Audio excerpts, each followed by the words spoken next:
Chapter 1. From Internet Celebrity to Internet Villain. In a parallel universe, in the Dragon Kingdom, the influential social media figure sister, Shuangzi, inadvertently captured a series of aerial photographs that instantly catapulted her to fame across numerous platforms. The young father in his 20s, accompanied by 9 adorable toddlers, each around 3 or 4 years old, frolicked amidst the breathtaking natural scenery. The images revealed the pure, unadulterated smiles of the young father and the children, cleansing the souls of countless viewers whether they were business owners burdened with the weight of corporate growth, employees struggling in the workplace, or internet-addicted youths languishing before their screens. It was as if they had been transported to a serene paradise depicted in the photographs. The mountains, the waters, the people, and those innocent faces filled with genuine joy left an indelible impression on every heart. Notably, the young father's elongated silver eyes, radiant with clarity and innocence, subtly conveyed a hint of sorrow. Numerous content creators, leveraging a handful of photographs paired with exceptional copywriting, found themselves reaping abundant rewards. However, the online realm is never devoid of discord. As the saying goes, with great popularity comes great scrutiny. With the machinations of vested interests, the tale of the father of 9 swiftly morphed into countless versions. In no time, discussions surrounding the mountains, waters, people, and those smiles devolved into a cacophony of critics, fueled by the insatiable appetite for sensationalism. This man is utterly selfish. To escape societal pressures, he retreats to the mountains. How will those 9 adorable children receive their education? Indeed, it infuriates me. I toil late into the night, so my child can study in a big city. How can he live so carefree? What delightful children! Their lives are ruined by an irresponsible father. Wait, how can this young man, barely in his 20s, have 9 children? Could he be a human trafficker? I demand the police intervene. As the situation escalated, the online vitriol surged, with the initially heartwarming photographs subjected to relentless mockery. The images were altered to depict the father in various ridiculous costumes, even creating mock obituaries, showcasing the depths of creativity gone awry. With the allure of traffic and profit, opportunists emerged, and many with ulterior motives or self-proclaimed righteousness reached out to Sister Shuangzi, the initial whistleblower. Unforeseen by her, the situation spiraled out of control. Yet tempted by financial gain, she resolutely chose to indulge once more. Before revealing the location of the photographed Shenong Mountain, she had already entered the area with a photography team. Overnight, Shenong Mountain in Yangcheng transformed into a magnet for countless internet influencers and streamers, some wielding cameras, others brandishing selfie sticks, all eager to uncover the secrets of the location. Meanwhile, the protagonist, Xiao Bai, who had brought boundless joy and inspiration to viewers, found himself inexplicably subjected to online harassment, vilified by the masses. Unaware of the turmoil brewing around him that moment, he was in a crystal-clear pool, washing the little bottoms of his 9 beloved toddlers. Finally finishing with the last child, Xiao Bai let out a long, relieved sigh. After a thorough cleansing, I can return home to prepare a meal. Clad in golden shorts, softer than the finest chocolate, Xiao Bai reclined in the tranquil waters. His shoulder-length silvery hair cascaded gracefully with the flowing water. The afternoon sun bathed his fair skin, emanating a subtle glow. Surrounding him were 9 cherubic children, each engaged in playful ministration, some kneading his shoulders, another his legs. Chubby little hands rhythmically tapped away. Xiao Bai stretched languidly, murmuring dreamily, "How delightful!" As if sharing an unspoken bond, the 9 little ones crossed their arms and hugged their shoulders. Xiao Bai, with a beaming smile, looked at his 9 adorable companions, bewildered, and asked, "Why are you crossing your arms?" In unison, the children echoed his words, giggling uncontrollably. When Xiao Bai closed his eyes once more, the 9 little ones embarked on another round of massage. The arm-crossing game was simple, yet endlessly entertaining. The entire pond was suffused with an aura of happiness. Just then, a woman with a strikingly popular visage arrived, accompanied by 2 burly men wielding cameras, beads of sweat glistening on her forehead. Noticing Xiao Bai frolicking with the children, her finely arched brows quirked slightly. She flashed a peace sign at the camera and, rather impolitely, directed the lens towards Xiao Bai and the cherubs in the water. She began her self-introduction. "Hello, dear family. I am your delightful sister Shuangzi. Yes, you are not mistaken. In this pond resides the internet sensation daddy of the 9 babies. Sister Shuangzi has risked her very life to be here for you all, so remember to show her some love. Please follow and support without hesitation.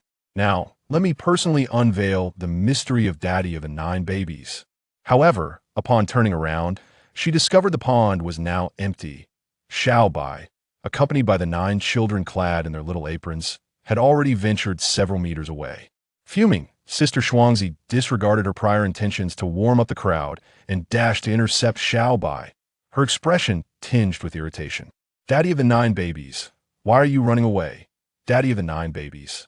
Xiao Bai glanced at the 9 children, realizing she was addressing him, a smile breaking through his calm demeanor.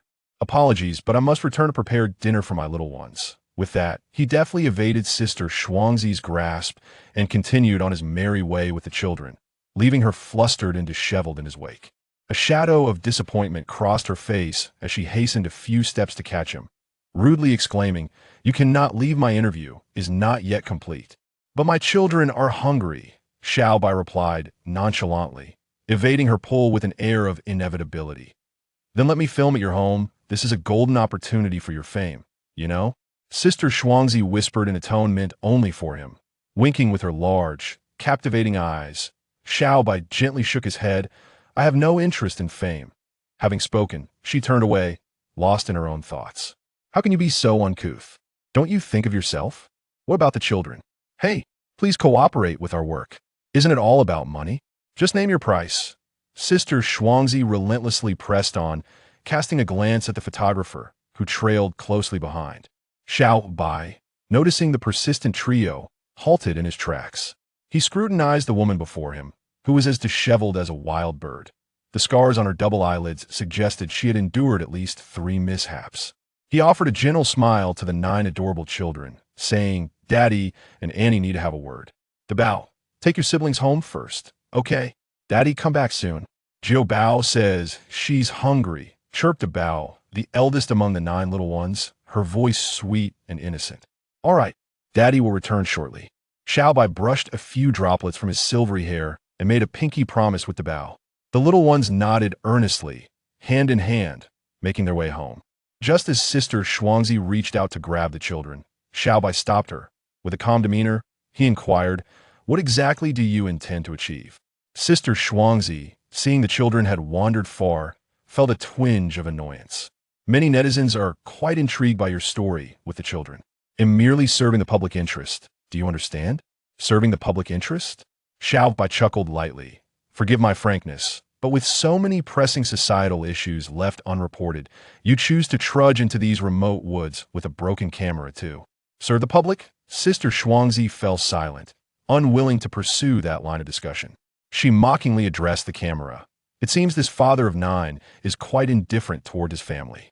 It's understandable, after all. Prolonged seclusion in the mountains can diminish one's communication skills. Ignoring Sister Shuangzi's biting sarcasm, Xiao Bai continued on his path home.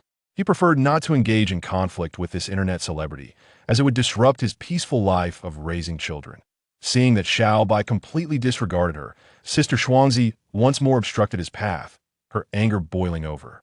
"We have endured countless hardships to be here. Kindly cooperate with our work." "Countless hardships? Did I summon you here? Have you lost your mind from live streaming? What does your work have to do with me?" Xiao Bai maintained his calm exterior, though a glint of cold light flickered in his silver eyes. "I won't pursue the matter of you secretly filming me and the children bathing, but should you continue to harass me, do not expect me to be courteous." "Courteous? You dare to speak to me in such a manner?" Sister Shuangzi shot a glance at the 2 burly men, hands on her hips, confidently declaring, "Everyone, did you hear that? This father of 9 is nothing but a mountain hermit." Xiao Bai glanced towards home, slowly unclenching his fists, ultimately choosing to stride away resolutely. Sister Shuangzi's face alternated between red and pale as she screamed hysterically, "You think you're so special? Who do you think made you an internet sensation? If I hadn't inadvertently exposed a photo of you last time, who would even know about your rustic existence in this mountain? Not only are you a rustic yourself, but your children are destined to remain rustic too." Rustic? Having already stepped 3 meters away, Xiao Bai's silver eyes suddenly turned icy. radiating an overwhelming aura of menace as he returned. He swiftly snatched the camera from the burly man's grasp and, with a surge of force, hurled it in the pond. Shuangzi, taken aback by Xiao Bai's furious demeanor, was momentarily stunned before realizing that his camera was still submerged. This is the most extraordinary live streaming camera, worth over 100,000. You are finished. Chapter 2. For the people, Sister Shuangzi Xiao Bai ambled home, a blade of grass clutched lazily between his lips. Yet, deep within the corners of his eyes lay a flicker of indignation. In the distance, he spotted 9 cherubic figures standing in 2 neat rows at the entrance. The first, adorned in a crimson bib, was the eldest. Next, the second in orange, the third in yellow, the fourth in green, the fifth in azure, the sixth in cerulean, and the seventh in violet. These 7 little ones resembled the fabled Calabash brothers, positioned to the left of the gate. To the right stood the 8th, a girl with a pot-shaped haircut, clad in a dress as white as snow. Alongside the 9th, a boy in black attire, sporting dreadlocks and an air of nonchalance. Each little head peeked curiously in Xiao Bai's direction, exuding an overwhelming cuteness. A subtle smile graced Xiao Bai's lips, softening his demeanor further. He hurried a few steps to stand before the children, gently ruffling each of their small heads. With a broad grin, he exclaimed, "My dear ones, are you hungry? Come, let us prepare a meal together." The 9 little ones joyfully trailed behind Xiao Bai, chanting, "Insert rice duck." "Tea rice duck." Xiao Bai patiently corrected them. "It is neither insert rice duck nor tea rice duck. It is time to eat." The children nodded earnestly, only to burst forth with a loud chorus of, "Eat dung." The eldest, tugging at his red bib, inquired curiously, "Why didn't T, that green-haired big sister, come back with you?" Xiao Bai playfully pinched his chubby cheek and chuckled. "The big sister has gone home to eat dung, and it is not called hair, but rather hair." In that instant, the adorable little ones erupted into fits of laughter. The following day, a sensational news story reverberated across the internet.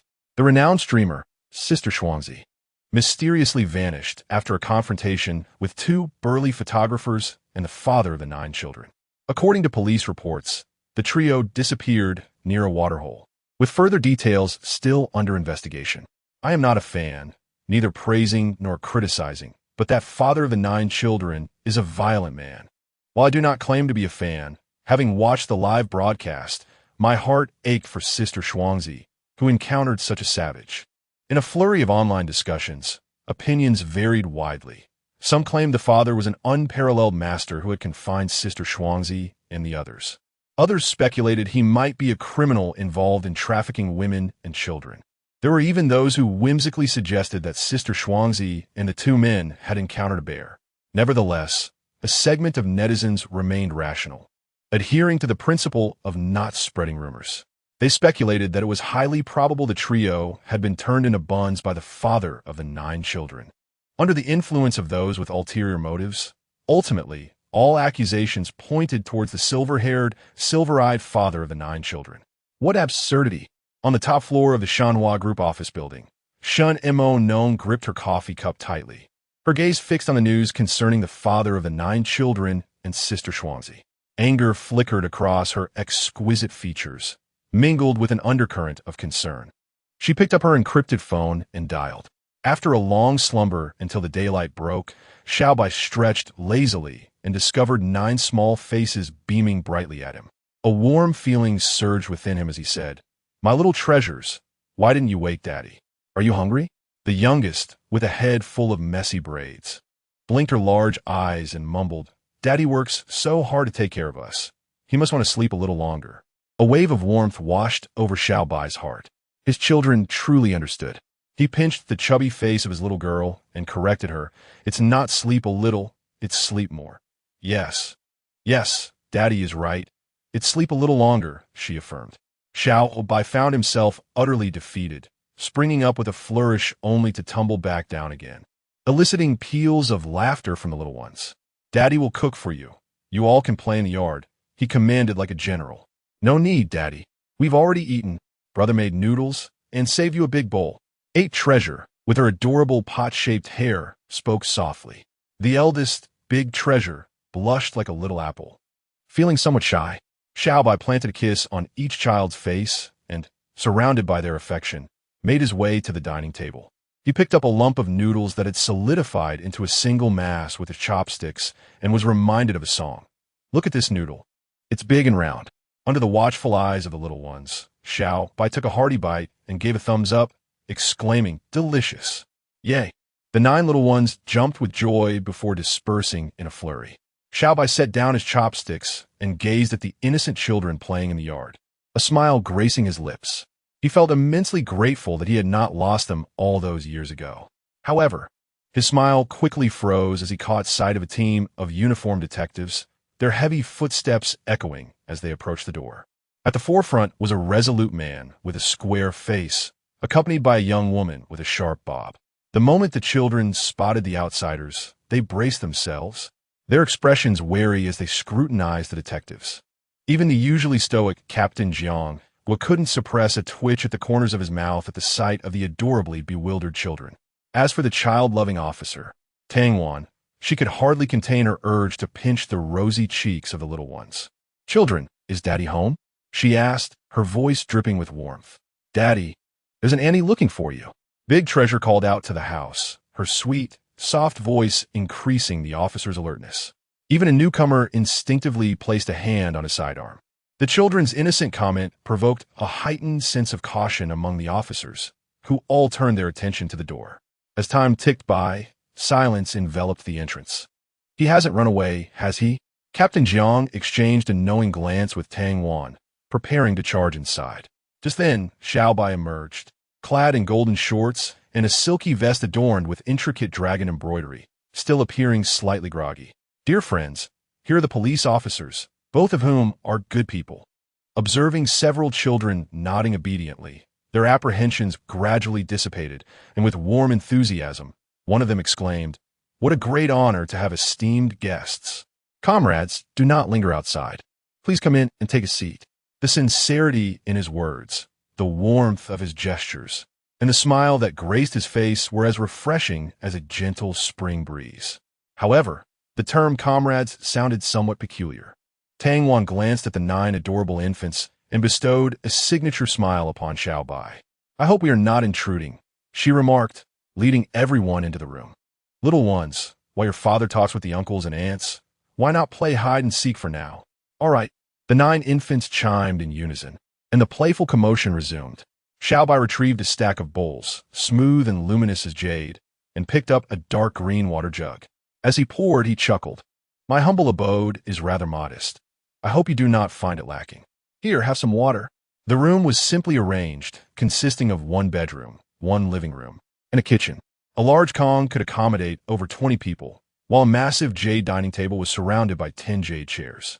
An enchanting aroma lingered in the air, reminiscent of aged sandalwood. Yet, Tang Wan found herself perplexed, unable to discern the materials of any object in the room, including Xiao Bai's ostentatious dragon robe. With vigilance, she observed the 10 bowls filled with a glimmering, viscous liquid. Tang Wan exchanged a glance with Jianghua before firmly stating, "Sir, there is no need for formality. We are here to inquire about something. Did you see Zhen Shuang yesterday?" "Zhen Shuang?" Xiao Bai pondered for a moment, then reached for his waist. The detectives tensed, instinctively gripping their weapons. Chapter 3. Not the Xiao of the flute. Seeing Xiao Bai merely scratching an itch, they relaxed slightly. "Are you referring to that rather impolite one? What was her name again? Sister Shuangzi, right?" Xiao Bai responded, as if awakening from a dream. Jianghua's expression brightened, and he sternly asked, "So, you have seen Zhen Shuang?" "Indeed. I accidentally tossed her camera into the water yesterday," Xiao Bai replied, raising an eyebrow nonchalantly. "Is that something you detectives concern yourselves with?" Upon hearing his words, the female officer recording the information nearly burst into laughter, but stifled it with a fierce glare from Jianghua. "Please mind your demeanor." "Name?" Jianghua inquired with grave seriousness. "Xiao Bai, the willow rustling in the wind, not the Xiao of the flute. You've written it incorrectly." Xiao Bai earnestly corrected her. "Bai is indeed the white of pure. That part is correct." His earnestness only deepened the blush on the recording officer's face, who shot him an annoyed look. "Ahem. Gender?" Jianghua coughed twice. Male. Place of origin? See Vinegar Village, Dried Apricot County, Sour West Province. Age? 22. Educational background? Did not graduate from university. So high school? You could say that. Jiangguo proceeded to fire a barrage of questions. Where is Zhen Shuang? He suddenly inquired, his gaze sharpening. Uncertain of the situation, Xiao Bai wore an innocent expression. Tang Wan furrowed her brow slightly. She had observed Xiao Bai's demeanor throughout, and there were no apparent inconsistencies. Could it be that this individual possessed extraordinary psychological resilience and exceptional acting skills? Jiangguo fixed his gaze on Xiao Bai, who smiled back at him, inquiring about his relationship with Zhen Shuang. I do not know her, Xiao Bai replied nonchalantly. Please recount the entire process of your meeting with her, in as much detail as possible, Jiangguo continued, his expression as impassive as a machine. After pondering for a moment, Xiao Bai began, Yesterday afternoon, I was bathing the children in the pool beneath the waterfall when that woman, accompanied by two burly men carrying a camera, approached and began taking photos without a word. A hint of indignation crossed Xiao Bai's face at the memory. Adjusting his vest, he continued, As you can see, I am a person who values privacy. Anyone would feel upset if their children were being photographed without consent. Tang Wan rolled her eyes. With that vest and those shorts, you claim to value privacy? Would someone who values privacy bathe in an open pool? What kind of person was Xiao Bai? If one deemed him unserious, he appeared overly solemn. Yet, if one considered him serious, he seemed somewhat eccentric. Tang Wan felt as if the man before her was a riddle. At the age of 22, he was living in seclusion in the mountains with 9 children, an anomaly in itself. Xiao Bai took a sip of water, cleared his throat, and continued, However, I am quite easygoing. I didn't argue with her, but simply led the children back home. To my surprise, she insisted on conducting some sort of interview and blocked my path. Reluctantly, I let the children go back. But the interview did not go smoothly, resulting in some heated exchanges. In a moment of frustration, I threw the camera that the burly man was holding into the water, and it nearly escalated to a physical confrontation. Jiangguo rapped the table, stating firmly, Be clear, did you physically engage? Almost. But I did not actually lay a hand on him. Xiao Bai replied with a cheerful smile. And then? Jiangguo pressed, his expression stern. Then they went to retrieve the camera, and I jogged back home. Xiao Bai said, a slight frown on his face. The little ones had just finished bathing and were famished, eager to start cooking. What prompted the argument? Tang Wan probed further, her gaze fixed on Xiao Bai. She called me a bumpkin, which was fine, but she also insulted my children as bumpkins. Tell me, isn't that excessive? Xiao Bai spoke with a sense of righteous indignation. Tang Wan initially nodded unconsciously, but then felt it inappropriate and shot Xiao Bai a glare, saying, Show some respect. Of course, esteemed lady. Xiao Bai straightened his posture, feigning seriousness. Tang Wan sighed in exasperation. Are there any other residents nearby who would be idle enough to settle in this desolate valley? Within 100 miles, it's just us. I have never seen anyone else, Xiao Bai replied with certainty. And what are your thoughts on Zhen Shuang's disappearance? Tang Wan asked, her tone light and playful. Xiao Bai rubbed his nose and chuckled lightly. She's gone missing, hasn't she? May I speak freely? Certainly, this does not require recording, Tang Wan stated tactfully. Xiao Bai raised a large bowl and swiftly consumed the yellow liquid within, displaying a set of small white teeth. He remarked, Pardon my candor, but individuals who profit by exposing the privacy of others are perhaps victims of revenge from enemies, leading to their confinement. After uttering this, Tang Wan fixed her gaze intently upon Xiao Bai. Xiao Bai's expression shifted slightly as he inquired, May I see the photographs from the scene? Tang Wan, caught in a moment of hesitation, glanced at Jiangguo, who imperceptibly nodded in affirmation. Subsequently, a stack of photographs was presented before Xiao Bai. A grave expression emerged on his countenance. After examining the final photograph, he exhaled deeply. Tang Wan, her demeanor serious, asked, Mr. Xiao, have you made any discoveries? Xiao Bai adjusted his posture slightly before responding, It's manageable. Tang Wan's eyes brightened, urging, Manageable in what way? What do you know? Fortunately, my natural bathhouse remains uncontaminated, Xiao Bai replied, regaining his composure. Tang Wan retorted, People are missing, And your concern is for your natural bathhouse? For heaven's sake, act like a human. At that moment, Tang Wan could hardly suppress her desire to deliver a decisive blow to Xiao Bai. Regaining her composure, she continued, "Would you mind if we search your residence?" Xiao Bai shrugged, saying, "Go ahead, but be warned, there is a dog and a parrot in the backyard. The dog poses no danger, but do not provoke the parrot."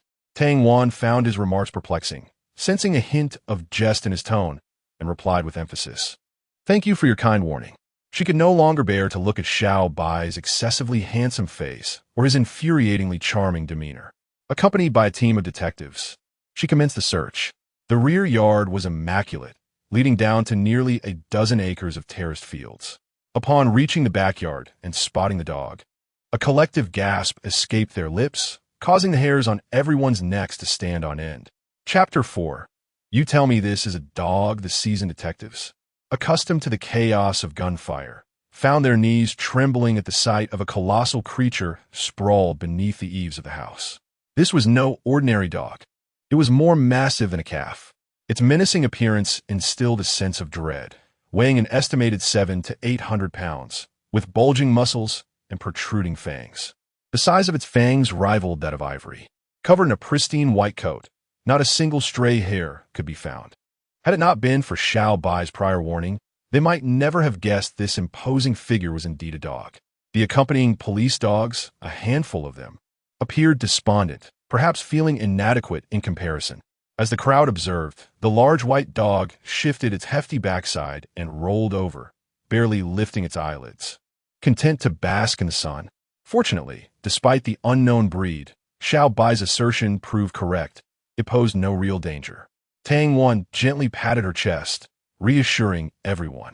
Suddenly, a voice called out, "Hello."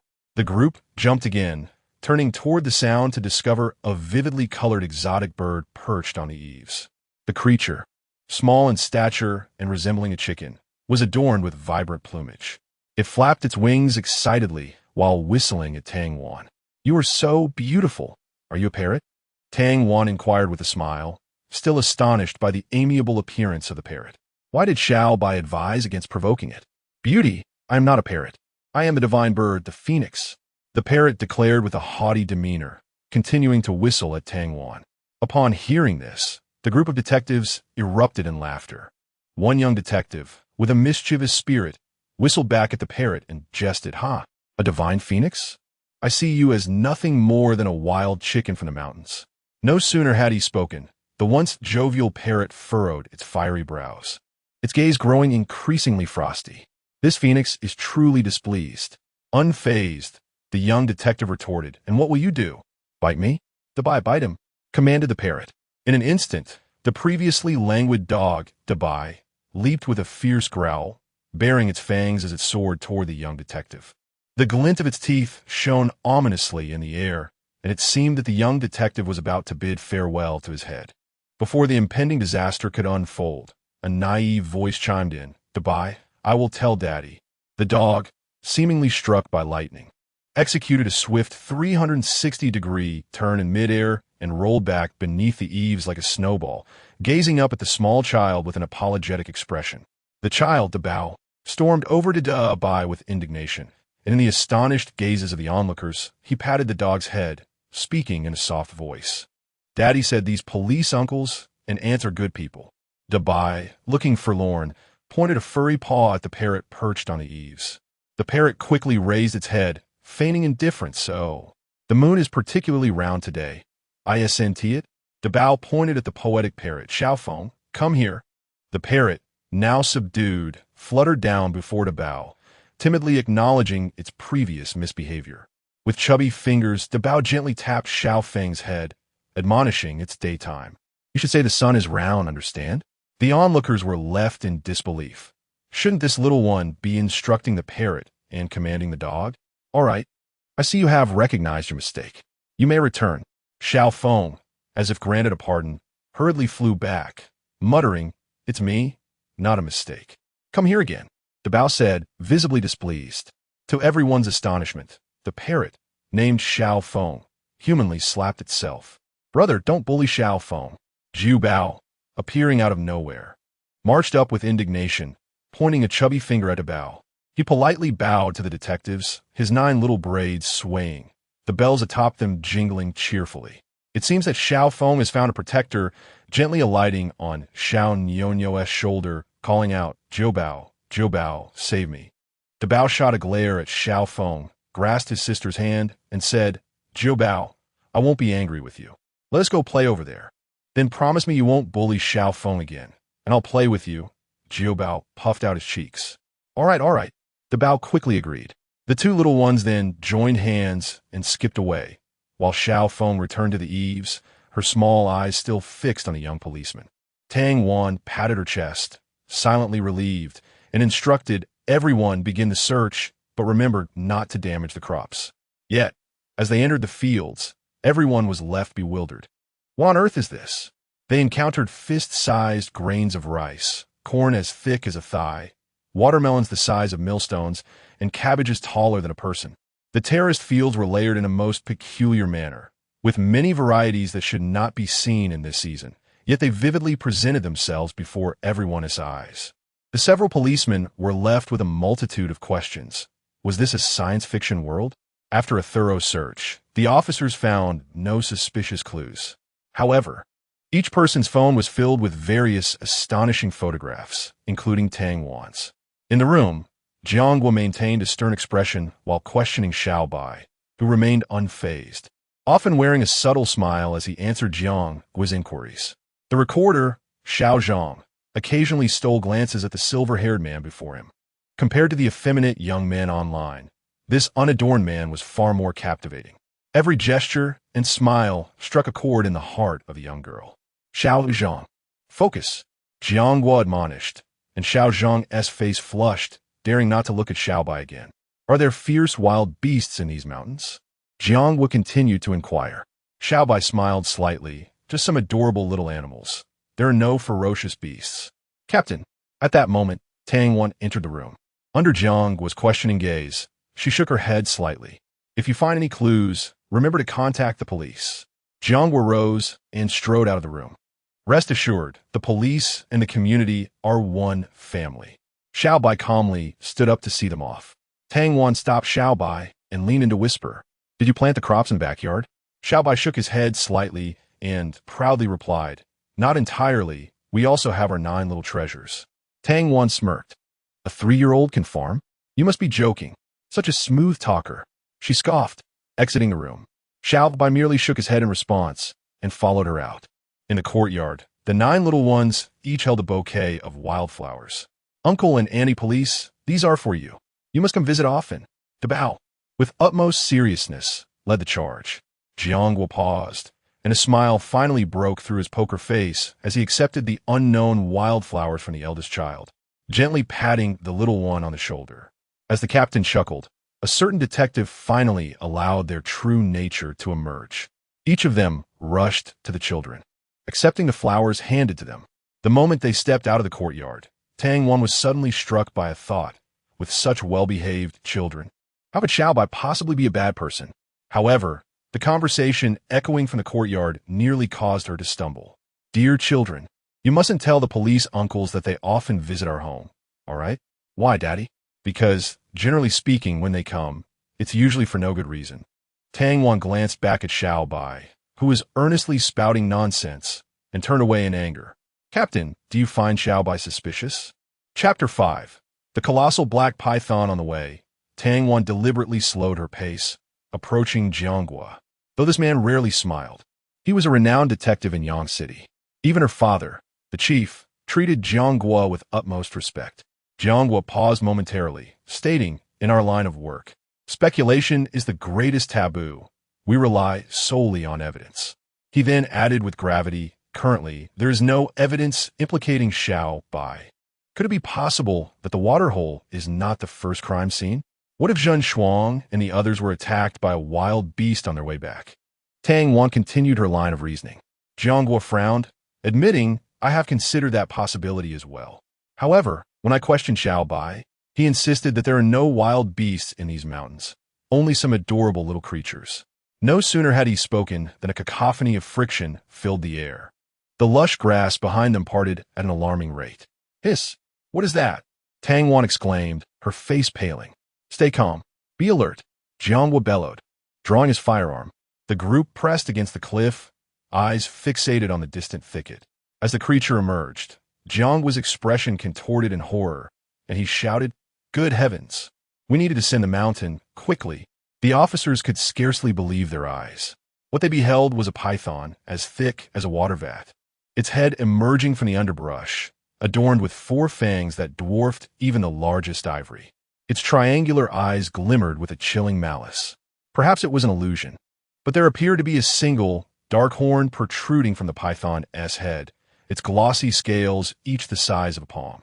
Jiangwa inwardly cursed Xiao Bai for deeming this a cute little animal. They sprinted several kilometers, panting heavily as they glanced back in fear. The python had not pursued them. "That was terrifying, Captain. Was that really a python?" Tang Wan gasped, clutching her chest. Jiangwa furrowed his brow, convinced that it was not an illusion. The horn on the giant python's forehead was unmistakably real. "Inform the comrades at the foot of the mountain to establish a perimeter. No one is to enter the mountain." The group nodded in understanding. After 2 arduous hours, they finally reached the base of the mountain. To their astonishment, the area had transformed into a hot spot, bustling with vendors setting up stalls. "Why are we prohibited from ascending the mountain? Indeed, we have traveled from afar. On what grounds are we denied entry into the mountains? The police think themselves so impressive. We are law-abiding citizens. Look, the police are assaulting someone." The entrance, which had previously been ignored, erupted with shouts and chaos.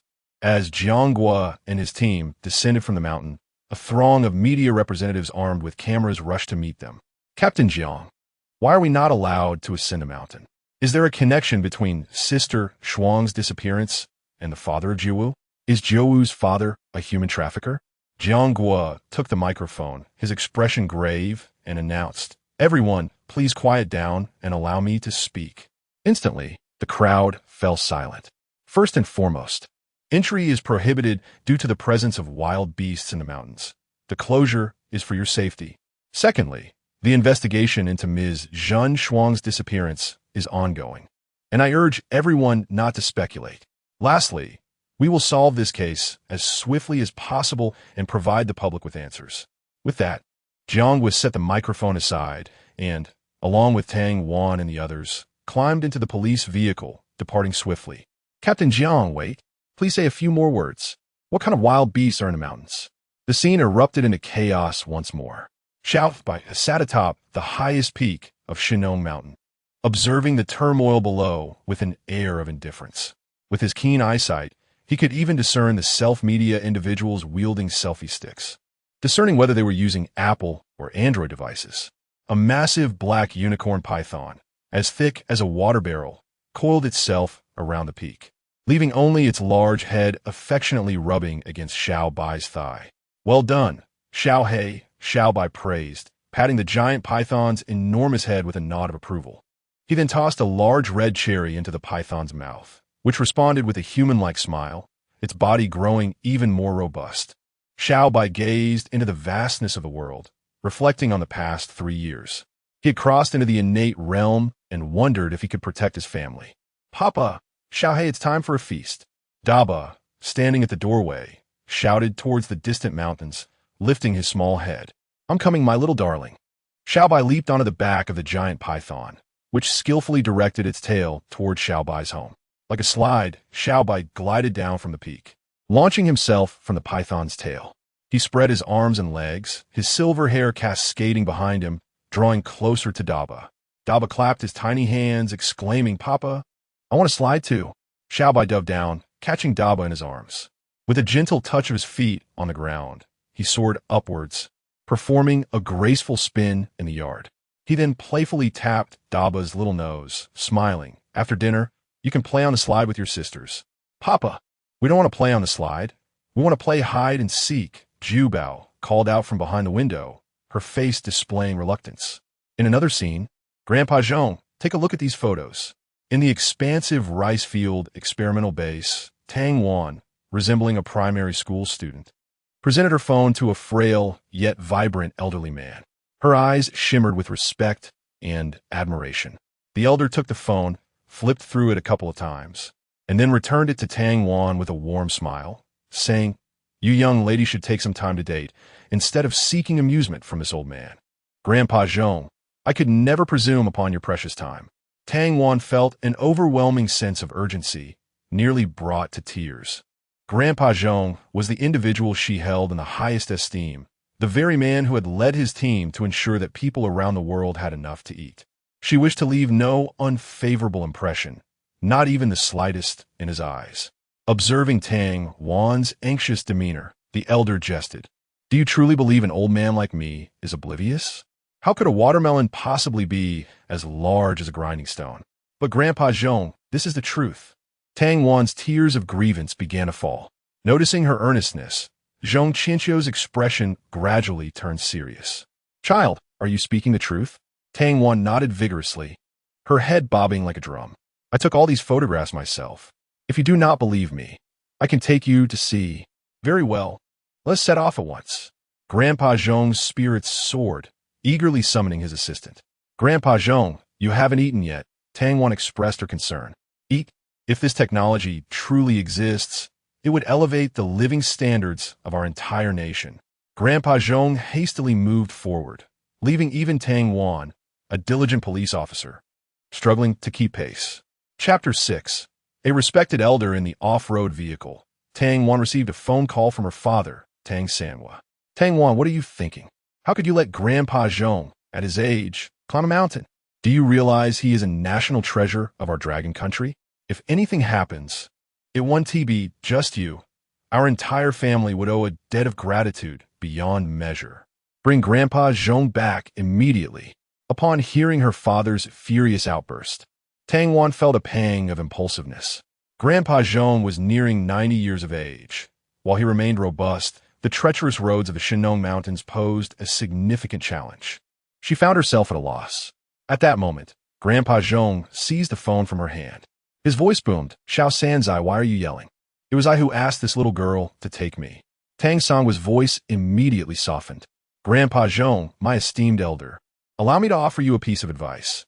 If you wish to conduct research, let Xiao Bai bring some crops down the mountain. There is no need for you to make the trip yourself. How about this? I will arrange everything to ensure both people and Produce reach a research institute." "Absolutely not. I must go personally. This matter cannot be taken lightly." After saying this, Zhong Qianqiu hung up the phone and returned it to Tang Wan. "Child, do not heed your father's concerns. I am in excellent health. I could continue for another decade without issue. But Grandpa Zhong, you have devoted your entire life to the nation. You should enjoy a well-deserved peace now." Tang Wan replied with genuine concern. Zhong Qianqiu smiled benevolently. What could be more fulfilling than ensuring that people around the world have enough to eat? Gazing at the resolute elder before her, Tang Wan felt a sudden tightness in her chest, tears welling in her eyes. After a long silence, she finally declared, "I will become the finest police officer, dedicating my life to safeguarding the safety of the people's property." Grandpa Zhong nodded in satisfaction, giving her a thumbs up.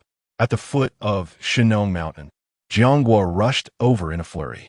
The respect that the entire nation holds for Elder Zhong is heartfelt and sincere, especially considering Director Tang has issued a stern mandate to ensure his safety.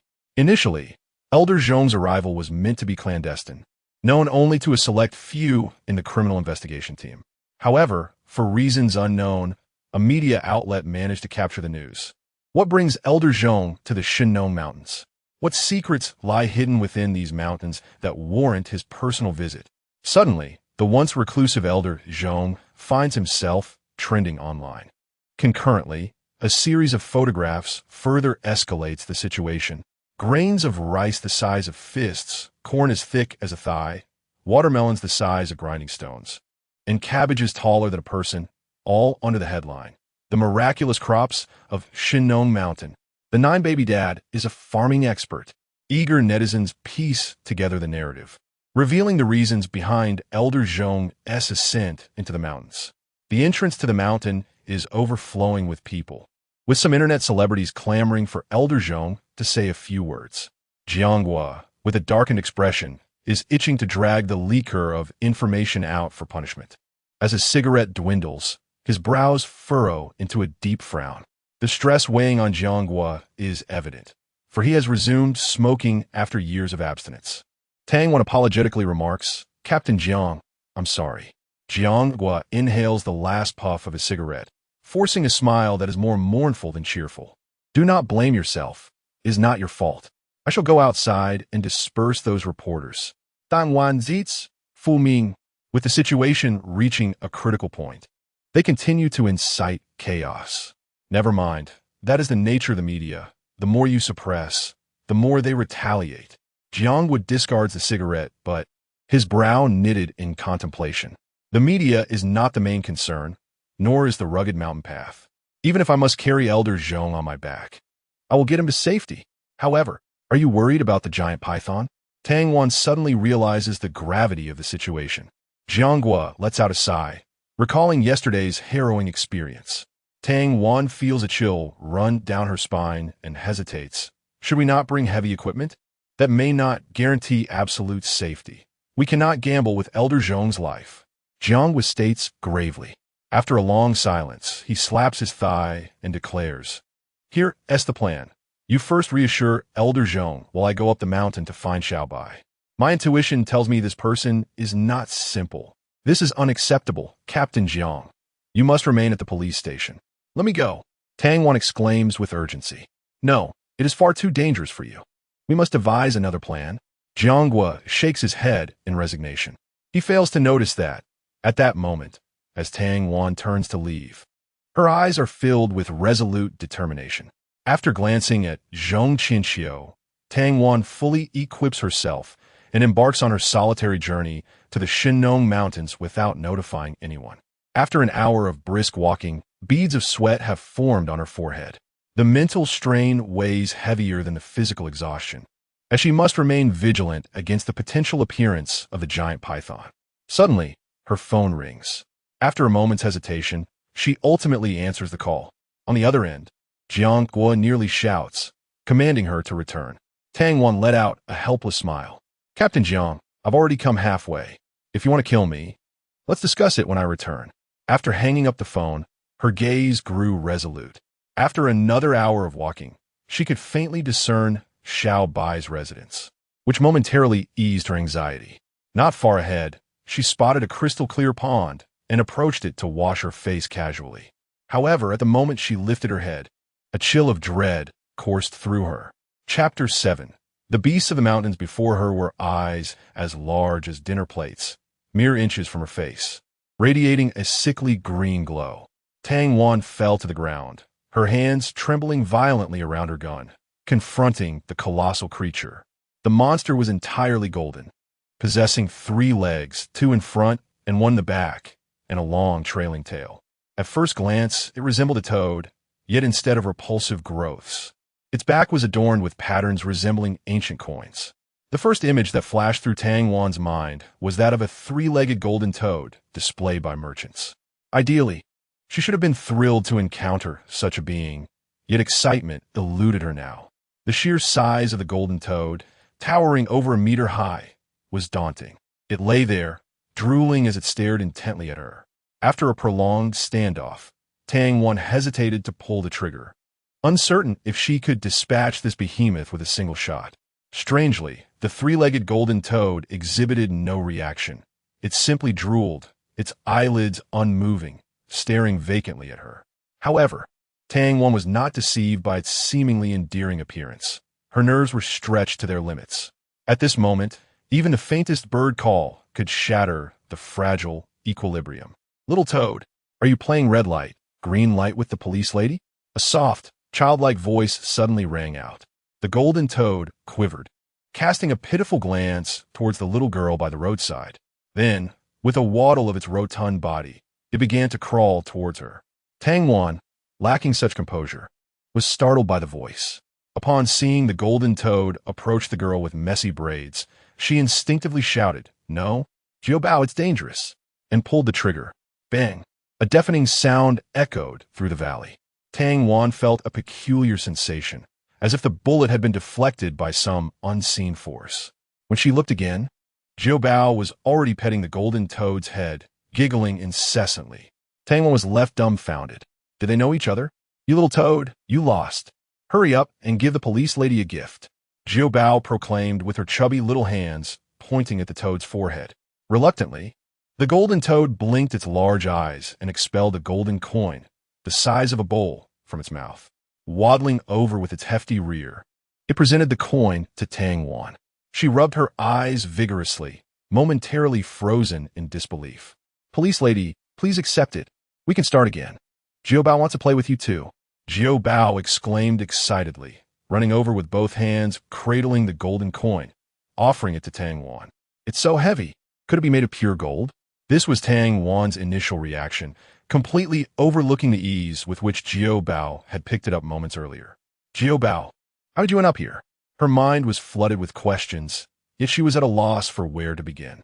Eventually, she instinctively uttered a single inquiry. Xiao Bai cupped her rosy cheeks with both hands and pointed into the distance, saying, Daddy and the little ones are playing hide and seek. I originally intended to hide by the pond, but then I saw Annie and the little toad playing a game. Auntie, you are truly impressive. Xiao Bai has never won against the little toad. The thought of playing made Tang Wan's heart ache. Was it really necessary to be so thrilling? Xiao Bai, is this little toad your friend? Of course. The little toad, Xiao Feng, and Xiao He are all good friends of Xiao Bai. Xiao Bai replied innocently while counting on her fingers. At that moment, Tang Wan felt her mind was inadequate, or perhaps her imagination had failed to support her worldview. But it's dangerous for you to be alone. Doesn't Daddy worry? Dangerous? Xiao Bai scratched her little braid, puzzled. What does danger mean? Just as Tang Wan was about to explain, a magnetic voice rang out. Xiao Bai, I found you. With silver gray eyes and cascading long hair. Xiao Bai held a baby in one arm, followed by 6 others. Daddy. Upon seeing Xiao Bai, Xiao Bai joyfully dashed over like a little swallow. Xiao Bai crouched down, enveloping Xiao Bai in his embrace. He planted a kiss on her cheek before turning his calm gaze towards Tang Wan. Officer Tang, we meet again. A mix of emotions welled up within Tang Wan. All her anxieties dissipated the moment she laid eyes on the man, ultimately transforming into a simple greeting. Mr. Xiao, hello. I need your assistance. It is the duty and responsibility of every citizen to assist the police, Xiao Bai replied enthusiastically, then addressed the 9 little ones. Daddy will have a brief conversation with Annie the police officer. You all go play with the little toad. Okay, little toad, let's play 1, 2, 3 wooden man this time. I'm definitely going to win. Xiao Bai cheered, and the other children nodded in agreement. As the little ones departed, Xiao Bai smiled calmly and asked Officer Tang, how may I be of service? After a moment's contemplation, Tang Wan relayed the matter of Elder Zhong's intended journey into the mountains to Xiao Bai. Elder Zhong was a name known by all in Longhua, and Xiao Bai was an ardent admirer of him. Growing up in the countryside, Xiao Bai held profound respect for Elder Zhong. Upon hearing that he was coming, he even tidied up his yellow vest and checked his hairstyle in the reflection of the pond. Officer Tang, do I look presentable? Looking at Xiao Bai's handsome features, Tang Wan momentarily lost her focus. However, she quickly regained her composure. This was not the time for infatuation. Shooting Xiao Bai a glare, she realized that the most pressing issue was how to handle the ferocious beasts in the mountains. What ferocious beasts are in the mountains? Xiao Bai appeared perplexed. Tang Wan felt exasperated. Wasn't the 3-legged toad they had just encountered fierce enough? Xiao Bai's delicate eyes blinked as he remarked, You are referring to the little toad. It is indeed just a toad, albeit one of considerable size, yet its temperament is quite gentle. Considerable size? Tang Wan exclaimed with wide eyes. Isn't it rather enormous? Just its appearance could frighten someone to death. Moreover, how could an ordinary toad produce such a large piece of gold? She struggled to lift the sizable gold coin in her hand. Xiao Bai effortlessly snatched the coin, rubbing it against his clothing. This little toad has been quite indiscriminate in its diet. Do you wish to keep it? He added, his eyes sparkling with excitement. Of course I want it. Why wouldn't I? Tang Wan seized the hefty coin. I won this through a game of 1, 2, 3 wooden man, by the way. Did you know there's a gigantic python in these mountains? She suddenly recalled that most terrifying creature. Xiao Bai chuckled lightly. In these deep mountains and dense forests, what is so remarkable about having 2 snakes? It is not merely a snake. It is a python. Tang Wan said that. Even so, that is hardly extraordinary, Xiao Bai replied. maintaining a calm demeanor. Tang Wan stamped her foot, exclaiming, "A python as thick as a large water vat with a horn on its head. How can that be anything but extraordinary?" Chapter 8. You should believe in science. Having spoken, Tang Wan fixed her gaze intently on Xiao Bai's eyes, seeking to discern whether he truly acknowledged the existence of the giant python. Yet, she soon found herself disheartened. Xiao Bai remained as composed as ever, chuckling softly. "What you describe does seem a bit exaggerated. Perhaps you misinterpreted. It was merely a water vat." "Am I the only one who misinterpreted? Does that mean everyone in our police department has faulty vision?" Tang Wan rolled her eyes. Xiao Bai merely smiled, exuding an air of harmlessness, and chose not to pursue the topic further. "I know you are quite exceptional, Xiao Bai. Even if I must plead with you, please find a way for Elder Zhong to ascend the mountain," Tang Wan implored, her voice tinged with desperation. Xiao Bai regarded Tang Wan with a subtle smile, his scrutiny making her feel somewhat uneasy. After a moment, he turned his gaze toward the distant mountains, saying, "Elder Zhong is someone I deeply respect. It is a pity." "A pity about what?" Tang Wan asked, perplexed. "Never mind. It has come to this. I should have personally welcomed Elder Zhong to the mountain. But as you have seen, the 9 children are still quite young." Xiao Bai subtly clenched his fist and continued, "Let the Bai carry Elder Zhong into the mountains." "But what about that strange python?" Tang Wan expressed her concerns. "Stop overthinking. As a people's police officer, you must believe in science, not illusions," Xiao Bai stated earnestly. Even as they descended the mountain, Tang Wan felt as if she were still in a dream. She glanced at Bai, who weighed around 700 to 800 pounds, and waddled along. An inexplicable sensation washed over her. Sensing her gaze, Bai returned a surprisingly human-like smile. "Bai, what kind of person do you think Xiao Bai is?" Suddenly, Bai halted, covering its mouth with one claw while waving the other in an apologetic manner. Casting a glance at Tang Wan, sighing, Tang Wan murmured to herself, "For now, I shall trust him." Xiao Bai stood atop the mountain, gazing into the distance at the figures of Tang Wan and Bai. A gentle breeze swept past, causing his long hair to dance in the wind. The silver-gray eyes narrowed slightly as they spoke softly. "That internet celebrity was taken away by you, wasn't she?" "Still alive." At Xiao Bai's side, a slender woman in white suddenly appeared. "When did you return?" Xiao Bai inquired calmly. The woman gazed into the distance at the children, her eyes softening with tenderness. "The day before yesterday," she replied. "Are they all well?" As this question escaped his lips, a look of anguish crossed Xiao Bai's face. The woman exhibited a flicker of emotional change. "Some are well, some are not." The two fell silent, merely gazing at the babies below, lost in thought.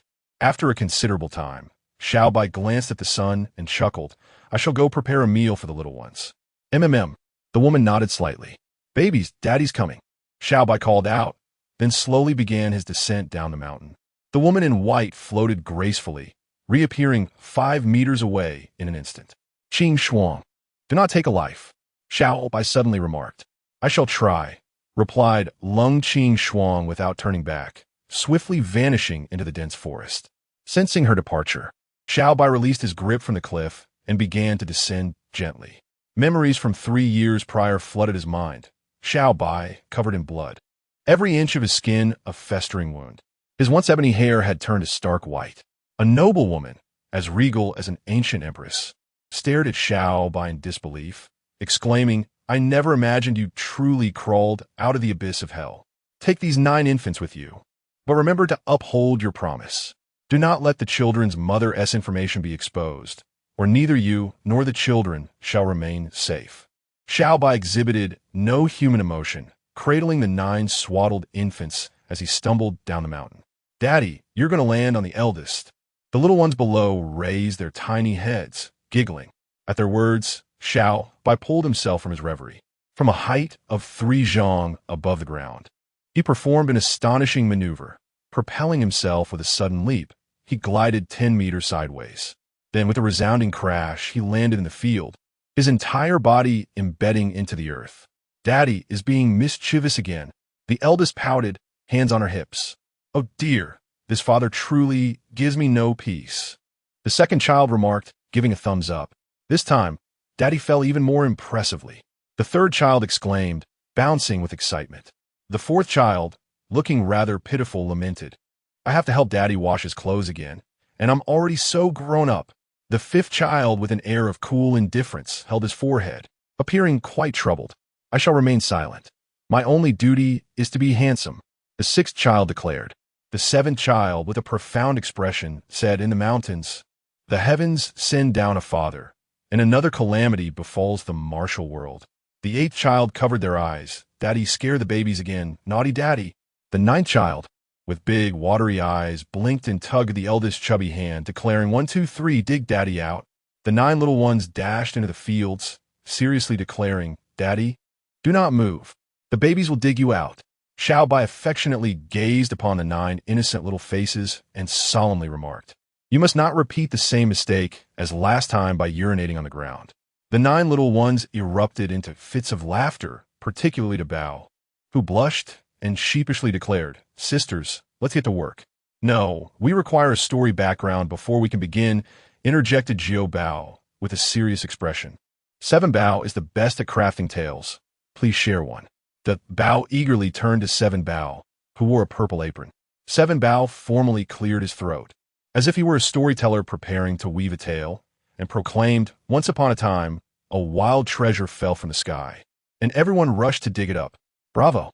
The little ones cheered in unison, clapping their hands and chanting, another one, with a proud expression.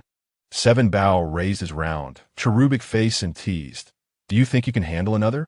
I fear you would not be able to consume 2 without drawing laughter upon yourselves. Let us first unearth the treasure. The ground is cool and could lead to rheumatism. 7 Bao's words struck a chord with Xiao Bai, who looked on with a furrowed brow, concerned. 7 Bao is right.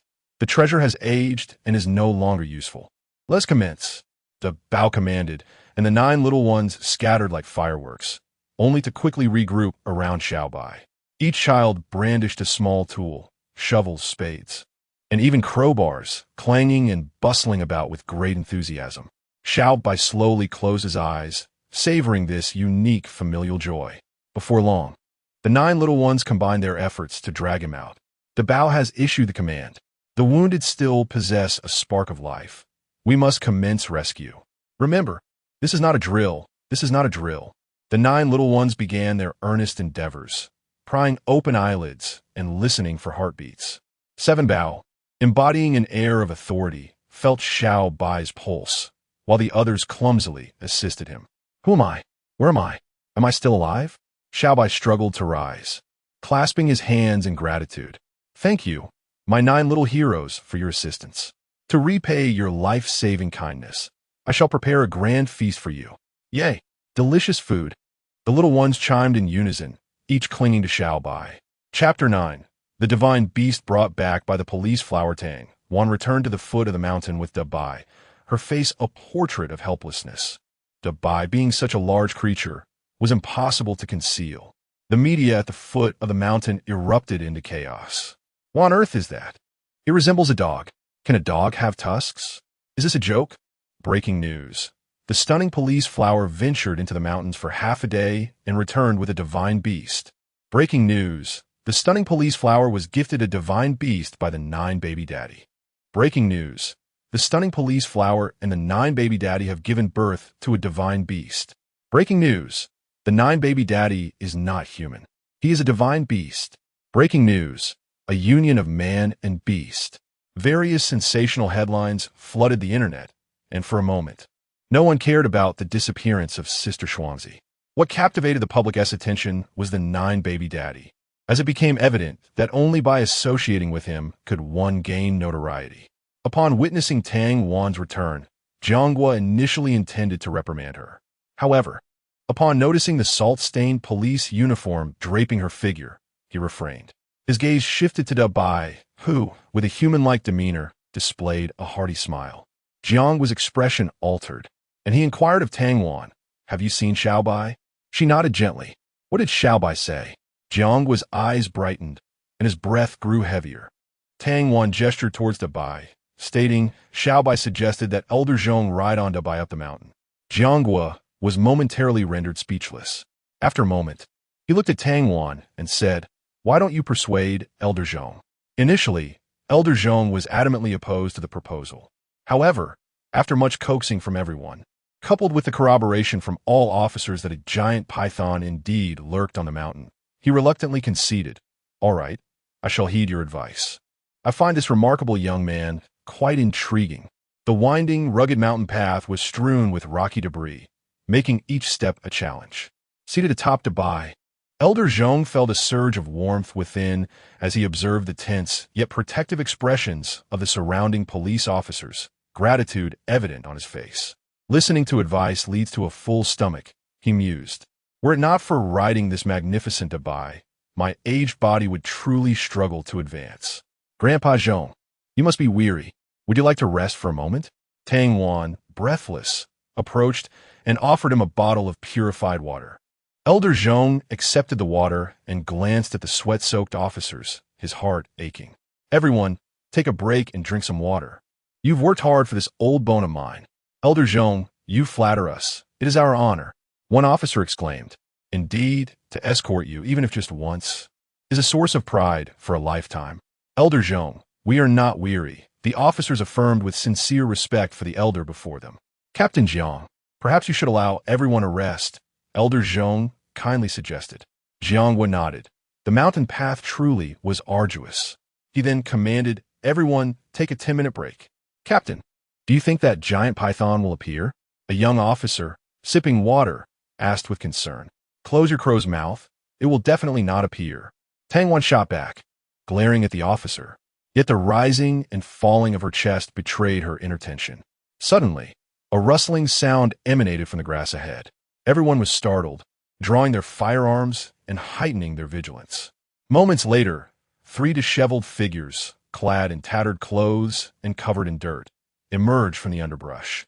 The officers collectively exhaled, realizing it was not a prohibited entry into the mountain, but rather individuals descending from it in a state of distress.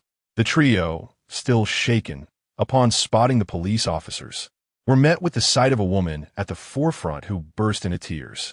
She stumbled forward, crying out in a frenzied manner, "Police uncle! No, police comrades! We are so relieved to see you. There is a giant python on the mountain.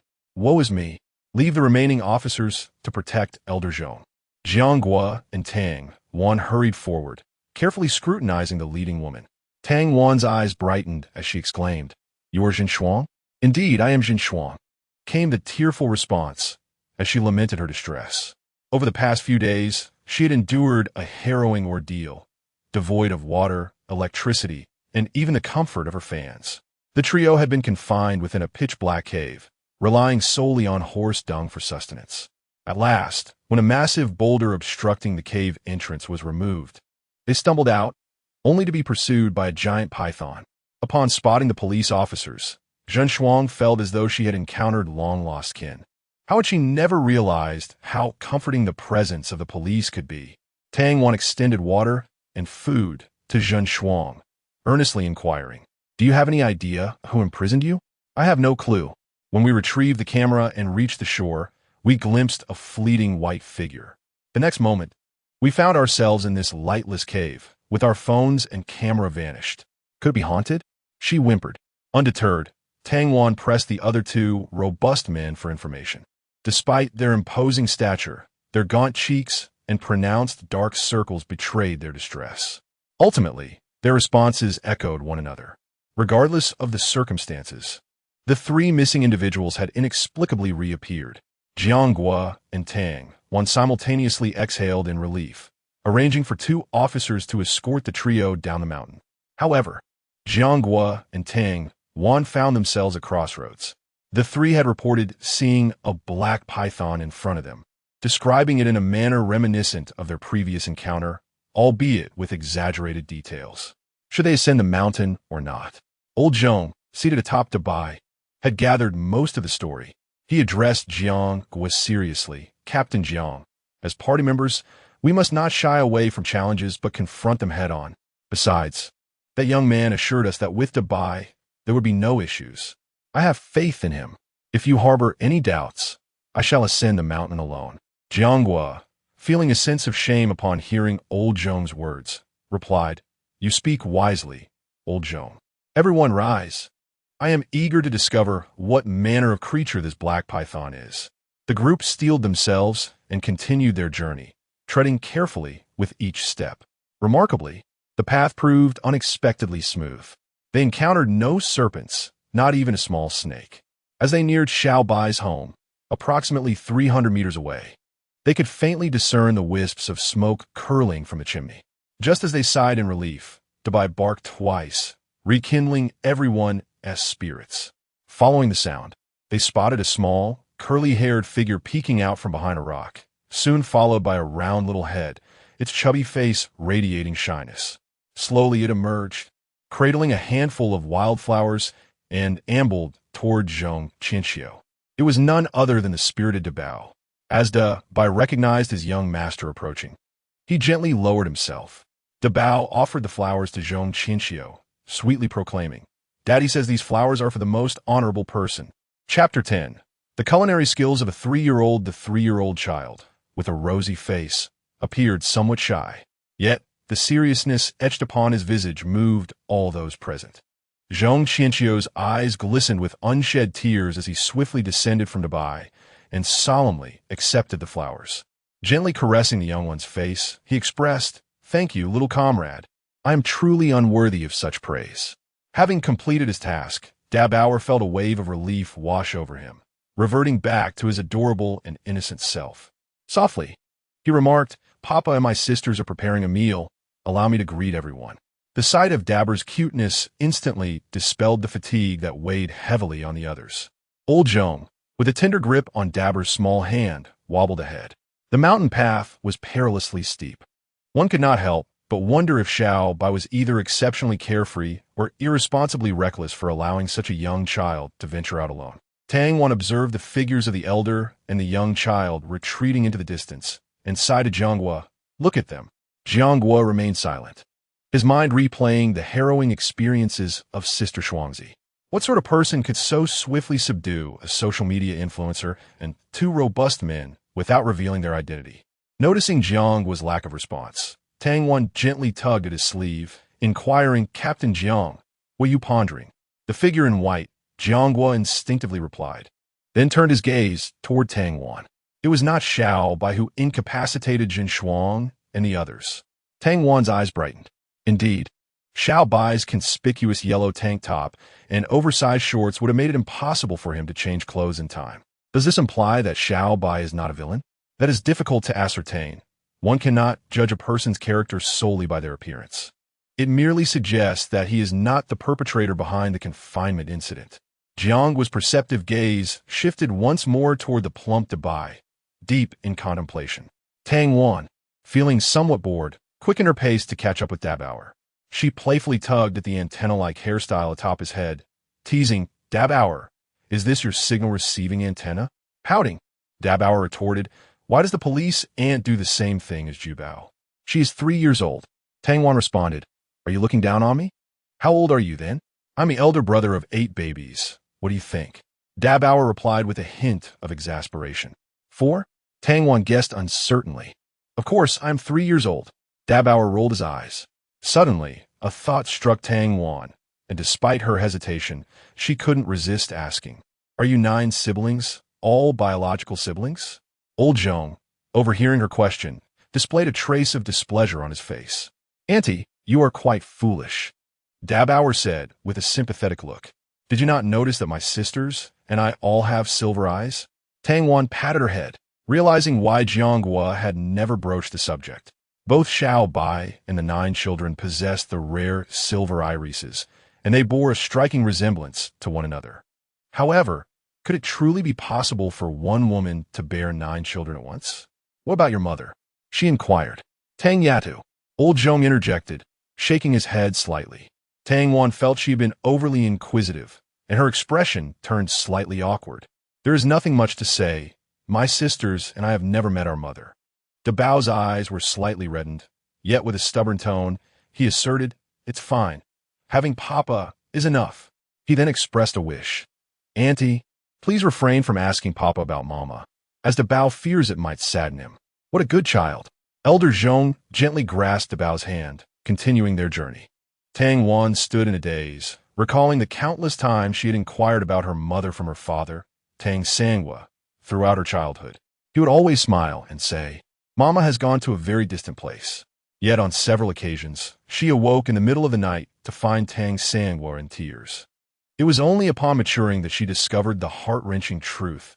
Her mother had been shot dead by criminals when she was just a year old. As Jianghua and the others caught up, Tang Wan finally regained her composure. "What is wrong, Tang Wan?" Jianghua asked with concern. She wiped the tears from the corners of her eyes and replied with a smile, "It's nothing, just some sand got in my eye." Under the Bao's guidance, the group escorted Elder Zhong to the front of the courtyard.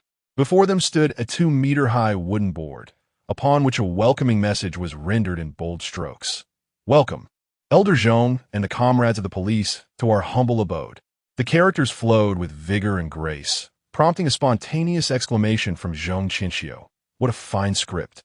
At that moment, Xiao Bai, adorned in a yellow apron and wielding a spatula, emerged with enthusiasm. 8 little followers trailed behind, each sporting a small apron. Xiao Bai handed the spatula to Air Bao and vigorously rubbed his hands on the apron before Elder Zhong. His expression brimming with excitement, declared Elder Zhong, "Your presence graces us." Zhong Qinxiu responded with a hearty laugh, shaking Xiao Bai's hand. "Mr. Xiao, I apologize for the intrusion. I hope it has caused you any trouble." "Not all. It is my honor to have Elder Zhong visit. Please come inside." Xiao Bai replied earnestly. "Mr. Xiao possesses exquisite calligraphy skills. It is indeed rare to find young individuals who can attain such mastery in this art." Elder Zhong praised.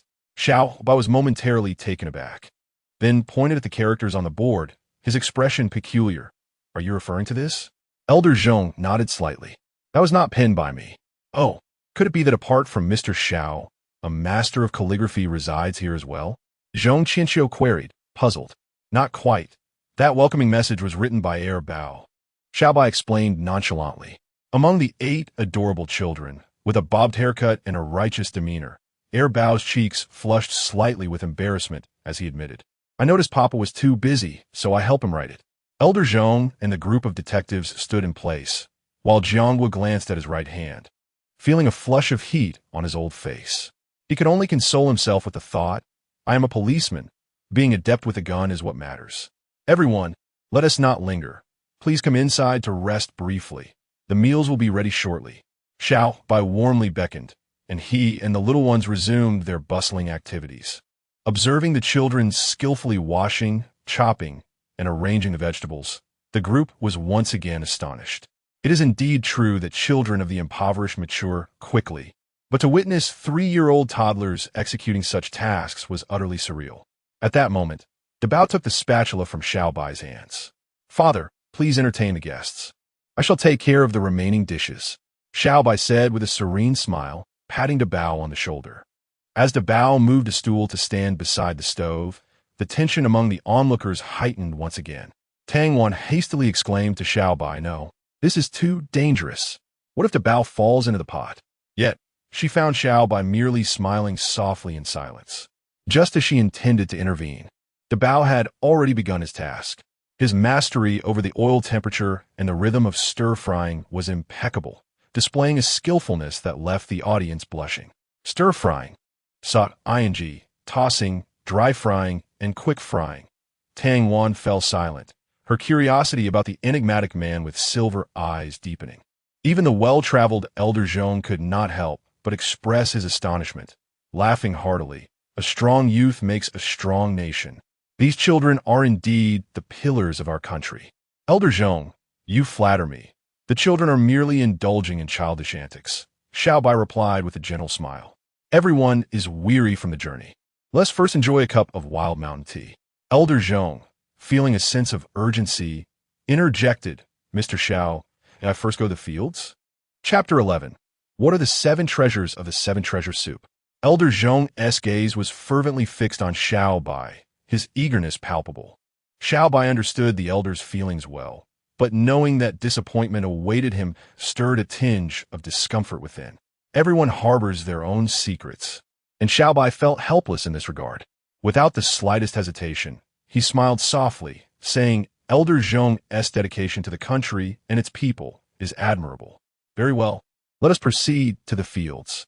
Under Xiao Bai's guidance, the group made their way to the backyard with great enthusiasm.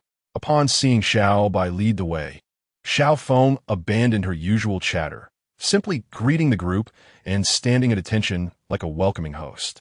Even the typically languid Bai squatted with remarkable posture, occasionally revealing a human-like smile. As they approached the terraced fields, Elder Zhong could no longer contain his excitement, quickening his pace. "Is this rice? It can actually grow in dry land," he exclaimed, holding a large ear of rice in awe, his eyes flickering between excitement and confusion. Noting the elder's heightened emotions, Xiao Bai quickly stepped forward to explain, "It is simply drought-resistant and has grown a bit larger. Please do not be overly excited." "How can I not be excited?" Elder Zhong replied, breaking open a rice grain the size of a fist, which sparkled like crystal in the sunlight. "This single grain can steam a bowl of rice." "Super rice, ha, super rice." Elder Yuan was already captivated by the first layer of terraced rice, unable to tear himself away. The others merely observed, aware that there were novices in this field. Although they were astonished by the size of the rice, they reasoned that no matter how large it was still merely rice, not some miraculous elixir. However, Elder Zhong, being an expert among experts, diligently collected soil and rice samples with the assistance of his aides, capturing important photographs along the way. "Father, it's time for a treat," came the soft, endearing voice of Xiao Bai from the courtyard. Xiao Bai could not help but twitch the corner of his mouth in response. Innocent words flowed forth as Xiao Bai, with an air of calmness, smiled at old Zhong, suggesting, "Shall we continue our research after we finish our meal?" Old Zhong, wholly engrossed in thoughts of rice, initially failed to respond. After several calls, he finally snapped back to reality. Instinctively wishing to decline, he noticed Jiang Guo and others gazing at him with eager anticipation. Reluctantly, he conceded, "Very well, let us dine first, and then swiftly return to our task." At Xiao Bai's dining table, a giant stone shaped like a grinding mill rested atop a circular pedestal. Its translucence and pure whiteness resembled jade, yet none present could identify the material. It exuded an air of natural elegance. Surrounding it were 10 stone chairs, each crafted from the same substance but differing in design. Upon closer inspection, one could discern 2 characters etched into the back of each chair: Ba, Dabao, Bao, and Jiao Bao, indicating that they typically sat according to these names. However, today was different. With old Zhong, his assistant, and the police officers Jiang Guo and Tang Wan, there were now 8 people seated, leaving only one vacant spot for Xiao Bai. Upon returning to the room, they found the table already laid with an array of dishes. 9 little ones were huddled in the kitchen, whispering secrets. "Jiao Bao, you're the youngest among us. The last seat is reserved for you, so behave," Dabao said in a tone befitting an elder brother, with the others nodding in agreement. Jiao Bao pouted, unwilling to comply. "The adults have serious matters to discuss. I want to play with my brother and sister." The standoff continued, with Dabao sighing dramatically, appearing distressed over his sister's stubbornness. Xiao Bai, with keen ears, overheard the children's chatter but feigned ignorance. After ensuring old Zhong and the others were seated, he lifted the jade pot and poured each person a cup of the viscous liquid, which resembled amber. "Life in the deep mountains is austere. Please do not take offense," Xiao Bai said, his smile warm and inviting. "Mr. Xiao, you flatter us. It is we who are intruding," old Zhong replied, feeling somewhat guilty. He then added, "And what are the little ones? Let us have them join us for the meal." Ba, we are going fishing. You must take good care of our guests." The Bao interjected politely as he entered the room. "Very well. Remember, everyone must eat a red fruit," he instructed. "We know, Ba. You are so verbose," he retorted, before skipping out of the room, only to return briefly to bow to the guests before bounding away once more. "Why not allow the little ones to eat first?" Tang Wan suggested, feeling a twinge of sympathy.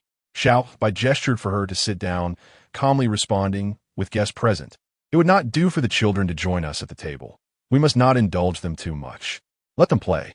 He then encouraged everyone, "Please, do not be shy. I raise this soup in lieu of wine, welcoming you all to my home." In light of Xiao Bai's hospitality, The guests lifted their stone cups. Although they were unaware of the nature of the golden liquid, they appreciated the host's kind gesture. Each took a sip, discovering it to be unlike any mundane beverage, either stimulating or sweet. The broth bore no particularly distinct flavor. The texture is exceedingly smooth, gliding down the throat into the stomach, leaving a hint of coolness in its wake. After a few moments, a delicate fragrance returns from the stomach, which invigorates the spirit and refreshes the mind. Xiao Bai, what is this soup? It's simply exquisite, inquired Tang Wan with curiosity. The others echoed her sentiments with unrestrained praise. Xiao Bai smiled slightly and replied, "It's the seven treasures soup." "Wow, so intricate. What are the seven treasures?" Tang Wan expressed her disbelief, noting that the mountains were rumored to be home to many rare herbs. If such a soup were to enter the market, it would undoubtedly carve out a niche in the beverage industry, potentially even becoming a mainstream drink. "What are the seven treasures?" Xiao Bai, slightly amused, explained, "This soup is brewed from the seven treasures, hence its name." Upon hearing Xiao Bai's explanation, the group was left astounded. Tang Wan, in particular, could hardly believe that the seven treasures, a mere 3-year-old child, could concoct such a delightful soup. Perhaps bedwetting would be a more fitting achievement. Chapter 12. The Enhancer of All Things. The treasure basin, not wishing to delve further into this matter. Xiao Bai picked up his chopsticks and began to invite everyone to enjoy the dishes. The table was adorned with 10 stone platters, all filled with an array of vegetables and fruits cultivated from their own backyard garden. "Please do not stand on ceremony," Xiao Bai said with a gentle smile. Everyone turned their gaze towards Elder Zhong, eagerly awaiting him to take the first bite.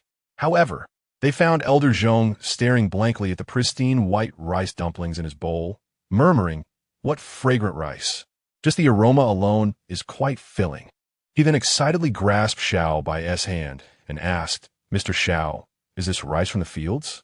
Xiao Bai nodded affirmatively, confirming, "Indeed, it is. The grains are slightly larger, just perfect for a bowl. Don't mind this old fellow. Hurry and enjoy the dishes." Elder Zhong chuckled at the group before carefully picking up a small mound of rice with his chopsticks and delicately placing it in his mouth, savoring each bite. Seeing Elder Zhong's enthusiasm, the others lost their appetite, staring wide-eyed at him. Elder Zhong's expression grew increasingly animated, and eventually, he slowly closed his eyes, tears streaming down the corners of his eyes. Time seemed to freeze at that moment. Aside from Xiao Bai, the others were left utterly bewildered. After a lengthy pause, Elder Zhong finally opened his somewhat clouded eyes and softly remarked, "I never imagined that in my lifetime I would be able to taste such exquisite rice." He grasped Xiao Bai's hand with fervor, exclaiming, "Mr. Xiao, I might as well be shameless. This technique must be shared so that all the people across the nation can enjoy such high-quality rice. Will you agree?" Faced with the elder's earnest and resolute gaze, Xiao Bai felt a tumult of emotions within. If such a technique truly existed, he would undoubtedly impart it to Elder Zhong without hesitation. Unfortunately, it was not merely a matter of technique. Xiao Bai could hardly disclose to Elder Zhong that the secret to cultivating such high-quality rice lay in his magical treasure basin that enhances all things.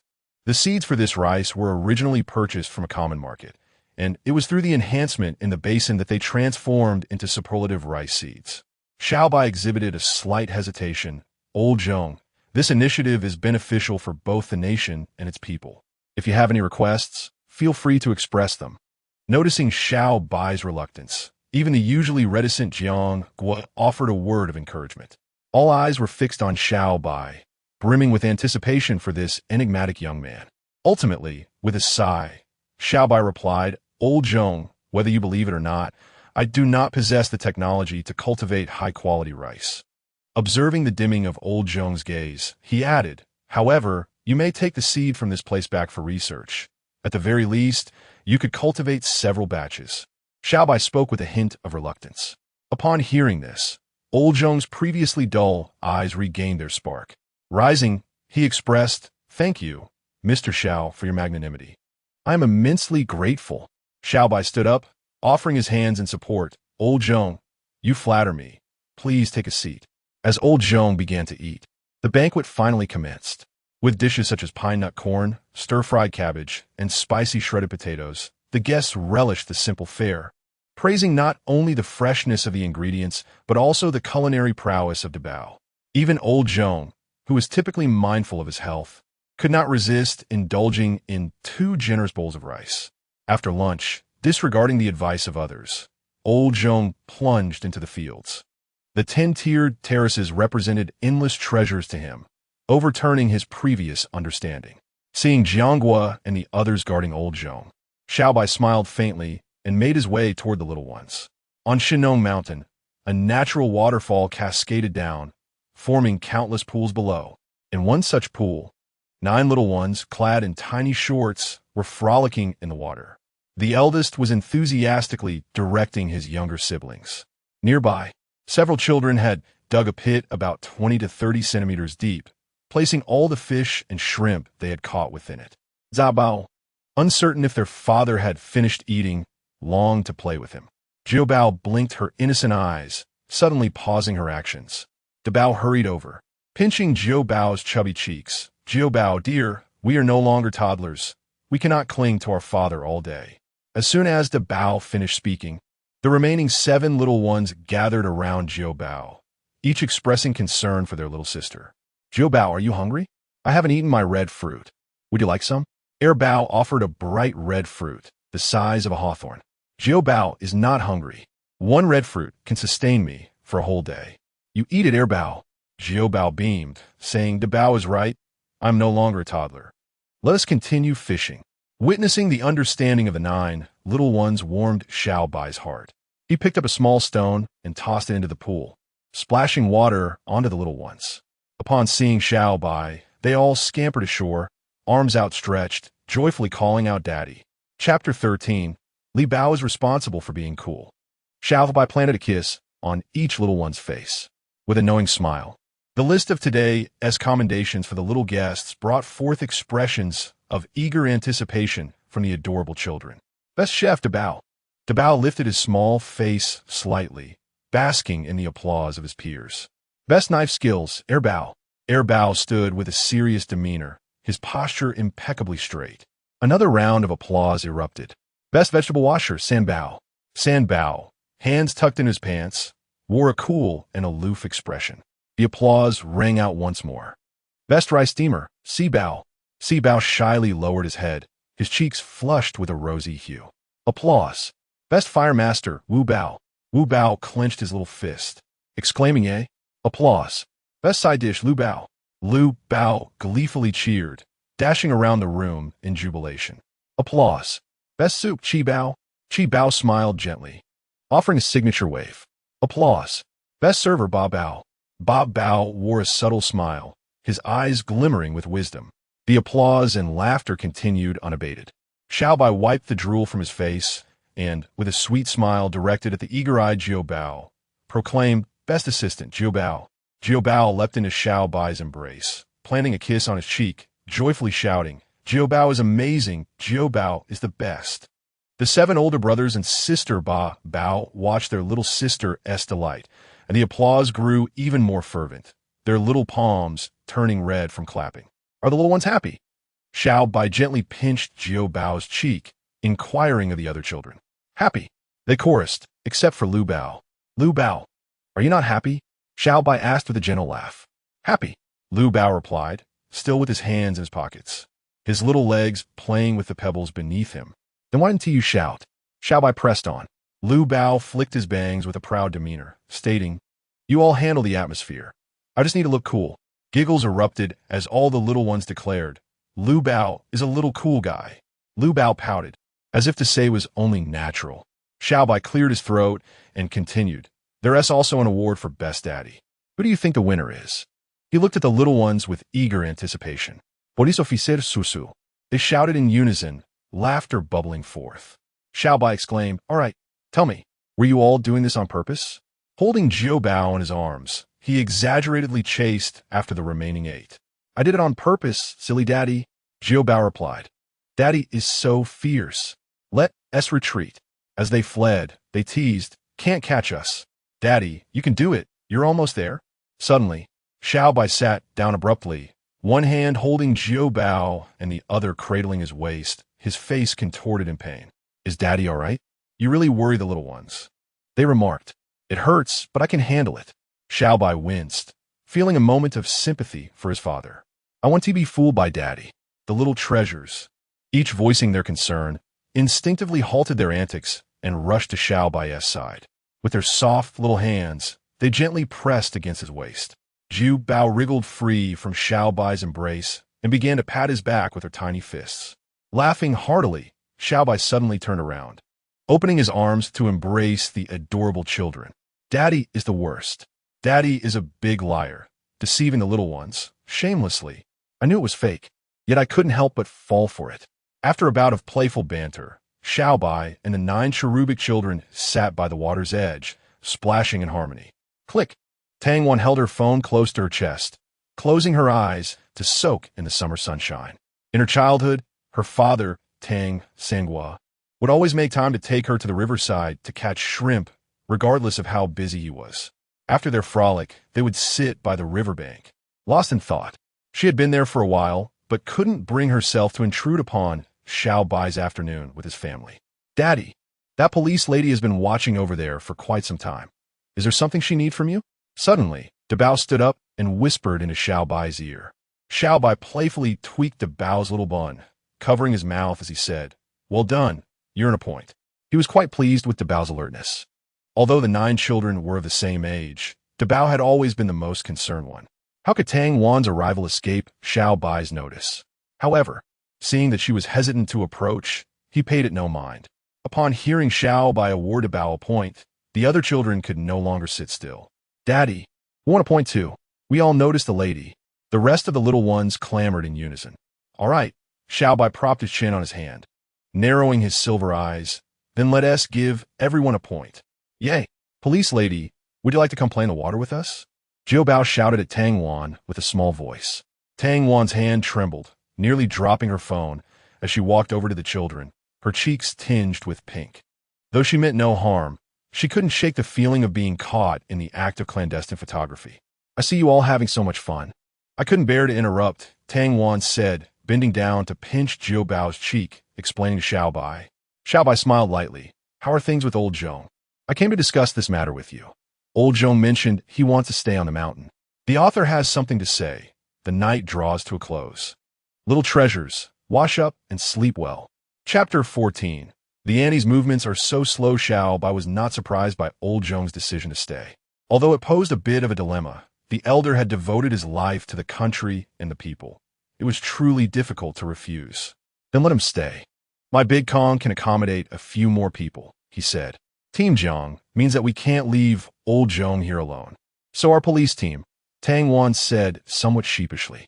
Before she could finish, Xiao Bai waved his hand dismissively. "You all want to stay? My little temple can't house that many deities." "Wait, let me finish." Tang Wan's face flushed as she said. "The police team decided to let me stay to take care of old Zhong. With so many male comrades, why must only one female comrade remain? That is not scientific." Xiao Bai remained calm, but his tone betrayed a hint of awkwardness. Tang Wan smiled sweetly. "You must believe in science." Xiao Bai thought to himself. "I didn't realize this little girl could hold a grudge." Previously, regarding the matter of the giant python, Xiao Bai advised Tang Wan to have faith in science. Now, she is returning the favor to herself. Tang Wan tidied her neat and crisp short hair, squinting her eyes, and said, "In truth, I took the initiative to stay behind. Elder Zhong and my family have been close friends for generations, and my father, the director, has repeatedly instructed me to ensure Elder Zhong's safety. I cannot control who stays." Xiao Bai, unfazed, remarked, "The crucial question is, where will we stay?" "Do not worry about that," Tang Wan replied. "Team Zhong has already descended the mountain and will bring Elder Zhong's research equipment back up tomorrow, along with some tents and supplies." Tang Wan leaned closer to Xiao Bai, her eyes crescent-shaped and sparkling with a mischievous gleam akin to that of a little fox. Xiao Bai took 2 steps back, warily asking, "What about tonight? Surely you wouldn't let a little girl like me sleep in the wilderness?" Tang Wan's face flushed a deeper shade of red. Although her personality was somewhat tomboyish, it was her first time jesting in such a manner with someone of the opposite sex, causing her heart to flutter. Tonight, I will sleep next to Elder Zhou. You can keep the little ones company, she declared. At least you have a conscience. Before Tang Wan could finish her sentence, Xiao Bai, with utmost seriousness, interjected, "Remember, no one is allowed to undress except for the little ones." "I would never undress," Tang Wan retorted angrily, lunging at Xiao Bai. Xiao Bai thought to herself, "Oh no, a little rascal." Her feet moved in what appeared to be a chaotic manner, barely evading Tang Wan's grasp. Not bad in terms of agility. But how do you compare to me, the champion of the police force?" Tang Wan's form shifted, and she instantly closed the distance again. Xiao Bai, though seemingly in a precarious situation, managed to dodge Tang Wan's attacks by mere inches each time, which only fueled Tang Wan's irritation.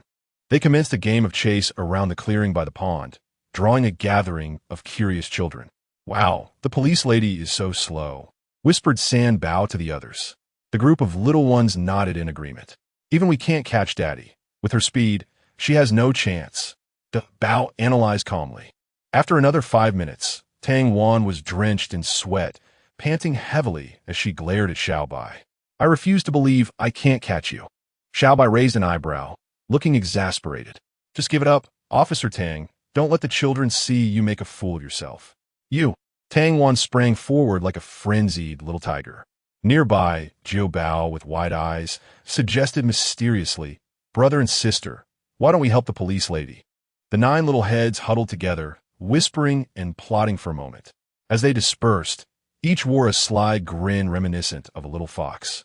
Just as Xiao Bai sidestepped to the edge of the pond, Jiu Bao shouted, "Action!" The 9 little ones sprang into action, dividing into 2 groups to grasp Xiao Bai's legs. "Police lady, we're here to help you. Quickly catch Daddy." Seeing this, Tang Wan was overjoyed.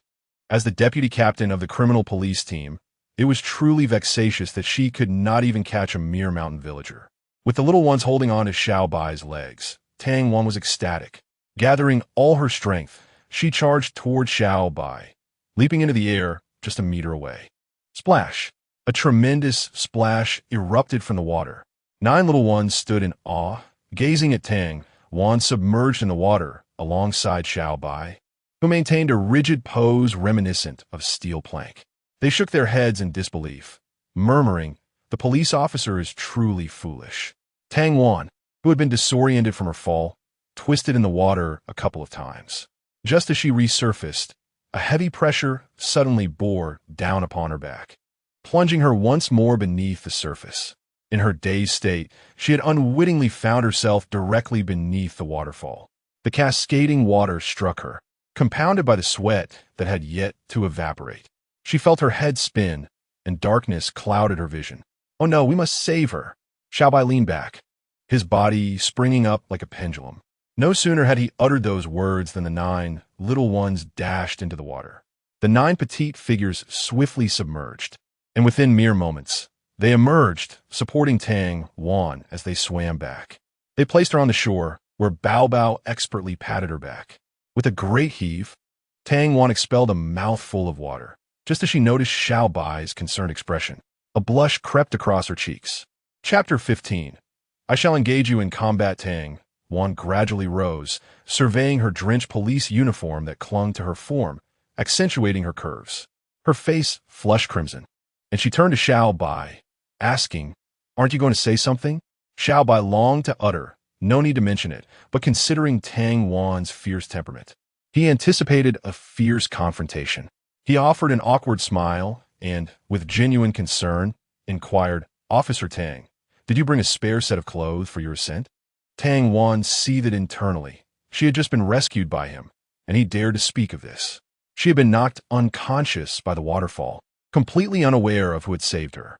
Yet, it was evident to her, even without a doubt, that it was Xiao Bai. After all, the little ones were merely 3 years old. How could they have dived beneath the waterfall to rescue her? "I shall fight you." Tang Wan lunged at Xiao Bai once more. Xiao Bai pondered, has this woman misunderstood something? Sighing, he lamented the onset of yet another brawl. Daba sat on the ground, his chubby hand pressed to his forehead in exasperation. The other little ones nodded in agreement. "Xiao Bai, if you are a man, then stand still." Tang Wan gasped, her chest heaving. "Is this man slippery as an eel? Why can't I catch him?" Xiao Bai remained unfazed, replying nonchalantly, I'm the father of these 9 adorable children. Does that not affirm my masculinity? If you are a man, then do not move. If you do not come up, I shall not stay still. Why should I let you come up? I intend to. Then I shall move. I will engage you in combat. Daba and Erbao quietly covered the ears of Bao Bao and Zhu Bao, whispering to the other little ones, alas, do not let the younger ones hear such fierce word from Annie. The rest of the little ones nodded in agreement. Zhu Bao looked perplexed. Daba, please remove your chubby hand. Reluctantly, Daba released his grip. Zhu Bao, let us return home.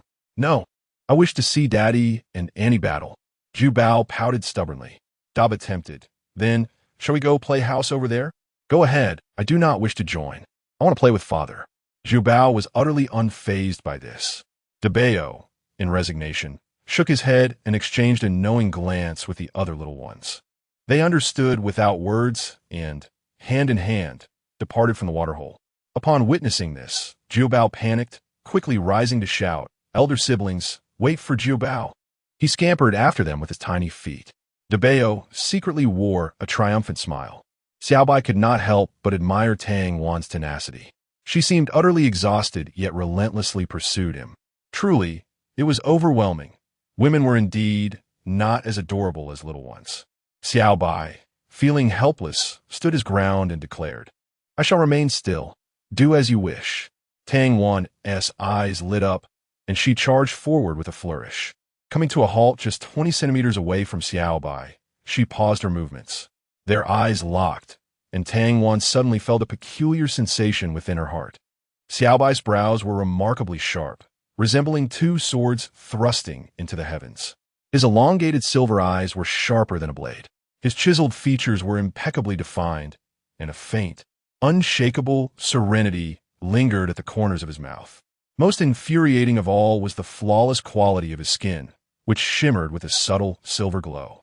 Unintentionally, Tang Wan found her face inching closer, nearly able to hear Xiao Bai's heartbeat.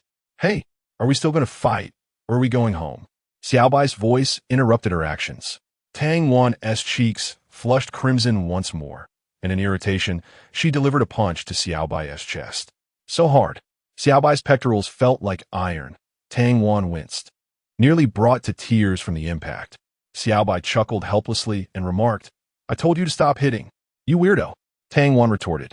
She watched as Xiao Bai made his way to the small water pit the little ones had dug, returning all the fish and shrimp to the waterfall. Confused, Tang Wan asked, why not take them back to eat? These are the little ones' friends. They must have forgotten to return them to the waterfall in their haste, Xiao Bai replied. As he placed the last river shrimp back into the waterfall, Tang Wan experienced a strange illusion, as if the shrimp had waved its pincers goodbye before disappearing entirely. What about the little ones who want to eat meat? Tang Wan inquired, voicing a question she had pondered during their earlier meal. Xiao Bai smiled nonchalantly and answered, meat. What is so delectable about it? Not eating meat could impede their nutritional intake, affecting their healthy development. Tang Wan expressed concern. High-quality protein can be obtained from legumes, which also contain abundant dietary fiber. Is that not better? Xiao Bai replied with a calm demeanor.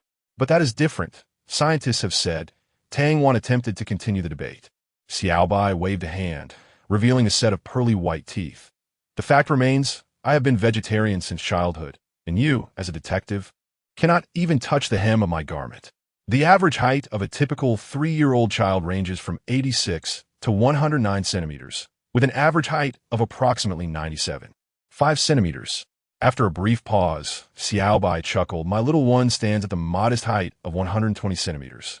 Furthermore, it was indeed the little ones who rescued you from beneath the waterfall. Tang Wan exclaimed, this is impossible. You cannot deceive me. Suddenly placing her hand upon Xiao Bai's chest, she cast him a fierce glance and declared, all right, now we are even. Chapter 16. Should I remind you about the revealing points? Observing Tang Wan's flustered retreat, Xiao Bai could only smile in resignation. This woman truly was something else. He glanced at his own handsome visage reflected in the pool, pondering how much trouble he had unwittingly invited upon himself. After splashing water upon his face, he strolled home with an air of nonchalance. Old Zhong was still laboring in the fields, and the more he researched, the more he was astounded. The perfection of these crops was nothing short of extraordinary. The quality of the soil far surpassed that of the Black Land by a considerable margin. Even more astonishing was the fact that only these 10 terraced fields possessed such superior soil. This could not possibly be mere coincidence. Old Joan resolved to have a thorough discussion with Xiao Bai. Tang Wan sat in the courtyard, fuming.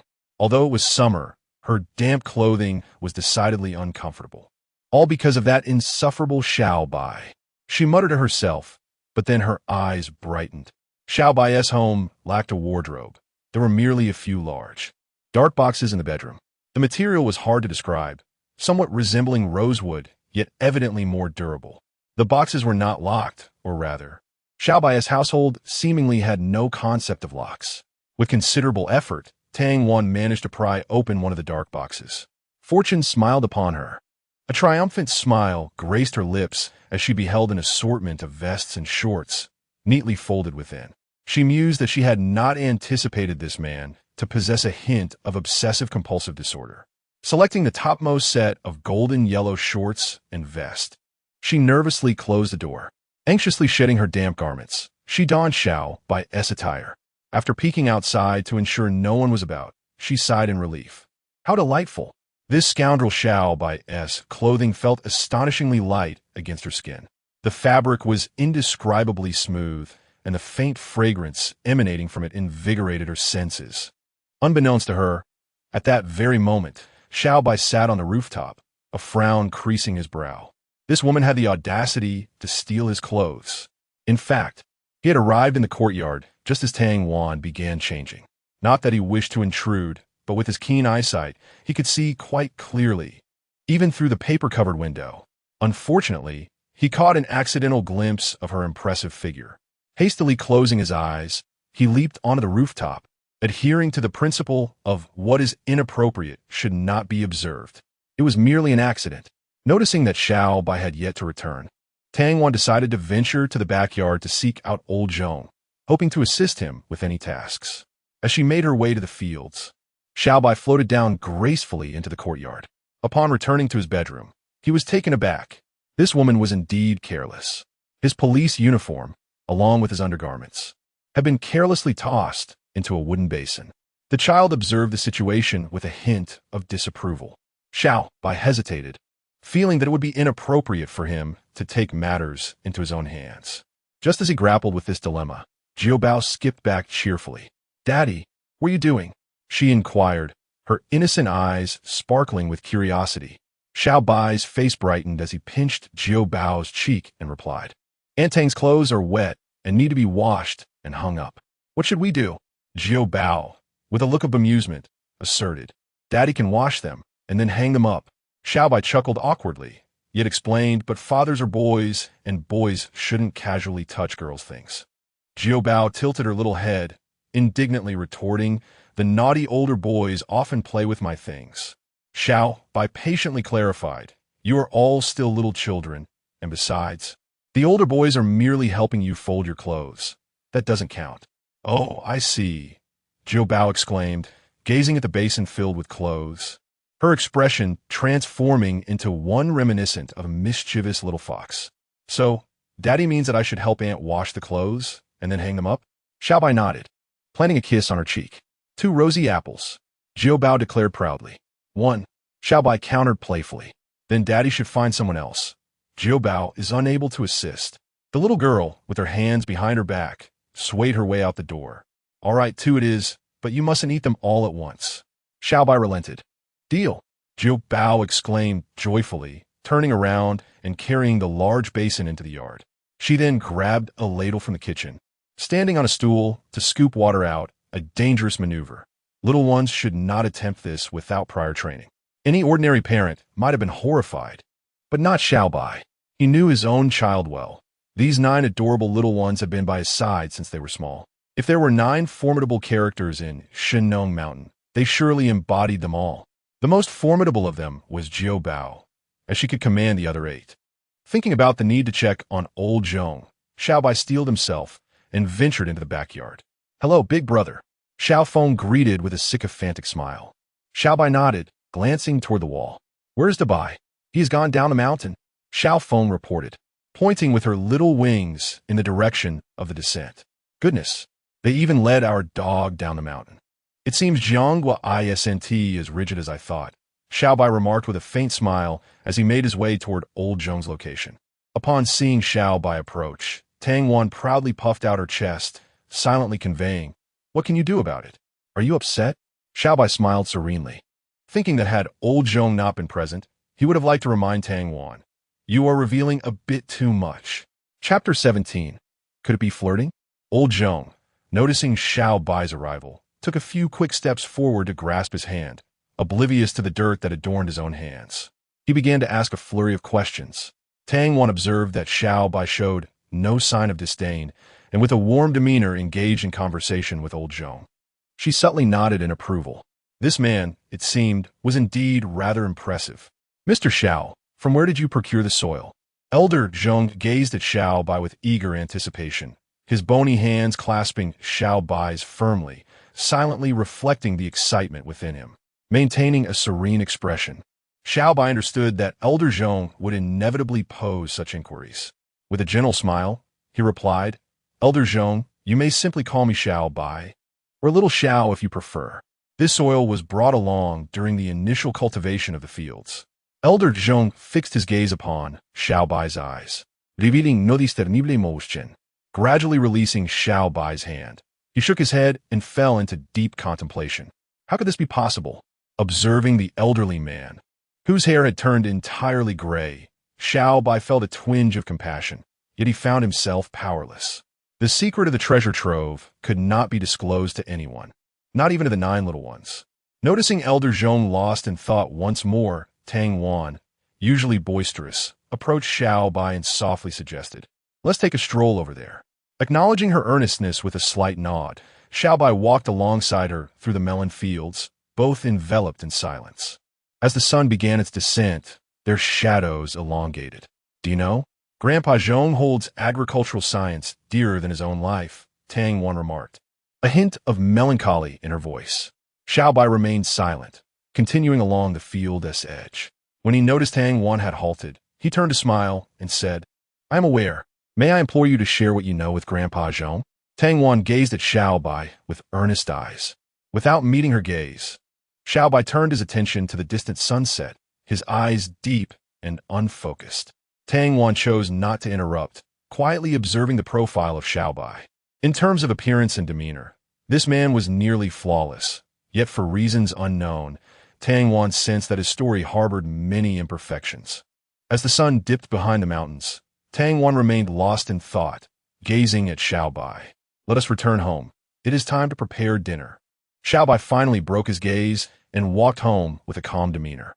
A flicker of disappointment crossed Tang Wan's face as she trailed behind him, her eyes slightly reddening.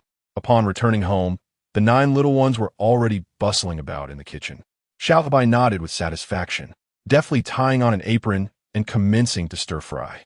"Xiao Bai, I'm going to kill you." Tang Wan's furious shout suddenly echoed from the courtyard. With a resigned expression, Xiao Bai stepped outside, spatula in hand. "Officer Tang, what have you taken offense to this time?" Tang Wan pointed at the clothes hanging on the rack, including her own undergarments, her face paling with anger. "Why did you touch my underwear? How indecent!" Sighing in exasperation, Xiao Bai returned to the kitchen to continue cooking. "You scoundrel, come back here."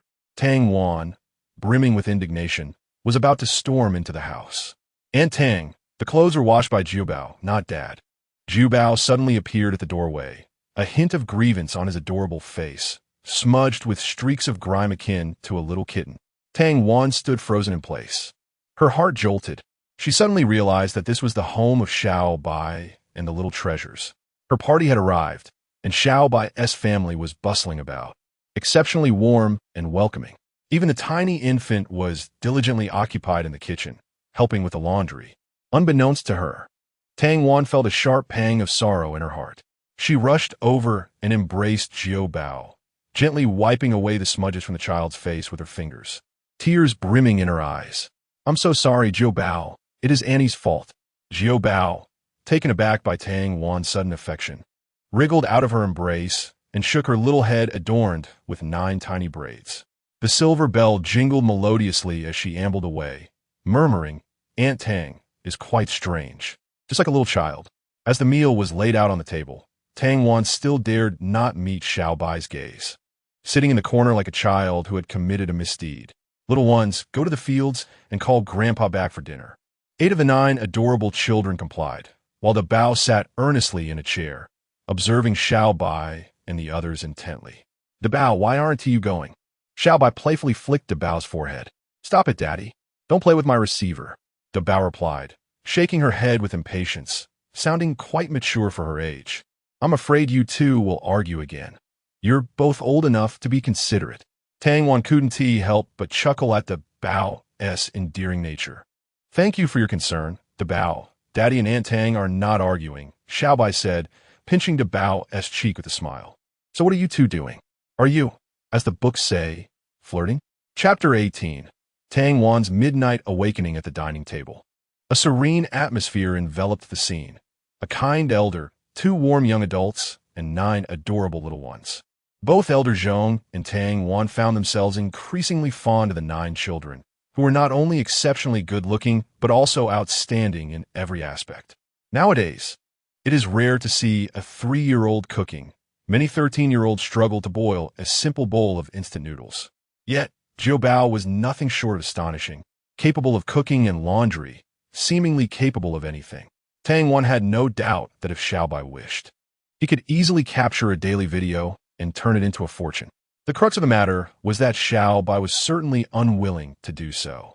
Why did he choose to live a humble life in this vast mountain? As night deepened, Tang Wan found comfort under the blanket provided by Xiao Bai and soon fell into a peaceful slumber. In her dreams, however, she experienced a nightmare. In the dream, Xiao Bai stood atop a mountain, drenched in blood. His once silver eyes and hair had turned a crimson hue. In his hand, he wielded a long red blade. Hadyating amuna sinyoha. The entire Shinong mountain was awash in blood, littered with corpses. Suddenly, Xiao Bai swung the blade, sending a crimson arc slicing towards her. "No!" Tang Wan cried out in her dream, jolting awake in an instant, illuminated by the faint moonlight seeping into the room. Tang Wan felt a wave of relief wash over her. It turned out to be merely a dream. She glanced again at the 9 adorable little ones, each soundly asleep. Yet, a lingering unease prompted her to look towards the other side of the earthen bed where Xiao Bai had been. To her shock, he was nowhere to be found, nor was Elder Zhong. The remnants of sleep vanished from Tang Wan's mind as she donned her shoes and stealthily exited the room.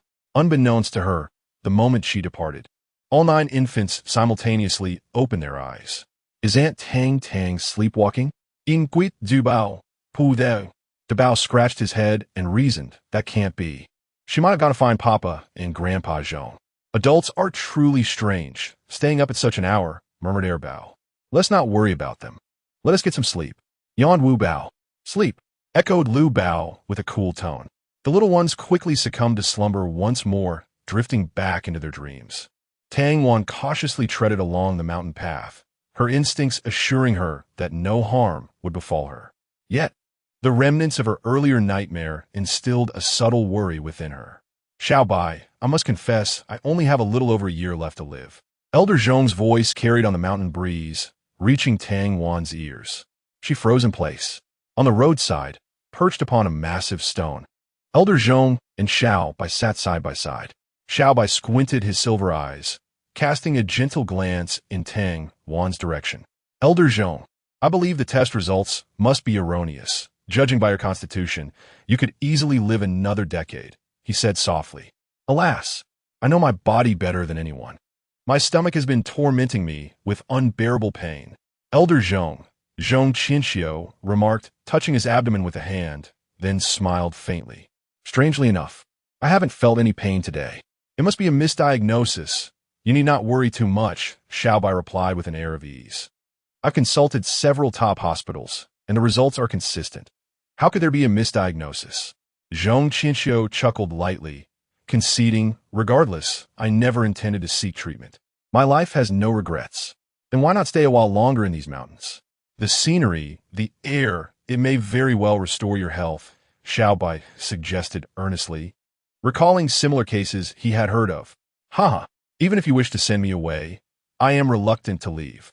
Elder Zhong teased, adding, before I close my eyes for the last time, I must uncover your secret. What secrets could I possibly have? Xiao Bai feigned innocence. Enough of that. Let us return to sleep. Elder Zhong rose to stretch his limbs, adding, otherwise, if Tang Wan wakes and finds us missing, she will surely become frantic. Xiao Bai chuckled resignedly and stood up as well. Grandpa Zhong, you shouldn't speak of your granddaughter like that. Tang Wan approached with reddened eyes. Burying her head into Zhong Qianqiu's embrace, her shoulders trembling with silent sobs.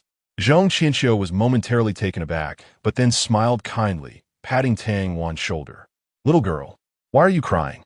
Tang Wan felt a surge of emotion, releasing her grasp on old Master Zhong as her voice quivered. Grandfather Zhong, I have heard everything. Little girl, when did you learn to eavesdrop? Old Master Zhong gazed serenely at the starry sky and said, do not fret, my dear. You must keep this a secret for Grandfather Zhong. Tears streamed down Tang Wan's cheeks once more as she grasped Zhong Qianqiu's hand, sobbing, Grandfather Zhong, let us descend the mountain and seek treatment. What is there to treat? I am in the late stages of gastric cancer. I do not wish to leave this world tethered to tubes, old Master Zhong replied, winking. If I must die, let it be here on Shinong Mountain. Watching Xiao Bai tend to his fields. Chapter 19. Xiao Bai cuts the dragon whiskers Tang Wan, and Xiao Bai assisted old Master Zhong back to his room. The old man's breathing gradually steadied as he slipped into slumber. Xiao Bai, however, found himself restless, unable to sleep. As dawn broke, he donned a tank top and shorts, stepping out alone. He listened intently. The surroundings were silent. In a flash, Xiao Bai darted to the top of the Shinong waterfall. Suddenly, a massive black one-horned python emerged, peering at Xiao Bai with an ingratiating expression. Upon closer inspection, the python had developed 2 small claws and was bowing in a gesture of respect. Little Black, I require a strand of your dragon whiskers, Xiao Bai said, observing the python's lengthy whiskers beneath its nose. After a moment's hesitation, Little Black obediently lowered its head before Xiao Bai. With a swift motion, Xiao Bai extracted a 1mm whisker, which now lay in his hand. Little Black winced in pain, gazing at Xiao Bai with a pitiful expression. Xiao Bai stroked its large head and offered it a glowing red fruit. Little Black's eyes brightened, and it presented the entire whisker to Xiao Bai. 1mm is sufficient. Now return and refrain from venturing out hastily, Xiao Bai said with a wry smile. Little Black nodded with a hint of disappointment before plunging back into the water. Xiao Bai leaped gracefully, his body tracing a silver arc through the air before landing lightly in the terraced fields. By the time Tang Wan and the others awoke, Xiao Bai had prepared breakfast. Each person had a bowl of simple pumpkin porridge and a plate of pickled cucumber strips.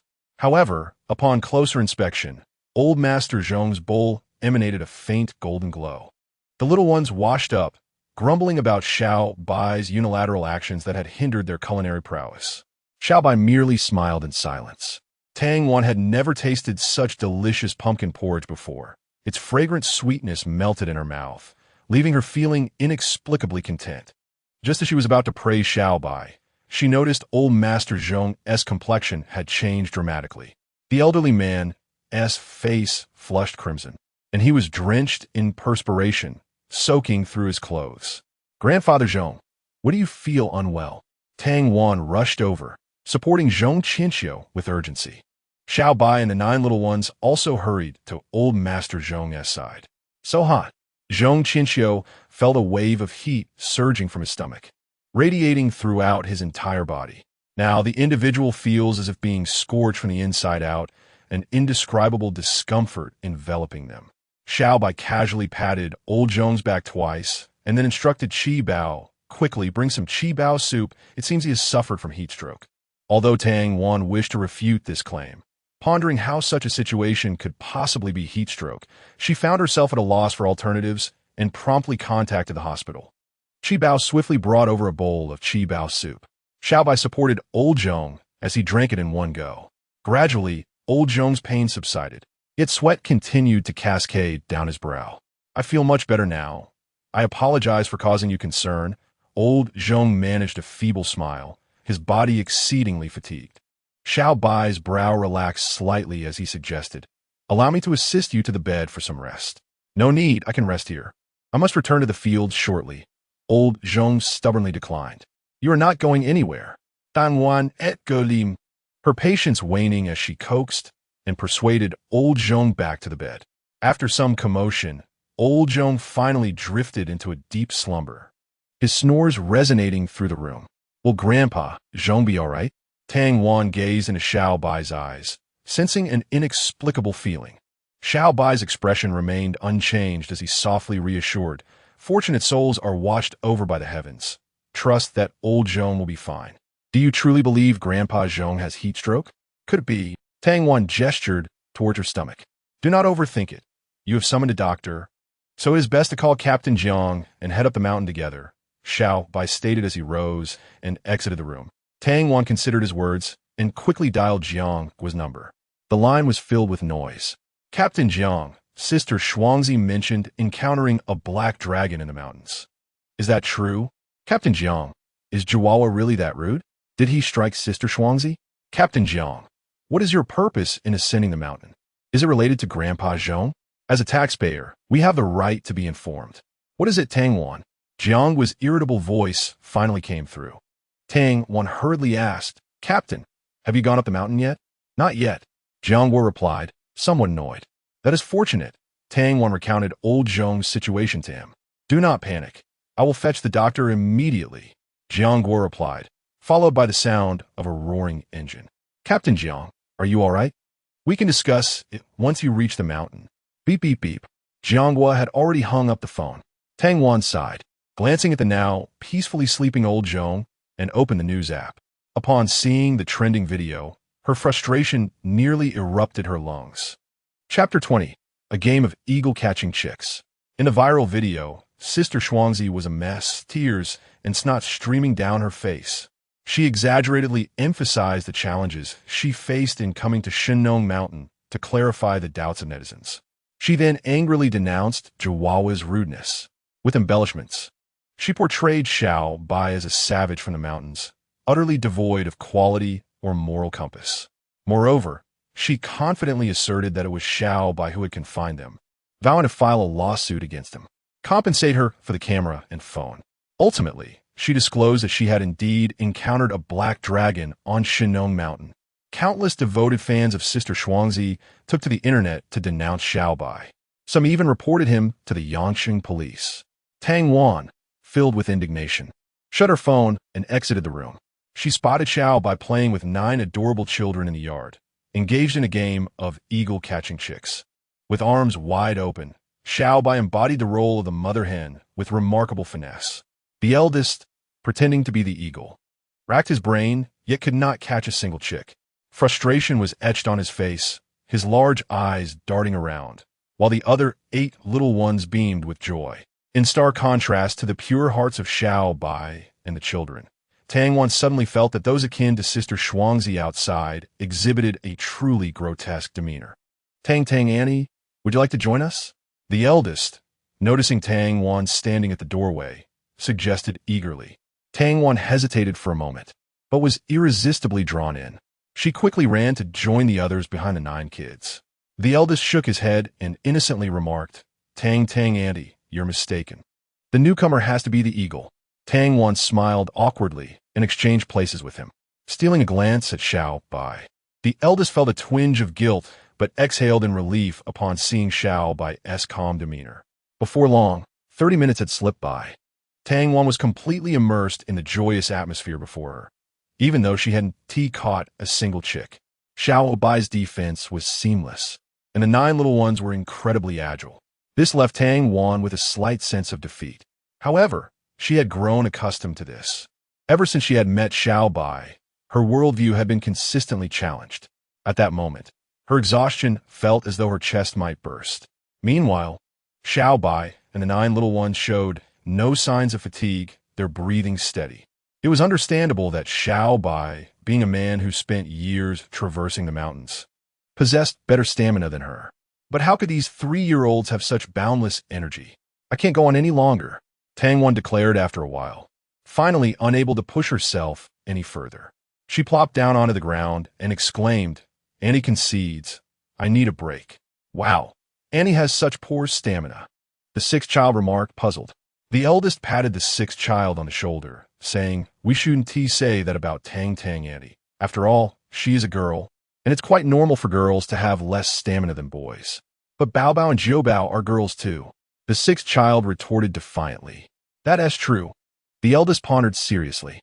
At that moment, Jiu Bao approached with concern, taking Tang Wan's hand and reassuring her, Tang Annie, don't be discouraged. As long as you eat well and exercise, you could be as strong as Jiu Bao." Hearing Jiu Bao's words, Tang Wan wished she could find a crack in the ground to hide in, feeling as if she had been scorned by a 3-year-old. She shot a resentful glare at Xiao Bai, who sighed helplessly, feeling wrongfully accused by her gaze. "Xiao Bai, how long have you been living in seclusion on Shinong Mountain?" Tang Wan suddenly inquired, her long lashes fluttering with curiosity. Xiao Bai gazed at the 9 infants and remarked with a gentle smile, "When we ascended the mountain, these 9 little ones were still in swaddling clothes. It must have been quite challenging back then, especially for a man like you, to care for 9 babies." Tang Wan couldn't help but display a look of concern. Although she had never cared for children, the mere thought of it was overwhelming. Fortunately, Xiao Bai continued with a serene expression, "The 9 babies are remarkably understanding. They have never caused me any trouble." As they conversed, the 9 infants had already surrounded Xiao Bai, each extending their chubby little hands to engage him in playful activity. Xiao Bai closed his eyes, relishing the moment. "Tang Wan, how is old Master Zhong?"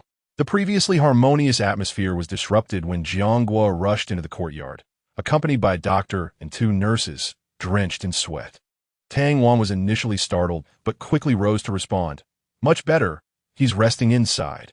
Jianghua, visibly anxious, tightly grasped Zhang Xinglin's hand. Zhang Xinglin's expression was grave.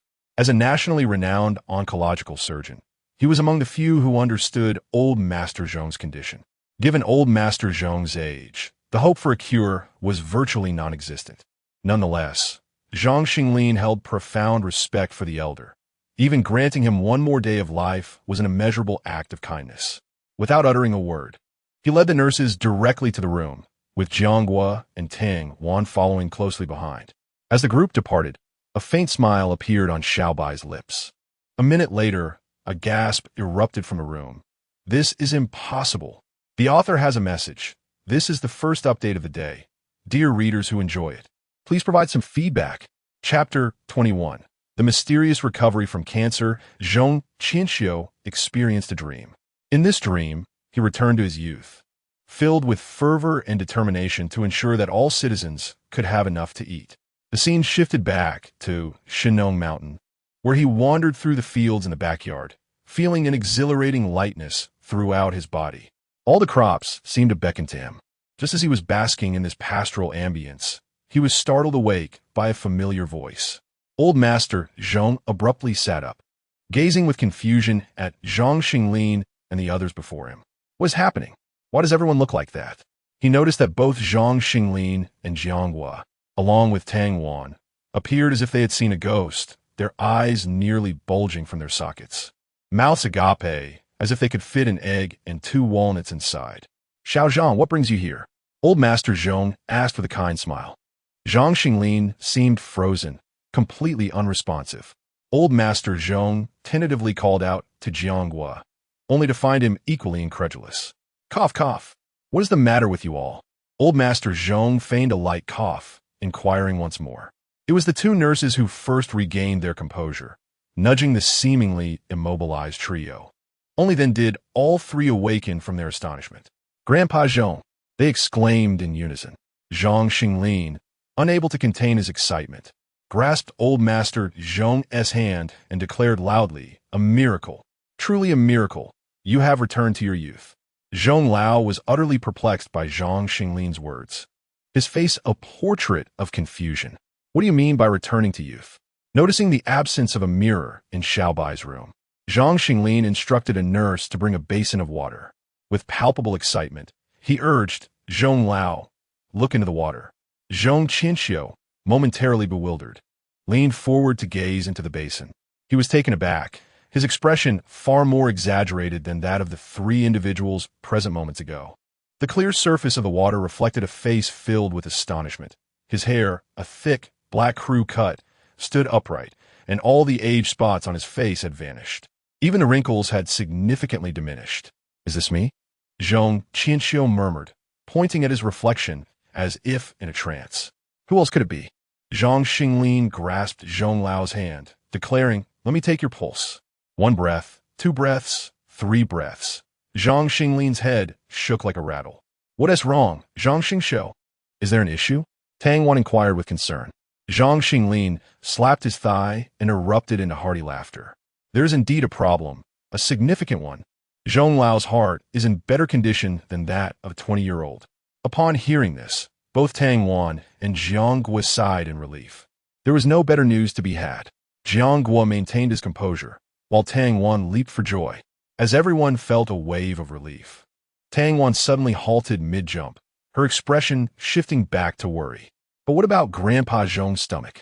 Zhang Xinglin's previously relaxed brow furrowed at her words. "Xiao Wang, Xiao Li, ensure that Zhong Lao is not on an empty stomach and prepare the most advanced gastric scanner." The two promptly retrieved the necessary equipment to begin their examination of Zhong Lao. Tang Wan's heart raced, the juxtaposition of joy and sorrow being particularly hard to bear. Time passed slowly, the room enveloped in silence, as everyone dared not even breathe. After 10 minutes, the scanning concluded, and all eyes were fixed expectantly on Zhang Xinglin. Grasping the few strands of hair remaining on his head, he muttered incessantly, "How can this be? How can this be? Zhang Xingxiu, please speak. I can hardly bear the suspense." Tang Wan exclaimed, unable to contain herself. Zhong Lao smiled gently, reassuringly saying, "Xiao Zhang, there is no need for concern. This is not my first examination. I can endure. Zhong Lao, your stomach is in excellent health. There is absolutely no sign of malignancy." Zhang Xinglin's eyes widened, staring at Zhong Qianxiu in bewilderment. Zhong Qianxiu, momentarily taken aback, shook his head with a wry smile. "Xiao Zhang, spare me the pretense. What is the actual situation? How much longer do I have to live?" Breathing heavily, Zhang Xinglin solemnly replied, "Zhong Lao, I swear on my life, your stomach is completely fine. Not only is there no cancer, but not even a stomach ulcer." Zhong Lao found himself momentarily speechless. While he had long accepted the reality of life and death, who would not wish to live a few more years? Is that truly the case? Zhong Lao questioned, still struggling to believe. "Absolutely, without a doubt," Zhang Xinglin exclaimed, slapping his thigh in excitement. "With your current health, living another 10 or 20 years will be a breeze." With a single utterance, laughter erupted from everyone in the room. "Father, what are the guests laughing about?" Xiao Bai inquired curiously, tilting his head in the yard. Xiao Bai smiled faintly and patted Xiao Bai's head, saying, "Perhaps Grandpa Zhong has awakened." "Father, why did you say this morning that Grandpa Zhong suffered from heat stroke?" Qi Bao asked, her face a mask of confusion. Xiao Bai gently pinched Qi Bao's cheek, placing a finger on her sharply defined lips. "Xiao, Grandpa Zhong is indeed suffering from heat stroke. Do you understand?" Qi Bao blinked her eyes and huffed. "I don't think so." "What do you think it is then?" Xiao Bai inquired with a gentle smile. Qi Bao confidently replied, "Spring returning to withered trees." "Ha ha, you are quite the clever one." Xiao Bai chuckled, patting Qi Bao's shoulder. "But it's a secret." Qi Bao nodded, immediately spreading her palms, her face brimming with pride. 9 red fruits. Xiao Bai's expression turned pensive. "Isn't that a bit greedy?" "Not at all. There are 9 of us, 1 for each. And Father only needs to silence the mouths of the 9 little ones." Qi Bao's eyes curved into crescents, radiating wisdom. "Deal." Xiao Bai gritted his teeth. "Ha ha, Qi Bao is truly remarkable." The other 8 adorable children cheered as they lifted Qi Bao and exited the yard. "Little rascal," Xiao Bai affectionately muttered. "Xiao Bai, was it you?" A complex voice called from behind, belonging to Tang Wan. Author's note: there will be another chapter tonight. Thank you for your support, dear readers. May things continue to improve. Chapter 22. The two beauties in the villa. Xiao Bai gently turned his head. Before him was Tang Wan's tear-streaked face. "What do you mean, was it you?" Xiao Bai raised his eyebrows slightly, asking calmly.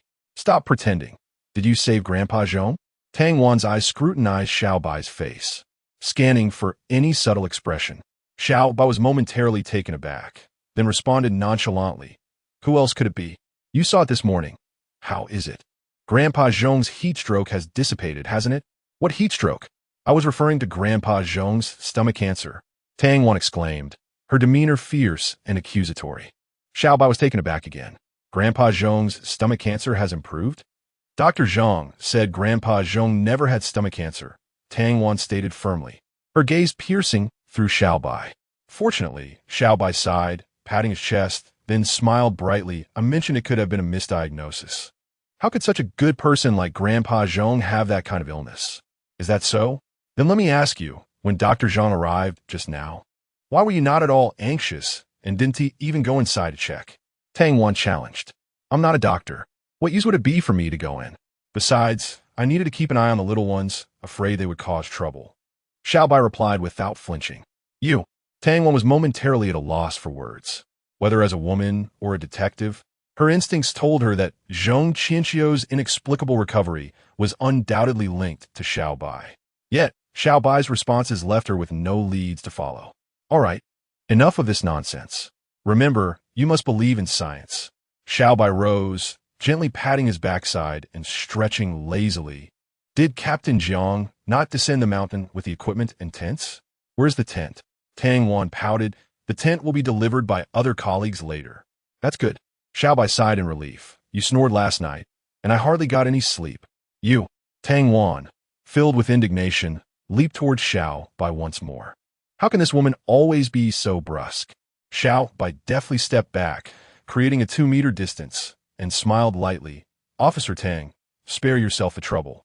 Tang Wan stamped her foot in frustration. You still have the audacity to laugh. Do you know how much the online community despises you right now? Oh, Xiao Bai's expression returned to calm as he gestured for her to continue. Without hesitation, Tang Wan took out her phone and played a video of Sister Shuangzi for him, along with the hundreds of thousands of furious comments beneath it. After watching, Xiao Bai remained unfazed. He stood up and declared boring, and then casually exited the courtyard. Tang Wan hurried after him, grabbing his arm. Aren't you angry? I'm about to explode. Will anger be of any use? Xiao Bai raised an eyebrow, offering a faint smile.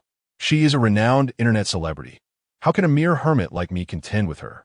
Inside Villa Number 3 at Half Mountain Lake, the brightly lit, 3-story-high living room showcased a massive screen where Sister Shuangzi was lamenting with a sorrowful expression. 2 figures, one clad in black and the other in white, sat quietly on the sofa. Shenemo Nong, dressed in professional black attire, paused the television and, with her red lips parting slightly, declared, Qing Shuang. This woman must not be allowed to remain.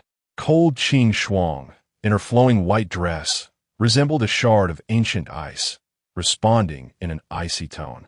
She should have been dealt with last time. If it weren't for Xiao Bai's concerns are valid. The demise on the mountain would indeed complicate matters. Shenemo Nong remarked, delicately swirling her wine glass before downing it in one gulp. Then let her perish at home. Cold Qing Shuang rose directly and approached the window, her feet lifting off the ground as she swiftly vanished from the villa. Shenemo Nong sat comfortably on the sofa, a slight smile gracing her lips. This third one just can't seem to walk back through the door. As the name suggests, Half Mountain Lake Villa was constructed atop a mountainside. Cold Qing Shuang moved with remarkable speed, soon arriving at the foot of the mountain, filled with a murderous intent as she made her way toward the happiness community, Sister Shuangzi's residence. Zhen Shuang was in high spirits today. Gazing at the long string of numbers in her mobile banking app, she wore a smug smile. She had never anticipated receiving such a substantial sum to tarnish that 9-baby father. Who cares? After completing this transaction, I can finally upgrade to a larger house.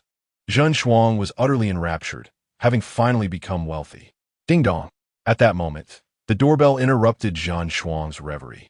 With a displeased expression, she slipped on her slippers and peered through the peephole. The corridor appeared empty, devoid of any presence. Zhen Shuang felt a twinge of unease. In her 2 years as an internet celebrity, while she had amassed a legion of fervent fans, she had also ensnared many in her web for the sake of popularity. She feared retribution from her victims.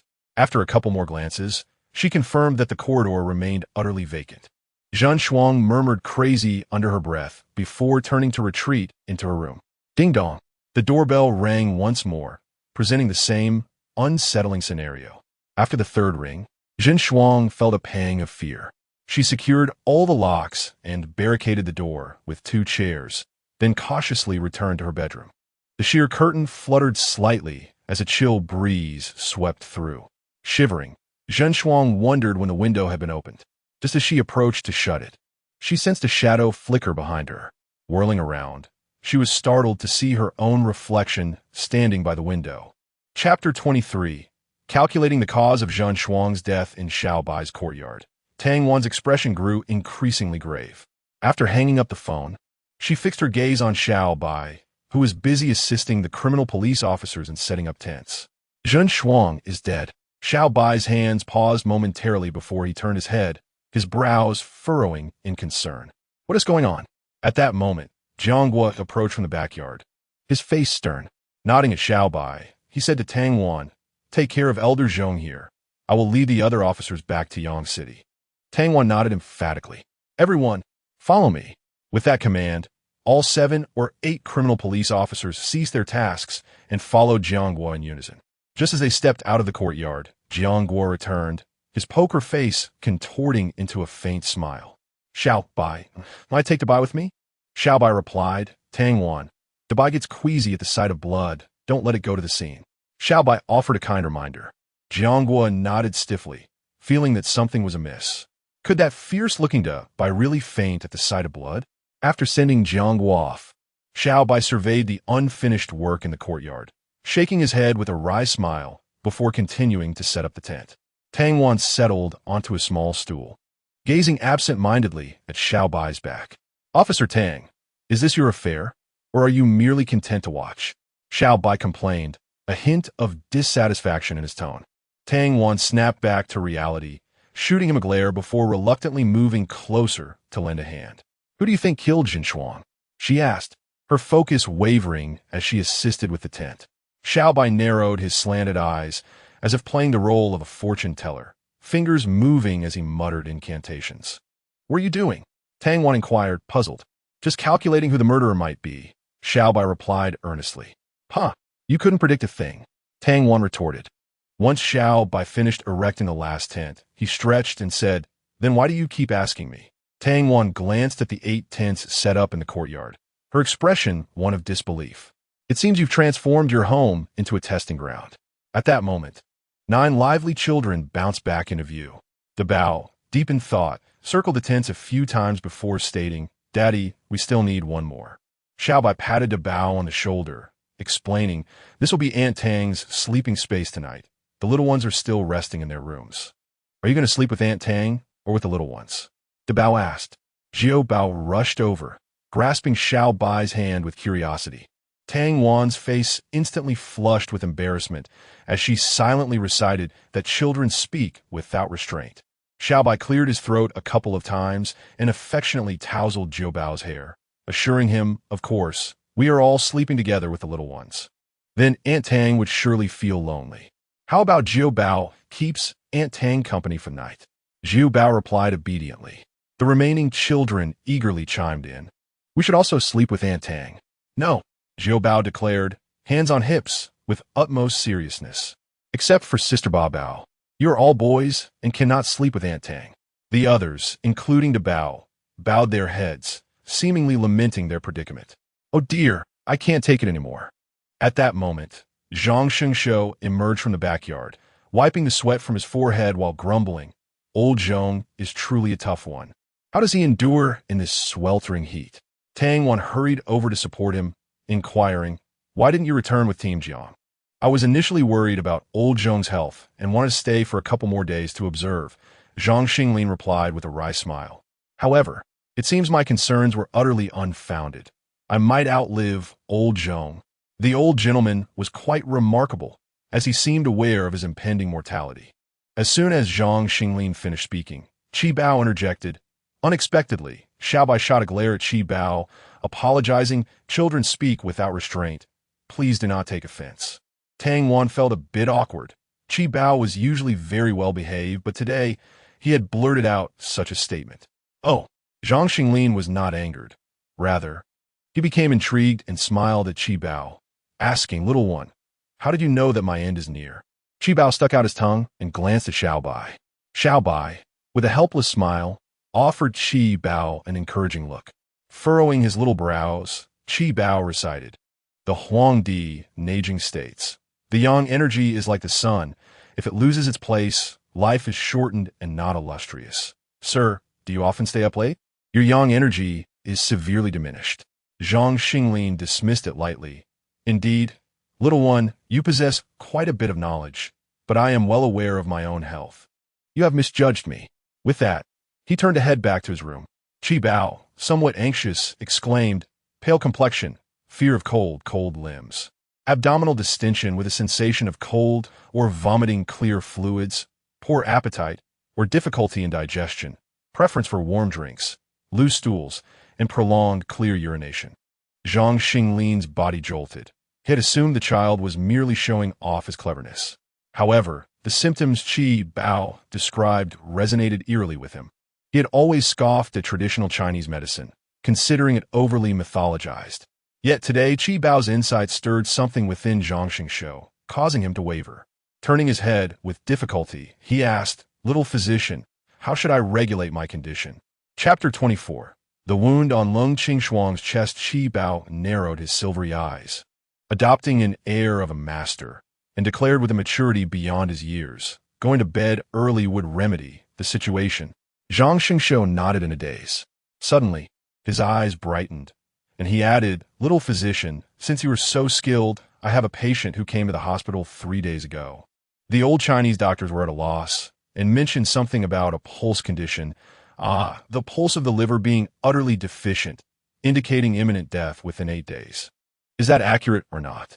Upon hearing this, Qi Bao, with a rather serious demeanor, pinched his chubby hands twice and declared, "It is not the 8th day, but today." Chuckling, he added, "Little one, when I departed, the patient's condition was quite stable. I am confident he can live for another 6 months." No sooner had he spoken than the phone rang. Zhang Xinshou, upon hearing the news, dropped the phone in shock, muttering, "The patient has died." Tang Wan's eyes widened in disbelief. Was Qi Bao's mouth truly blessed? Xiao Bai furrowed his brows and said, "Debao, take your younger siblings outside to wash up. You all reek of sweat." Debao nodded obediently, rallying the little ones, who cheered as they left. Moments later, Zhang Xinshou suddenly came to his senses and called out, "Little physician, wait for me. I have cases to discuss. I wish to become your disciple." Xiao Bai, shaking his head in resignation, settled back in the tent. Tang Wan approached, sitting beside Xiao Bai, her brows knitted in confusion. Can Qi Bao truly comprehend the Huangdi Neijing? Isn't it merely a matter of having eyes? Xiao Bai, unconcerned, replied, "Having eyes does not guarantee understanding." Tang Wan wanted to retort, but found herself at a loss, for he indeed possessed an air of superiority. With gritted teeth, she insisted, then explained why that patient died today. The pulse was truly weak. One must perish by the 8th day. However, today belongs to metal, while the liver corresponds to wood. From a perspective of the 5 elements, metal overcomes wood. Thus, death occurred today, Xiao Bai stated calmly. Is it really so miraculous? Tang Wan was taken aback by Xiao Bai's articulate explanation. He continued earnestly, "This is also science. Do you think our ancestors spent millennia idly studying yin and yang, the 5 elements, for no reason?" Surprisingly, Tang Wan refrained from rebuttal. Any lingering doubts she had about Xiao Bai's abilities were now fully dispelled. He was undoubtedly extraordinary, and the 9 little ones were equally gifted. Each one of them could generate explosive headlines. Indeed, headlines.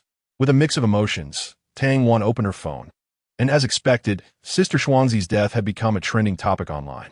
One audacious netizen, known as Keyboard Warrior, boldly speculated that the perpetrator was none other than the father of the 9 children. The number of likes surpassed 100,000. Tang Wan found herself in a state of bemusement. The notion that Xiao Bai could be the murderer was utterly unbelievable to her. The happy community was located in the heart of Yang City, several hundred kilometers from Shinong Mountain. Xiao Bai had even slept beside her. Unless he possessed the ability to teleport or could clone himself to commit murder, the idea seemed ludicrous. Yet, Sister Xuanzi had recently been amplifying the discord between herself and Xiao Bai, which made it unsurprising for mindless detractors to point fingers at him. Captain Jiang, what is the situation? Tang Wan called Jianghua, seeking useful information. After a hurried response from Jianghua, she murmured to herself. The head was severed by a sharp instrument, and no trace of a second person was found in the room. The surveillance also failed to capture any suspicious individuals. Did Zhen Shuang sever her own head? She traced her fingers along her neck, shaking her head and sighing. How is that even possible? Xiao Bai appeared seemingly unconcerned. Yet every word exchanged between Tang Wan and Jianghua penetrated his ears without fail. Rising to stretch, he remarked, I shall check on the children. Would you care to join me? Tang Wan shook her head, her mind consumed by the case at hand. With a faint smile, she replied, You go ahead. I desire a moment of solitude. Xiao Bai said nothing further, and soon faded from Tang Wan's sight. By the brook, sensing that Tang Wan had not followed, Xiao Bai cast a glance in a particular direction. In a gentle voice, he inquired, Qing Shuang, what transpired? Lung Qing Shuang's expression remained as frigid as ever. Her flowing white attire, lending her an ethereal quality, yet a conspicuous crimson stain marred her chest. She had encountered someone from the organization. Standing opposite Xiao Bai, her eyes were imbued with an unrelenting frost. Allow me to examine your wounds. With tender care, Xiao Bai guided her to sit upon a smooth stone and proceeded to untie her long dress. Throughout the ordeal, Lung Qing Shuang remained as unresponsive as a wooden figure. Observing the gaping wound on her flesh, Xiao Bai exhaled deeply. Fortunately, if it had been any lower, your delicate features would have suffered grievously. Close your eyes. He urged softly. Slowly, she obeyed, her long lashes standing erect. Xiao Bai cupped water from a brook, and an extraordinary event unfolded as the water in his hands vanished into thin air, only to re-emerge as a pure, gentle liquid. He meticulously cleansed the blood from her wound. In his hand, a small green vial materialized seemingly out of nowhere. Removing the cork, he evenly applied the glistening white powder onto her injury. With a flick of his hand, the vial vanished from sight. The lengthy gash began to scab over at an astonishing rate, visible to the naked eye. As a cooling sensation enveloped the wound, Lung Qing Shuang's previously tense brow relaxed slightly. Her bright eyes slowly opened, fixated on Xiao Bai. The author remarks, a new chapter will be released at 8 o'clock. Chapter 25. Detective Tang's Battle with the Trio. Xiao Bai beamed with sunlight, wrapping Lung Qing Shuang's upper body with care. How many were there? He asked gently. Lung Qing Shuang's gaze turned icy. 2. Did they escape? They were eliminated. Watching her retreating figure, Xiao Bai's originally gentle eyes transformed into a more chilling gaze. Why had that mysterious organization sent individuals to assassinate Zhen Shuang? Moreover, 2 formidable beings were dispatched to ambush Lung Qing Shuang simultaneously. What could their motives possibly be? Daddy, so you were hiding here. It's time to return and prepare a meal. 9 exuberant children frolicked over, interrupting Xiao Bai's contemplations. He smiled knowingly, washing each little one's dirty hands as he declared, Come, let us return home to cook. Daddy, when will the guests leave? We haven't been able to train properly these past few days. The eldest child pouted in complaint. Indeed, if this continues, we shall be left behind by the children down the mountain. The second child furrowed his brow in concern. You 2 naughty brothers. The children down the mountain also have summer vacation, you know? The 9th child remarked with a sulky expression. Exactly. The 6th child chimed in. Xiao Bai wore a helpless smile. Had it been anyone else, he would have long since issued an eviction order. If push came to shove, he could send Xiao He out for a stroll, certain that these uninvited guests would soon scamper away in fright. Yet when it came to Elder Zhong, he simply could not bring himself to do so. The mere thought of the elder's contributions to the people ignited a fervor within Xiao Bai. He had never forgotten the weight of national duty and righteousness. Once, he too was a passionate university student. Had fate not intervened, he would likely be at Yinjing University, penning his thesis at this very moment. His gaze softened as he looked at the 9 adorable little ones, and a knowing smile crept across his face. Because of them, the world had become a better place. It mattered little. As long as he could protect these cherubic children, everything was worthwhile.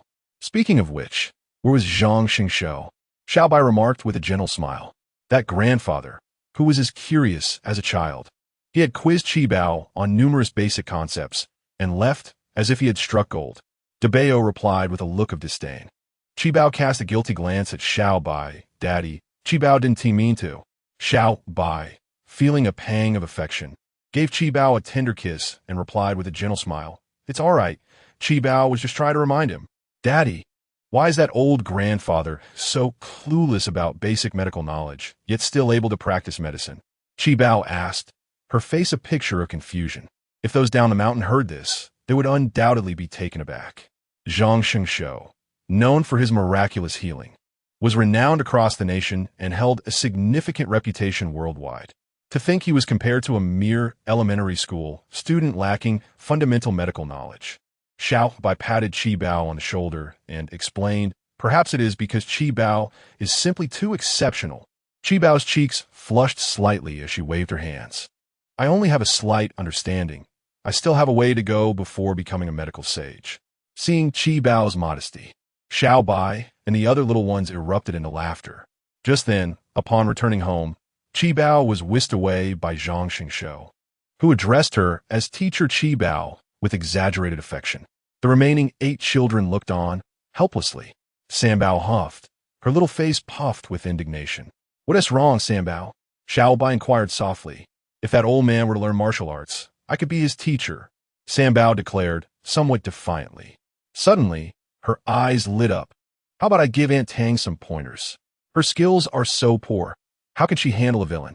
Just as Tang Wan returned from the fields, she overheard Sanbao's words and nearly stumbled.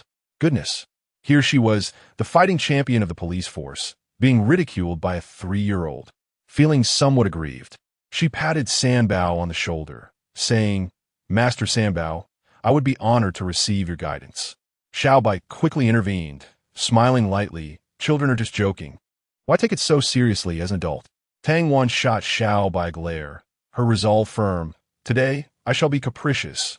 Master Sanbao, are you brave enough to accept the challenge? Sanbao looked at Xiao Bai, somewhat conflicted, but upon seeing him extend a finger, she nodded with a faint smile. Let us head to the backyard. The front yard is filled with tents, and there's no room to spar, Xiao Bai kindly suggested. As if I need your guidance. Tang Wan retorted, yet she followed Sanbao to the backyard. A brawl erupted, and the lovely lady should take care, with a flutter of her wings. Xiao Feng stirred up a commotion atop the eaves. Tang Wan shot a glare at Xiao Feng, silently chiding the bird for its incessant chatter. She reminded herself that Sanbao was still a child, and that she must be cautious to avoid hurting the little one. Thus, she clasped her hands in a gesture of respect, imploring, Sanbao, please show mercy. Sanbao grinned mischievously, assuring her, fear not. I shall only exert a fraction of my strength.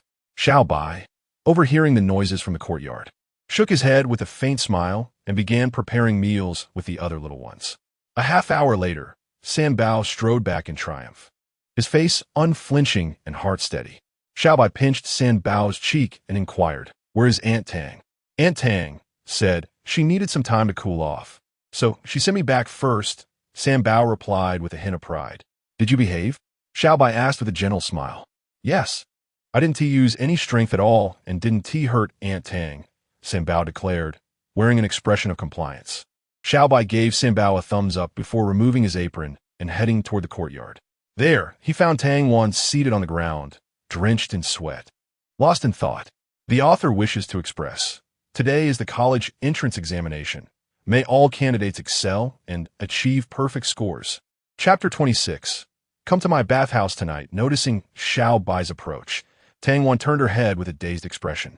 Her beautiful eyes were brimming with tears. Sanbao truly lacks restraint.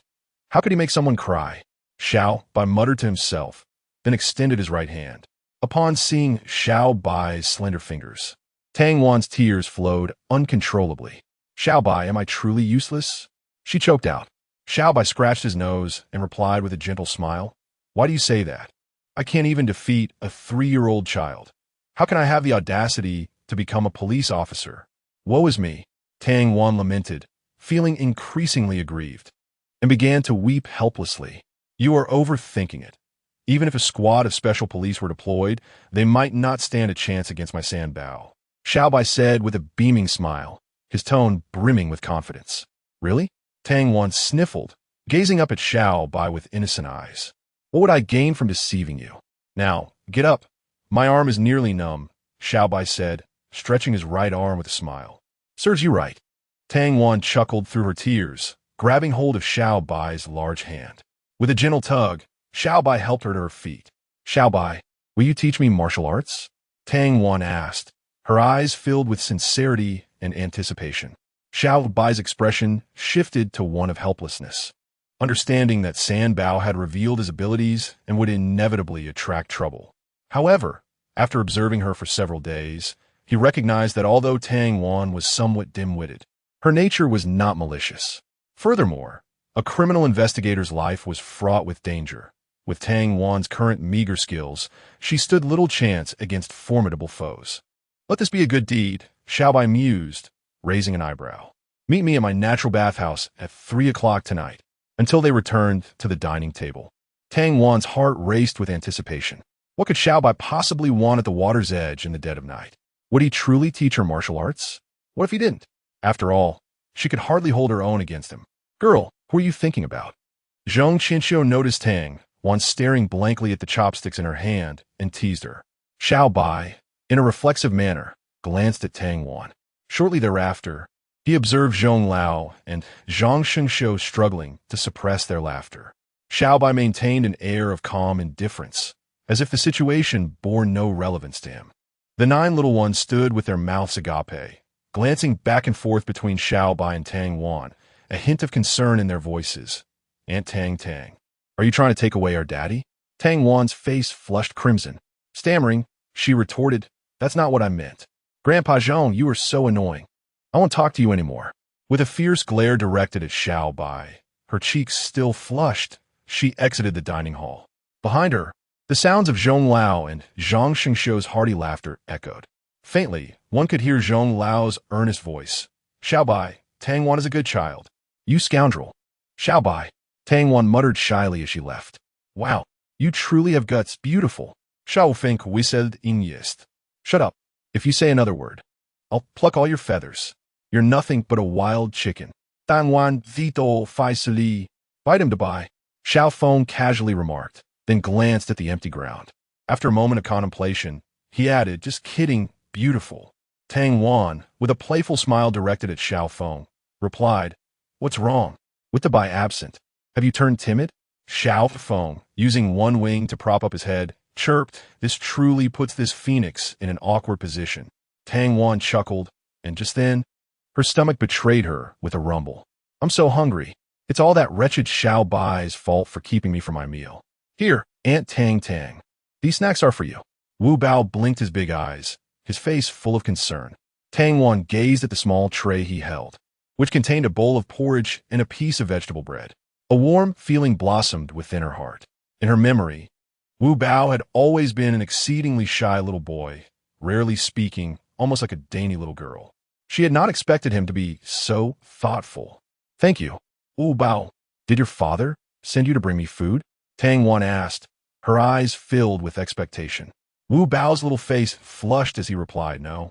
Wu Bao saw that Aunt Tang hadn't eaten and was worried you might be hungry. Though slightly disappointed, Tang Wan couldn't help but feel joy at Wu Bao's adorable demeanor. Taking the small tray from Wu Bao, Tang Wan promptly found a stone to sit upon. You should go back and eat too, Wu Bao. Seeing him still standing there, Tang Wan chuckled lightly. Wu Bao is already full, the little one exclaimed, patting his plump tummy with a shy smile. Tang Wan returned the smile, inviting Wu Bao to sit beside her. After taking a sip of her porridge, Wu Bao asked, Aunt Tang really likes Daddy, right? Tang Wan nearly choked on her tears. She pinched Wu Bao's chubby little face, glancing around to ensure no one was near, and whispered, what about you, Wu Bao? Do you like Aunt Tang? Wu Bao nodded initially, But then his expression turned somber as he said, "If Aunt Tang Tang and Daddy end up together, will that take away Daddy's love for the babies?" As he spoke, his big eyes filled with tears. Tang Wan set down the tray, embracing Wu Bao with a heart full of tenderness. She murmured, "It will be all right. There will be one more person to love the little ones." From a distance, Xiao Bai observed Tang Wan and Wu Bao, his expression tinged with complexity. The author has a note. There are still 2 chapters remaining, and Uncle Gio is diligently typing away. Chapter 27. The golden finger is the treasure basin. With a flick of his mind, Xiao Bai found himself transported to a mysterious realm. The expanse stretched infinitely. Yet at its center sat a resplendent golden treasure basin, gleaming brilliantly. The basin stood nearly 4 meters tall, encompassing a space of approximately 40 square meters. This was the culmination of Xiao Bai's efforts over the past 4 years, a secret that belonged solely to him. Recalling the days when the treasure basin was but a humble vessel, a smile involuntarily broke across Xiao Bai's face. Back then, he had been remarkably innocent. As a rural boy raised on the kindness of others, Xiao Bai had gained admission to Yanjing University with nearly perfect scores 4 years prior. However, while delivering takeout to earn tuition, an unexpected incident led him to reside in a villa at Half Mountain Lake. Gazing at the 9 uniquely styled bank cards before him, Xiao Bai felt indifferent about whether he attended university or not, whether he strove or not. Each card contained a small goal. At that time, he simply wished to be a salted fish, never to turn over. Previously, he had a passion for cultural artifacts, but lacked the funds to indulge, crafting items from peach pits instead. Now, however, after Shinmomo learned of his hobby, she frequently returned with exquisite treasures. Yet, Xiao Bai still relished the thrill of hunting for bargains at the market. Thus, he donned a pair of floral shorts and a white tank top, slipping into flip-flops and preparing to head to Panjiayuan, a renowned market. Surveying the array of luxury cars in the garage, he concluded that it was wiser to remain low-key. I shall take the one tucked in the corner." He placed a birdcage in the passenger seat, steering with one hand, convinced that his handsome appearance would render any vehicle stylish. On a Saturday, Panjiayuan buzzed with vibrant activity. As he strolled through, Xiao Bai collected everything that caught his eye, be it southern red agate, turquoise, or bracelets marked with the Iwu wholesale market insignia. With an abundance of funds, the distinction between genuine and fake seemed less significant. By midday, Xiao Bai was laden with bags, appearing as though he were a vendor restocking from a roadside stall. Just as he contemplated departing, an inconspicuous corner piqued his interest. A throng of people gathered, chattering and laughing incessantly. TCH, what is so fascinating about this commotion? Xiao Bai scoffed, adjusting his floral shorts before sauntering over, his height granting him a clear view despite standing at the back of the crowd. In the corner stood an elderly man clad in tattered farmer's garb, his beard matted and unkempt, barefoot, as if he had stepped out of a tale of yore. The old man puffed on a long-stemmed pipe, occasionally tapping the golden basin at his feet. The sound echoed melodiously. The old man cleared his throat and said, "Ladies and gentlemen, I am a person of integrity." Before he could finish his statement, the crowd erupted in laughter. "Let the old man finish. Once he's done, I'll be on my way," he proclaimed earnestly. "Haha, this old man can push a cart too." "Everyone quiet down. Let's watch his performance," someone in the crowd teased. As the audience settled, the old man pushed forward a golden basin still caked in dirt, grinning as he declared, "This is the treasure pot I dug up from the earth. Let me be clear. Despite its golden sheen, it is merely coated in gold leaf." Xiao Bai nodded discreetly, thinking the old man was somewhat genuine. "Inside, I've heard it's porcelain. Whether it's an antique or not, I won't say. If anyone finds it appealing, you can take it home for 20,000 yuan and use it as a wash basin." A wave of disbelief swept through the crowd, followed by a chorus of derision. Has this old man lost his mind? 20,000 for such a shabby basin? He must be out of his wits. Clearly, the price he demanded did not sit well with the onlookers. A few knowledgeable individuals picked up the golden basin, scrutinizing it with magnifying glasses, only to stifle their laughter and shake their heads in dismissal. Seeing the experts depart, many others lost interest as well. Xiao Bai set down his bags and pretended to examine the basin closely. It was indeed quite heavy. This treasure pot featured a mouth design with a coin pattern symbolizing unending wealth. Its surface was gilded, and the form was dignified and noble, with a thick body and pure materials. The bottom depicted a five-children birthday celebration, with intricately drawn expressions and movements that imbued the scene with liveliness. The exterior was adorned with 5 clawed dragon patterns, a symbol reserved for imperial status, as only the emperor could use 5 clawed dragons, while nobles were limited to 3 or 4. The base was intricately carved with a dragon and phoenix, symbolizing auspiciousness, while the basin itself displayed 2 dragons playing with a pearl. The details of the dragon motifs were vividly realistic, the eyes of the dragons sparkling with life, and their powerful, robust forms were striking. The overall decorative scheme was naturally harmonious, showcasing the sculptor's unique craftsmanship, resulting in a magnificent and three-dimensional effect. Especially the 3 large characters inscribed on the treasure pot stirred one's emotions. If it weren't for the 30 yuan paper tag stuck to the bottom, Xiao Bai might have been convinced of its authenticity. Old man, look, most people are leaving. How about 200 yuan? I'll buy it. A young man with a heavy faux amber necklace and dyed yellow hair scoffed. A heavily made-up woman beside him nudged him, playfully chiding, "Come on, let's go." This old man is clearly a fraud. You are the fraud. You lock and leave. I won't sell it to you. The old man shouted, his temper flaring. As the crowd dispersed, Xiao Bai, seeing he was the last one left, felt a sense of disinterest and prepared to leave with his bags in tow. The elderly man, visibly anxious, hurriedly called out to Xiao Bai, saying, "Young man, this treasure basin is meant for those who are destined to have it. You've been admiring it for quite some time. Why not take it with you?" Chapter 28. The Old Man with the Cardamom? Xiao Bai halted, looking at the old man with confusion. The elder rubbed his feet together and earnestly replied, "I can tell that among everyone here, you are the only one who genuinely appreciates this treasure basin. Since I can't sell it, and carrying it home would be too burdensome, I will gift it to you." Xiao Bai glanced at the barefoot elder, reminded of the old Li from his village who collected scrap. Dressed similarly, Li would always buy him ice cream whenever he exchanged scrap for cash. Feeling a pang of emotion, he replied sincerely, "One should not receive rewards without effort. How about this? I will give you the fare for my return journey." Upon hearing this, the old man quickly waved his hands and scolded, "Young man, do you look down on me? How could I accept 2,000 yuan for travel expenses? Your home is quite far." Xiao Bai pulled out an oversized wallet and, from the 10,000 yuan allowance given by Shen Mon, withdrew a stack of bills, roughly 2 or 3,000 yuan. Without counting, he directly placed the money into the old man's hands. Such generosity from a young man is truly. The elder continued to scold Xiao Bai while placing the money into a ramen noodle bag, tucking it into his jacket pocket, with a grin revealing his large yellowed teeth. He remarked, "Young man, your kindness may lead to misfortune. You must not do this in the future. Luckily, you encountered an old man like me. Had it been someone else, you could have been deceived." Xiao Bai smiled awkwardly and decided to place all the various packages he was carrying into the treasure basin, thinking to himself that the old man was indeed a good soul. "Ah, these items are rather heavy. Allow me to assist you a bit further. Where's your cart?" The old man, pushing his cart, enthusiastically helped Xiao Bai load the treasure basin onto it.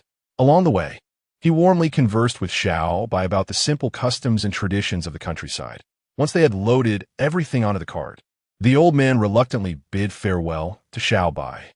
Before leaving, he pulled out a dragon-shaped bone pendant from his pocket and handed it to Xiao Bai, saying, "This pendant was discovered alongside the treasure basin.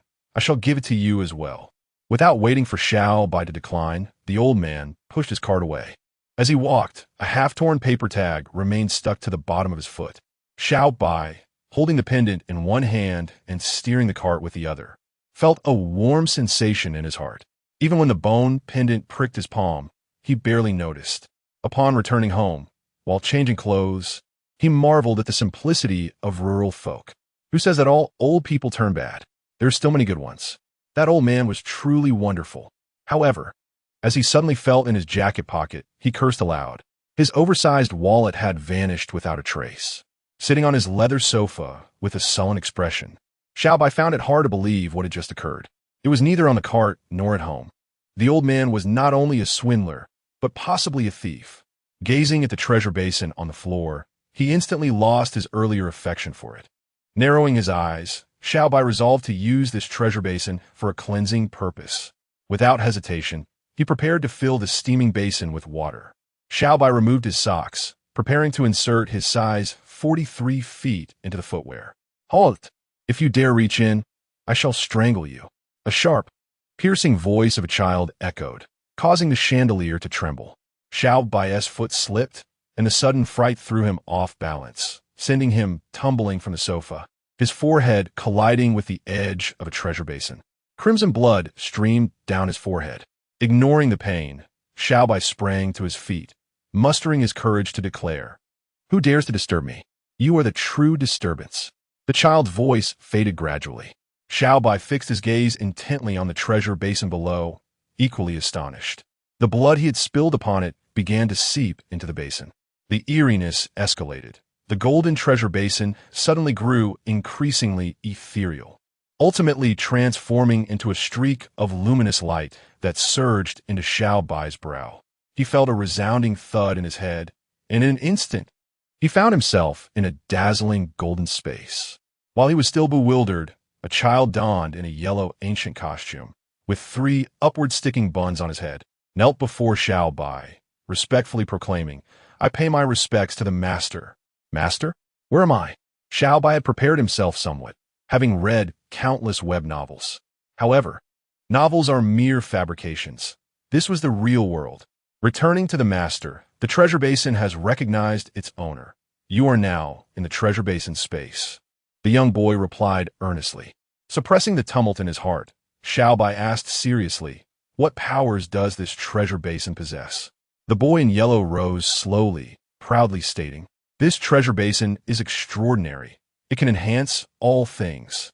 For instance, Xiao Bai's eyes sparkled with anticipation. For instance, if the master places in 1 or 2 silver coins, they can be transformed into 10, with a quality significantly refined, the boy explained patiently. Xiao Bai nodded with an expression of calm, asking, "How do I exit?" "You are currently within your primordial spirit. A mere thought will allow you to return." The boy's words filled him with admiration for this young master. Despite his youth, his mind was remarkably resilient. Xiao Bai nodded slightly, then returned to the realm of reality. He wandered casually around the living room, glancing through the peephole to see everything was as it should be. Overcome with emotion, Xiao Bai raised his voice to the heavens, exclaiming, "I've struck it rich. Ha! I, Xiao Bai, shall never have to live off others again." The author notes, today's updates are concluded. Dear readers, please support. Chapter 29. 4 upgrades of military boxing. Rummaging through his belongings, Xiao Bai discovered a gold bar. With a thought, he placed it into the treasure basin space. A flash of golden light illuminated the room, and when he retrieved it once more, it had transformed into a gold ingot. Grasping the hefty ingot, weighing around 20 to 30 kilograms, Xiao Bai could barely contain his glee. One cannot attain wealth without external fortune, nor can a horse grow fat without night fodder, he declared, placing the gold ingot back into the cabinet and laughing heartily. Old man with the cart, did you ever imagine this treasure basin is real? You, old man, are destined to push carts for a lifetime. Ding! The sound of fingerprint unlocking echoed without a system as Shun Mon pushed open the door, her gaze fixed intently on Xiao Bai, her cheeks flushed. "Xiao Bai, what are you talking about in broad daylight regarding carts?" Xiao Bai, still maintaining the posture of pushing a cart, found his mind blank and stammered, "It wasn't me. It was the old man." Shun Mon's cheeks turned a deeper shade of crimson as she embraced Xiao Bai, gently pecking his cheek. In a whisper that barely reached his ears, she murmured, "We'll discuss this later. I'm going to prepare lunch for you."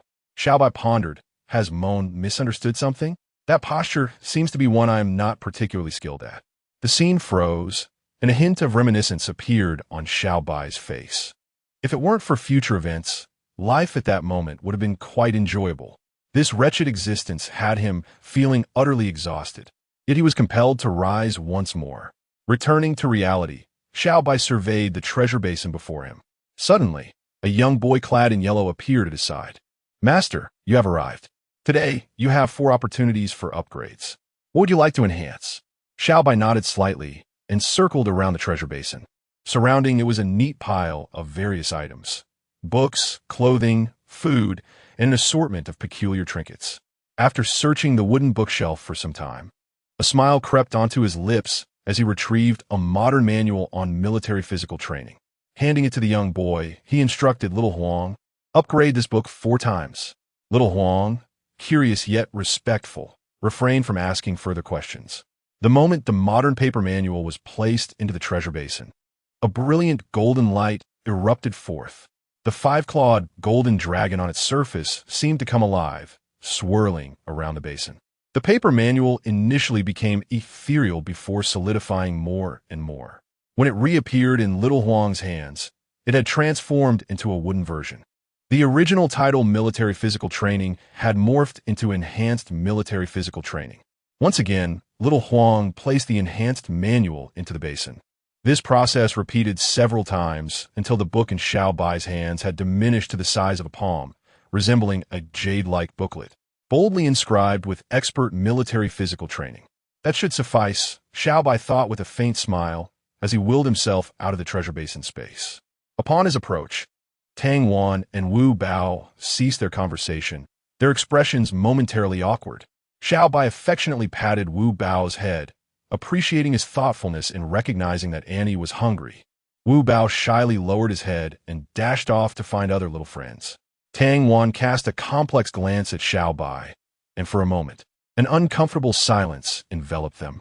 Swoosh! Big brother, that beauty just scolded you. Little Feng shouted gleefully, reveling in the moment. Oh! Xiao Bai squinted his silver eyes, turning his attention to Tang Wan. Tang Wan shot a resentful glare at little Feng and addressed Xiao Bai. Who told you to tarnish my reputation? Xiao Bai helplessly raised his hands. Don't you think that sounds a bit insincere? How have I harmed your reputation? I don't care about that. Now even Grandpa Zhong has misunderstood, and you must take responsibility. After finishing her statement, Tang Wan mimicked Wu Bao and fled the scene. Xiao Bai shook his head in resignation, collecting the plates from the stone table, and returned to the kitchen. The kitchen was immaculate and tidy, with a few children having cleaned up to a satisfactory extent. The chart on the wall documented each child's tasks. A subtle smile graced Xiao Bai's lips as he swiftly completed the final touches in mere moments. Stretching lazily, he made his way to the courtyard, where he retrieved a grand armchair from the space of treasures, basking contentedly in the sunlight. Old Master Zhong had once again ventured to the fields with his assistant for research, while the skilled Zhong likely went off to flatter the 7 horses. The house finally fell into a serene silence. Xiao Bai, you've made the trending list again, Tang Wan exclaimed, rushing back, her eyes glued to her phone, a hint of worry flickering in her beautiful gaze. Xiao Bai remained unfazed, smiling placidly, indifferent to their chatter. I truly cannot comprehend you. You allow netizens to malign you without a care. Do you not fear the power of public opinion? Tang Wan stamped her foot, perplexed by Xiao Bai's nonchalance. Can they truly affect me? I have no intention of watching. Why hinder others from earning? Xiao Bai lazily fluttered his eyelids, remarking, wouldn't it be more delightful to spend that time with the children? Tang Wan muttered under her breath, yet within her heart. She held a degree of admiration for Xiao Bai's approach to conflict. Were the roles reversed, she would undoubtedly struggle to endure such personal attacks from netizens. Where did this chair come from? Tang Wan suddenly noticed the chair beneath Xiao Bai. Author's note. There will be 2 more updates after 6 o'clock. Dear ones, feel free to indulge. Chapter 30. The lounge chair worth 70 million. Due to her grandfather's passion for collecting, Tang Wan had absorbed a certain knowledge of antiques. Upon noticing the chair beneath Xiao Bai, a name immediately sprang to her mind. The Zetan wood carved 8 treasures cloud bat pattern water wave, cloud dragon throne. A throne once used by an ancient emperor, it had been auctioned off years ago for over 70 million by a wealthy merchant from Longhua. Looking again at the chair under Xiao Bai, it bore an uncanny resemblance to that throne that had once astonished the nation. The intricate, tightly woven patterns exuded a deep, ancient luster. The water wave cloud dragon motifs were magnificent, with the dragons appearing vividly lifelike, showcasing exquisite craftsmanship and imposing grandeur. The throne's back featured 5-water wave, cloud dragon patterns, intricately carved using a challenging high-relief technique that rendered the designs remarkably three-dimensional. If there were any differences, one might only say that this piece appeared even more antiquated. The thick patina upon the entire chair had become almost jade-like. Such a substantial patina suggested that even if Xiao Bai had been reclining on it since birth, it would be difficult to achieve. Unavoidably, a vivid image formed in Tang Wan's mind. Xiao Bai, glistening with sweat, sprawled across the chair, exploring every corner with his body, causing her cheeks to flush with an inexplicable warmth. Observing Tang Wan's reaction, Xiao Bai surmised that she had some appreciation for fine objects. However, he was not that wealthy merchant. This was merely a wooden chair he had carved out of idle curiosity, having upgraded it 10 times within the treasure space. With a chuckle, he remarked it had been stored away in the warehouse. I just took it out. Warehouse? Since when did you have a warehouse? Tang Wan was momentarily taken aback by Xiao Bai's words. Her curiosity piqued. Xiao Bai rose to his feet and led her to the backyard. He lifted 2 colossal stone slabs, revealing a series of descending stone steps. Below lay a shadowy space. With a slight arch of her brow, she thought, so this is the place. Tang Wan was astonished to discover such a vast storage area at Xiao Bai's residence. Wait, why is this imperial Zetan wood chair, adorned with the 8 treasures and the cloud bat pattern, found here? Observing Xiao Bai's casual attire, it was hard to believe he was affluent. With a chuckle, Xiao Bai couldn't suppress his laughter. Officer Tang, you truly have a vivid imagination. What cloud bat throne? This is merely an old piece I bought from Wang Air's junkyard at the foot of the mountain for 200 yuan. I nearly exhausted myself carrying it up. 200 yuan? Tang Wan rushed to the chair, scrutinizing it intently for a considerable time. Ultimately, she concluded that Xiao Bai was indeed fabricating a story. While she couldn't ascertain if this chair was the one auctioned years ago, she could recognize the Zetan wood. Surely, a mere 200 yuan could not account for even a single leg of the chair.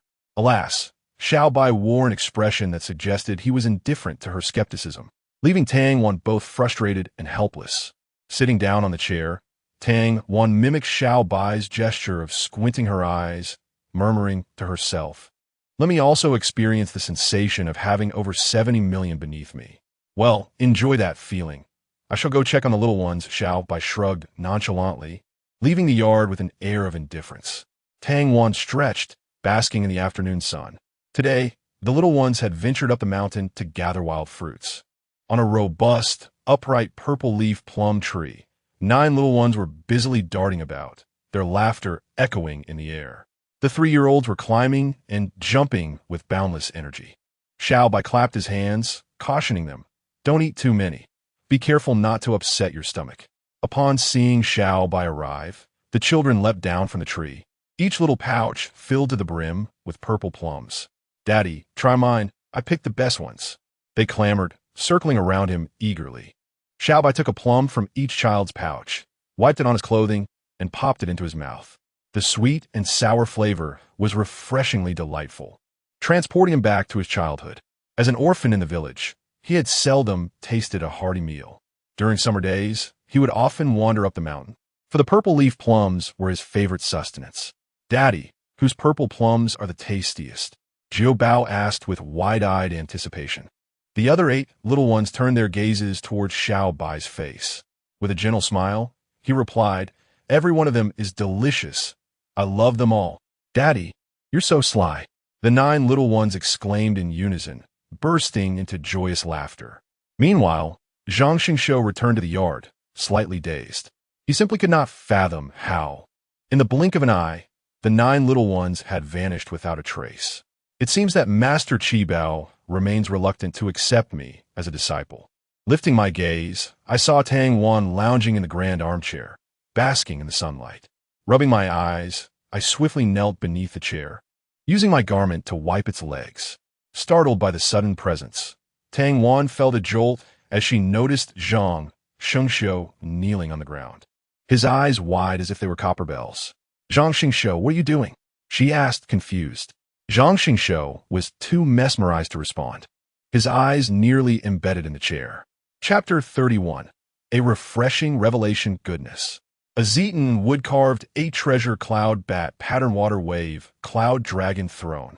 Zhang Xingshou was so entranced that he didn't even notice the drool escaping his lips, his gaze fixated on the ebony chair. Tang Wan, both amused and exasperated, caught sight of old Zhong returning and quickly sent him a pleading glance. "Little Zhong, why are you kneeling on the ground?"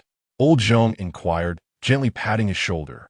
Zhang Xinglin finally snapped back to reality, wiping his mouth in embarrassment. "Old Zhong, you're back." "This chair." Zhong Qinshu followed Zhang Xinglin's pointing finger and smiled warmly. "It's quite a nice chair," he remarked before hurriedly returning to his room with his assistant. Standing awkwardly, Zhang Xinglin suddenly remembered that old Zhong was only interested in agricultural science and had no appreciation for antiques. With a sheepish grin, he turned to Tang Wan. "You should recognize it, right?" Tang Wan jumped off the chair, blinking her eyes. "Xiao Bai said it was bought for 200 from the scrapyard." 200? Zhang Xingling gasped, exclaiming, "Impossible. I'll offer 2 million to buy it from him." "You'll have to ask Xiao Bai about that." Tang Wan laughed as she returned to her room. When Xiao Bai returned to the courtyard with the little ones, he found Zhang Xinglin staring at him with reddened eyes. His voice slightly hoarse, he asked, "Xiao Bai, is this chair really for sale at 2 million? Xiao Bai shook his head. "It's not for sale." Zhang Xinglin squinted. "Didn't you buy it for 200? Why not sell it?" Xiao Bai raised an eyebrow, responding nonchalantly, "It was bought for 200, but now, with its patina developed to this extent, it deserves a fair price." Zhang Xinglin felt as if a bucket of cold water had been poured over him, murmuring, "A fair price, my goodness, 160 million. I can't afford it." After dinner, Zhang Xinglin kept insisting that Xiao Bai bring the chair inside. Xiao Bai politely declined, explaining that it took up too much space. This frustration made Zhang Xinglin's teeth grind, but he was powerless to move it himself. He continually muttered about Xiao Bai being wasteful, while Xiao Bai remained indifferent. As night deepened, Tang Wan tossed and turned in her tent. Xiao Bao seemed to have forgotten about coming to keep her company. She refrained from mentioning it, as she had to go out at 3 o'clock. Setting her phone alarm for 3, Tang Wan found herself unable to sleep. Every time she closed her eyes, she envisioned Xiao Bai's silver gaze and the gentle smile at the corner of his lips. Was he teaching martial arts or asking her out? If Xiao Bai confessed his feelings, should she accept? After all, she hardly knew him and was unaware of his past. Lost in thought, she finally endured until the alarm rang. Quickly silencing it, Tang Wan emerged from the tent. The journey to the waterfall's pool was not particularly long. Yet Tang Wan felt an unsettling apprehension with each step she took. It seemed as though she was on the brink of a new and wondrous future. The ethereal sound of flowing water gradually penetrated her ears. Under the luminous moonlight, she discerned a figure beneath the waterfall. Her heart raced uncontrollably. As she approached, she could finally make out the features of Xiao Bai. Remarkably, he was not adorned in his usual daytime attire of tank top and shorts. Instead, he wore a crisp, white martial arts uniform. His silver hair danced in the breeze, appearing almost celestial under the moon's glow, captivating Tang Wan completely. "Stop daydreaming, come here," Xiao Bai said with a faint smile, his voice languid. Startled, Tang Wan quickly walked over. Now so close, she could hardly bring herself to meet his silver gaze. Fearing that a mere glance would trap her forever, Xiao Bai gently took her delicate hand and placed a small booklet into her palm. Then, with a gentlemanly gesture, released her. Tang Wan, eyes tightly shut, felt the cool, jade-like object in her hand and was momentarily at a loss, her body trembling slightly with nervousness. "What are you thinking? Shouldn't you be practicing?" Xiao Bai lightly tapped her forehead, his tone soft. Awakening from her reverie, Tang Wan slowly opened her palm to reveal a beautifully crafted booklet, its cover gleaming like jade. Inscribed on it in flowing script were the 5 words, "Veteran Military Bodybuilding Fist." In that instant, a wave of grievance washed over her. This was truly a martial arts lesson, and what's more, it was the veteran version. Tang Wan felt an urge to find a crevice to hide in. What on earth was this? "Study it well, then show me your moves." Xiao Bai stood with a serene yet proud demeanor, exuding the air of a master. Tang Wan, unable to focus on training, casually flipped it open for a glance. Yet, that single glance transported her into a realm beyond the mundane. She became engrossed in the booklet, losing herself in the 32 simple yet effective movements, pushing, chopping, slashing, and striking. While the fundamentals remained unchanged, the incorporation of each movement's internal energy flow and power application rendered this set of military boxing techniques far more formidable. Before she knew it, an hour had slipped by as she was completely absorbed. Xiao Bai remained steadfast, hands clasped behind his back. Is this truly military boxing? Tang Wan swallowed hard. If it's not military boxing, then what is it? Show me, she inquired incredulously. Don't ask. It was found at a junkyard, Xiao Bai replied, gazing into the distance with an indifferent expression. Tang Wan revered the booklet as if it were a treasured artifact, carefully placing it upon a rock before immersing herself in her practice. The author has a message. Today's update is complete. Dear readers, please do not neglect this story. Your support for Uncle Gio is greatly appreciated. Thank you. Chapter 32. The sound of bathing in the pool. As Tang Wan continued to practice, her astonishment grew. If the military boxing she had previously learned was akin to a flimsy boat, thus, the military boxing that Xiao Bai imparted to her resembled the Titanic. The two were as incomparable as candlelight to the bright moon. Suddenly, she found it not so difficult to accept her defeat to Sanbao. With bated breath and unwavering focus, Xiao Bai admonished Tang Wan, who appeared somewhat distracted. Tang Wan playfully stuck out her tongue and immersed herself in the practice of each movement. As time progressed, she felt a subtle warmth in her abdomen. With every punch, a surge of internal energy coursed through her, filling her with an exhilarating impulse akin to shattering mountains and splitting stones. Xiao Bai's lips curled into a faint smile, realizing she was not entirely inept. As the first light of dawn painted the horizon, Tang Wan ceased her training, her body glistening with fragrant sweat. In her gaze toward Xiao Bai, a hint of admiration had emerged.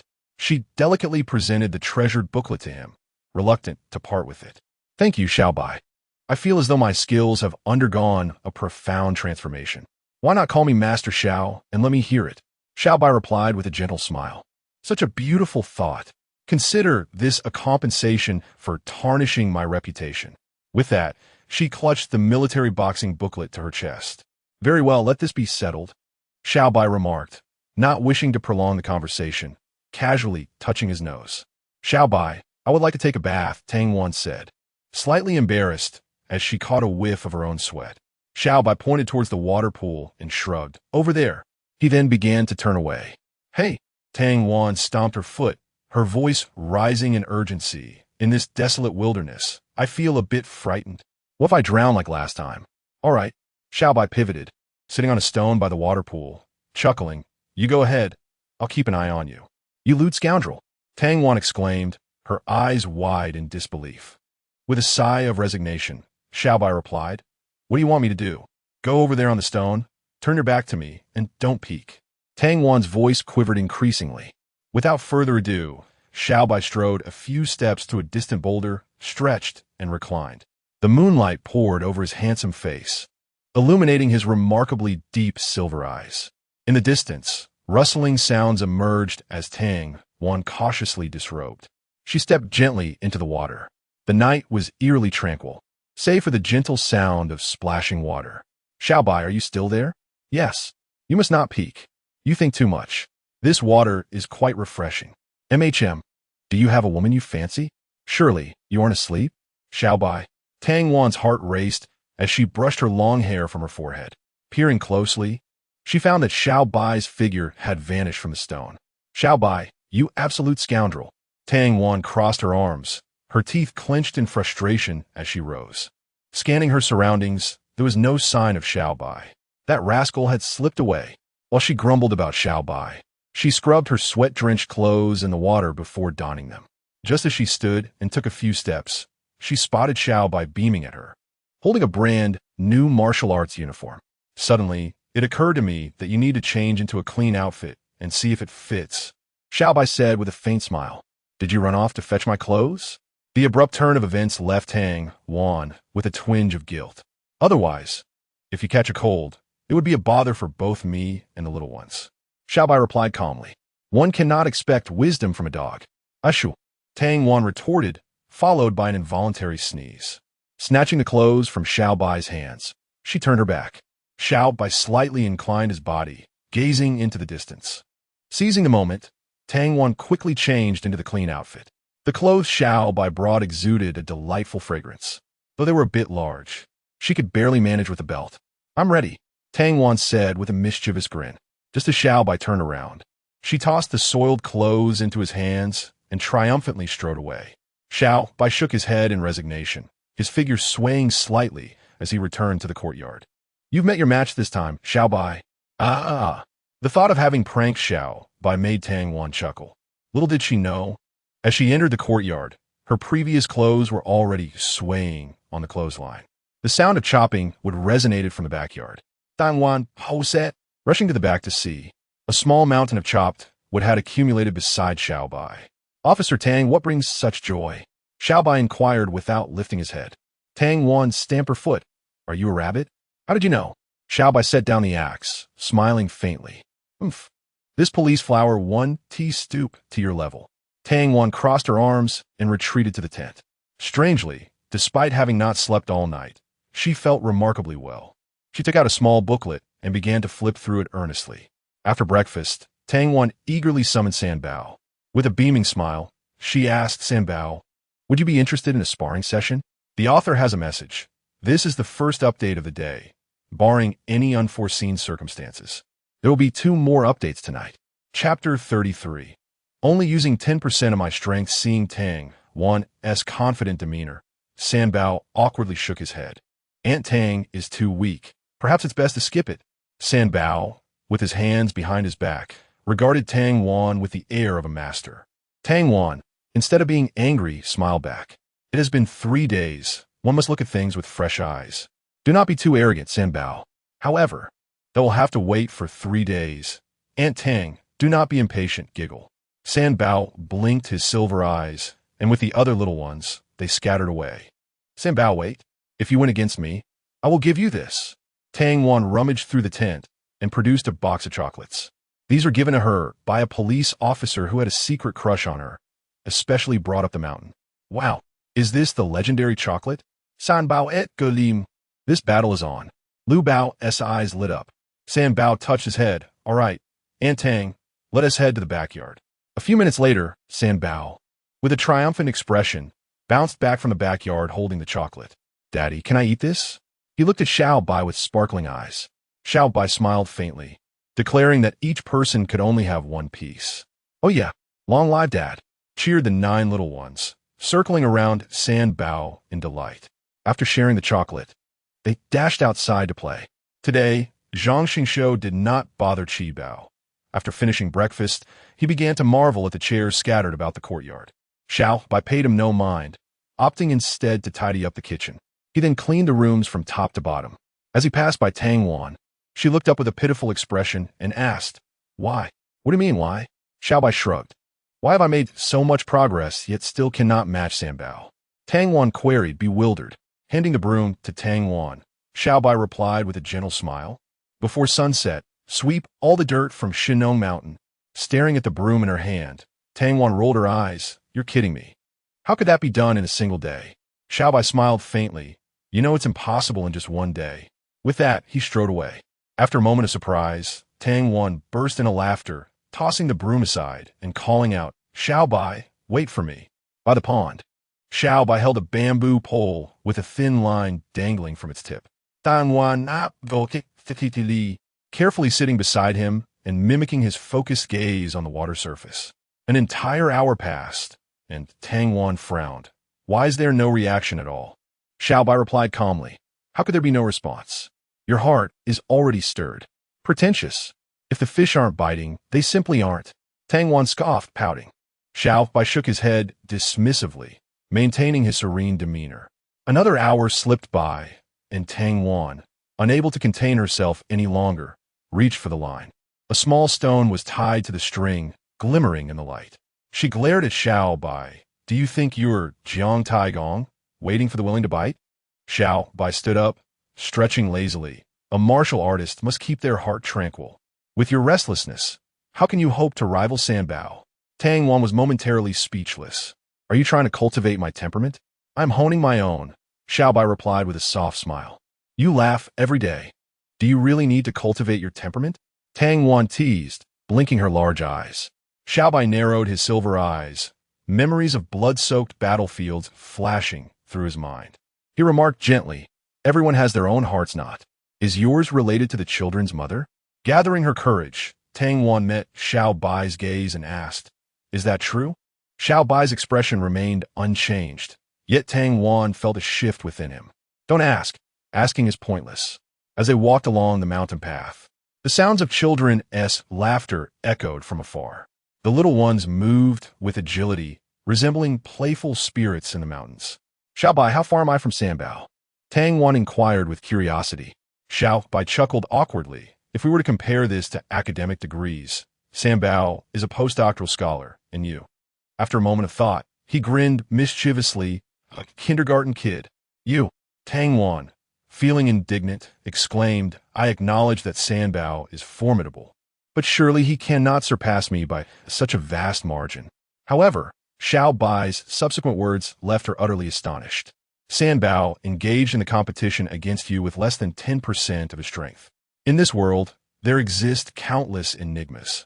Observing the playful children from afar. Xiao Bai murmured, for instance, in my Dragon Nation's martial arts, an ordinary person might believe that winning a martial arts championship makes one the best in the country. As for the more profound realms, they may not even have heard of them. Tang Wan's eyes sparkled with curiosity. What realms are there above that? Could you enlighten me? Heaven, earth profound, yellow, universe chaos, Xiao Bai replied, glancing at her. With your current prowess, a further advancement would barely allow you to reach the yellow-level realm. There are higher realms, the profound realm, the earth realm, and the heaven realm. These are merely acquired realms. Only by breaking through to the heaven realm can one glimpse the secrets of martial arts and attain the innate realm. As Tang Wan listened to Xiao Bai's eloquent discourse, her astonishment grew. And what about Sanbao? Is he at the profound realm? Sanbao possesses the best talent among the 9 adorable children and has already attained the initial stage of the earth realm, Xiao Bai replied, his face lighting up with excitement. The earth realm. I can hardly believe my ears, Tang Wan exclaimed. A mere 3-year-old child is a master of the earth realm. This revelation shattered her worldview. Suddenly, her eyes gleamed with curiosity. Xiao Bai, and what realm do you belong to? Chapter 34. The woman on Skeleton Mountain. Xiao Bai merely smiled faintly, choosing not to answer Tang Wan's question. With a swift movement, he was already 10 meters away. Wait for me, you rascal. Tang Wan stomped her foot and nimbly pursued him. The adorable children, seeing Xiao Bai and Tang Wan join in, were filled with excitement. A chase ensued along the rugged mountain path. The ultimate victor was neither Xiao Bai nor Sanbao, but rather Xiao Bao.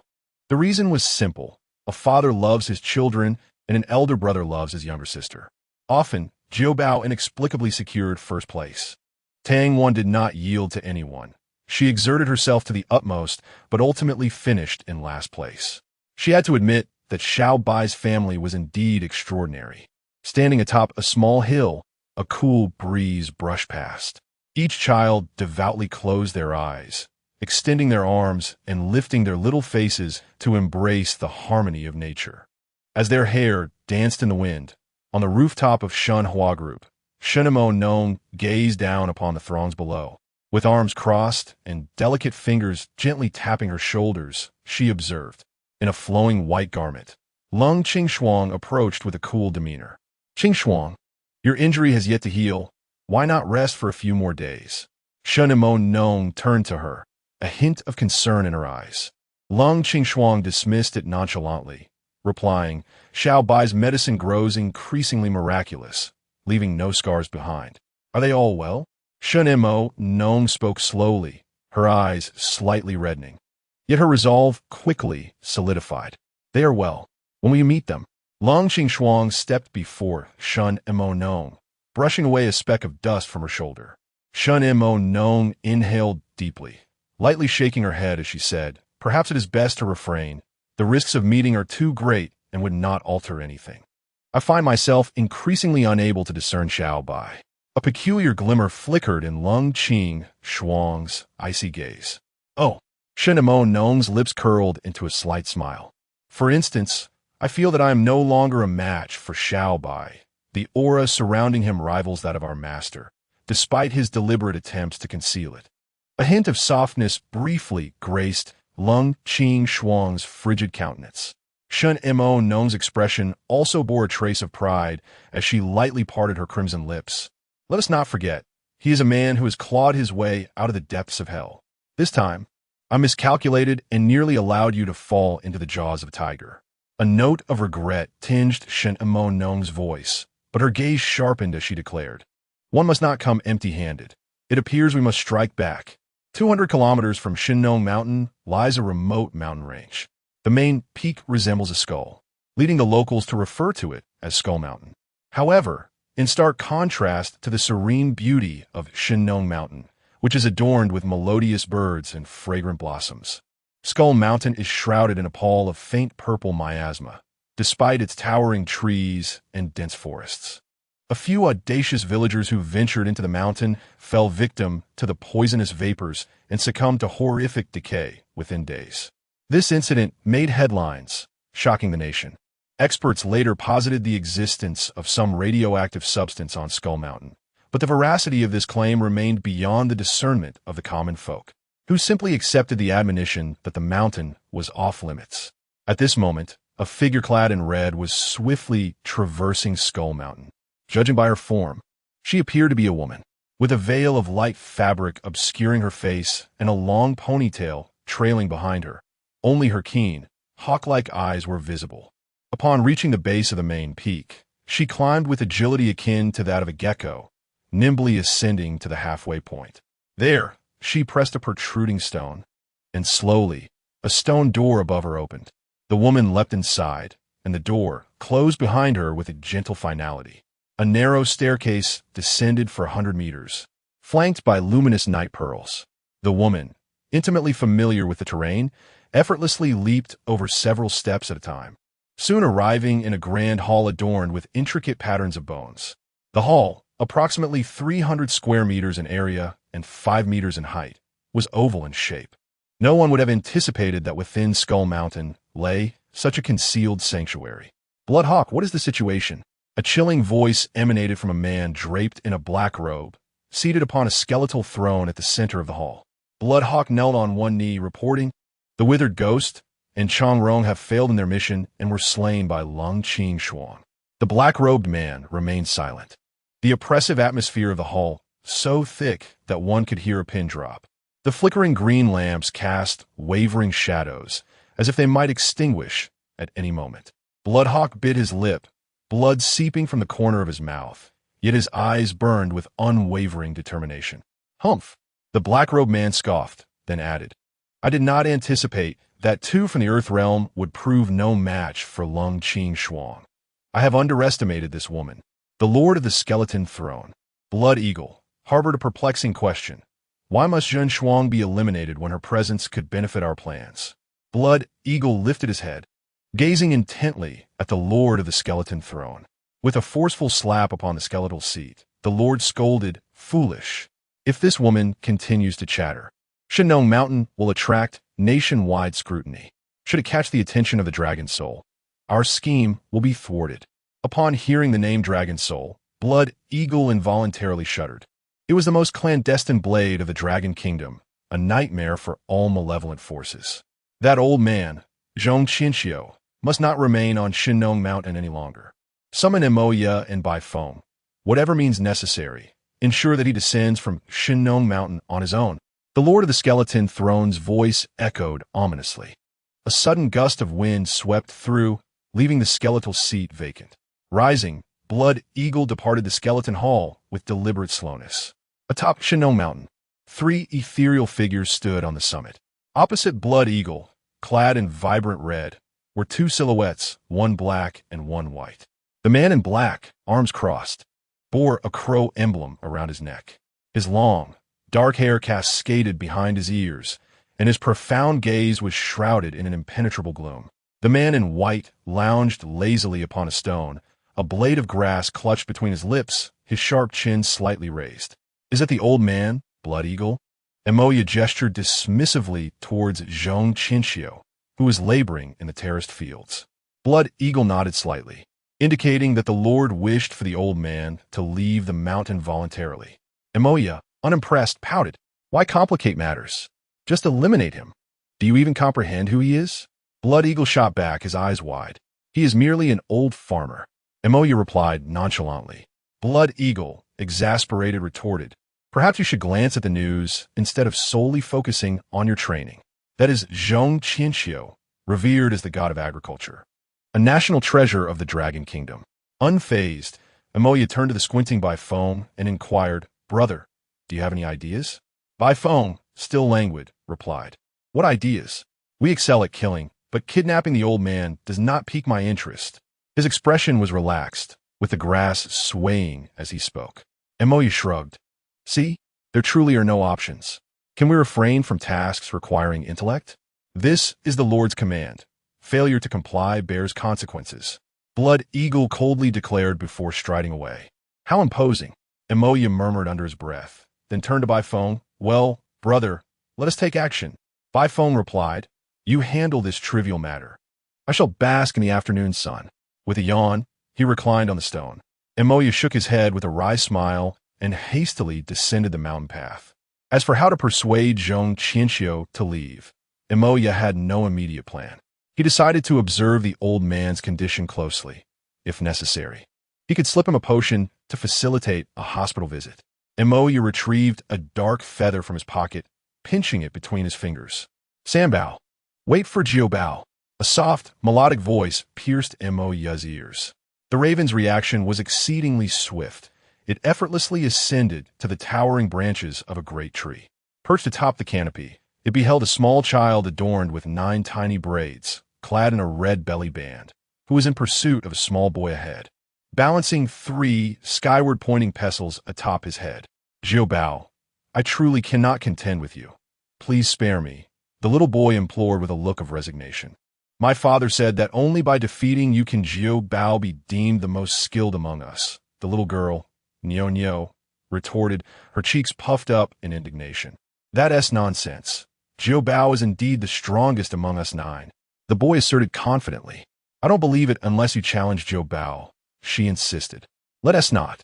Your every strike is far too heavy. The 2 children continued their playful tug-of-war as they ambled past the great tree. The raven lounged lazily on a branch, wearing a disdainful expression. It muttered, These little tykes, not even fully grown, prattle on about martial arts. Do they even know how to write the word martial? Once the 2 children had wandered far enough, the raven gracefully descended to the ground. Sir in Black, your agility is truly remarkable. Just as the raven basked in its own self-satisfaction, a soft, melodic voice unexpectedly emerged from behind. The tone carried a hint of mockery.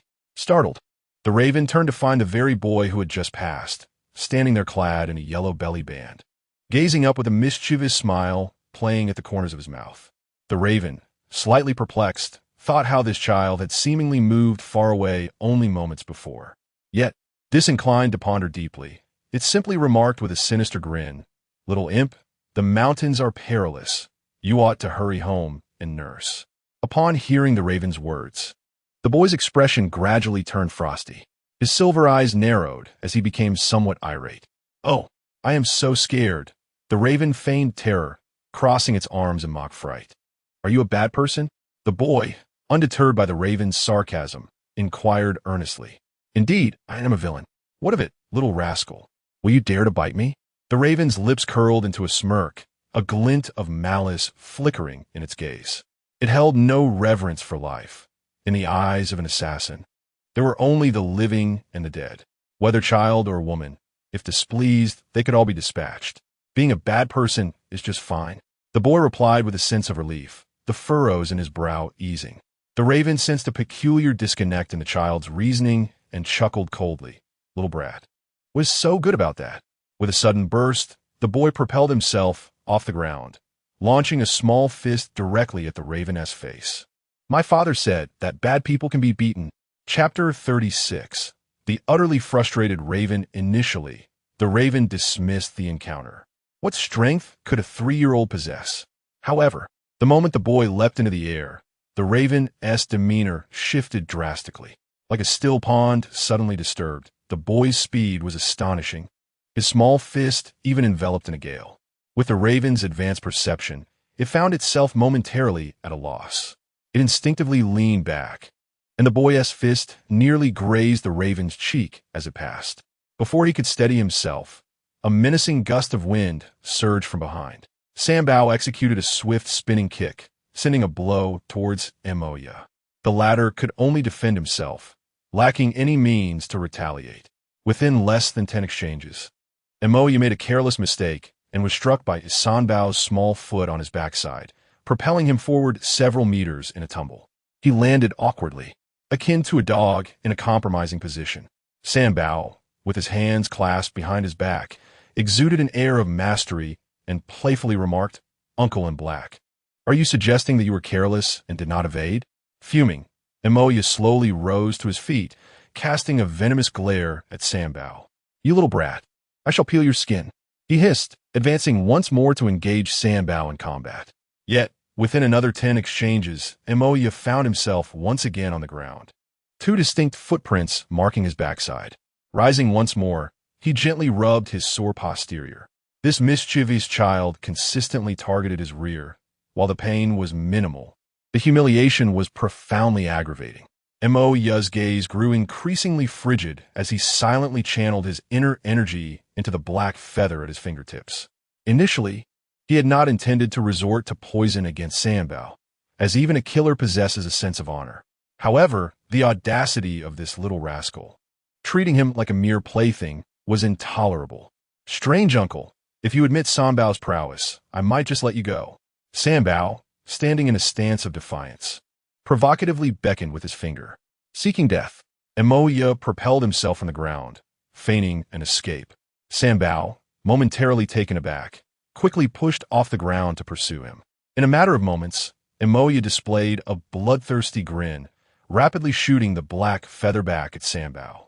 Realizing the impending danger as Emoya raised his hand, Xiao focused intently, only to see a streak of black light approach with alarming rapidity. There was no time to evade. With lightning reflexes, he extended his chubby fingers to precisely grasp the feather's tip, mere millimeters from his eye, aware that even the slightest delay could have cost him his striking silver eyes. Anger surged within him. With forceful determination, Xiao summoned his strength, causing his body to momentarily stall midair. With a flick of his wrist, he sent the black feather flying from between his fingers, its speed now doubled. Emoya felt a surge of pride. His signature counterattack had never missed its mark. Many individuals stronger than him had fallen prey to it, let alone this inexperienced child. However, as the black feather darted forth, he was met with an unsettling silence. No cries of anguish followed. Just as he contemplated turning back for a look, a sharp pain jolted his backside, a tingling numbness creeping through him. Realization dawned. He had been struck. With no time to ponder further, he quickly retrieved 2 black pills from his pocket and swallowed them without hesitation, then fled without a backward glance. Xiao, now serious, prepared to pursue. The playful banter had ended. With Emoya's underhanded tactics, the little one was undeniably enraged. From beginning to end, he did not exert his full strength. However, the man in black seemed intent on taking his life. "Xiao, I am angry. How dare you abandon Xiao Bai?" At that moment, Xiao Bai returned from a side path, pouting and pointing at Xiao. Xiao, looking helpless, hurried over to Xiao Bai and stammered, "Please don't be angry, Xiao Bai. It wasn't intentional. I was just trying to warn you about the bad guys." "We're the bad guys. I didn't see any." Xiao Bai blinked her big eyes and glanced around. Xiao scratched his head anxiously, insisting there really were bad guys. "They were scared off by my brother. Look, there are still traces of the fight over there." His eyes lit up, and he pulled Xiao Bai to the scene of the earlier confrontation. Xiao Bai scrutinized the footprints on the ground, pouting, "All right, you pesky Xiao, I will believe you this time, but you must never leave Xiao Bai behind again. Do you understand?" Xiao nodded vigorously like a chick pecking at grain. "Next time there are bad guys, Xiao Bai should be the one to fight." all right? Xiao Bai added. Yes, yes, but this time the opponent was too weak. It wasn't worth your effort, Xiao Bai, Sanbao cleverly remarked. All right, let us make a pinky promise.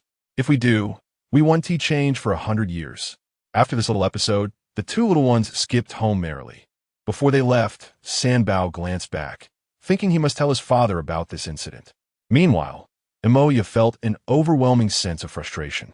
Utilizing his impressive lightness skill, he rushed to the mountain peak in one breath. After glancing back and seeing no one following, he finally relaxed.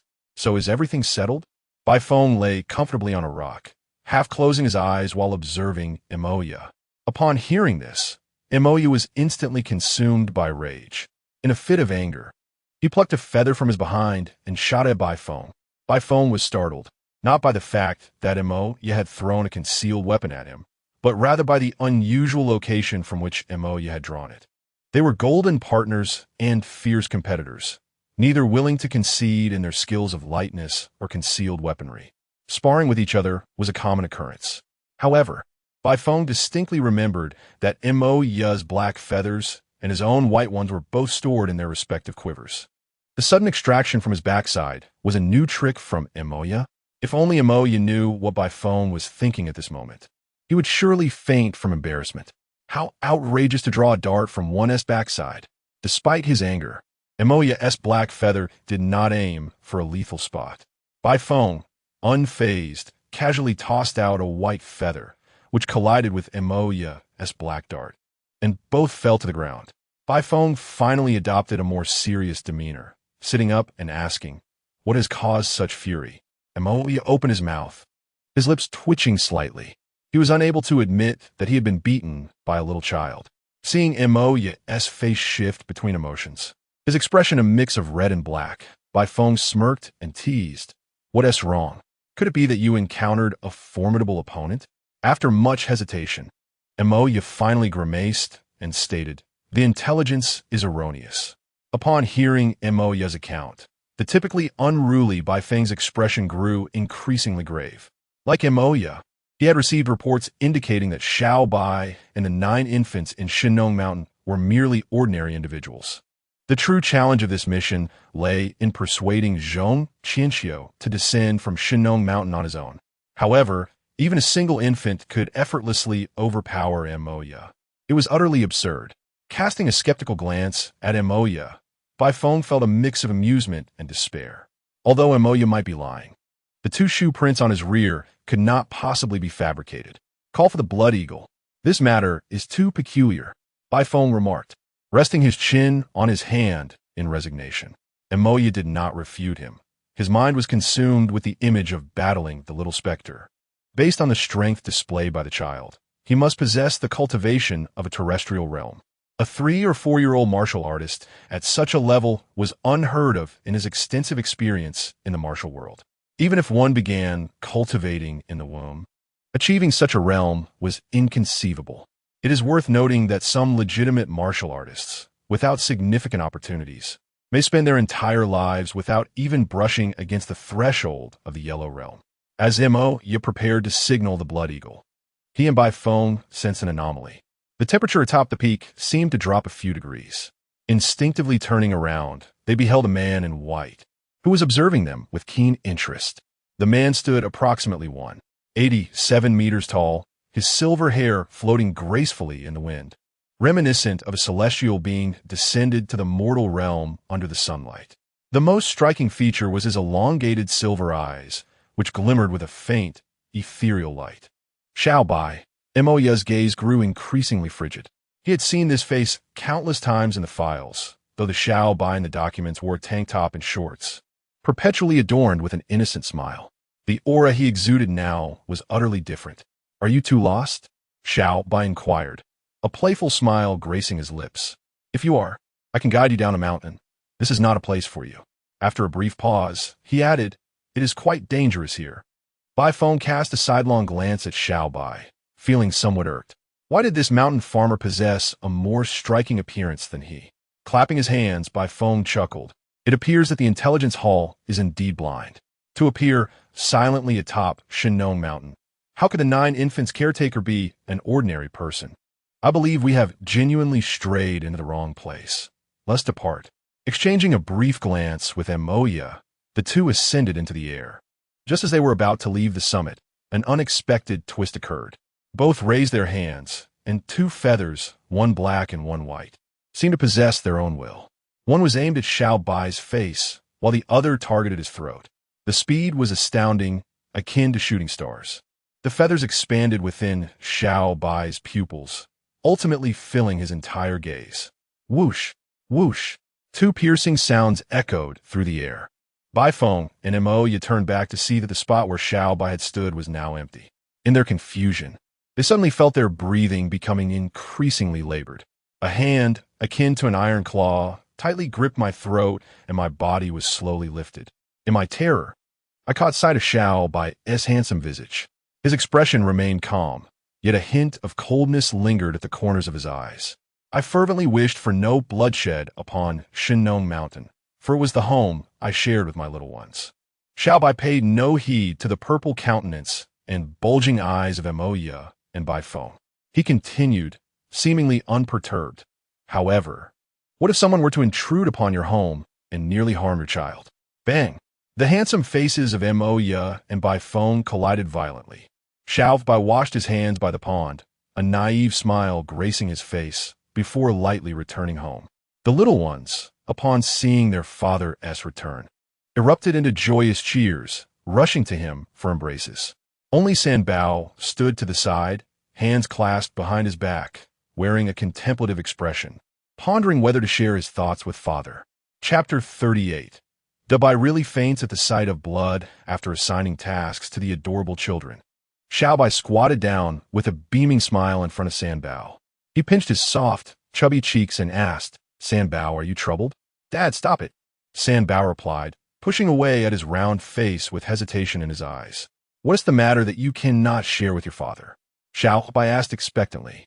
Sanbao pursed his lips and leaned closer to whisper in Xiao Bai's ear, recounting his encounter with Emoya. Xiao Bai nodded earnestly, listening intently, and finally gave Sanbao a thumbs up, exclaiming, "My Sanbao is remarkable. You drove away the bad guys in no time." "Father, be serious. That wicked uncle wielded hidden weapons. What if he harmed others?" Sanbao glanced toward the fields, concern etched on his small face. Xiao Bai patted Sanbao's shoulder reassuringly. "Do not worry. I saw that wicked uncle had already descended the mountain, likely frightened off by you." "Really?" "Father saw him too," Sanbao said, his silver eyes sparkling with excitement. Xiao Bai nodded, taking Sanbao's small hand, and together they stepped inside the house. Laughter soon filled the room. The following day, in the old locust tree alley of Yang City, Blood Eagle, clad in crimson like fresh blood, stood within a courtyard, his gaze icy and fearsome. "Scoundrel!" A magpie perched atop the old locust tree, proudly proclaiming good news. In an instant, Blood Eagle struck, and the magpie was cleaved in two. A red boomerang, reminiscent of an eagle's wings, returned to Blood Eagle's jade-like hand. He licked the blood still dripping from the boomerang. With a graceful flourish, Blood Eagle glided along the rooftop, setting his sights on Skull Mountain. In a single night, the organization's 3 strongholds in Yang City were dismantled, and over a dozen assassins vanished without a trace, inciting Blood Eagle's fury. To make matters worse, Emoya and Bai Feng had seemingly evaporated into thin air. It was easy to envision the wrath of the Skull Lord. Within the Skull Hall, Blood Eagle knelt on one knee, blood trickling from the corner of his mouth. "Useless. What purpose does your training serve?"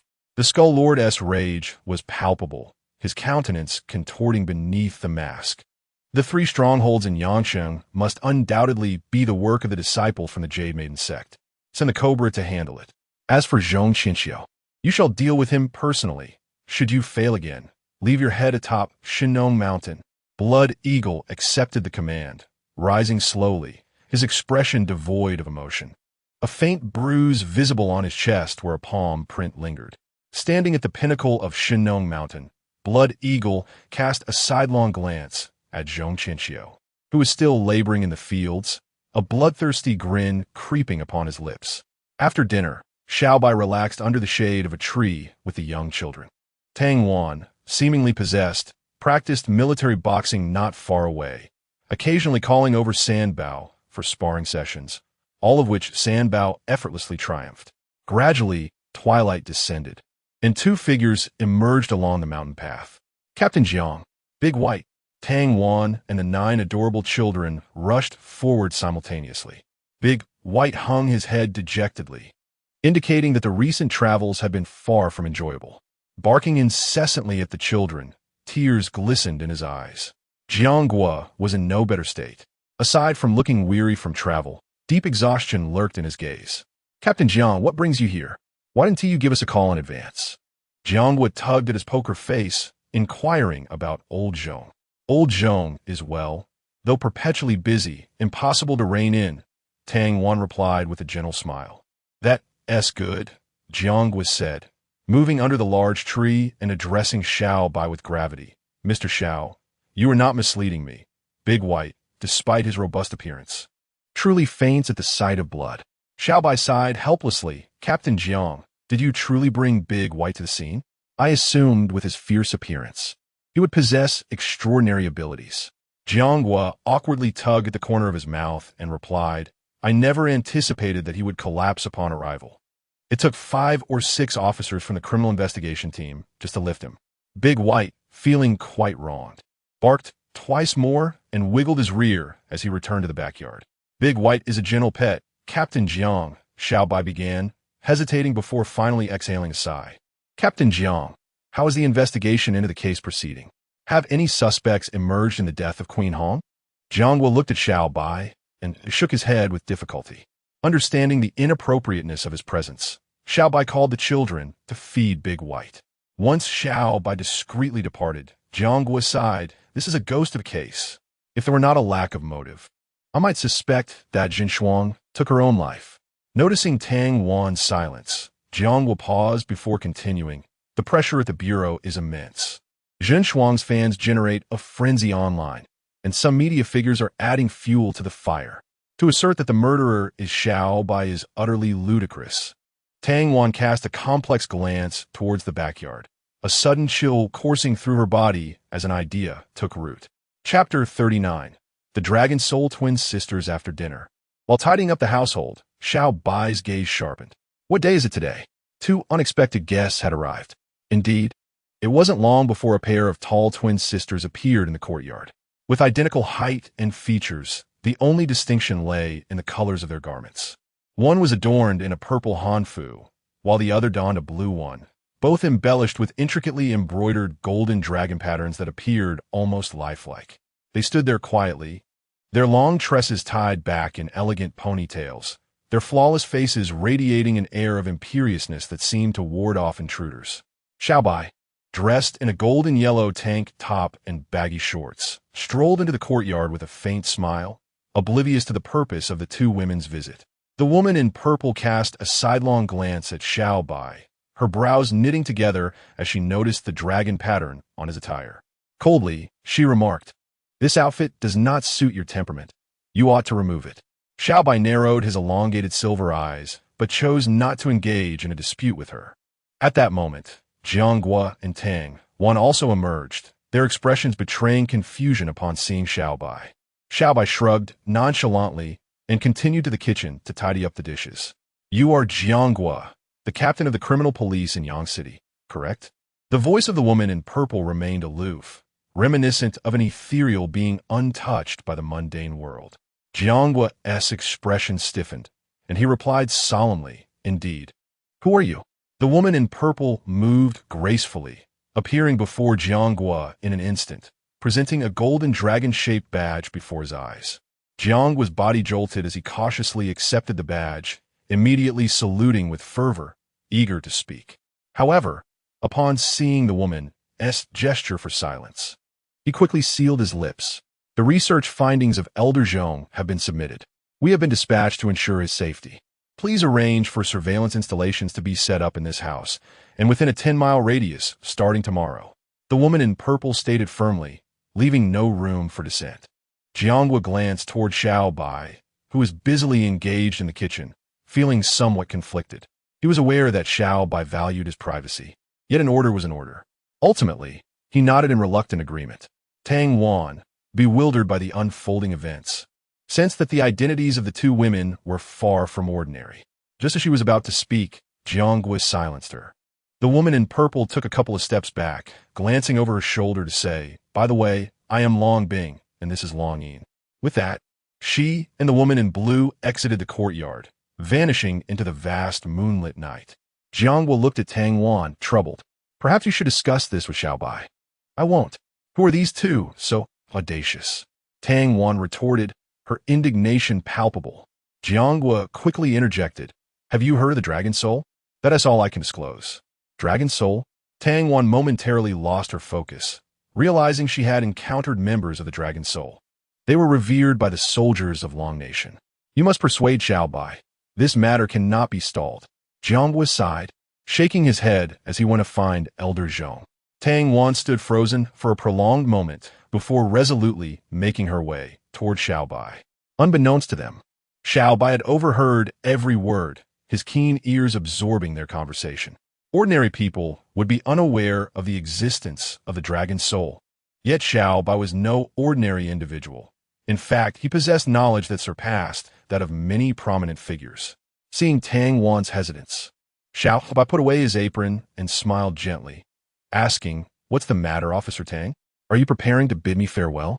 Do you truly wish for my departure?"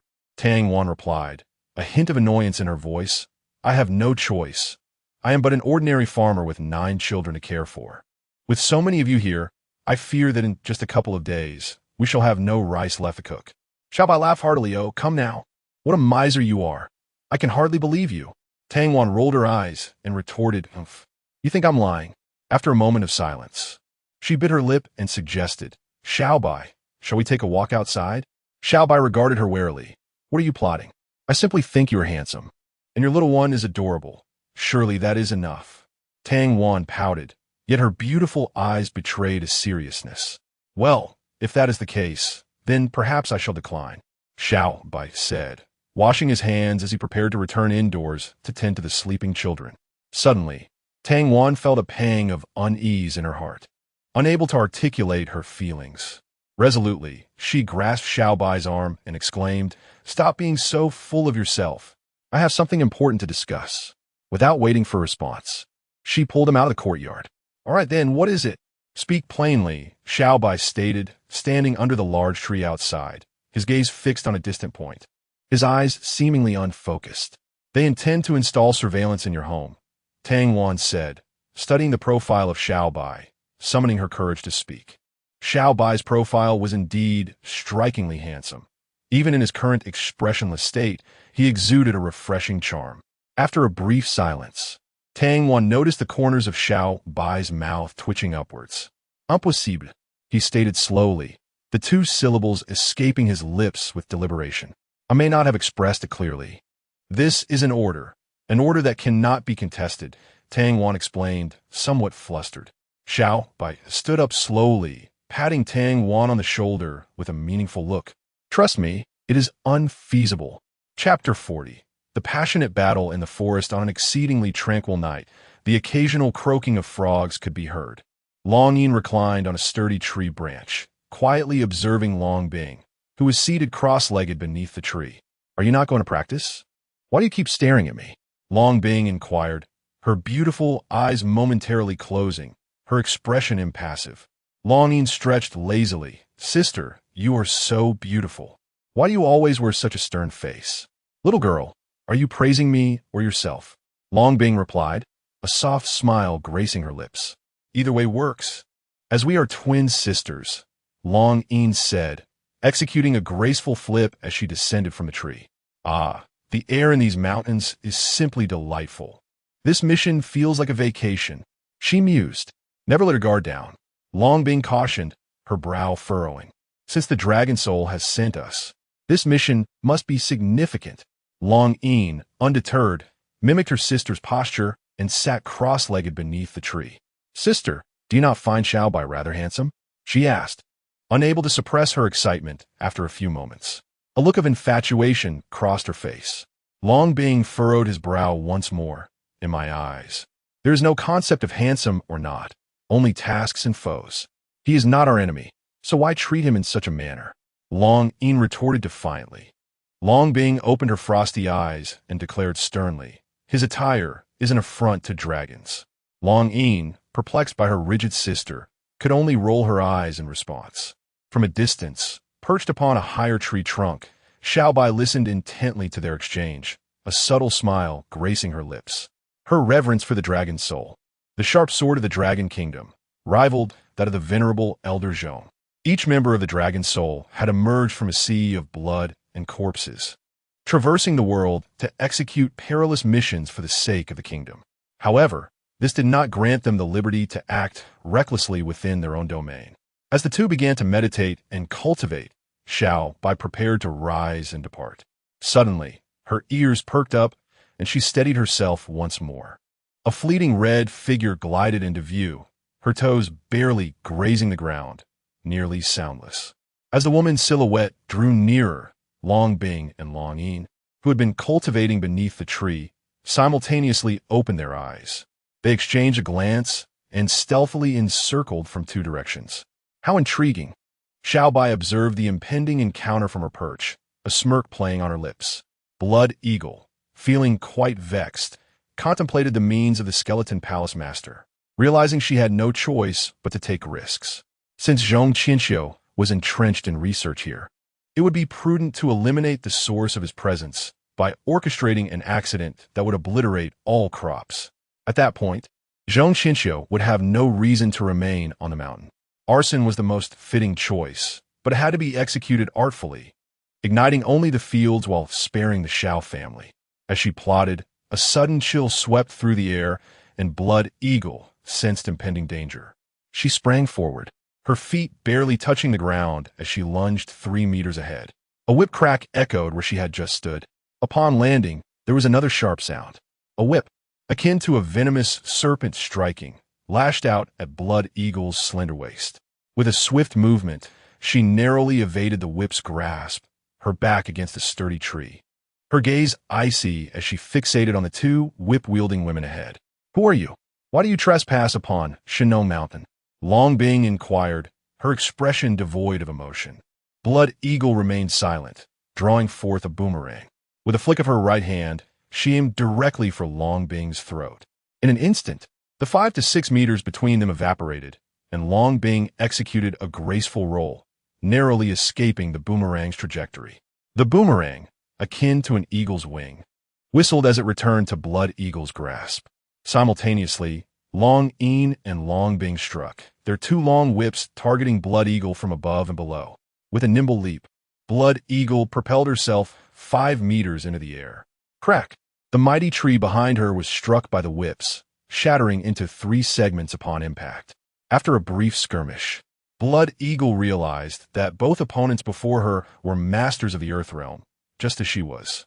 Not daring to linger, she retreated while continuing to engage.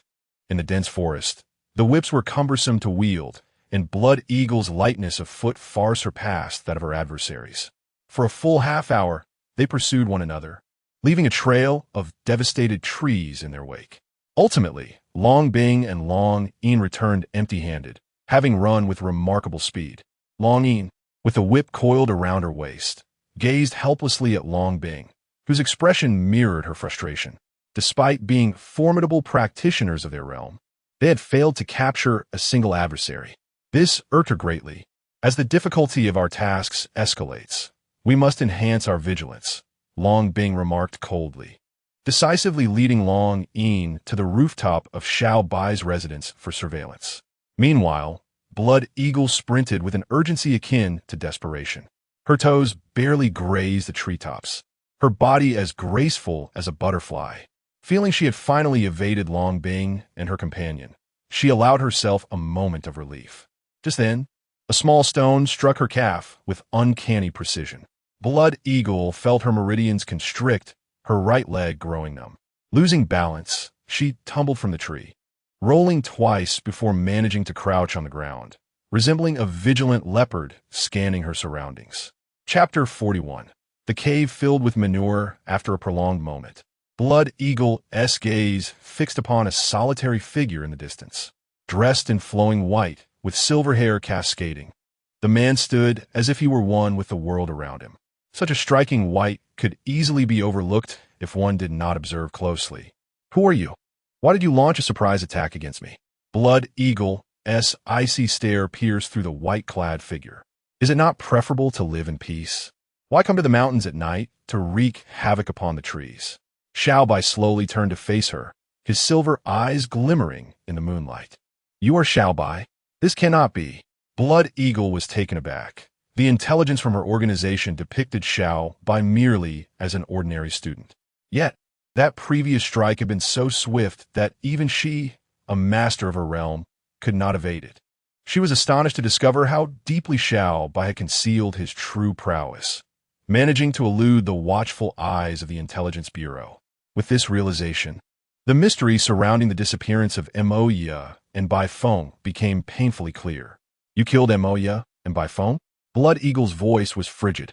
You will soon reunite with them, Xiao Bai replied enigmatically. In an instant, without any apparent movement, he stood before Blood Eagle. How swift, she thought, even in her prime. Evading Xiao Bai's assault would have been implausible. With a resounding thud, Blood Eagle felt a sharp pain in her abdomen, and darkness enveloped her consciousness. When she next opened her eyes, she found herself in a pitch-black cave. In her daze, she noticed two figures crouched beside her. Startled, Blood Eagle instinctively launched an attack. Lady Blood Eagle, cease your antics. We are allies. The two figures deftly dodged her strike, a familiar voice ringing out. Bai Feng, Blood Eagle rubbed her eyes. As a practitioner of her realm, she could soon adapt to the darkness and discern shapes. With a chuckle that broke her usual composure, even the aloof Blood Eagle found amusement in the sight before her. Was this truly the same Bai Feng, full of bravado, clad in tattered rags and disheveled? His once clear eyes were now bloodshot. Turning her gaze to the other figure, she recognized Moya, whose appearance was even more exaggerated. Lord Blood Eagle truly possesses an extraordinary spirit, able to smile under such circumstances. A hoarse voice carried a hint of chill as Moya, with a grim expression, remarked, I wonder if you will still be able to smile shortly. Blood Eagle, equally speechless, noted that despite her aloof demeanor, she had not smiled in over a decade, and had almost forgotten how to do so. The earlier incident was undoubtedly an anomaly. Instantly regaining her icy composure, Blood Eagle coldly inquired, How did you two end up here? What is this place?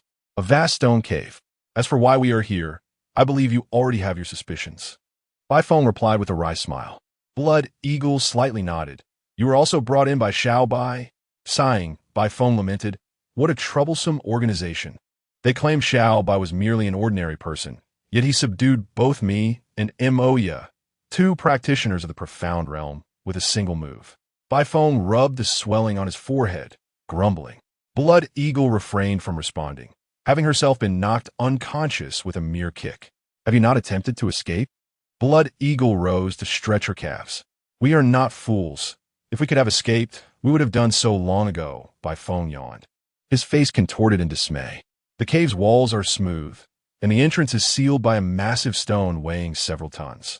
It is utterly impossible to leave. Then how did Xiao Bai enter? Blood Eagle asked, her face a mask of confusion. He is a freak. He can move the boulder. Bai Feng spat with resentment. The thought of someone capable of shifting such a weight made Blood Eagle swallow hard, murmuring to herself, What is his true power? By the way, why does this cave smell so foul? Blood Eagle inquired. Moya's face turned ashen, and she remained silent. Bai Feng rolled his eyes. You are overthinking it. By tomorrow, you will no longer find it offensive. This is our food. Food? Blood Eagle questioned, perplexed. Bai Feng nonchalantly scooped up a lump from the ground and presented it to Blood Eagle. Is this horse manure? Blood Eagle retched, turning her head away. Yes, it is indeed food. It is the only thing we have to eat in this cave. Bai Feng smiled wryly, then pointed to a nearby pool of murky water. There's also a pool of filthy water over there. Xiao Bai truly is despicable. Blood Eagle's face went blank, and after several attempts to speak, she could not utter a word.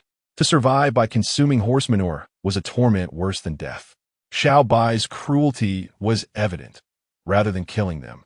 He left them a sliver of hope. Dignity and life could only be chosen one over the other.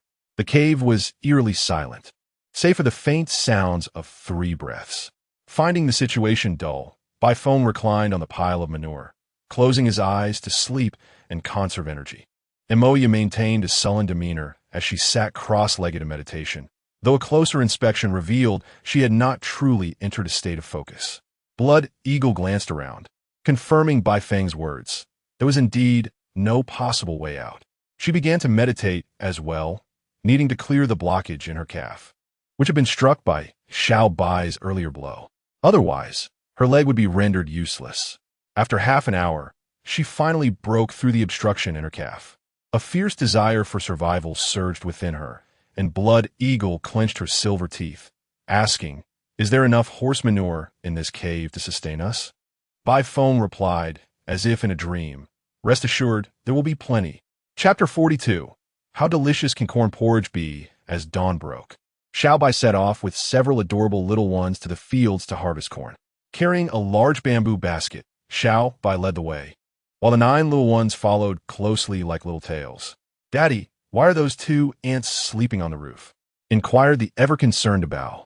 Xiao Bai gently ruffled the Bao's hair. "Perhaps it's cooler up there." The Bao sensed a strong aura from them among us. I think only San Bao could hold his own. With this analysis, San Bao lifted her small face, a hint of pride evident. "Stinky to Bao. Xiao Bao is the strongest." Xiao Bao rushed forward, tugging at the Bao's ear, her cheeks puffed with indignation. Yes, Xiao Bao is the mightiest." The Bao conceded. The other little ones nodded in agreement. "We're all sisters, but Ba Bao is the most obedient," the Bao murmured softly. "What are you saying, Stinky to Bao?" Xiao Bao narrowed her big eyes, emitting 2 sharp glances. Nothing. I said Xiao Bao is the most obedient." The Bao's head bobbed like a rattle drum, her top knot swaying. The other little ones burst into laughter simultaneously. What adorable little creatures. I just want to pinch their chubby faces. Long Een lay sideways on the roof, gazing at the little ones with growing fondness. Long Bing, however, remained unimpressed. "Children are the most bothersome. What is so cute about them?" "I have nothing to say to you," Long Een retorted, her eyes fixed on the bouncing little ones in the cornfield, occasionally glancing at Xiao Bai. Xiao Bai was still wearing the dragon-patterned vest and shorts from yesterday, seemingly unfazed by Long Bing's warnings, which did not escape Long Bing's notice as she snorted disdainfully. Grasping a corn cob as thick as her thigh, Xiao Bai cradled it in her arms. The 9 little ones busily husked the corn kernels, soon filling an entire bamboo basket. "All right, little ones, retreat," Xiao Bai announced, standing with the basket on her back. "On Shinong Mountain, we have adorable ones for analyzing matters. Rely on the Bao. On Shinong Mountain, we have adorable ones for calligraphy. Look to your Bao. On Shinong Mountain, we have adorable ones for martial prowess." "It's San Bao." As she sang, Xiao Bao expressed her dissatisfaction. "On Shinong Mountain, we have adorable ones. The cutest of all is Xiao Bao." She blinked her eyes, realizing being the cutest was quite nice, and grinned as she joined the song. "On Shinong Mountain, we have adorable ones. The model worker is Si Bao. On Shinong Mountain, we have adorable ones. The kind-hearted one is Wu Bao. On Shinong Mountain, we have adorable ones. The coolest is Lu Bao. On Shinong Mountain, we have adorable ones. For healing, seek Chi Bao. On Shinong Mountain, we have adorable ones. The little lady is Ba Bao." Xiao Bai busied herself in the kitchen with the 9 little ones. Soon, the enticing aroma of corn porridge wafted through the air. Long Een, perched on a roof, sniffed, her stomach rumbling twice. She glanced awkwardly at Long Bing. "Sister, I'm hungry." Long Bing retrieved 2 compressed biscuits from her bag and handed them to Long Een. Long Een bit her red lip, gazing at the biscuits in her hand, feeling somewhat speechless. Although this sustenance alleviates hunger, it is exceedingly difficult to swallow. Had it not been for the alluring aroma of corn porridge that wafted through the air, Long Een might have been able to tolerate it. However, that enticing scent rendered her compressed biscuits utterly unappealing. With a twinkle of mischief in her eyes, she asked her sister, "Shall I descend to procure a bowl of porridge? Will you accompany me?" "What a disgrace!" Long Bing replied coldly, not even glancing in her direction. Long Een made a face. reasoning that seeking a meal did not contravene the dragon soul's ironclad rules. With a graceful leap, she descended from the 4-meter-high rooftop. As she steadied herself, the handsome visage of Xiao Bai came into view. This is Xiao. Longing stammered, her cheeks flushed, unable to utter a coherent sentence. Firstly, she felt a twinge of embarrassment, and secondly, the penetrating gaze of his silver eyes was profoundly disarming, causing her heart to race uncontrollably. Just as Longing wrestled with her emotions, Xiao Bai asked with a gentle smile, "Would you like some porridge?" Tears of gratitude nearly brimmed in her eyes. He was truly considerate. Instinctively, she nodded vigorously. "Could someone bring a bowl of porridge for this lady?" Xiao Bai called softly towards the kitchen. After a brief discussion, 5 Treasure emerged, blushing, bearing a small tray. Upon it rested a petite bowl of golden corn porridge and a dish of cucumber sticks. Longing cradled the bowl, inhaling the fragrant aroma of corn that filled her senses. Without a hint of decorum, she seated herself on the stone steps at the entrance, blowing on the porridge before indulging eagerly. She felt a twinge of embarrassment for her lack of composure. Nevertheless, Longing vowed that this porridge was the finest she had ever tasted. Without exception, this was the corn from the fields, utterly delightful. It was no wonder that the dragon soul was tasked with safeguarding old Zhong's safety.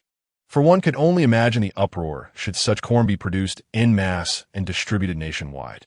In a matter of moments, she polished off the porridge completely, savoring every last cucumber stick. Holding up her empty bowl, her eyes narrowed into crescent shapes as she gazed longingly at Xiao Bai. He pressed his lips together and instructed, 5 Treasure, please serve another bowl for this lady." After a moment's hesitation, he added, "In a larger bowl."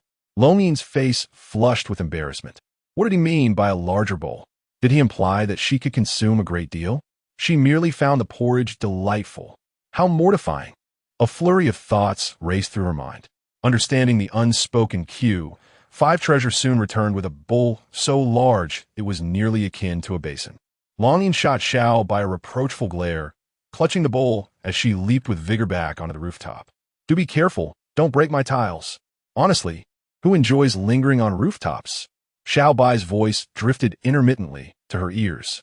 Longing nearly lost her footing and slipped from the rooftop, but fortunately, her agility saved her from a more embarrassing fall. Any lingering fondness she had harbored for Xiao Bai dissipated in an instant. Truly, his words were sharp as a blade. Perched upon the rooftop, Longing was preparing for another skirmish when a flash of purple signaled the arrival of Longbing before her. Without hesitation, she seized a spoon and took a generous sip, maintaining a frosty demeanor as she remarked, "The flavor is rather mediocre." Yet, despite her words, her grip on the spoon did not loosen. She continued to indulge, consuming several more spoonfuls before reluctantly casting the spoon into the basin, muttering, "Disgusting." Longing was utterly dumbfounded, momentarily unable to react. Was this truly her robotic sister? How utterly shameless. Gazing at the nearly empty basin, she felt an overwhelming urge to weep without tears. Chapter 43. The 3-year-old martial artist of the Earth Realm, suppressing the impulse to challenge Longbing to a duel, Longing finished the remaining corn porridge with a decidedly unladylike burp. "My lady, are you satisfied?" called Xiao Bai from below, straining his neck to see. Longing felt a tinge of embarrassment. "I am full, thank you. Whether you thank me or not is inconsequential. Just return the basin quickly." Xiao Bai replied with an air of indifference. Longing was incensed. Did he think she would covet a mere basin? A sly smile flitted across her face like a mischievous fox. Secretly channeling her inner strength, she flicked her wrist, declaring, "Here you go, catch." Whoosh! The basin spun through the air like a blood-dripping dagger, swiftly approaching Xiao Bai. She had no intention of harming him. According to her planned trajectory, the basin was meant to graze his clothing and crash into the doorframe. She aimed to showcase her prowess, demonstrating that a beautiful woman is not to be trifled with. However, while she anticipated the beginning, she failed to foresee the conclusion. As the basin hurtled toward him, Xiao Bai appeared utterly flustered, even collapsing onto the ground. Just then, a small figure leaped from the room. With pudgy little hands, the child gently pressed against the spinning basin, effortlessly stabilizing it. The tiny body spun like a top, dissipating the lateral force before finally resting the tip of a finger against the basin's bottom, allowing it to twirl as though playing a game of fancy basketball. Longing stared in astonishment, her mouth agape, while even Long Bing, who had been deep in meditation, opened her eyes wide in shock. They recognized this little marvel as the adorable child named Sambao. Yet, no matter how hard they racked their brains, they could not fathom how such an exquisite demonstration of Tai Chi's forced dissipation had been executed by a mere 3-year-old. Xiao Bai slowly rose, brushing the dirt from his behind, casting a glare at Longyin before giving a thumbs up to Sambao. He retrieved the basin and returned indoors. Sambao, with a gentle smile, glanced at the Longyin sisters before walking back to the kitchen with her hands clasped behind her back. "Sister, am I hallucinating?" Longyin asked Longbing, still in a state of shock, as if speaking in a trance. Longbing's gaze was profound and silent. This could not be mere coincidence. It implied that the child in the yellow apron was, in fact, an extraordinary master, perhaps even rivaling their own skills. Longbing understood all too well that even her somewhat languid sister was a formidable force, honed through countless battles of life and death to attain her current prowess. However, what merit does this little child possess? He lacks even a martial arts instructor. How could he possibly cultivate his Tai Chi to such an extraordinary level? It is utterly incomprehensible. Yet, Longbing's eyes soon sparkled with realization. Such a prodigy must be recruited into the Dragon Soul to serve the nation. A 3-year-old master of the earthly realm holds unimaginable potential for the future. He is truly a genius among geniuses, a marvel among anomalies. With this thought, Longbing unhesitatingly raised his wrist, activating his communication bracelet. "Coach, this is Longbing. I have made a significant discovery." "Speak," came a reply. "Xiao Bai's third son is an earthly realm warrior. Could we incorporate him into the Dragon Soul?" There was a prolonged silence on the other end. "Longbing, have you been drinking again?" Longbing insisted. "It's true. Once you sober up, submit a written apology." The call ended abruptly. Infuriated, Longbing stamped his foot on the black tile beneath her. "Do you intend to demolish the house?" Longyin remarked, somewhat displeased. Realizing her own indiscretion, Longbing became aware of her lack of composure. Yet upon lifting her foot, she was astonished. "What kind of tile is this? It's remarkably resilient. Considering the force of her previous kick, even steel would have bent under such pressure. How could this mere thin tile withstand it?" Just as the two sisters stood in astonishment, Xiao Bai emerged, clad in flip-flops, pointing an accusatory finger at Longbing with a frown. "Are you two simply bored? Has my house wronged you in any way?" No sooner had Xiao Bai's words left his lips than Elder Zhong and Jiang was stepped out of the room. Tang Wan, who had been out for morning exercise, returned to the courtyard as well. For a moment, everyone seemed bewildered. Since the very first day of their ascent, Xiao Bai had treated them with utmost courtesy. Not only had he never raised his voice, but he had also never uttered a harsh word. His demeanor was consistently warm and welcoming. This sudden outburst left everyone feeling somewhat disoriented. The atmosphere in the courtyard grew palpably awkward. Although Longbing possessed a cold temperament, she recognized her own fault. Otherwise, her temper would have flared up instantly. Suppressing her anger, she replied icily, "If I caused any damage, I will compensate you. Besides, nothing is broken, is it? You two should leave. You're not welcome here." Xiao Bai refrained from further banter, tossing a parting remark before retreating to his room. The 9 adorable children followed suit, securing the door with a bolt. Tang Wan cast a puzzled glance at Jianghua, who shook his head, indicating that he was equally in the dark. Elder Zhong observed Longbing and her companion with confusion, unaware that these 2 women were there to protect him. Sighing, he followed Zhang Xingshou to the dining hall for some porridge. Leave? He had no intention of departing. Even as Xiao Bai had been addressing him, he would remain steadfast. Longbing's demeanor was as frigid as ice. She had reached the pinnacle of her fury. Never had anyone dared to speak to her in such a manner, save for that peculiar instructor. Longying stepped forward, tugging at Longbing's sleeve. "Sister, let's return to the woods. If you wish to leave, go ahead. I shall remain here. What can he possibly do to me?" Longbing brushed off Longyin's grip, sitting defiantly atop the roof with a tumultuous heart. Tang Wan hesitated for a considerable time before finally approaching the entrance of Xiao Bai's room. She gently tapped the door twice, saying, "Xiao Bai, don't be angry." "What is the matter?" Inside the room, Xiao Bai sat on the heated bed alongside 9 little ones, each stifling laughter behind their hands. Angry? That was an impossibility. Xiao Bai merely wished to preserve a semblance of dignity in front of Long Bing, and it would be preferable if she left altogether. There was no way her own precious child could join Long Han. It was a fanciful notion to even consider. "Daddy, Aunt Tang is knocking. Should we open it or not?" The eldest child whispered, leaning close to Xiao Bai. A large head and 9 smaller ones formed a circle, murmuring softly for a while before breaking into mischievous smiles like little foxes. The eldest dashed to the door, swinging it open. Tang Wan gazed at Xiao Bai, who sat cross-legged on the bed, his expression stormy. She cautiously inquired, "What's wrong, Xiao Bai? What did they do to make you so upset?" The 9 little ones exchanged glances before speaking in unison. "Daddy, we're going to have porridge. You and Aunt Tang can have a chat."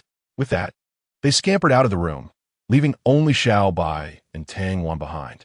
Xiao Bai remained visibly sulky, silent as ever. "All right, you're a grown man. Don't hold a grudge against 2 women." Tang Wan instinctively looked up at the ceiling and lowered her voice. Chapter 44. Xiao Bai's Fury. Tang Wan cautiously attempted to comfort Xiao Bai, yet he remained unmoved, his expression impassive as he stated, "Tang Wan, we agreed beforehand. If you dare to install surveillance in my home, I will dismantle it. As for whether I possess the capability to do so, I trust you are well aware. Let us not jeopardize our friendship over this." Upon hearing Xiao Bai's words, Tang Wan felt a wave of grievance wash over her. The installation of surveillance was an order from above, one she had no authority to refuse, yet Xiao Bai's demeanor left her feeling truly troubled. "The officers delivering the equipment are already en route. What do you expect me to do?" Tang Wan looked at Xiao Bai with a stubborn expression. "I cannot control that. Shinong Mountain is not my property. You may install it as you wish. However, in my home, it cannot be done. If you truly distrust Elder Zhong, feel free to construct a villa on the mountain and station a battalion there. But please do not disrupt my life," Xiao Bai replied with an unchanging expression, his tone indifferent. Tang Wan felt a tumult of emotions as she departed, unsure of which foot she had stepped out with. She harbored an inexplicable sentiment toward Xiao Bai, yet his perpetual distance left her feeling helpless. After regaining her composure, Tang Wan sought out Jianghua. "Captain Jiang, I think we should reconsider the surveillance installation." "Reconsider? That's impossible." Jianghua maintained his usual poker face, indicating there was no room for negotiation. "Then you may discuss it with Xiao Bai. I can no longer involve myself in this matter," Tang Wan coldly retorted, casting a fleeting glance back at Jianghua as she walked away. Jianghua rubbed his temples, feeling a headache coming on. He glanced at Long Bing and the other person on the ceiling, letting out a sigh. After breakfast, Xiao Bai departed his home with the 9 little ones in tow. In the morning, officers accompanied by specialists arrived at the mountainside, commencing the installation of surveillance cameras around Xiao Bai's residence. As per Long Bing's directives, an operations room was erected in the nearby woods. Throughout this time, Tang Wan remained absent. Some claimed to have seen her descend the mountain. When lunchtime approached, a group of individuals entered the dining hall, only to discover the table devoid of any food. Typically, Xiao Bai and the little ones would have prepared a delightful spread by now. However, today, only the cold stove and empty pots greeted them. An assistant who had returned to fetch a meal, upon realizing there was nothing to eat, reluctantly returned to the fields.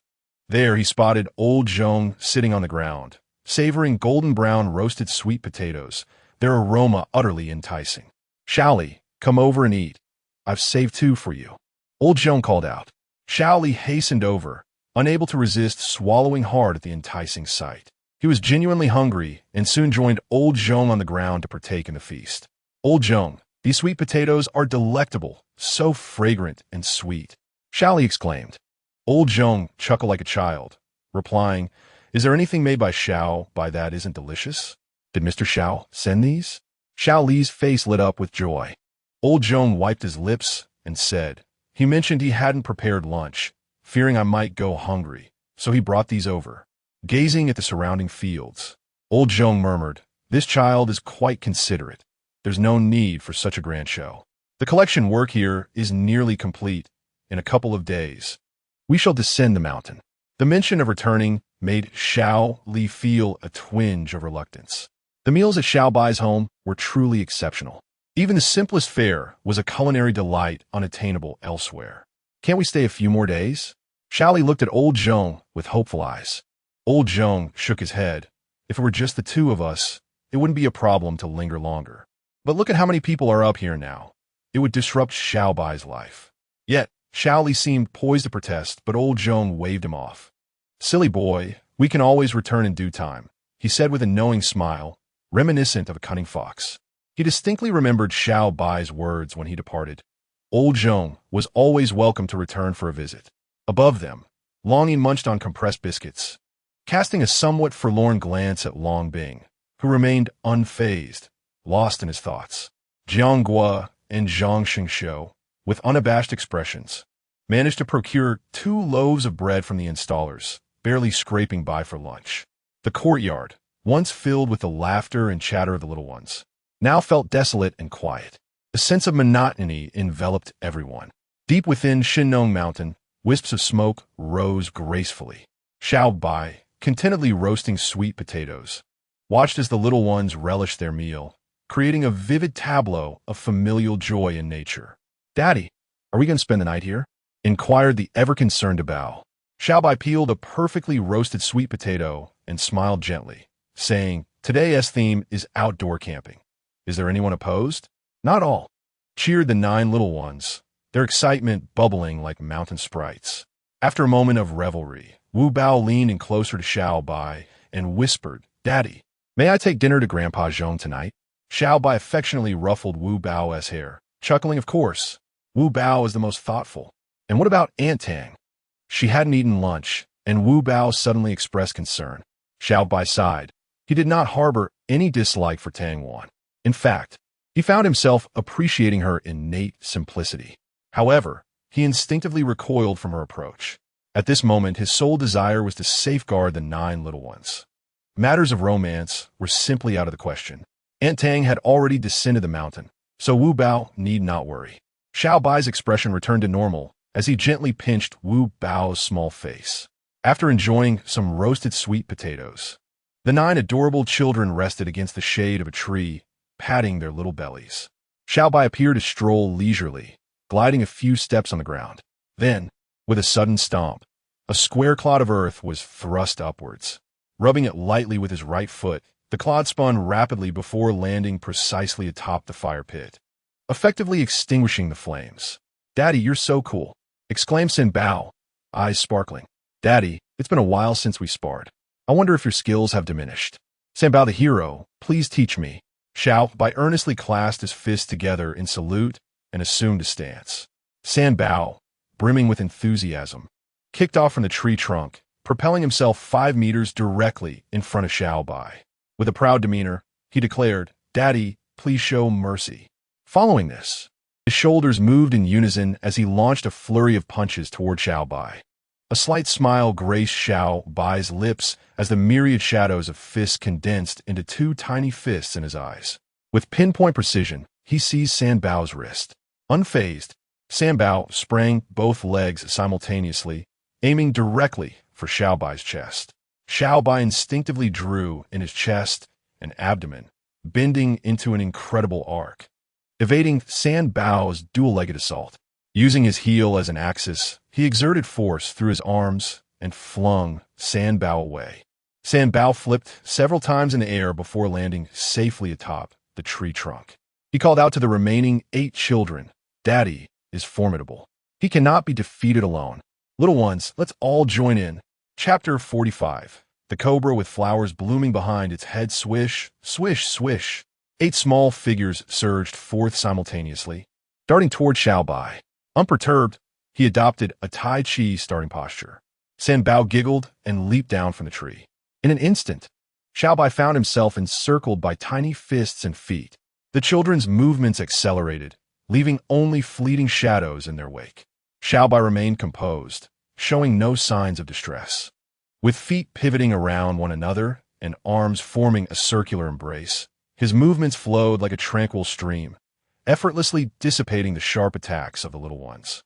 After a full hour of this playful exchange, Xiao Bai gently smiled and said, "All right, let us take a break." Suddenly, his body quaked, akin to a dragon shaking off its scales, and the 9 little ones were sent flying in different directions. They landed gracefully on the surrounding trees, using their feet for balance. "Sai, what does it take to surpass Daddy?" Sanbao mused, shaking his little head in a display of melancholy. The other 8 children, lacking Sanbao's fervor for martial arts, climbed the trees to begin picking wild fruits. Xiao Bai floated up and settled down beside Sanbao, gently patting his small shoulder. I remarked, "Sanbao is already quite remarkable." Sanbao lifted his little face, realizing that, indeed, at just 3 years old, he would eventually surpass his father. He then leaped onto another fruit tree, joining the other children in their playful antics. Xiao Bai, on the other hand, simply reclined beneath the shade of the tree, watching the children scurry about. Within a cave, Bloodhawk stood frozen, clutching a lump of horse manure. Though she was a martial artist of the Earth realm, her stomach still felt the pangs of hunger. She could endure for a few days without food, but was such endurance truly meaningful? To survive, one ultimately must choose to eat. Without further hesitation, she thought she would have to eat sooner or later. Holding her nose, Bai Feng placed a small piece of manure into her mouth. After a few gentle chews, she clenched her teeth and swallowed. Bloodhawk gazed at the desiccated manure, licking her enticing lips. Having lingered in the cave for so long, she had grown numb to the scent. For the sake of survival, consuming a bit of horse manure was hardly shameful. Silently encouraging herself, Bloodhawk closed her eyes, tore off a piece of manure, and put it in her mouth. It was tough, akin to chewing on dry grass. She had intended to chew it more finely for easier swallowing, but her imagination got the better of her. After a couple of chews, she forced it down her throat. Rushing to a nearby pool of murky water, she cupped her hands to rinse her throat. With each bite of manure, her hatred for Xiao Bai grew stronger. The image of that silver-eyed, handsome man felt like a curse. Bloodhawk vowed that if Xiao Bai ever fell into her hands, she would make him consume the filth of the world, a grand feast of dung. However, glancing at the smooth stone walls surrounding her, a chill ran through her. She did not understand why Xiao Bai had spared the 3 of them. But unless he experienced a change of heart, they could only await a slow death from starvation after exhausting the cave's supply of manure. Looking at the mountain-like pile of manure, she mused that it could last her a lifetime. Perhaps the sole advantage of residing here was the absence of the skeleton lord's wrath. She wondered how matters were faring with the cobra. Murmuring to herself, she realized that, compared to Xiao Bai, she would much rather confront the disciples of the Jade Maiden sect. On the terrace of Villa No. 3 at Mid-Mountain Lake, a gaunt man with slanted eyes coldly observed every movement within the villa. Inside was his first target, Shen Monong, the president of the Shenhua Group, a formidable businesswoman. Her public persona masked her true identity as an outer disciple of the Jade Maiden sect. The organization had assessed Shen Monong's strength to be at the early stage of the Earth realm. Though the Cobra had already reached the late stage of the Earth realm, his cautious nature prevented him from acting recklessly. As a killer, he would never allow himself a second chance to strike. Time passed slowly, until finally, his prey reappeared in his line of sight. Clad in a red tracksuit, Shen Monong emerged into her garden, casually plucking a cucumber and placing it into a small basket before bending down to inspect the eggplants. As the cobra narrowed its triangular eyes, its slender tongue flicked over its crimson lips.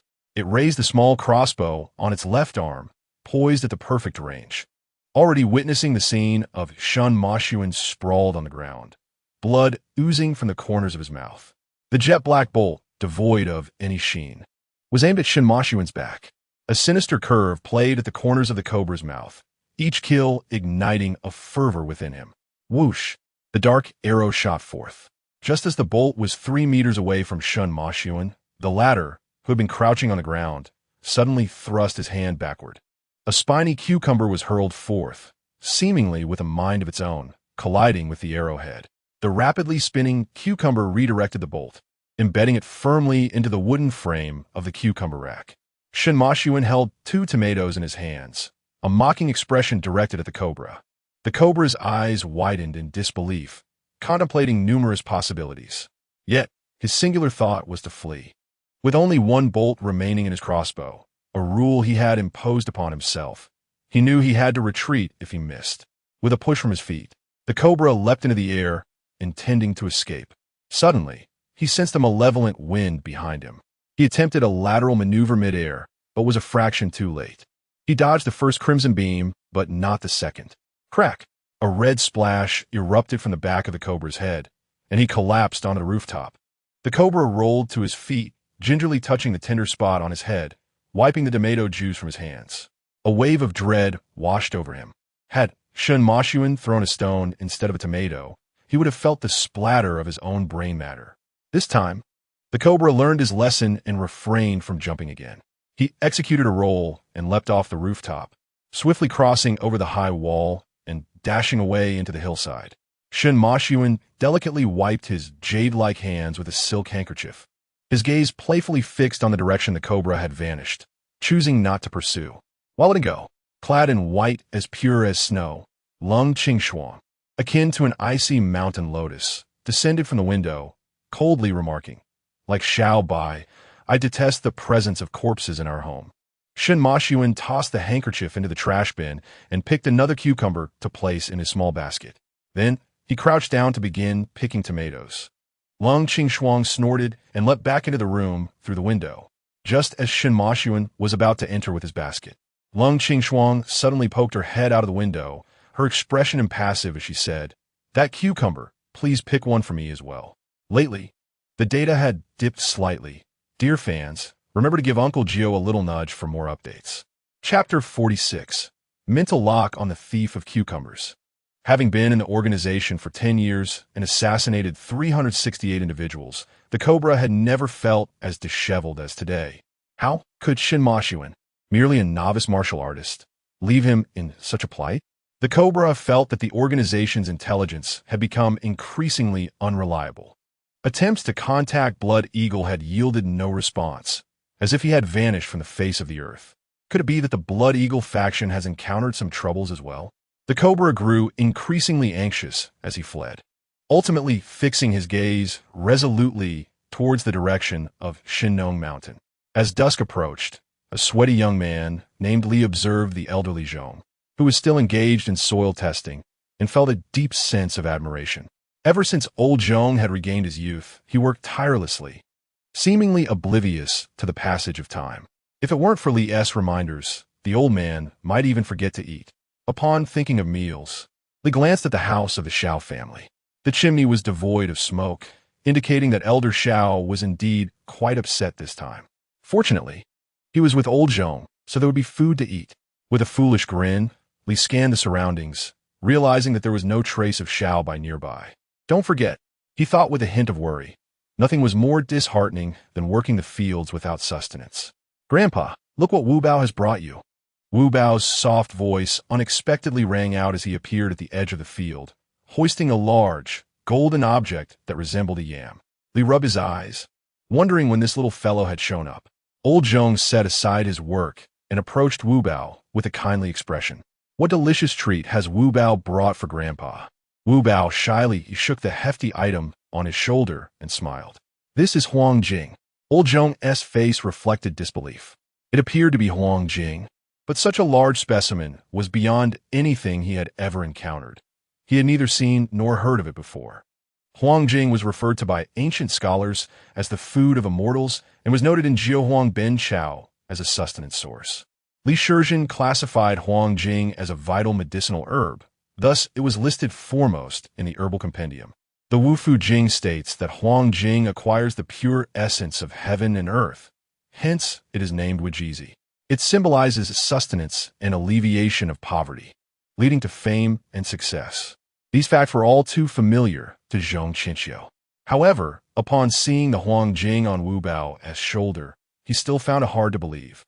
This was no mere food of immortals. It was a treasure that even deities would covet. "Grandpa, this Huang Jing is for your dinner," Wu Bao said with an innocent expression. Zhong Qinxiu quickly waved his hands, exclaiming, "This is too precious, too precious." How could he not understand the immense value of such a thick Huang Jing? If auctioned, it could fetch an astronomical price. Wu Bao, observing Zhong Qianqiu's reaction, felt a bit perplexed. What's so precious about it? The little one's treated as a snack, okay? He placed the enormous Huang Jing on a stone, adding, Dad said you shouldn't be polite. With that, he bounced away from the field. Zhong Qianqiu gazed at the Huang Jing on the stone, tears glistening in his eyes. He was not foolish. His seemingly incurable cancer had mysteriously healed. His once deteriorating body was rejuvenated.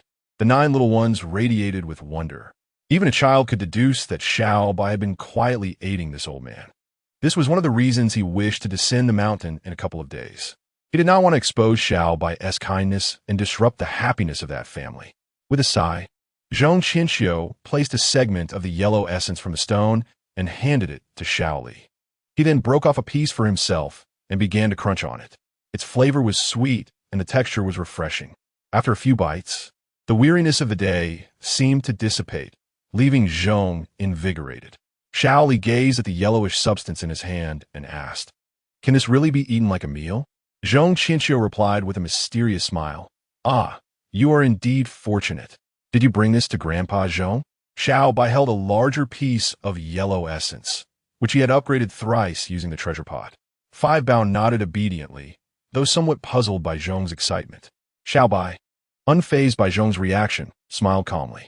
All right, my little ones, it's time to eat. He stood with the yellow essence raised in his left hand and mimicked a chopping motion with his right. Each sweep of his hand sent thick slices of yellow essence flying into the hands of the 9 little ones, whose precision was met with delighted exclamations. Paired with wild fruits from the mountains, Xiao Bai and the 9 adorable children feasted with cheerful crunching sounds. After dinner, the children's energy surged, and they playfully engaged in a 2-hour spar with Xiao Bai. Papa, the ground is quite hard. Are we sleeping on the ground tonight? Xiao Bao asked. Looking earnestly at Xiao Bai pinched Xiao Bao's cheek gently before walking over to the largest nearby tree. He delivered a soft slap against its trunk. Just as the 9 children were puzzled, the massive tree shuddered violently, its leaves cascading down like a shower of coins.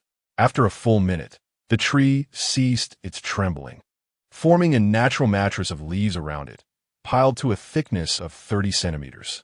The children's eyes brightened, and they eagerly surrounded the tree, lying atop the foliage. They gazed up at the starry sky, beginning to count the stars. Gradually, smiles adorned their faces as they drifted into slumber. Xiao Bai floated gracefully onto the tree's crown, observing the peacefully sleeping children with increasingly soft eyes. As he slowly closed his eyelids, he seemed to merge with the very essence of the universe.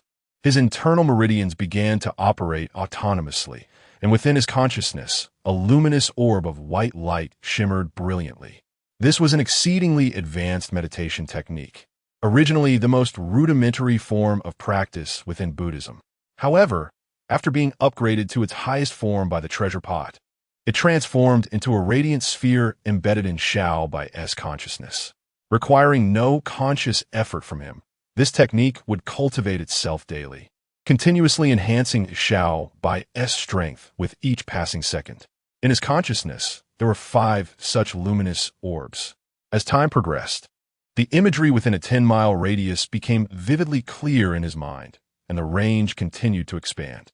He could perceive everything within his monitored abode, including the slumbering inhabitants of his room, the meditating Long Bing on the rooftop, and the bored Long Yin in the control room. Everything unfolded before him, as if it were right in front of his eyes. Xiao Bai, lacking a voyeuristic inclination, prepared to redirect his mental energy. At that moment, Long Yin hurriedly exited the surveillance room and rushed towards the vicinity of the melon field, casting furtive glances around. Was he contemplating stealing melons? Xiao Bai couldn't help but chuckle at the thought. However, what transpired next abruptly snapped Xiao Bai out of his meditative state. He never anticipated that Long Yin, seeing no one around, would lift his azure robe and perform a downward motion. A small pink triangle dangled from his ankle as he slowly crouched down. The author remarked, "Today I've gained several delightful interactions. How splendid." Chapter 47. Another person shares the spoils as Xiao Bai withdrew his mental energy. A faint flush crept onto his face. Longing was indeed excessive. Was it necessary to act like a thief when simply using the restroom? Fortunately, he had retracted his gaze in time.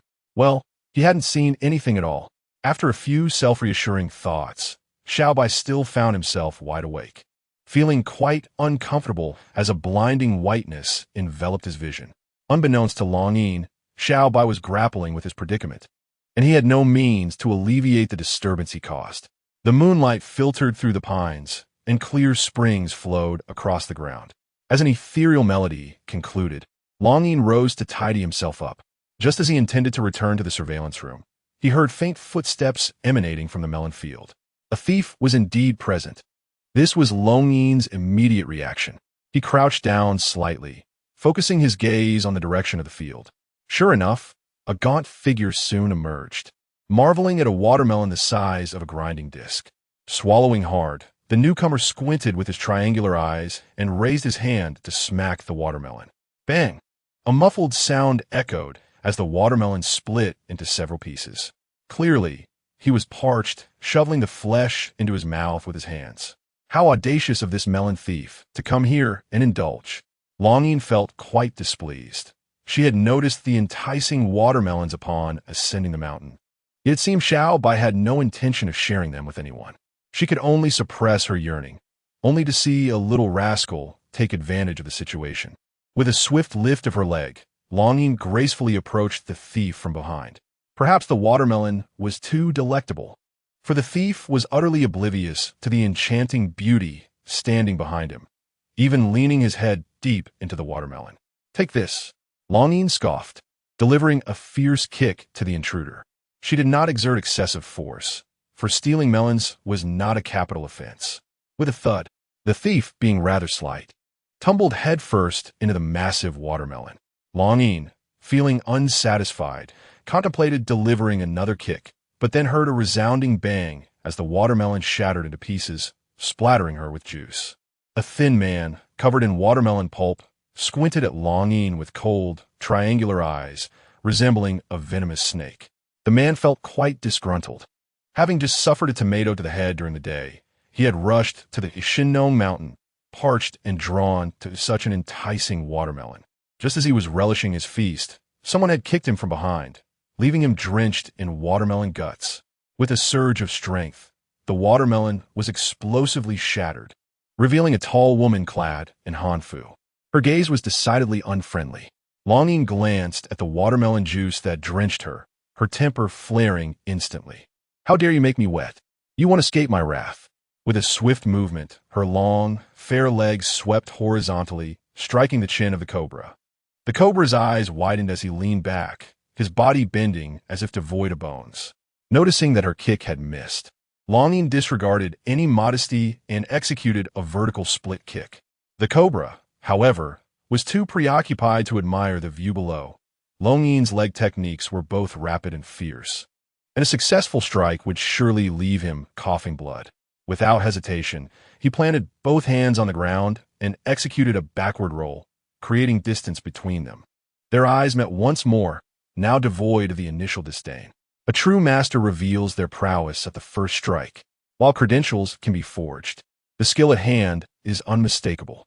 Touching the short dagger strapped to his left arm, the cobra felt regret. He had previously underestimated his opponent and resolved to carry more crossbow bolts in the future. My dear, it's just a watermelon. Must you resort to such brutality? His slanted eyes darted over Longyin's chest, his long tongue licking the watermelon juice from his lips, which he then shockingly swallowed.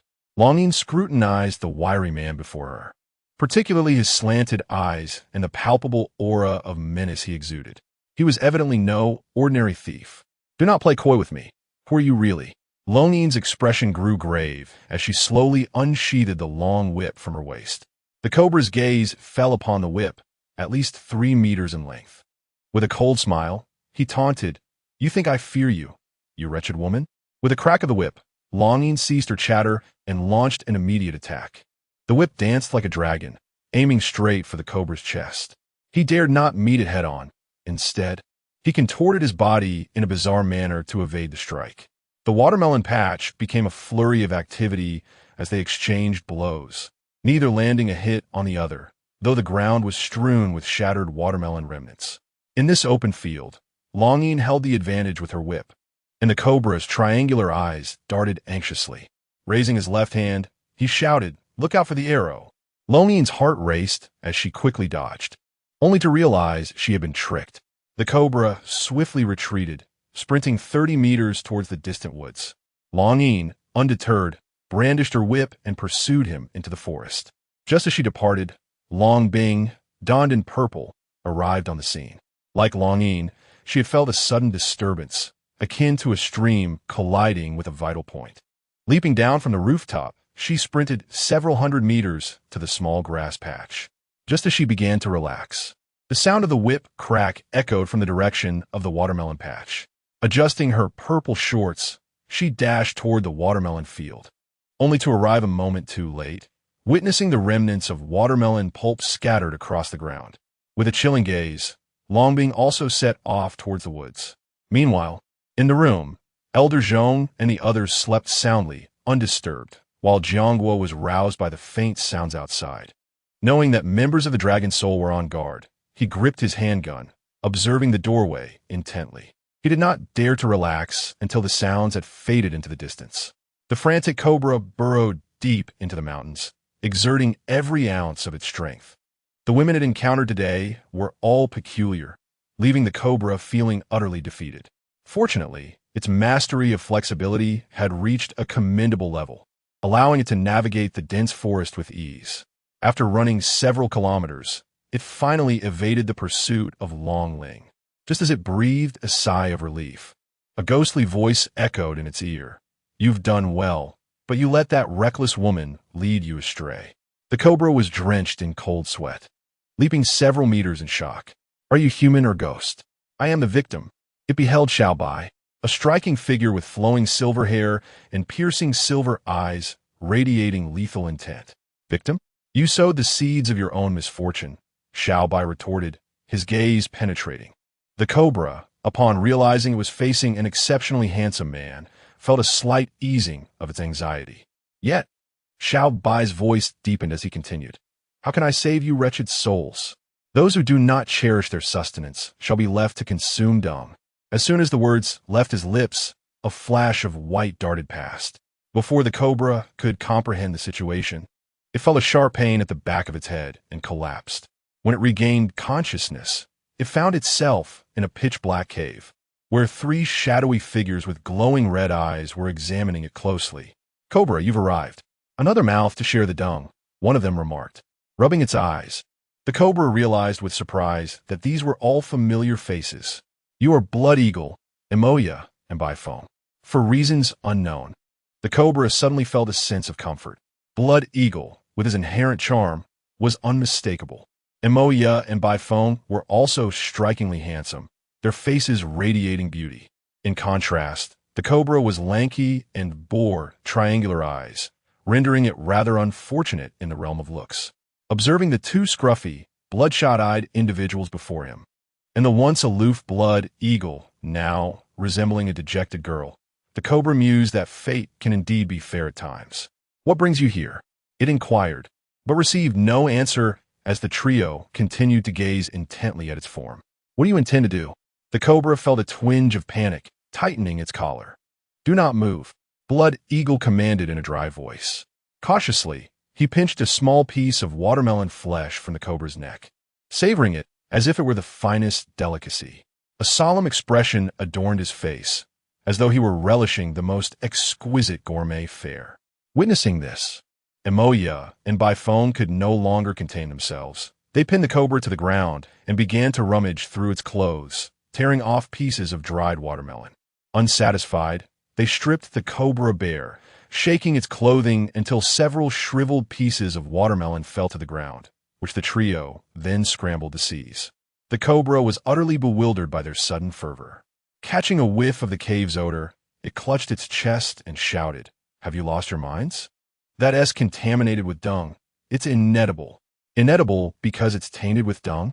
Bifong revealed a mysterious smile, expressing hope that tomorrow he might still speak in such a manner.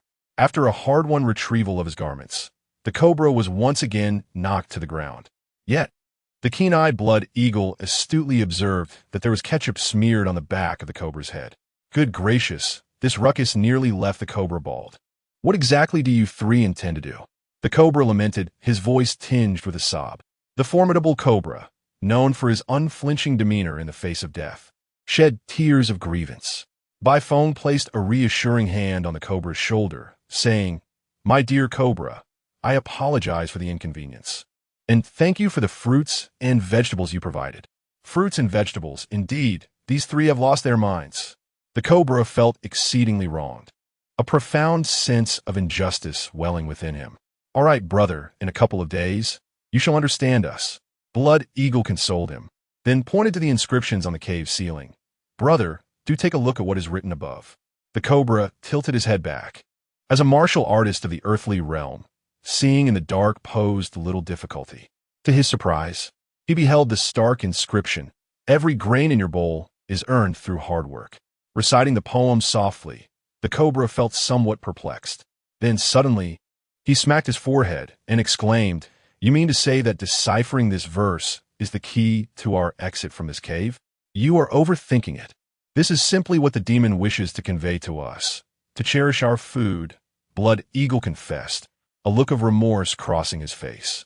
"These past few days, I have reflected on my past actions and truly wish to apologize to the leftovers and apple cores I once discarded.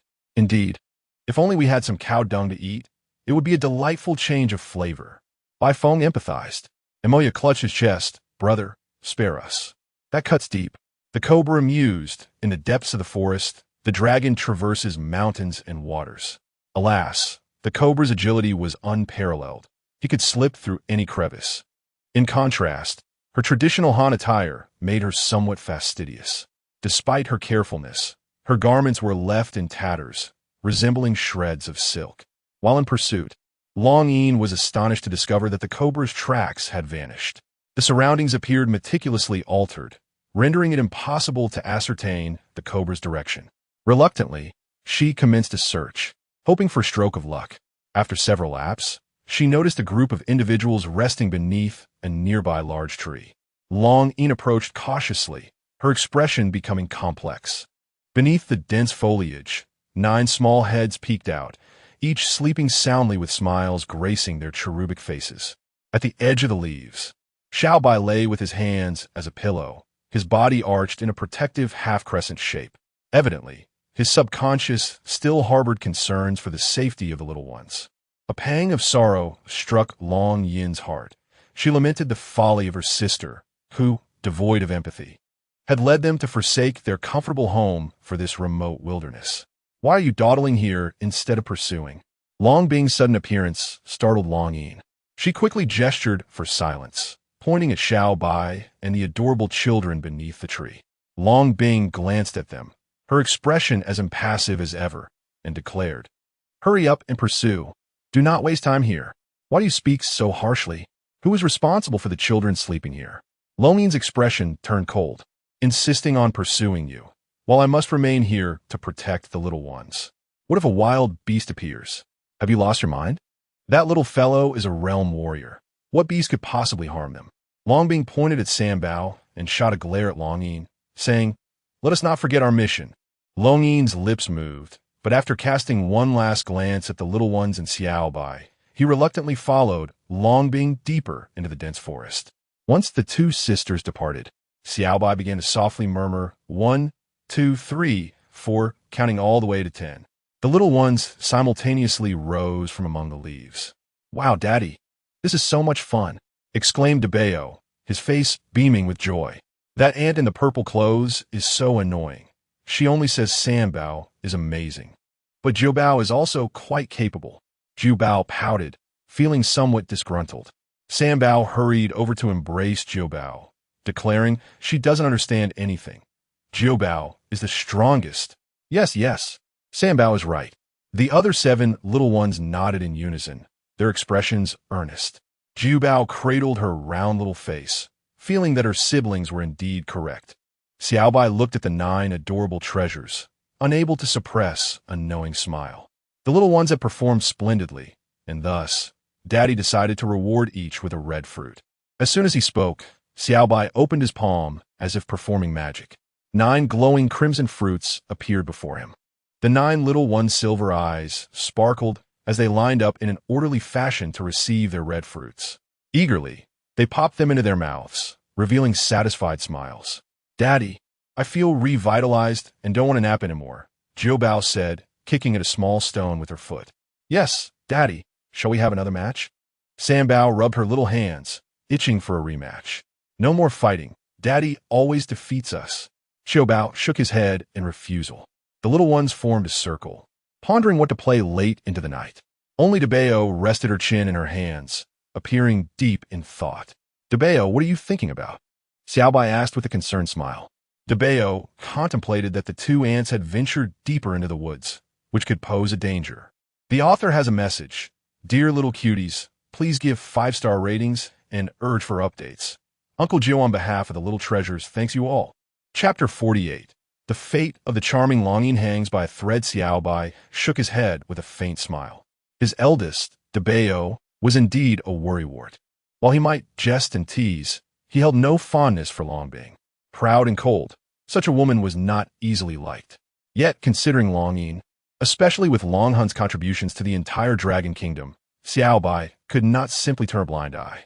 The depths of Shinnong Mountain were not places Xiao Bai would tread lightly, for therein resided a rather difficult individual. Deep within the forest, 2 figures sprinted at great speed, Longbing in the lead, Longyin trailing behind. Suddenly, Longbing halted. "What's wrong?" Longyin caught up to Longbing, her brow furrowed in confusion. Longbing pointed toward a certain direction deep within the jungle, exclaiming, "Look there!" Longyin gazed ahead, and at a distance of 30 to 40 meters, an enigmatic Taoist temple was nestled among the trees. It was referred to as enigmatic not merely due to its secluded mountain setting. In the Dragon Kingdom, the architectural principles and layout of Taoist temples are fundamentally akin to those of palaces, albeit on a smaller scale. Furthermore, they embody distinct religious nuances in their decorations and interior arrangements. The temple featured symmetrical bell and drum towers. However, the structure before them resembled a simple wooden cabin. Longbing discerned it was a temple solely because a large wooden sign was affixed to the flagpole at the entrance, inscribed with the words Taoist Temple. Longbing hesitated, pondering, "Should we enter?" "Of course we should," Longbing replied. "What if evildoers are hiding inside?" With determination, she dashed forward, the more than 1-meter-high fence proving no obstacle for her. Skipping the formality of knocking, Longbing effortlessly leaped into the courtyard. Observing this, Longyin relinquished her intention to knock and followed suit, vaulting over the barrier. Upon entering the courtyard, both women felt a tinge of anxiety. After all, the notion of criminals lurking within was merely conjecture, yet the presence of such an eerie temple in the depths of the mountains warranted their caution. Longbing gently pushed against the door. Creak! The door was unlocked, yielding to her gentle shove, revealing a narrow opening. With a steely gaze, she boldly pushed the wooden door wide open and leaped inside, proclaiming coldly, "Villains, I see you." A sudden thud echoed as Longbing dashed in, only to be expelled with equal swiftness. She fell into the courtyard, rolling twice before finally managing to regain her footing, her once cold visage now marred by 5 distinct fingerprints.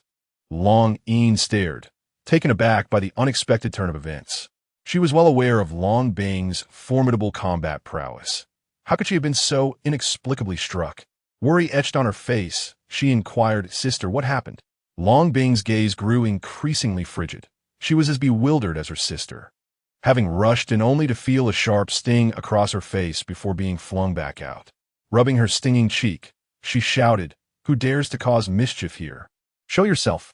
"Little girl, with such a fiery temper, it seems you need a man."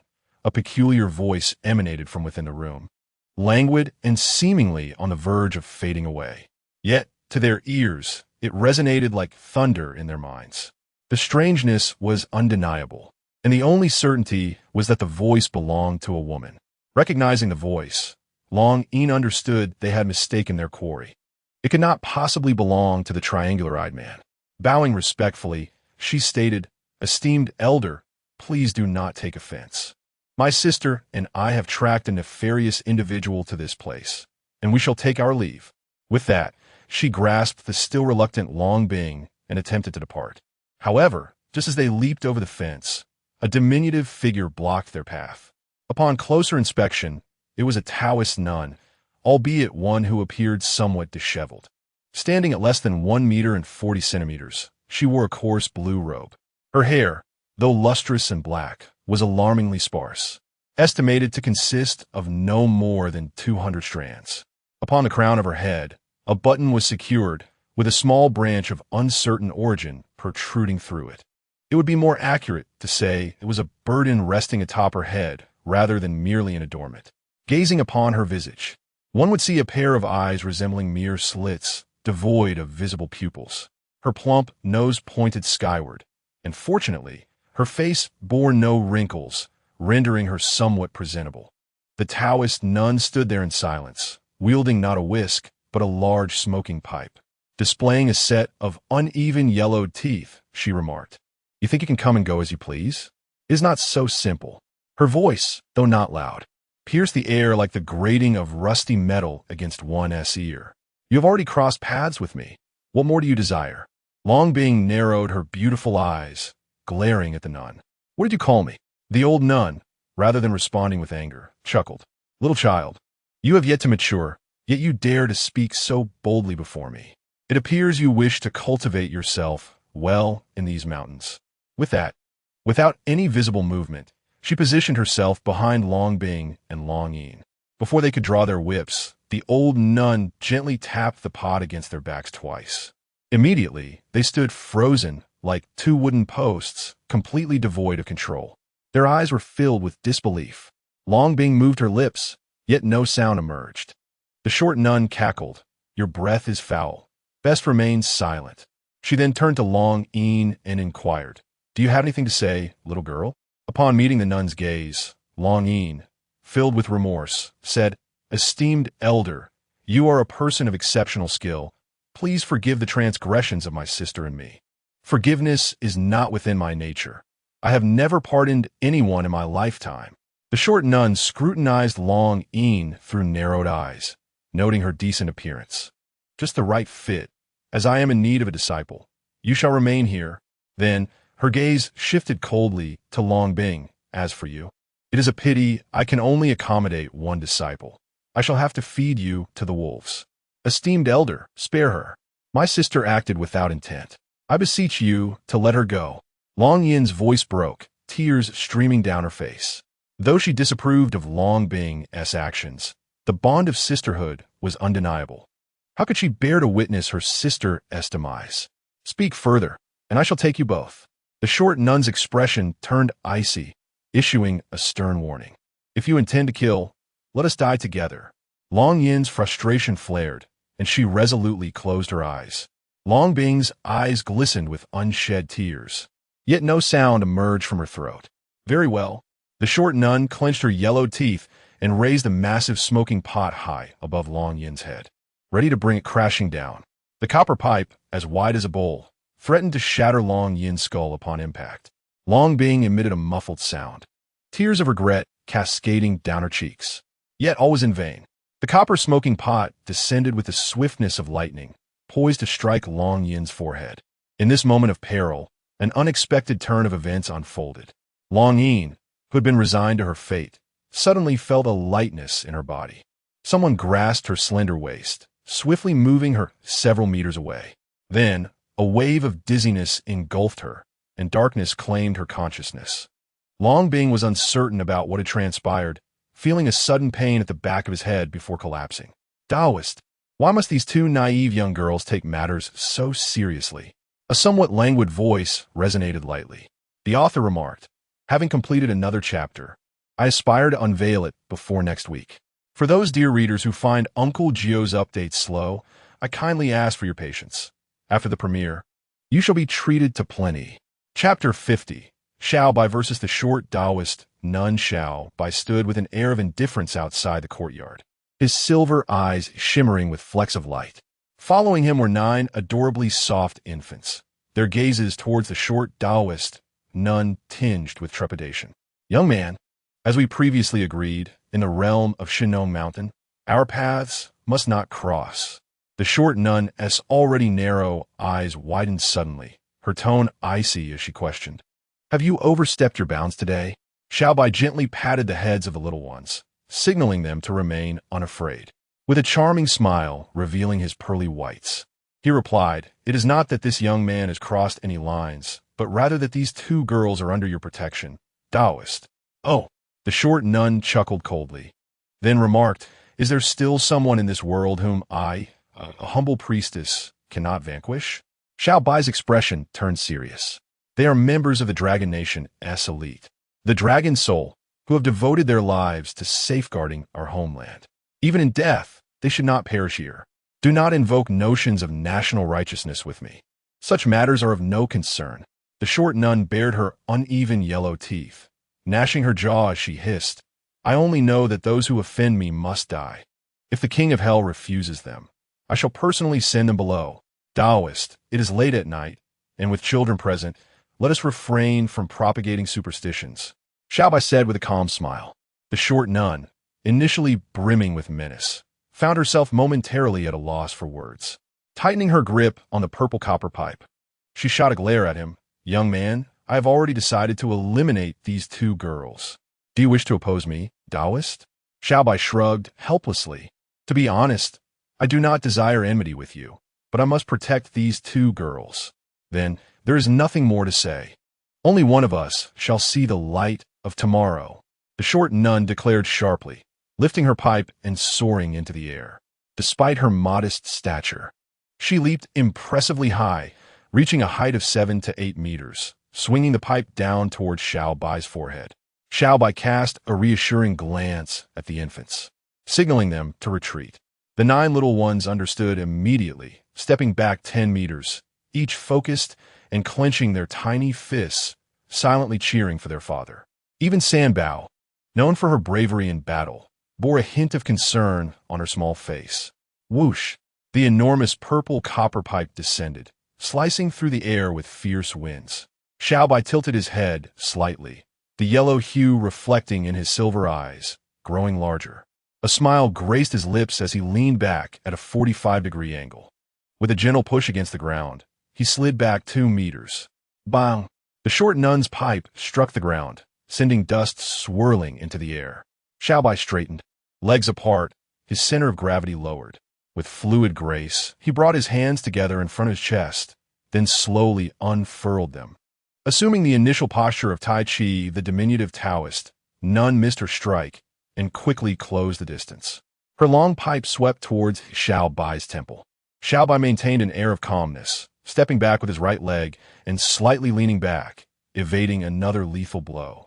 The Taoist nun's movements were rapid and fierce, akin to a mother tiger descending the mountain, delivering each strike with merciless intent. Yet, Xiao Bai, unfazed and seemingly strolling leisurely, effortlessly dodged the nun's relentless assaults.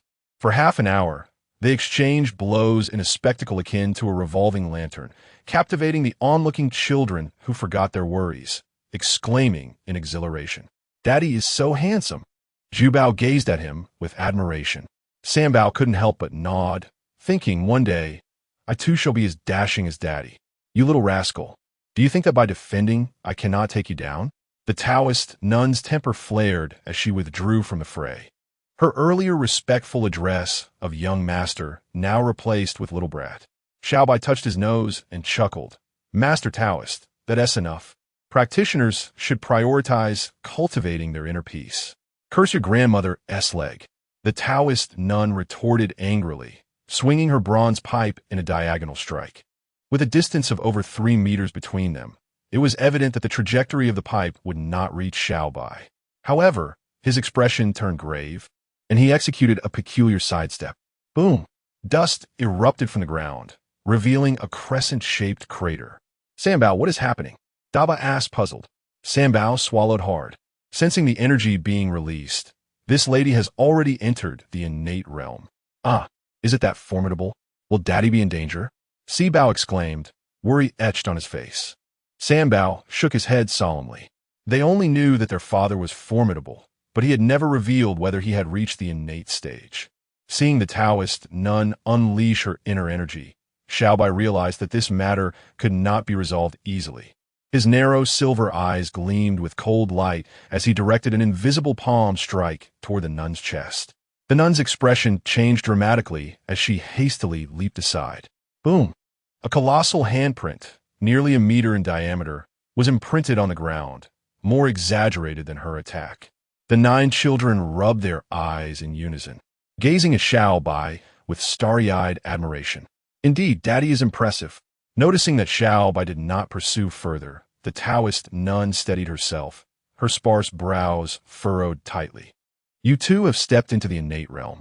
Young man, your talent truly astonishes me. Master Taoist, we bear no enmity towards one another. Cultivating is not easy for anyone. Why not let this matter rest? Xiao Bai, having shed his laid-back demeanor, spoke earnestly. Impossible. Draw your weapon. Today, we shall fight to the death. The Taoist nun, resolute and unwavering, seemed determined to confront Xiao Bai to the bitter end. Very well, if it's a weapon you seek, then I shall hold back no longer. Xiao Bai replied. Curse you for holding back. Come and die.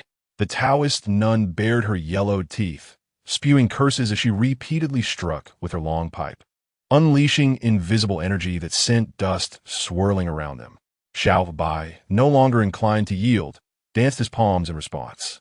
When internal energy is nearly exhausted, the current confrontation between the two parties is solely a contest of the vitality stored within their dantians. The diminutive Taoist nun had initially thought that Xiao Bai, being so young, had already achieved a remarkable feat by entering the innate realm. However, the energy she had accumulated over her 20 years in the innate realm was incomparable to that of the young man. After a fierce competition, beads of sweat began to form on the nun's forehead, and her hand, holding the pipe, trembled slightly. Her energy was almost depleted, while Xiao Bai appeared as vigorous as if he had consumed a potent tonic. She had underestimated this promising youth. With a sorrowful gaze, the aged nun, over a century old, found herself bested by an obscure young man. With a piercing cry, she stomped her foot on the ground, unleashing the full force of her remaining energy for a final, powerful strike. The gust of energy seemed to solidify, surging towards Xiao Bai's chest. Xiao Bai's eyes sharpened, and with the swiftness of lightning, he met the attack with an outstretched palm. A colossal imprint of his hand shimmered with a faint golden glow. Boom! A muffled sound resonated through the air as the nun's energy was instantly dispersed. Xiao Bai's pale, golden vitality was diminished by 2/3, yet 1/3 continued to advance toward the nun. The nun's eyes, filled with reluctance, gradually closed as she resigned herself to defeat. After a lifetime of roaming the world for 90 years, she never anticipated that her demise would occur today. The author remarks, I spent an entire morning crafting a chapter. I am a mere novice, struggling to depict combat scenes while simultaneously writing. I simply wish to express my sentiments, with no intention of vying for attention. Chapter 51. A blow from the old master as the remaining energy was about to strike the Taoist nun. The children gasped and instinctively covered their eyes. The kind-hearted Wu Bao cried out, Daddy, no. A look of compassion crossed Xiao Bai's face, lamenting the nun's advanced age and the arduous journey she had undertaken to master her skills. He wished to spare the children from any psychological trauma. With a sigh, Xiao Bai's right hand transformed into a claw, reaching out toward the energy. In the air, a faint sound reminiscent of a dragon's roar echoed as the energy, destined for the nun, seemed to be ensnared, halting right before her. Then, with a swift flick of his wrist, boom, a nearby boulder shattered in response. The children peered through their fingers, and upon discovering that the nun was unharmed, they collectively exhaled in relief. The nun, equally astonished, opened her eyes wide. She could not comprehend how Xiao Bai had accomplished this, but her gaze towards him grew increasingly intricate. With a sorrowful smile, she recalled her words that only one person would witness the dawn of tomorrow. How could she go back on her word? With that, she lifted her pipe and struck her own forehead. As the nun spoke, Xiao Bai sensed a resolve to end her own life. This Taoist nun was merciless to others, but even more so to herself. unable to tolerate a single failure. Such a disposition foretold both her success and her downfall. How could Xiao Bai allow the children to witness a gruesome scene? With a slight movement of his legs, he appeared before the nun in an instant. His left hand grasped the large brass pipe, while his right hand landed firmly on her shoulder. The large smoking pipe slipped from her grasp, and the short Taoist priestess plopped onto the ground, a trickle of fresh blood escaping the corner of her mouth. Why? Why won't you allow me to die? She cried, her demeanor resembling that of a madwoman, even ripping the hairpin from her hair. Xiao Bai experienced a surge of headache. He was at a loss as to how to console a woman, let alone a Taoist priestess. Just then, a chubby little hand reached out, accompanied by a soft, gentle voice that cautiously wiped away the blood at the corner of her mouth. "Nai, please don't be sad," Five Treasures said, her innocent eyes brimming with concern. The short Taoist priestess was momentarily taken aback, her gaze fixed on the brave little girl and the surrounding innocent faces. Tears began to glisten in her narrow eyes. No one had ever treated her this way, not even her own parents. Due to her unattractive appearance, she had been despised by her family since childhood. Furthermore, as a result of her stunted growth, she was cast out of her home before reaching the age of 10. She had tasted the bitterness of human relationships and the coldness of the world. Walking down the street, children would cry in fright at the sight of her. In a fit of anger, the Taoist priestess had sought refuge in the monastic life, yet even the temple had refused to accept her. Out of rage, she distanced herself from civilization, retreating into the mountains to live alone. By chance, she stumbled upon a book of cultivation techniques in a cave, and she dedicated herself to practice for 90 years. Hadn't the temple rejected her? Thus, she decided to establish her own temple. Yet today, a little child had shown her no disdain, personally wiping away the blood from her mouth and wishing for her survival. It was as though a jar of spices had been overturned in her heart. A tumult of emotions surged within her. "Child, what did you call me?" she asked in disbelief. "Nai, please don't be sad." Five Treasure earnestly corrected her pronunciation. "Do you wish for your grandmother to live?" The Taoist priestess's expression grew complex. "Yes, with the Buddha's blessings, life can be beautiful," Five Treasure replied innocently. "You all don't want me to die?" The Taoist priestess struggled to hold back her tears, scanning the faces of the children. 9 little voices nodded in unison. Even the coolest among them, Six Treasure, wore an expression of hope. Finally, the tears of the Taoist priestess could no longer be contained. She embraced Five Treasure tightly, sobbing, "Good grandson, I will not die. I will not die." The remaining children turned to glance at Xiao Bai, who offered them an encouraging smile. Each child became a warm, comforting presence, calling out, "Nai." The eldest, Big Treasure, even used his small apron to dry the tears from her cheeks. Xiao Bai smiled softly, feeling a sense of pride. He was not one to judge by appearances and was quite pleased with his children's actions. It seemed that the values he instilled in them were not inferior to those of children from larger cities. Helping an elderly woman across the street was one thing, but his children had saved her life. The Taoist priestess wept for an extended period, as if releasing a lifetime of grievances. Finally, she called out to Xiao Bai. "Young man, may I discuss something with you?" "Please, speak," Xiao Bai replied with a warm smile.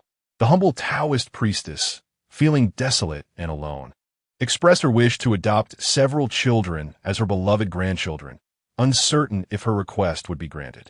With a serene smile, Xiao Bai replied, "Since the little ones have already called you grandma, this familial bond is naturally established." "Splendid, splendid," the Taoist priestess exclaimed, clapping her hands in delight. "I never imagined that in my twilight years, not only would I be blessed with 9 adorable grandchildren, but also gain a remarkably gifted son. Truly, I have found solace in my old age." Xiao Bai pondered, sensing a hint of disquietude. After exchanging further conversation, he gained a deeper understanding of the Taoist priestess who, reluctant to mention her mundane name, revealed that her Dharma name was Ru Hua Xianzi. Throughout her life, she endured scorn due to her lack of beauty and yearned to one day blossom like a flower. Initially, Xiao Bai found her Dharma name somewhat jarring, and her explanation only intensified that sentiment.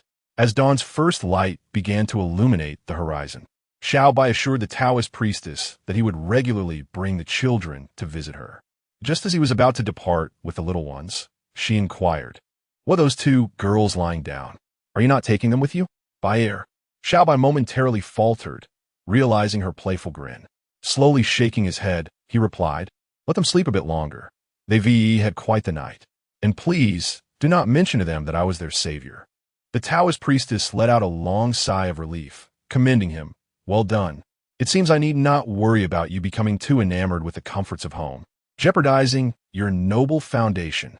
With a resigned expression, Xiao Bai realized that the old priestess had claimed her advantage. "You worry too much," he replied, hastily departing the temple with the children, eliciting hearty laughter from the priestess. This moment was undoubtedly one of the happiest of her life. "Daddy, I think this grandma is quite nice. She isn't as frightening as I imagined," remarked Wu Bao shyly during their journey home. Xiao Bai nodded. "Shall we come to visit Grandma more often?" "Absolutely. We have a grandma now." The 9 little voices chimed in unison. The first rays of morning sun awakened the world, casting a rosy glow upon Long In's fair cheeks. "Elder sister." A sudden cry jolted Long In upright. Chapter 52. Speculation from Long Bing at Long In's fierce shout. Long Bing slowly opened her eyes. The sisters exchanged glances, each reflecting a glimmer of joy at having survived. "How wonderful! We are still alive." A gentle breeze rustled the plaque inscribed with the words Taoist Temple. Both Long Bing and Long In's expressions changed as they noticed the Taoist priestess was not nearby. They exchanged hesitant glances, lacking the courage to approach further, and hurried back to Xiao Bai's home.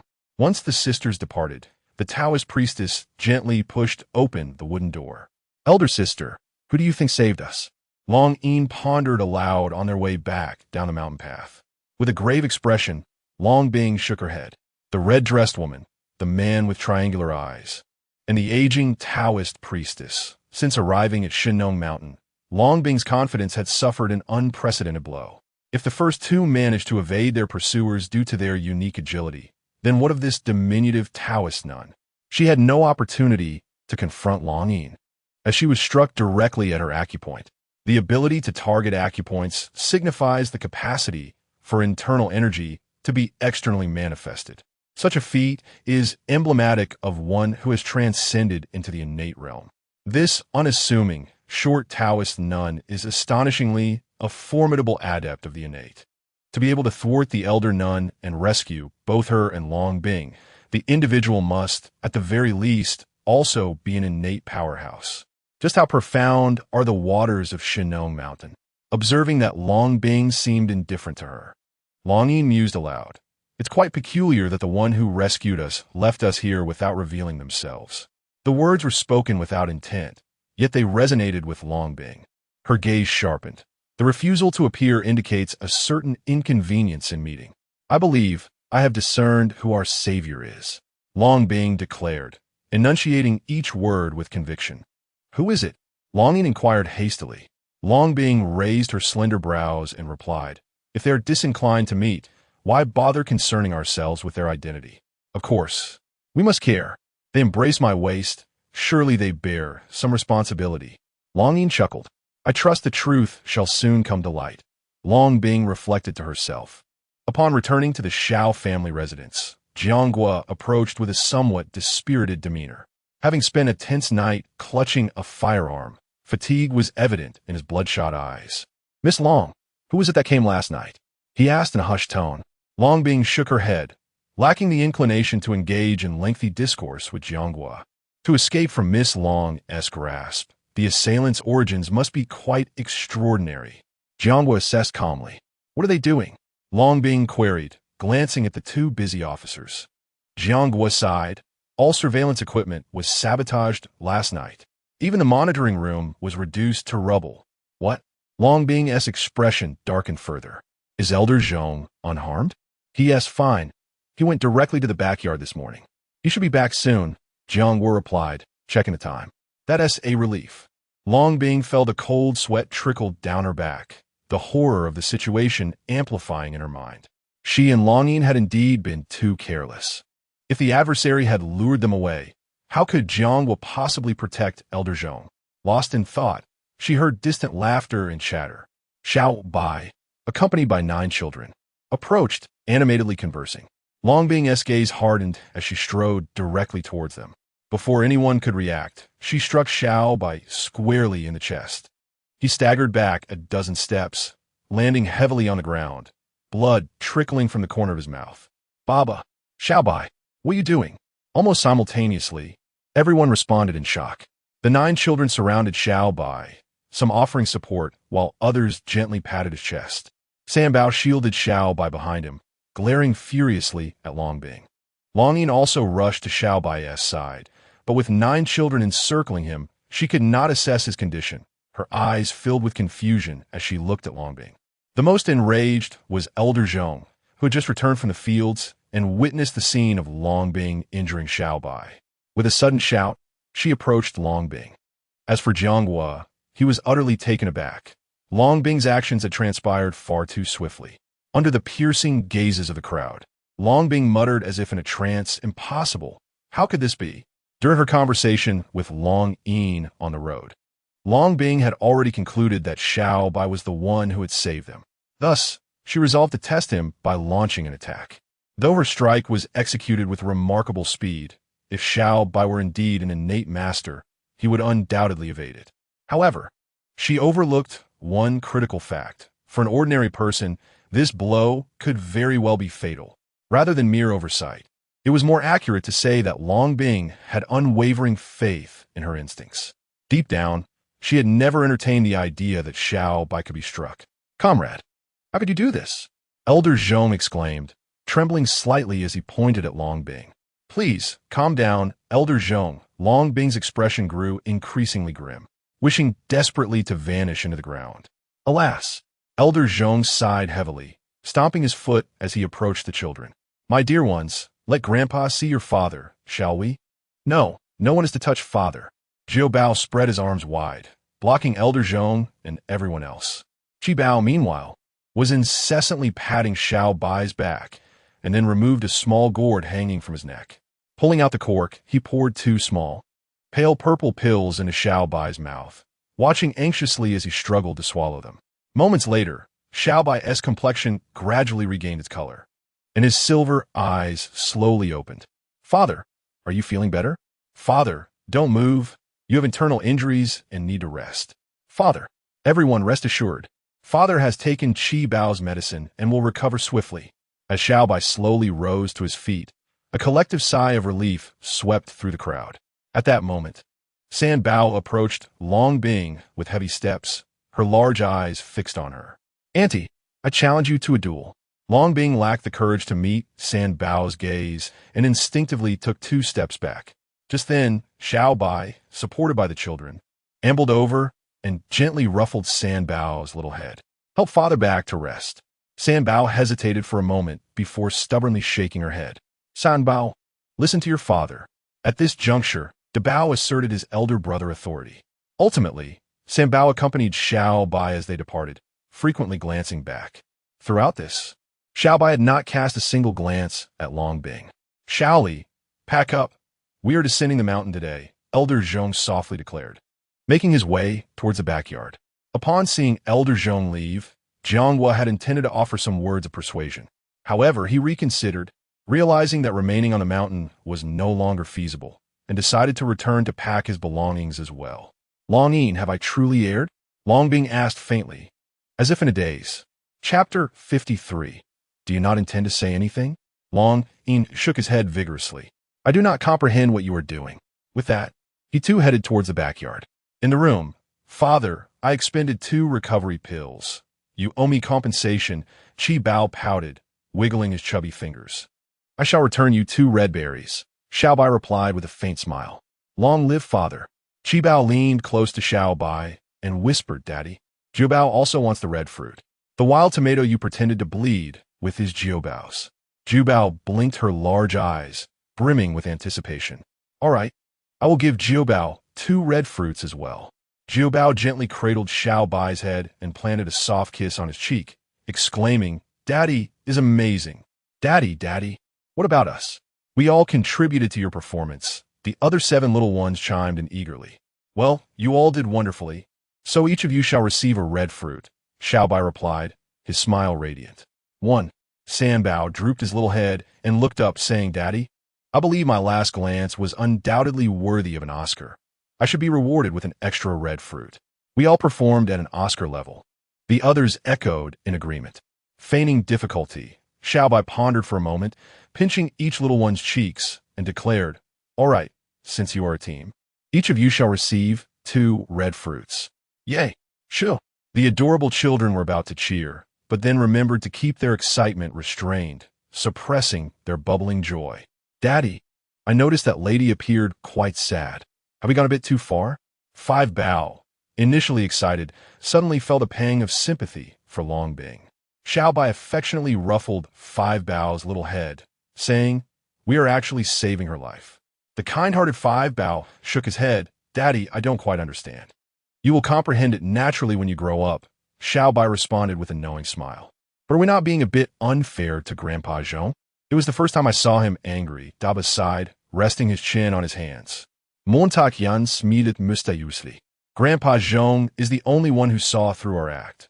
Rest assured, he is not truly angry. Really? How is that possible? Xiao Bao inquired, intrigued.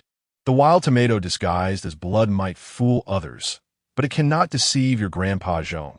He is a divine farmer, Xiao Bai patiently explained. Then why does Grandpa Zhong still play along with our act? Xiao Bao asked, perplexed. Because your Grandpa Zhong is a kind-hearted elder, and his research has reached a conclusion. Xiao Bai understood that Zhong Lao's actions were also a means of protecting his family. Daddy, you should rest. Today's lunch is in our hands, Daba said, blinking with a smile. Xiao Bai gave a thumbs up. Then I shall not be modest. You 9 little warriors have worked hard. The 9 little ones sprang into action, swiftly preparing a feast that soon adorned the table. They then began inviting everyone to dine. Naturally, Zhong Lao did not decline, his expression warm as he accompanied Xiao Li to the dining room.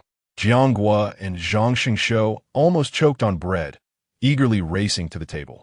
The remaining officers, feeling a bit shy, also made their way to the dining area, eager to experience the meal that Jiang Gua claimed was priceless. When Long Yin heard the 9 little ones inviting her to dine, tears welled up in her eyes. She initially wished to decline, but recalled the comforting corn porridge from before. Between vanity and gastronomy, the enchanting Long made an unwavering choice for the latter. To everyone's astonishment, the little ones had invited Long Bing, who indeed graced them with a presence. Throughout the gathering, Long Bing remained silent, her focus solely on the meal before her. After lunch, Elder Zhong resolved to depart, and Jiang Gua could only escort him back. Meanwhile, Zhang Xingshou reclined alone upon the luxurious throne of Water Wave Cloud Dragon, a hint of reluctance in his demeanor. However, reflecting on Xiao Bai's enticing offer, he ultimately relinquished the idea of a purchase. Although he could scrape together the funds through considerable sacrifice, what then? It was hardly feasible for the entire family to share a single chair. Before his departure, Elder Zhong visited Xiao Bai's chamber alone, lingering for a full hour. The nature of their conversation remained a mystery, though it was evident that Elder Zhong emerged with a smile. Xiao Bai appeared fatigued as he bid farewell to the gathering alongside the little ones. Long Bing had already departed, presumably to clear the way ahead, while Long Yin intentionally followed closely behind Elder Zhong. Jiang Gua, with a sheepish grin, approached Xiao Bai and awkwardly suggested, Xiao Bai, do you think you could let Dabai know? Xiao Bai interjected firmly. Dabai is still recovering from his previous bout of blood fainting. He decisively closed off that avenue of discussion. He held no concerns for Elder Zhong. Given his current constitution, descending the mountain, or even ascending it alone, was hardly a challenge. Once everyone had taken their leave, Xiao Bai felt no further need to maintain his facade. The 9 little ones had scampered off to the pond beneath the waterfall to play with the small toad. Xiao Feng stood atop Dabai, directing him toward the waterfall as well. Xiao Bai rode atop Xiao He, ascending to the pinnacle of Shinong Mountain. Observing the group nearing the foot of the mountain, he gradually exhaled in relief. Suddenly, a frown creased his brow, an uneasy sensation nagging at him, as if something had slipped his mind. In the inky darkness of a cave, the cobra's triangular eyes had nearly morphed into an isosceles triangle. He watched the trio of blood eagles, now accustomed to their peculiar meal of horse dung, sharing laughter and conversation, clenching a handful of the unsavory fare. The cobra felt a surge of emotion threatening to spill forth. What had compelled him to venture to Shinnong Mountain in search of the blood eagles? He could return to receive a sound thrashing from the skeleton lord, and at worst, endure a few spatters of blood, far preferable to languishing in a cave feasting on horse dung. Observing the trio delighting in their repast, the cobra narrowed his eyes, irritation evident. "Aren't you three going to say anything?" he queried. Bai Feng set down the dung he had been holding, perplexed. "What do you mean?" "It pertains to the watermelon and tomato issue. Those were my rations, and I find your behavior somewhat excessive," the cobra declared earnestly. Bai Feng shrugged. "That's unfortunate. Recently we've been stuck eating horse dung, and there's hardly any left. If you wish to reclaim your share, you might have to wait another couple of days." "You are the one eating dung," the cobra retorted angrily. To his surprise, Bai Feng remained unfazed, picking up another handful of dung and nonchalantly chewing it. "Go ahead. I dare you not to eat," the cobra challenged, launching himself at Bai Feng, and a scuffle ensued. Moya hastily dropped his dung and rushed forward to mediate. "We're all on the same side. Let us not resort to violence." The cobra had endured 3 resounding slaps, blood trickling from the corner of his mouth. "Mokia, what the hell? We're on the same side, and yet you're only gripping my arm. What does that even mean?" The author remarked, "My emotions are a bit off today. I find it difficult to settle down and devise the plot, hence the late update. Please forgive me, my lovely readers. I claim the sofa." Chapter 54. New snacks for the 4 in the cave. The cobra was utterly incensed. Could Mokia's method of partiality be any more straightforward? While shouting that they were comrades and to cease the fighting, he merely restrained Cobra's hands, allowing Bai Feng to land a few honest strikes. Mokia felt somewhat awkward, but given his camaraderie with Bai Feng, what could he do? "All right, everyone, stop the commotion," Blood Eagle shouted with exasperation. The 3 finally withdrew, albeit reluctantly. Cobra began to comprehend that in order to avoid being bullied, he must cling tightly to Blood Eagle's metaphorical leg. Remaining here was not a viable option. Even if starvation didn't claim them, madness surely would. Blood Eagle gazed at the trio, his beautiful eyes filled with reluctance. The 3 companions sat despondently on the ground. Who could argue otherwise? Yet what could they do? Unless the cave entrance opened, there was no possibility of escape. At that moment, a thunderous sound erupted. The massive stone at the cave entrance was pushed aside, and the blinding sunlight momentarily left the 4 disoriented. By the time they regained their senses and sought to rush out, the enormous stone had already closed again. Blood Eagle and Bai Feng were the first to reach the entrance, initially crestfallen. However, upon spotting a neat row of burlap sacks, their spirits lifted with surprise. Trembling, they opened the sacks, their expressions a complex mix of emotions.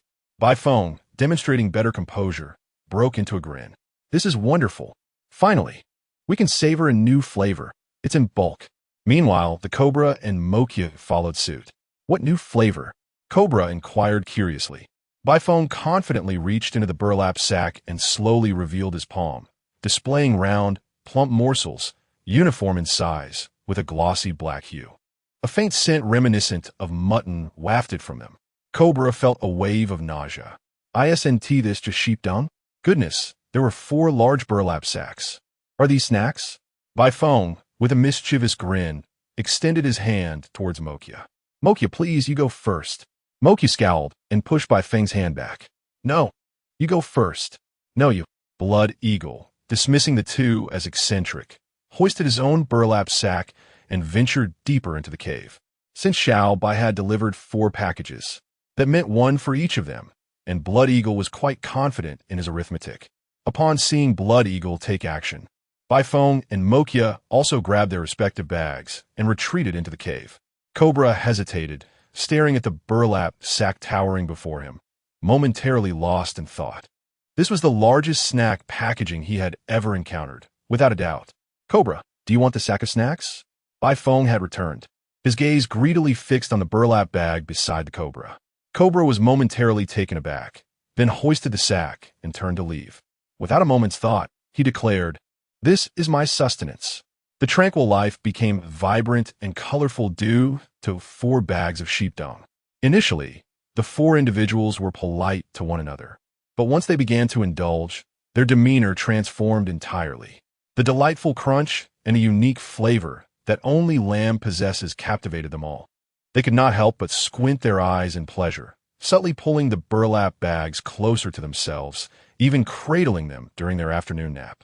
The kind-hearted caretaker, Xiao Bai, delivered snacks to the 4, secretly chuckling to himself, realizing that his kindness might have been excessive. At this moment, atop the head of Little Black, Xiao Bai roamed through the mountains and forests. Eventually, he arrived at a melon field where half of a watermelon, as large as a grinding stone, lay ruined, causing him a twinge of regret. Observing the somewhat stale watermelon slice, an idea struck him. The adorable little ones certainly could not eat it.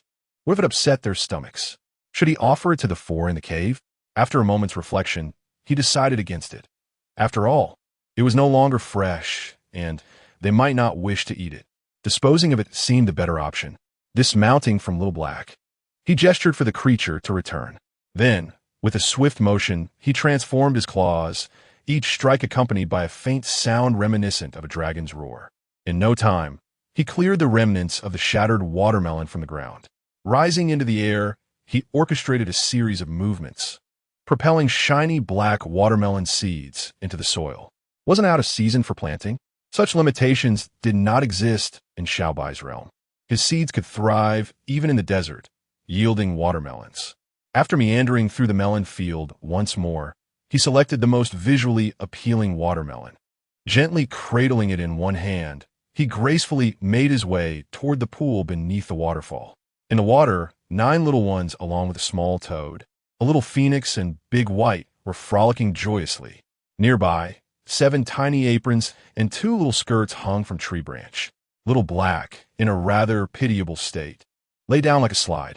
The little ones climbed the cliff one by one, sliding down on Little Black's back, splashing water in all directions, to ensure smooth sailing. The small toad occasionally tilted its head to spray water onto Little Black. Big White also wished to join the fun, but upon meeting Little Black's fierce gaze, he recoiled in fear. Instead, he opted to float lazily on the water's surface, serving as a floating bed for the little ones. When they grew tired from their play, they could climb atop Big White to bask in the sun. The most leisurely of all was the little phoenix. She dared not venture into the water, instead proudly standing at the water's edge, dipping her wings to groom her colorful feathers while occasionally cheering on the little ones as their cheerleader.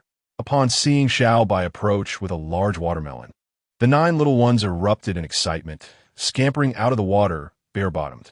All the pets, except for Little Black, gathered around, especially the little toad, who was drooling in anticipation. Xiao Bai smiled knowingly. Were they having fun? The little treasures nodded enthusiastically. After a long absence from playing with their beloved pets, it was time to dress up. All right, let's get dressed, and Daddy will chill the watermelon. The 9 little ones bounced off to put on their clothes, while Xiao Bai tossed the watermelon into the depths of the pool. With a fleeting glance at the little toad, it understood the cue and leisurely made its way into the water pool. There, it grasped a watermelon with its 3 legs, striving to submerge it. However, the buoyancy proved too overwhelming, and despite several attempts, it met with failure. The awkward little toad, clinging to the watermelon, rolled incessantly on the water's surface, eliciting hearty laughter from everyone. Silly frog, mocked Xiao Feng ungraciously. In response, Xiao Bai seized her by the legs and unceremoniously tossed her into the water. Help! I can't swim, cried Xiao Feng, splashing about on the surface while still managing to whistle. Unable to bear the sight, Xiao He gently flicked her with his tail, propelling her back onto the shore, then used his tail to pin the little toad's head. With a dull thud, the toad, still clutching the watermelon, sank to the depths of the pool. You naughty father, if you continue to bully Xiao Feng, I shall ignore you, pouted Jiu Bao, glaring at Xiao Bai. Indeed, poor Xiao Feng has turned into a drenched chicken, muttered Xiao Feng, still grumbling. Chapter 55. Drenched chicken or chicken soup. Choose between a drenched chicken and chicken soup.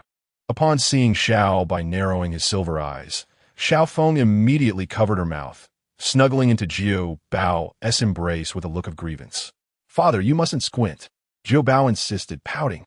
"Yes, my little princess," exclaimed Xiao Bai, his silver eyes widening in mock astonishment, inciting another round of laughter from the little ones.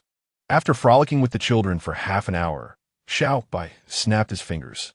The water pool bubbled, and soon, the little toad emerged, clutching the large watermelon.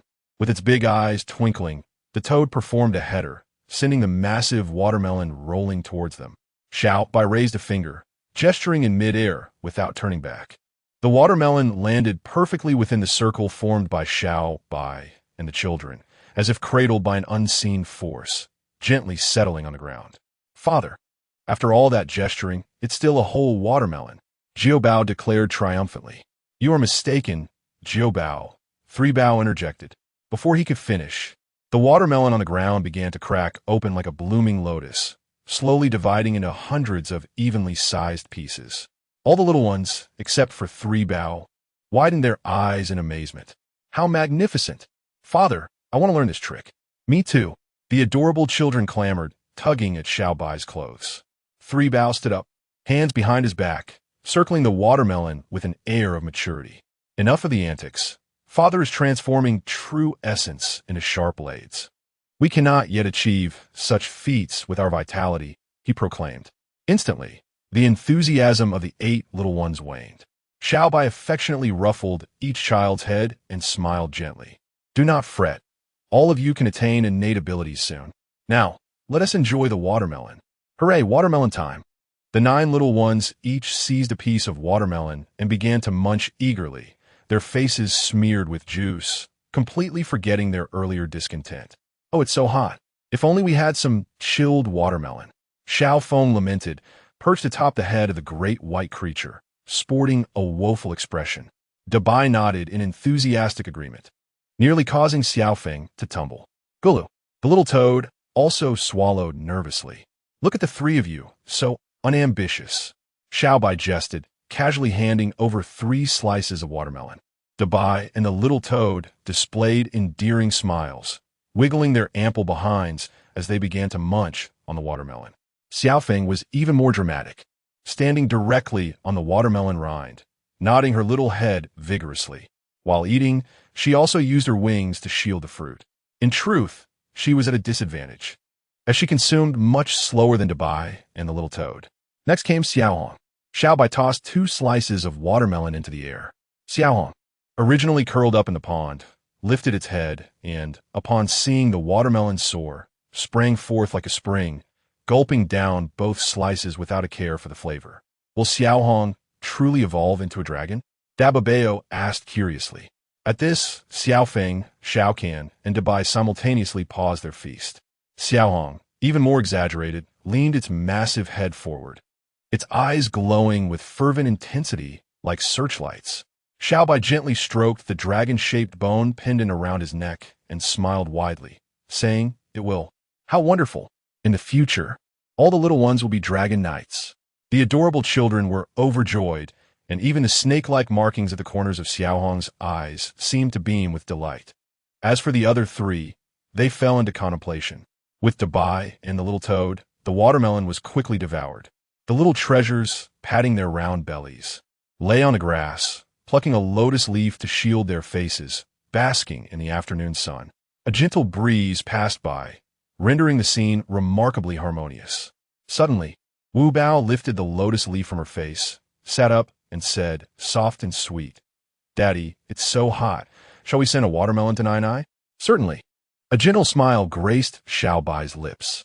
Wu Bao's kindness was strikingly reminiscent of her mother. With Wu Bao leading the charge, the other 8 little ones nodded in agreement.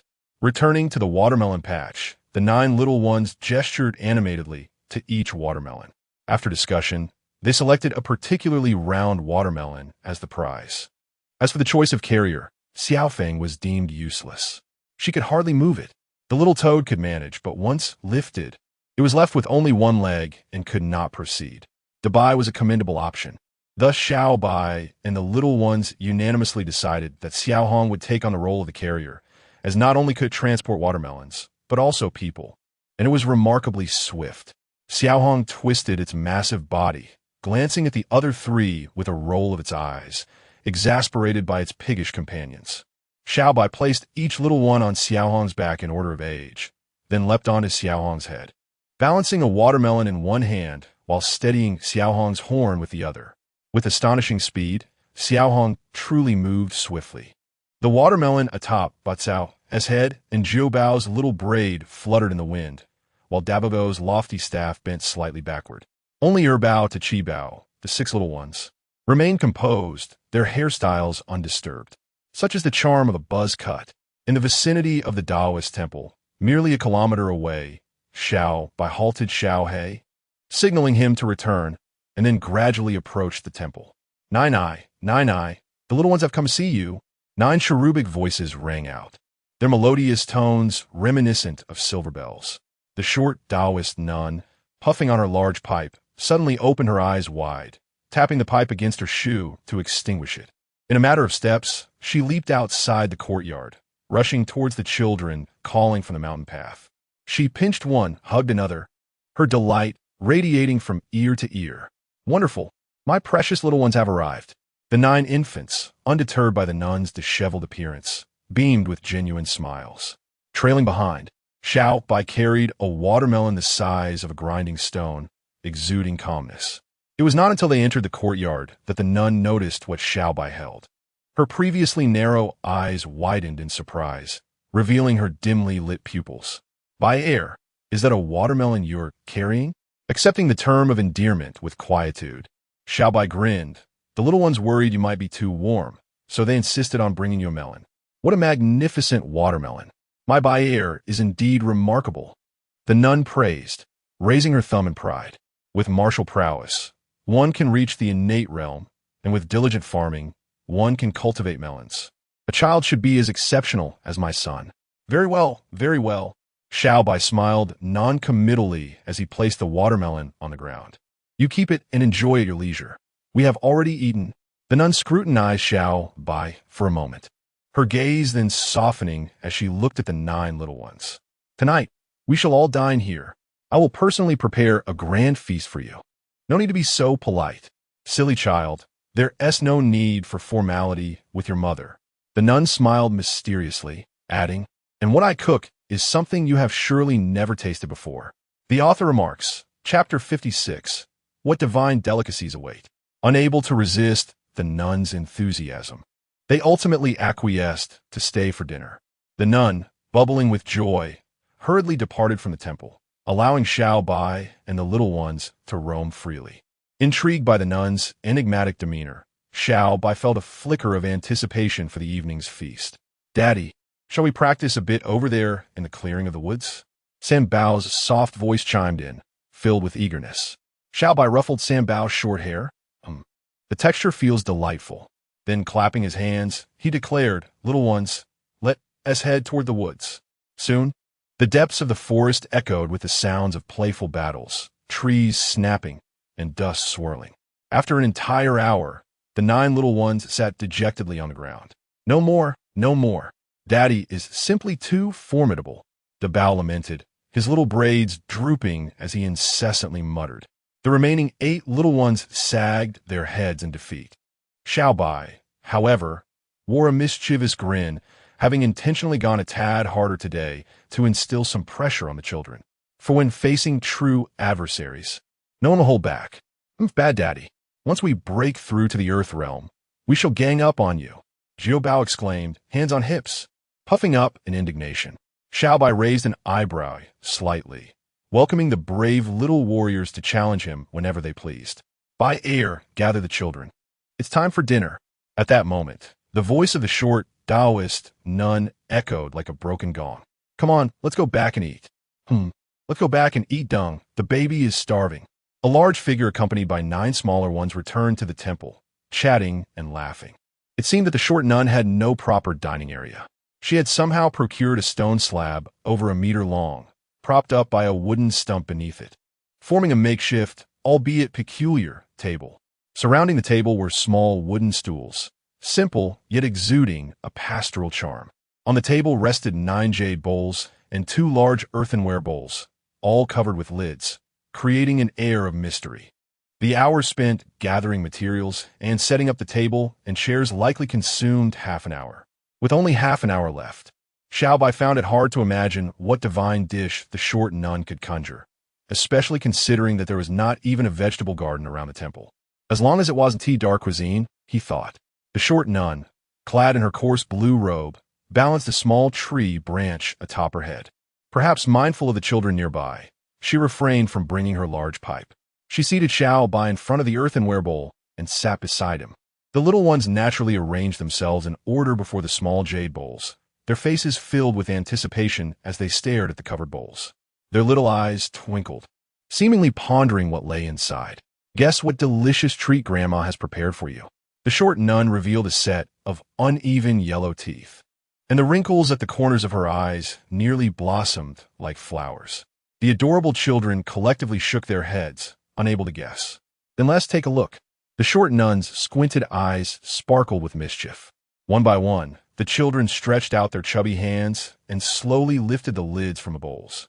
A wave of green light spilled forth, casting a verdant glow upon the faces of the 9 little ones. The children curiously examined the oval-shaped fruits the size of quail eggs, their expressions a mix of confusion and wonder. Meanwhile, Xiao Bai's eyes brightened at the sight. "Baiya, do you recognize this item?" The short nun asked with pride. "Master, this is truly something of great value." Although Xiao Bai had anticipated this moment, he was still taken aback by the contents of the bowl. "Buyer, if you keep calling me master, I shall be displeased. Call me mother." The short nun feigned a stern expression. Xiao Bai felt quite troubled. It wasn't he that he doubted the worthiness of the short nun. Her willingness to provide such a delicacy for the children spoke volumes of her affection for them. Yet, as an orphan, the term mother felt foreign to him. Seeing Xiao Bai's face flush with embarrassment, the short nun chuckled softly. "There's no rush, little one. Take your time. It may take some getting used to." Feeling relieved, Xiao Bai quickly changed the subject. "Qi Bao, can you discern what this is?" Qi Bao rubbed his small crew cut, furrowing his brow as he replied. "It contains a potent life force that can strengthen the body, but I have not seen it in any of my books." Xiao Bai clapped his hands, declaring, "That is quite impressive. Nai, what exactly is this green object?" Xiao Bao could no longer contain his curiosity. "Your father knows. Let him explain it to you." The diminutive Taoist nun posed a riddle, drawing all eyes once more to Xiao Bai. With a serene smile, Xiao Bai remarked, "This is the Biu Bodhi.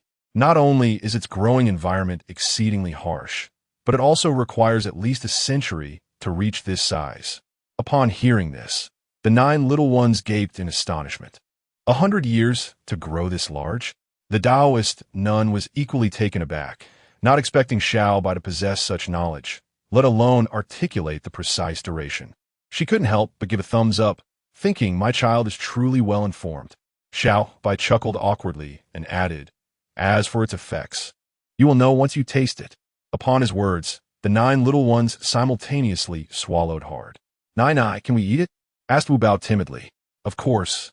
I prepared it especially for you," the Taoist nun replied with a look of maternal affection. The 9 little ones carefully cradled the green, glimmering Biu Bodhi in their hands and gingerly placed it in their mouths. Instantly, stars sparkled in their eyes.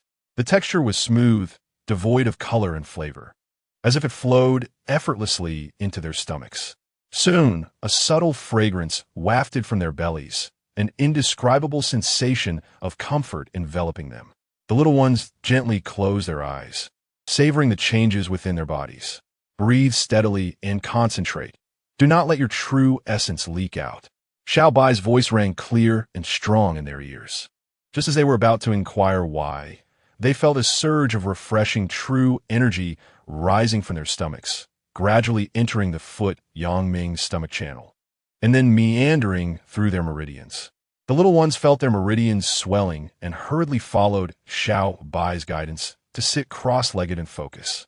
Approximately 10 minutes had passed, and beads of sweat began to appear on the foreheads of the 9 little ones, indicating significant mental exertion. Do not resist or accept. Let all rivers return to the sea. Xiao Bai's voice echoed once more in their minds, imbued with an enchanting quality. In an instant, the little ones relaxed, their previously tense faces softening. The Taoist nun observed Xiao by guiding the children and nodded slightly. These tasks were originally hers, yet it seemed Xiao Bai executed them with greater finesse. Time trickled by, and before long, half an hour had elapsed. The little ones felt a tremor throughout their bodies, and a series of crisp sounds emanated from their bones.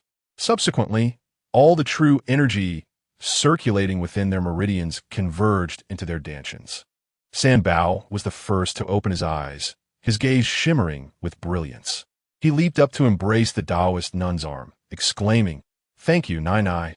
The author has a message." With one fruit, in less than an hour, Bao transitioned from the early stage of the Earth realm to the mid-stage. How could this not elate the martial enthusiast? Soon after, the remaining 8 little ones also opened their eyes simultaneously. Baba, it's amazing. The Bao has broken through to the Earth realm. Xiao Bao has broken through too. Air Bao and Sea Bao as well. The little ones bounced about joyously, turning the courtyard into a stage of celebration. Xiao Bai smiled and said, "Dear children, who should you thank for your breakthroughs?" Nai. Thank you, Nai. A group of adorable children surrounded the short Taoist nun, their faces alight with uncontainable excitement. The nun playfully touched this one and pinched that one, her laughter ringing out joyfully. Xiao Bai felt a twinge of regret. The precious jade Bodhi, if placed into the treasure basin for further enhancement, could achieve extraordinary heights. Yet, he was reluctant to reveal the secret of the treasure basin. Upon reflection, he considered that such a dramatic elevation of power might not be beneficial for the little ones. His heart grew increasingly at ease. His gaze shifted to the coarse pottery bowl before him. According to the grand gifts prepared by the short nun for the children, his offering should not fall short. Xiao Bai felt a genuine stir of anticipation. The short nun seemed to sense his thoughts, her expression taking on a peculiar quality as she said, "Buyer, why not see for yourself?" With eager eyes, Xiao Bai lifted the lid from the bowl, only to stand there in stunned silence. The children leaned in curiously, eager to discover what rare treasure lay within Xiao Bai's bowl. After a moment of bewilderment, he managed a wry smile. Inside was the most common of wild vegetables, simply boiled, a large bowl full. He shot a puzzled glance at the short nun, who blushed slightly. She stammered, "Buyer, you know that jade Bodhi is nearly useless to innate warriors." Indeed, Xiao Bai nodded, aware that jade Bodhi held no value for innate warriors. "Is this what you eat regularly?" he asked with a hint of concern. "A solitary path is mine. As long as I have something to eat, it suffices. Besides, I cannot bear to take a life. A bowl of vegetarian fare fills my stomach adequately," the short nun replied earnestly. Had he not witnessed her nearly crack Long Yin's skull, Xiao Bai might have been inclined to believe her words. "You are reluctant to take a life, yet you take lives. Nana also eats vegetarian. How splendid. Daddy and the little ones eat vegetarian too," exclaimed the kind-hearted Wu Bao with delight. The short nun affectionately ruffled Wu Bao's hair and then opened her own coarse pottery bowl, revealing the same boiled wild vegetables. The elder and the younger sat together, consuming their boiled greens. As for the 9 little ones, each brimmed with energy, their realms freshly elevated, requiring a state of inner clarity. The short nun discreetly observed Xiao Bai, noting how he savored his meal without a hint of disdain. She nodded subtly in approval. After dinner, the industrious Sea Bao took the lead in tidying up the bowls and chopsticks. The other little ones eagerly joined in, and soon the courtyard and stove were spotless. Following Xiao Bai's instructions, they all scampered outside to sit cross-legged beneath the trees, grounding their foundations. The short nun lit a pouch of dry tobacco, drawing deeply as the small courtyard filled with swirling smoke. "You should smoke less. Take care not to harm your lungs," Xiao Bai kindly cautioned. "Fear not, buyer. In my solitary existence, living a few more years or fewer matters little." The short nun glanced at the earnest little ones in the distance and smiled. "But now it is different. For the sake of my grandchildren, I must strive to live a few more years." Xiao Bai smiled gently. Children symbolize hope. Had it not been for the glimmer of hope brought by the 9 groups back then, I would likely have remained ensnared in the depths of despair. "Buyer, our first encounter was 3 years ago, was it not? At that time, you were covered in blood, arriving at Shinong Mountain with 9 infants swaddled in your arms. And we even engaged in a skirmish. Although the short nun was smiling, her grotesque visage was more distressing than tears. Xiao Bai nodded slightly. It was during that clash that a tacit agreement was established, dividing Shinong Mountain into 2 realms, each respecting the other's boundaries. Had it not been for the recklessness of the Longing sisters, Xiao Bai would not have considered any further interaction with the short nun. Back then, you were merely at the initial stage of the celestial realm, and out of consideration for the 9 children, I refrained from exerting my full strength. The short nun reminisced, then shifted the topic, saying, I never imagined that in less than 3 years, you would ascend to a height that even I look up to. I truly wonder how much hardship you have endured in this time. Xiao Bai shook her head non-committally. What hardships had she faced? None at all. Her cultivation method was an upgraded treasure trove, allowing for self-guided training. It was merely a daily stroll with the little ones, who were all remarkably considerate. In contrast, they provided more care for Xiao Bai. Not wishing to dwell on this topic, Xiao Bai smiled faintly, saying, Is there anything to it? Life is simply like this, is it not? The heavens are ever vigorous, and a gentleman must strive unceasingly. What a splendid embodiment of perseverance, truly worthy of my flower-like fairy's remarkable offspring. The short nun patted Xiao Bai's shoulder with an approving expression. Xiao Bai felt discomfort at the mention of flower-like fairy, finding it quite enchanting in an unsettling way. By the way, buyer, do you know we have a neighbor nearby? The short nun suddenly recalled something and spoke casually. Neighbor? Xiao Bai asked, somewhat puzzled. You are unaware? Well, you're preoccupied with the children daily, so you likely do not venture down the mountain often. The short nun took a puff from her pipe, continuing, 200 kilometers to the southwest lies Skull Mountain, where another innate realm expert resides. Have you encountered them?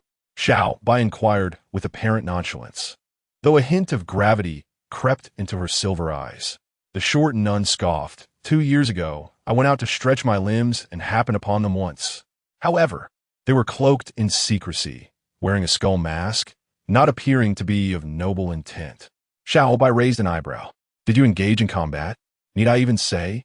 Given my temperament, I certainly had to test my strength. The short nun declared with a proud demeanor. What was the outcome? Xiao Bai asked, intrigued.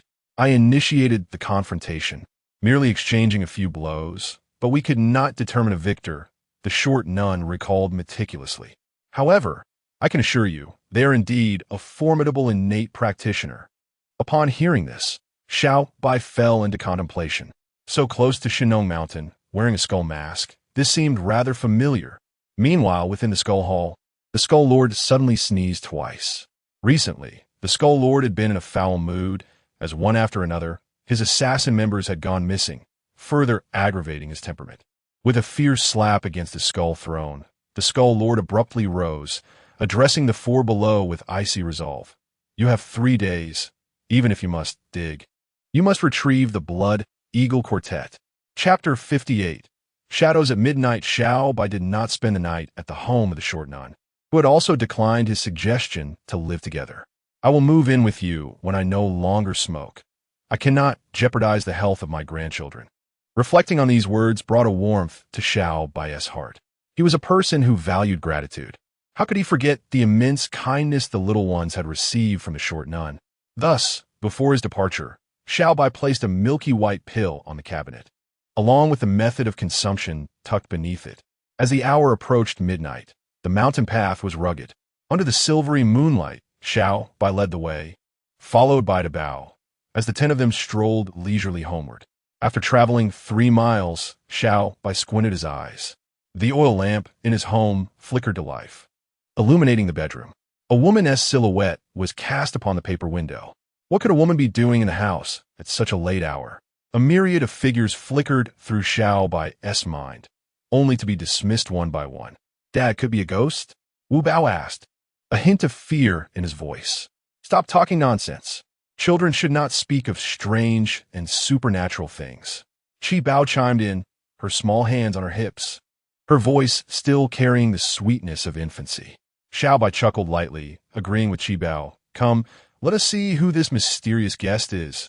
Though they had appeared leisurely just moments ago, basking in the moonlight, once serious, they covered the 3 miles in the blink of an eye. As they neared home, Xiao Bai led the children stealthily into the courtyard. Stupid Xiao Bai. Useless Xiao Bai. Where have you been gallivanting at this hour? A short-haired silhouette appeared against the window, followed by a proud stance. Xiao Bai's forehead twitched with annoyance. Just the sound of her voice was enough to identify her. No wonder Bai had not tried to stop him. Aunt Tang, is that you back? Xiao Bao exclaimed, her round face alight with excitement. The other 8 children collectively sighed, unsure if they were relieved or resigned. Tang Wan had been merrily pounding her pillow on the bed when she suddenly heard Xiao Bao's voice outside. A wave of anxiety washed over her. In a flurry, she jumped off the bed and ran outside in her sneakers. Dressed casually in faded sky blue jeans paired with a military green tank top, she accentuated her curvaceous figure. Xiao Bai maintained a calm demeanor. What brings you back? Tang Wan was momentarily taken aback, but quickly managed a smile. What? Am I not welcome here? To be honest, he was not particularly pleased. Xiao Bai replied with a straight face, not really welcoming, but it's too late to change that since you're already here. Tang Wan playfully laughed, then turned to the little ones, exclaiming, Aunt Tang has brought lots of delicious treats for you. Are you happy that I'm visiting? Welcome. The 9 little ones' eyes sparkled at the mention of snacks. Xiao Bai could only shake his head in resignation. After all, children would remain children, unable to resist the allure of treats. Tang Wan cast a triumphant glance at Xiao Bai before ushering the little ones back into the room. She opened a large suitcase and pulled out an abundance of snacks, joyfully distributing them to the children. It's too late to eat them today. You must wait until tomorrow. Understood? Xiao Bai said softly from the doorway, addressing the little ones. We know, Daddy, you're just old and rather chatty, Xiao Bao mumbled, clutching 2 boxes of chocolate, eliciting laughter from the other children. Xiao Bai rubbed his nose, contemplating that the children were likely entering a rebellious phase. Once the snacks are distributed, it's time for bed. He reminded them. Don't worry, we will be good, replied Wu Bao in a sweet voice. With 9 little ones, each possessing a distinct personality, Xiao Bai mused that he would need a different approach for each.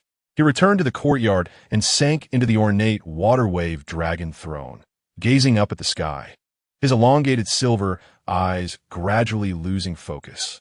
The sounds of laughter in the room diminished, giving way to the soft snores of the little ones. They were indeed quite tired today. After ensuring the 9 children were well fed, Tang Wan hesitantly made her way to the courtyard, silently observing Xiao Bai. After about half an hour, unable to contain herself any longer, she sat beside him. Xiao Bai, may I discuss something with you? What is it? Xiao Bai continued to gaze at the stars. The pressure from the public regarding Zhang Shuang's case is overwhelming. The municipal bureau is struggling to cope, Tang Wan carefully noted, watching for any change in Xiao Bai's expression. I know you are an extraordinary individual. Could you possibly descend from your mountain in a hand? Absolutely not, Xiao Bai replied, his expression remaining impassive. Slightly disheartened by his unequivocal refusal, Tang Wan forced a smile.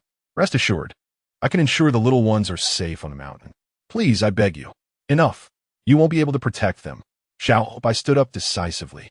If you wish to relax on the mountain for a couple of days, that is fine, but don't entertain any other thoughts. I cannot leave the children. With that, he turned and walked toward the rear courtyard without looking back. Tang Wan sat dazedly on the chair, feeling a sense of grievance.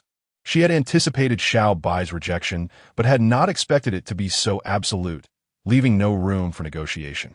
After staring blankly for a good half hour, she nervously chuckled to herself. Well, this stubborn Xiao Bai does have a bit of conscience. As time passed, it became apparent that Xiao Bai had not returned, suggesting he had vacated the bedroom for her. Stretching her arms, Tang Wan tiptoed back to the bed, nestling beside Xiao Bao as she drifted off to sleep. Unbeknownst to her, Xiao Bai had not strayed far. He was meditating on a tree not far from the rear courtyard. At this moment, his entire mind was immersed in the white light of his consciousness. Despite this, everything within a 10-mile radius was vividly present in his mind, from the loud snores of the little black one to the slight movements of crickets. If he wished, he could even discern whether the mosquito perched on the large white one was monolid or double-lidded. His meditation was profound, an advanced method of concentration that was also the primary technique for cultivating his mental prowess. 10 miles, 20 miles, 50 miles. Xiao Bai extended his mental energy, allowing it to unfurl outward ceaselessly. With unwavering focus, neither rejecting nor welcoming, he perceives the essence of the heavens and embraces the path of nature. Unbeknownst to him, Xiao Bai's spiritual energy has already extended to the entrance of Shennong Mountain. Whether it was a lapse on the part of the Jiang state or a belief that it was unnecessary, the police officers guarding the entrance have been withdrawn. A familiar figure emerges within Xiao Bai's consciousness. Clad in white like snow, she floats gracefully as if a celestial being. Behind her stands a woman in red, radiant and alluring, with delicate features and lustrous black hair fluttering in the breeze. A hint of concern glimmers in her bright eyes. Xiao Bai suddenly opens his eyes, murmuring, "Emono." The author has something to say. Today is the debut. Dear ones, lend your support, read more, and click for updates. Thank you all. Chapter 59. The storm approaches after 3 years apart. Shennong remains as stunning as ever. Memories of the moment spent at the mountain lake villa flood Xiao Bai's mind. With a world population of 6 billion, if each person gave you $1, you would be a billionaire. Applause. On the computer screen, Master Zhou, dressed in a suit with slick back hair, shines in his polished shoes, speaking animatedly, with a piece of chive stuck in his prominent front teeth. As Xiao Bai sips his soda, he listens with rapt attention. Xiao Bai, don't listen to these masters exploiting the masses. Hurry to bed. A pair of delicate arms gently encircles Xiao Bai's neck, and a soft voice whispers in his ear. Xiao Bai instinctively closes his notebook and turns to kiss those enticing lips, embracing Shennong as they head towards the grand bed. The night passes in silence. The next morning, as dawn breaks, Mo Yin leans against the wall, making his way to the dining room. You're up. Why not sleep a little longer after last night? Shennong, dressed in a fiery red silk nightgown, her curvaceous figure accentuated, prepares sandwiches while expressing her concern. I'll get up to make breakfast for Mo. Xiao Bai replies, a slight blush creeping onto his cheeks. Shen Montag nong tendali pinchisi io by storinosa. How can a man be in the kitchen? I will call you when breakfast is ready. Be good. Recalling past moments, a smile involuntarily graces Xiao Bai's lips. This calm yet insightful woman had almost spoiled him completely. However, in the past 3 years, Shennong has never set foot on Shennong Mountain. Xiao Bai harbors an ominous feeling. Shennong's ascent surely heralds significant events to come. Mo, is the sect truly going to take action against Xiao Bai? Cold Qing Shuang moves with grace, each swing of her blade causing the wild trees in her path to fall as if releasing pent-up frustration. In contrast to Cold Qing Shuang, Shennong appears more composed, her long legs gliding effortlessly behind her. The heartless master has already descended. Upon hearing Shennong's soft sigh, Cold Qing Shuang's gaze grows even colder. Di Wuqing, the most formidable enforcement elder, entered the innate realm 30 years ago, the sole powerhouse of the Jade Maiden sect. Within the innate realm, every tier of the cosmic wilderness is worlds apart. Di Wuqing's attainment of the Flood realm starkly illustrates the terror of his prowess. After all, the second realm of the universe exists only in legends. 3 years ago, Little Bai endured the trials of hell. Did the sect not promise to cease their pursuits? Lung Qingshuang's voice was frigid. The specifics remain unclear. Yet it appears that the information conveyed by that girl, Qingsheng, cannot be false. The thought of Yi Qingsheng sent another wave of anxiety through Shinmokan. Soon, 2 graceful figures, one clad in white and the other in red, arrived at the doorstep of Xiao Bai's home. The grand door stood ajar, revealing Xiao Bai reclining on the ornate throne of water waves and cloud dragons, a radiant smile illuminating his face as he gazed at the duo. Little Bai. Shinmokan stood frozen in place, stubborn tears swirling in a vortex, refusing to spill from her eyes. Mokan, it has been a long time, Xiao Bai rose, his voice slightly hoarse. The two exchanged glances, lingering in silence. Ultimately, Shinmokan suppressed the tempest within her heart, her lips curving upwards in a smile, which Xiao Bai reciprocated with an understanding grin. The 3 of them stepped out of the house, unknowingly arriving beneath the waterfall. The thunderous roar echoed through the tranquil night as the white jade ribbon crashed against the water's surface, creating a magnificent symphony.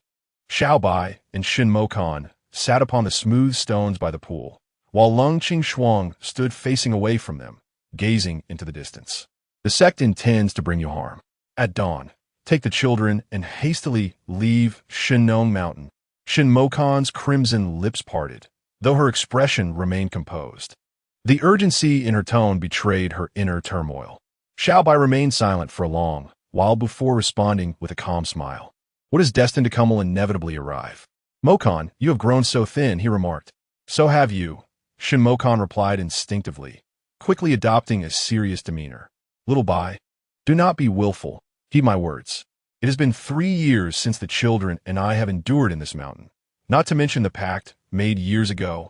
Rising to his feet, Xiao Bai gazed up at the starry sky, 2 beams of cold light emanating from his silver eyes. If they continue to press us, then let us meet our fates together. What foolishness is this? I know your strength has increased rapidly over these 3 years, but the emotionless master uncle is coming. Shin Mokan could no longer contain her emotions, standing to grasp Xiao Bai's hand. Looking at his silver hair, her heart ached profoundly. Mokan, you do not wish for the children to live their lives in this mountain forever, do you?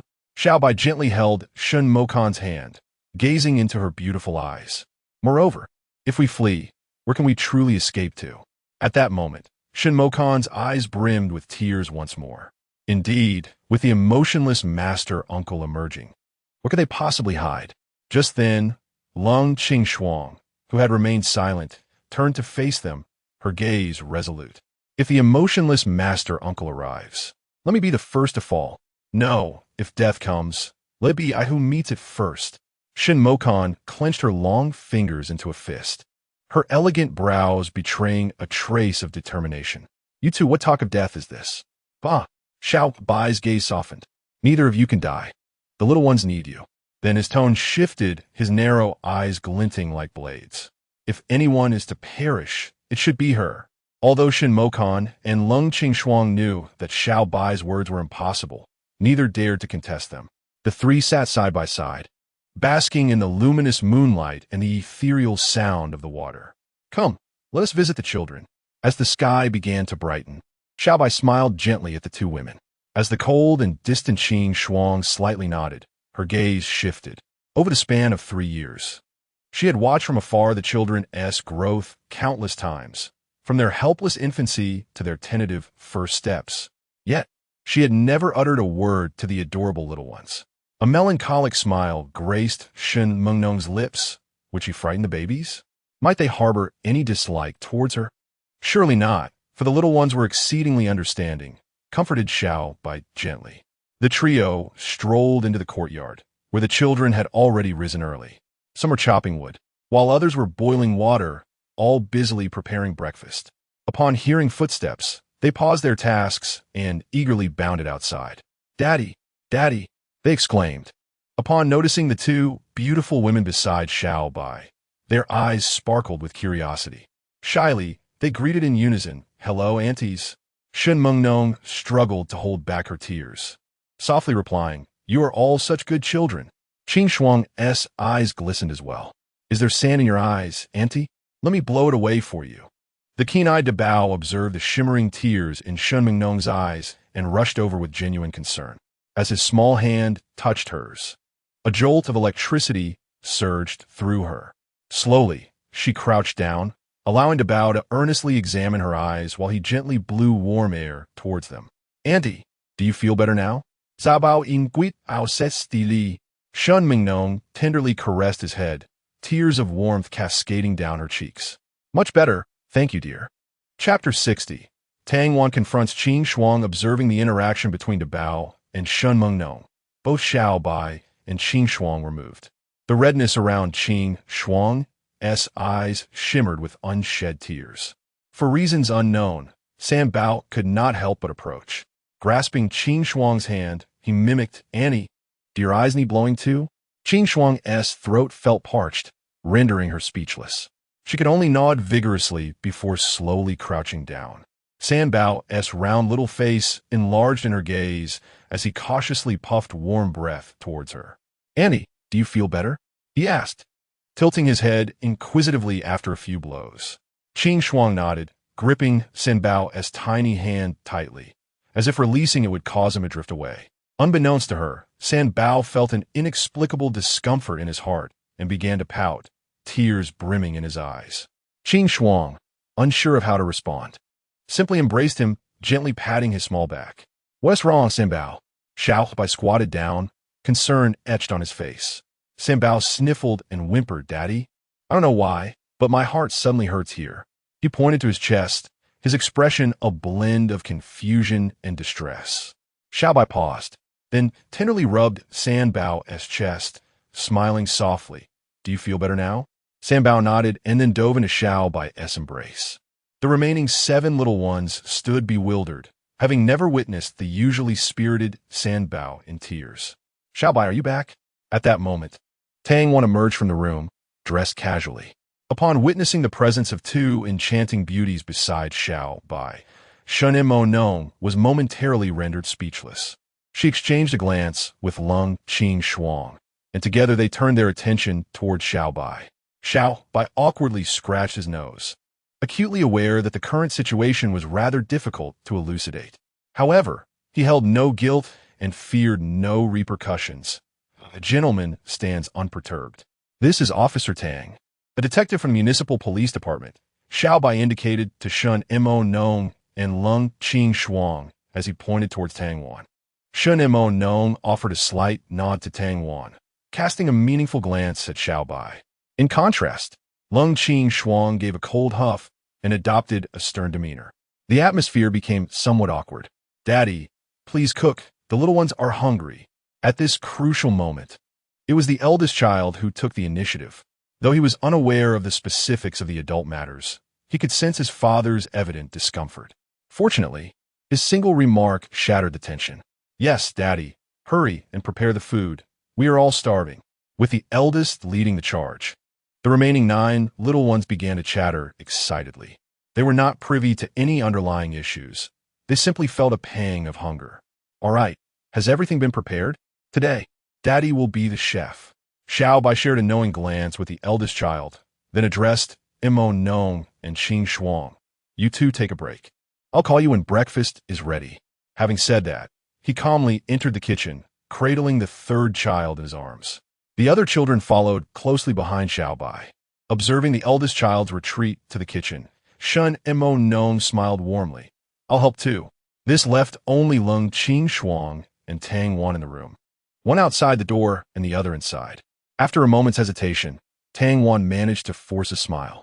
Approaching Lung Qing Shuang, she extended her right hand. Hello, I am Tang Wan. It's a pleasure to meet you. I hope we can get along. Lung Qing Shuang remained unmoved, her expression devoid of warmth as she cast a cold glance at Tang Wan. No matter who you are, keep your distance for Xiao Bai. We are merely friends. I came here to seek his assistance in solving a case.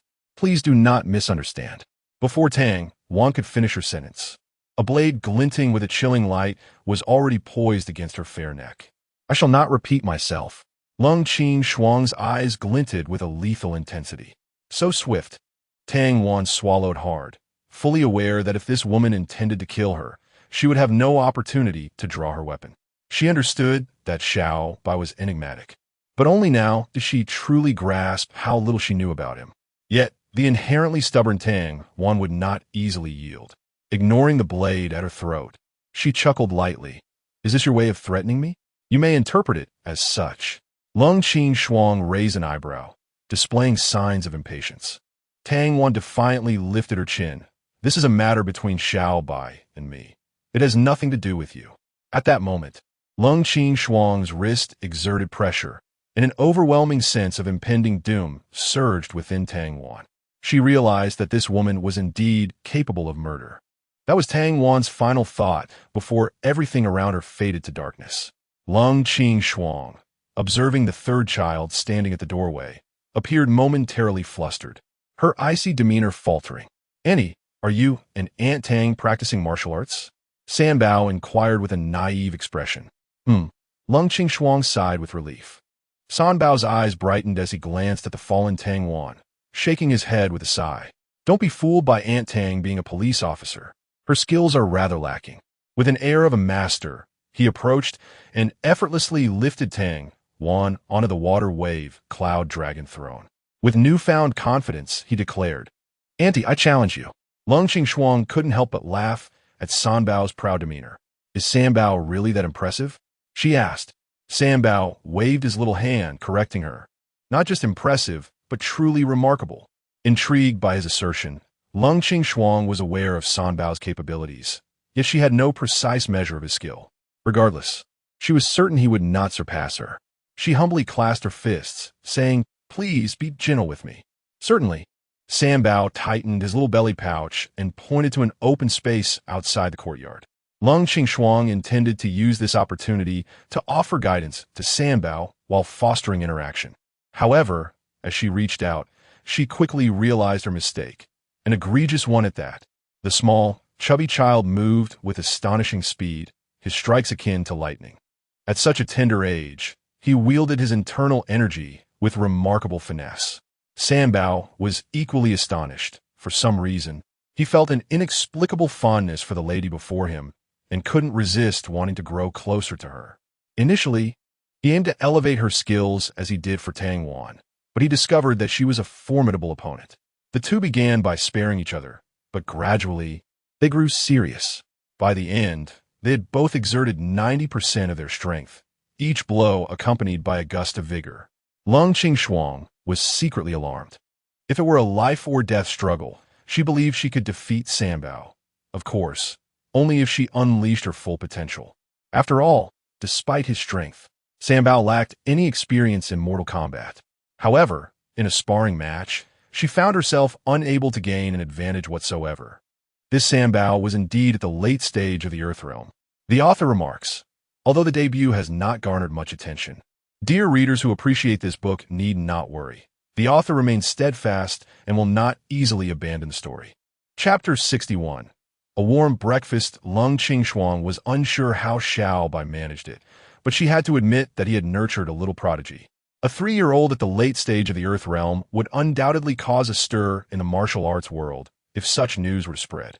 After exchanging blows for several rounds, Lung Qingxuang gracefully retreated from the fray. San Bao, I concede, she said softly, her expression softening. Throughout her life, she had never been particularly skilled at smiling. Auntie Qingxuang has not lost. We are merely evenly matched, San Bao replied naturally, taking her delicate hand and looking up at her. Auntie Qingxuang is incredible. We should spar more often, shall we? Lung Qingxuang gently pinched the chubby face of San Bao, marveling at his prowess. At such a tender age, he had already reached the late stage of the Earth Realm. If given the opportunity, she would gladly engage in a friendly spar with him. San Bao's cheeks flushed slightly, a glimmer of pride dancing in his eyes. Shall we have a little chat, Andy? Lung Qingxuang inquired, a hint of apprehension in her tone. San Bao eagerly nodded in agreement. Leaning against a grand tree, Lung Qingxuang listened with a soft expression as San Bao recounted tales from the world of little ones. In the kitchen, Xiao Bai busily orchestrated the preparation of breakfast with remarkable efficiency. The arrival of Shun Maxiang and Lung Qingxuang had transformed what would have been a simple meal into a lavish spread of vegetarian delights. Shun Maxiang claimed she was assisting in the kitchen, yet most of her time was spent reading the fortunes of the little ones. Her face adorned with tenderness as she observed this and that. Breakfast is ready. Which little one will call Aunt Qingxuang and San Bao to the table? Xiao Bai asked cheerfully as he placed the final bowl of millet porridge on the table. Daddy, I'll go. I'll go, Xiao Bao exclaimed, raising his hand with excitement. Xiao Bai gave him a thumbs up. Then Xiao Bao shall go. Yay! Xiao Bao made a peace sign and bounced out of the room. 1 second, 2 seconds. 3 seconds later, Xiao Bao returned, bouncing back in. Daddy, Aunt Tang is asleep in her chair. Should we wake her? He queried. Perhaps she hasn't rested enough. Let her sleep a while longer, Xiao Bai replied calmly. Observing Xiao Bai's reaction, Shun Maxiang couldn't help but smile softly. Xiao Bao obediently nodded and dashed out again. Before long, Lung Qingxuang returned with the two little ones, laughter and chatter accompanying them. With everyone gathered, Xiao Bai smiled knowingly and declared with newfound seriousness, "Let us dine." Due to the limited seating, he winked at the eldest. "How about you sit on Daddy's lap while we eat?" To his surprise, the eldest giggled and shyly nestled into Shun Maxiang's embrace. Shun Maxiang, observing Xiao Bai's bemusement, offered a gentle smile, tightening her hold slightly. Xiao Bai wiped his nose and turned his hopeful gaze toward the second child. Just as the second child was about to rush toward him, Sanbao darted out first. With arms wide open, Xiao Bai watched, bewildered, as Sanbao dove into Lung Qingxuang's arms instead. For a moment, Xiao Bai felt a bit flustered. "Aunt Qingxuang, can we spar after dinner?" Sanbao asked, twisting his head while seated on Lung Qingxuang's lap. "Of course," she replied decisively. Xiao Bai awkwardly rubbed his hands together. The seating arrangements were settled, and it was time to eat. Silence while eating and sleeping was Xiao Bai's usual rule for the little ones. Yet today, he seemed to have forgotten, engaging in constant interaction with them. The 3 adults and 9 little ones dined and chatted. The dining room occasionally filled with innocent laughter. This breakfast continued until 9 o'clock. After the meal, the little ones persisted in their pleas to Shun Maxiang and Lung Qingxuang, eager to play in the water at the base of the waterfall. Noticing Xiao Bai's nod, Shun Maxiang and Lung Qingxuang led the little ones away. As the morning sun illuminated their faces, Tang Wan shivered slightly. Suddenly jolted upright from the throne of waves and clouds, he anxiously surveyed his surroundings and touched his neck, exhaling a long sigh of relief. "Officer Tang, Wu Bao has prepared breakfast for you in the kitchen," Xiao Bai remarked nonchalantly as he stepped into the courtyard. Tang Wan remained motionless, her gaze fixed intently on Xiao Bai. She truly would kill, wouldn't she? Xiao Bai smiled ambiguously. "Surely, this isn't just a dream." Tang Wan's eyes narrowed. "You needn't play coy with me. I know you are all extraordinary, and I am but a fool. Is it amusing to toy with me like this?" "Officer Tang, you must understand. No one wishes to deceive you," Xiao Bai replied, his expression turning cold. "I cannot assist you in descending the mountain to solve the case. If you have nothing further, please leave." With that, he strode purposefully towards the exit of the courtyard. "Xiao Bai, halt. Are you truly sending me away?" Tears streamed down her cheeks as Tang Wan shouted in despair. "Indeed." Xiao Bai turned back, his voice devoid of emotion. Tang Wan, despondent, sank to the ground, watching his figure recede into the distance. "Very well. Xiao Bai, you are truly wonderful." Her previously unfocused eyes became piercingly sharp as she abruptly stood and rushed into the room, dragging her suitcase away from Shenong Mountain. When Xiao Bai arrived at the pond, Shen Mo Nong and Lung Qingxuang were busy washing the 9 little ones. The mischievous children occasionally splashed water onto them, causing their clothes to cling to their forms. Xiao Bai smiled faintly. The children were old enough to bathe themselves. Lung Qingxuang shot him a glare, prompting him to obediently silence himself. Xiao Bai did not dwell on Tang Wan's departure. In fact, her leaving was advantageous for everyone. Little did he realize that provoking Tang Wan would lead to endless troubles. Time always flew when in the company of children, and before long, night had fallen. Throughout the day, the 3 had engaged in countless games with the little ones, their joy amplified by the presence of so many playmates. The bond among Xiao Bai, Shen Mo Nong, and Lung Qingxuang grew ever warmer, resembling that of a family. As night deepened, the children showed no inclination to sleep. Thus, Xiao Bai lit a bonfire in the courtyard, and they all gathered around, dancing merrily. As midnight approached, the little ones began to show signs of fatigue. The trio escorted them back to their rooms, watching as each one drifted off to sleep before returning to the courtyard, each lost in their thoughts. The flickering flames of the bonfire cast a rosy glow on their faces. Even the usually icy Lung Qingxuang displayed a hint of warmth. "What of that woman?" She glared at Xiao Bai. "She has left the mountain," he replied calmly. "You drove her away?" "She left of her own accord." "You must not pursue other women." "I shall not." Their banter continued, while Shen Mo Nong seemed oblivious, gazing intently at the dying embers. "Xiao Bai, thank you for today." Shen Mo Nong suddenly smiled, her expression radiant. The author wishes to convey, "This chapter is a bit late. My apologies to my dear readers. My mind has been quite chaotic. Chapter 62, A Tender Kiss. As in years past, Xiao Bai smiled lightly, pondering the modest nature of their fare. What is there to be grateful for? Shen Mo Nong's lips curled upward, her enchanting eyes lazily fixed on Xiao Bai. Do not be mischievous. You know precisely what I mean. Xiao Bai touched his nose, giving a sheepish smile. He was well aware of Shen Mo Nong's intent. Even Lung Qing Shuang, with her eternally frosty demeanor, wore a breathtaking smile today. It was evident how delighted they were. Previously, she had always refrained from visiting Shinong Mountain, fearing her sect, the organization, and a multitude of other concerns. Shen Mo Nong sighed in relief. Spending this day with the little ones has illuminated the truth for me. Even if I were to be buried in the mountains tomorrow, it would be worth it. Lung Qing Shuang remained silent, merely nodding slightly. For 3 years, she had visited Shinong Mountain periodically, gazing from afar at the little ones, observing their laughter and antics, yet never mustering the courage to join in. This fleeting day held more value than her 2 decades as an assassin. You two need not worry excessively. Your master uncle is not devoid of human sentiment. Xiao Bai instinctively patted the delicate hands of the 2 women, offering gentle reassurance. This simple gesture caused their cheeks to flush faintly. No, you do not comprehend the heartless master uncle. She practices the supreme, emotionless technique. Lung Qing Shuang shot Xiao Bai glare, her voice cold.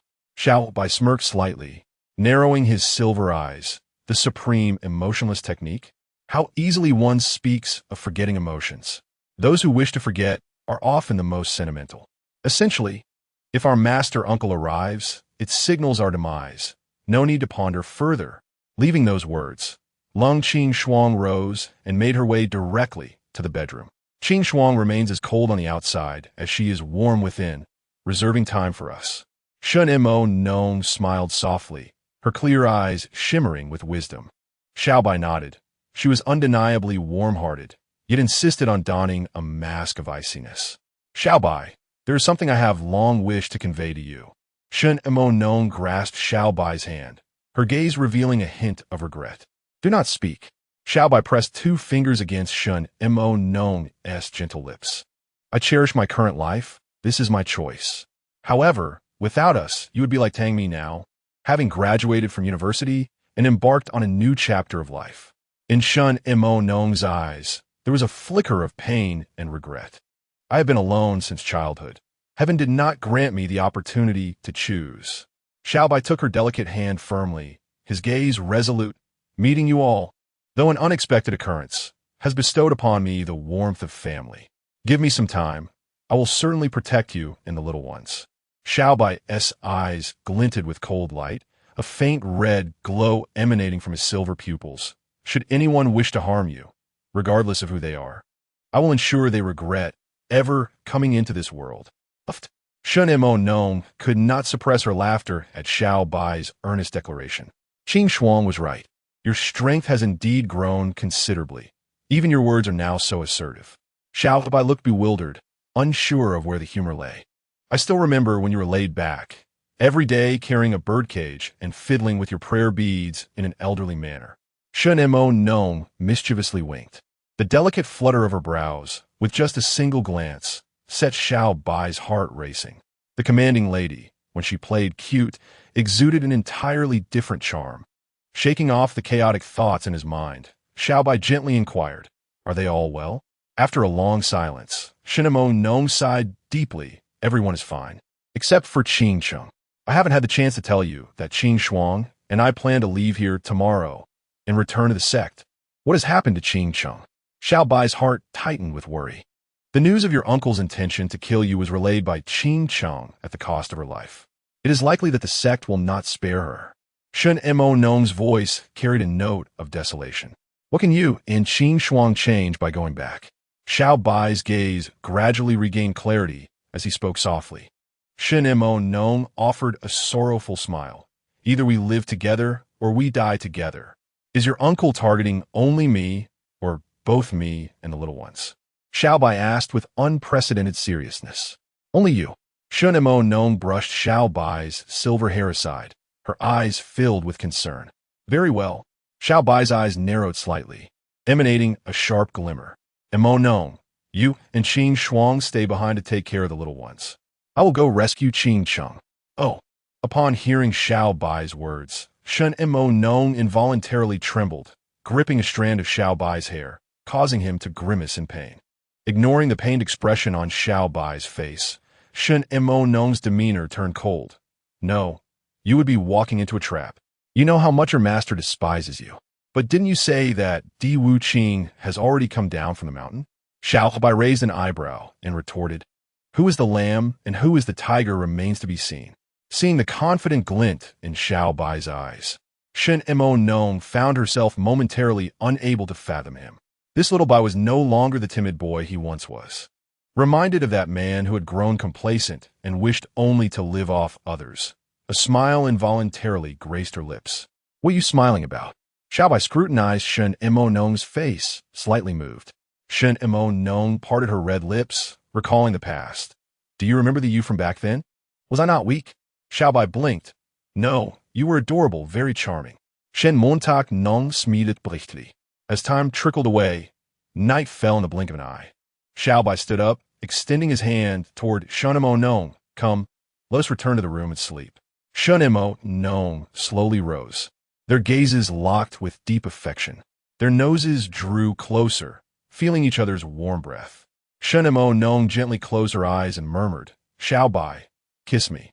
Xiao Bai, as though entranced, pressed his lips firmly against hers. A cloud veiled the bashful moon, suddenly bestowing warmth upon the gentle breeze.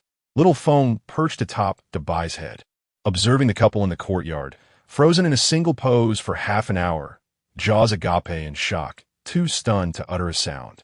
Bai, drowsy, found little of interest in the scene.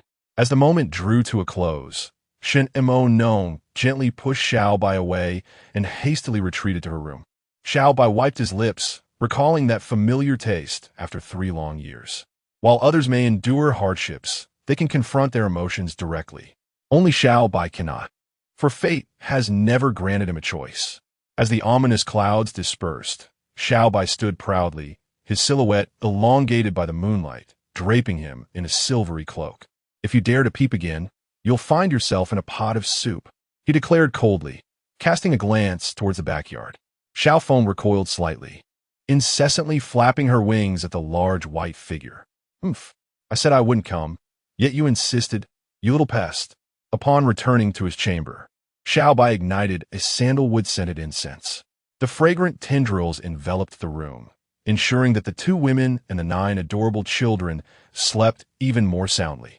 He bestowed gentle kisses upon the foreheads of each child and the 2 women, then donned a flowing white robe, soaring into the sky like an otherworldly immortal. The author wishes to convey, writing today proved to be quite arduous, and I felt a lack of inspiration, partly due to the absence of a debut, which left me somewhat subdued, and also because some readers expressed numerous objections or offered guidance regarding the unfolding plot. To put succinctly, it's a matter of pleasing a diverse audience. Some desire a singular heroine, while others yearn for a harem narrative.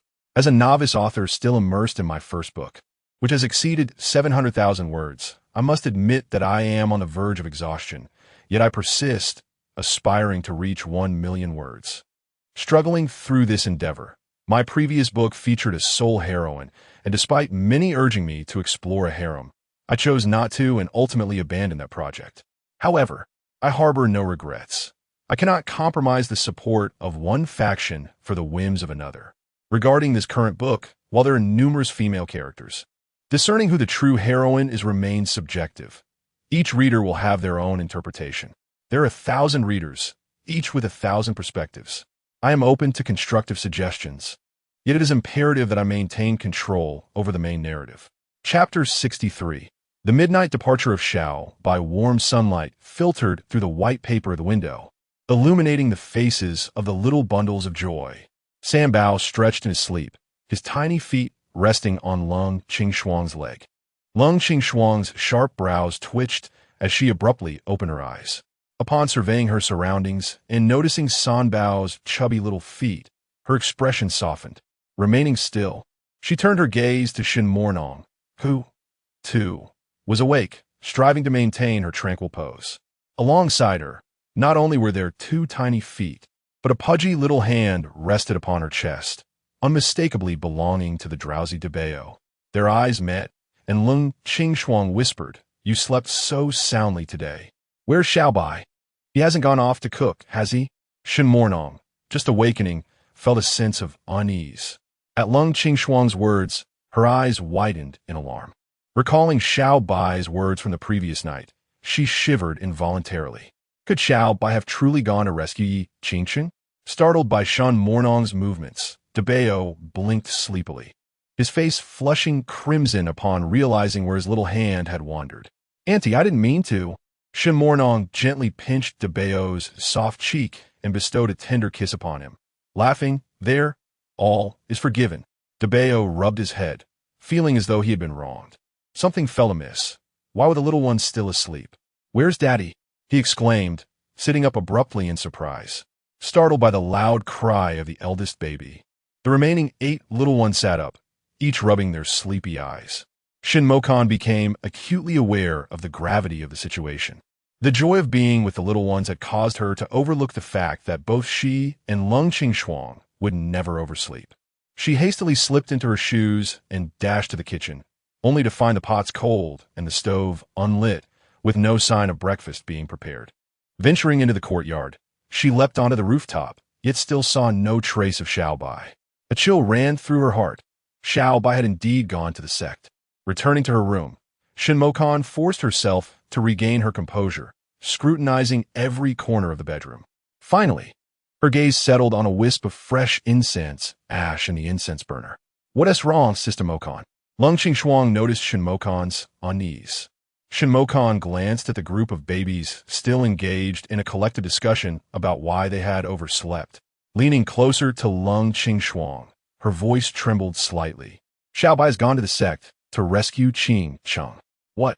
Lung Qingshuang involuntarily shrieked, immediately covering her mouth with her hand. "What has happened, Aunt Qingshuang?" Dabo furrowed his little brows, looking puzzled. Lung Qingshuang forced a stiff smile. "It's nothing, nothing." Suddenly, her gaze fell upon something beneath a stone paperweight on the cabinet. Hastening towards it, she lifted the paperweight, revealing 2 letters, one addressed to her and Shin Mokan, the other to the 9 little ones. Shin Mokan joined her, and the 2 eagerly opened the first letter.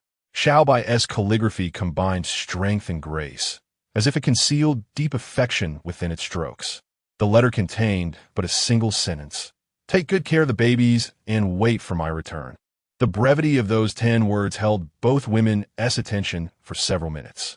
With a chill in her eyes, Lung Qingshuang lifted her head. "Did you tell him our plan?"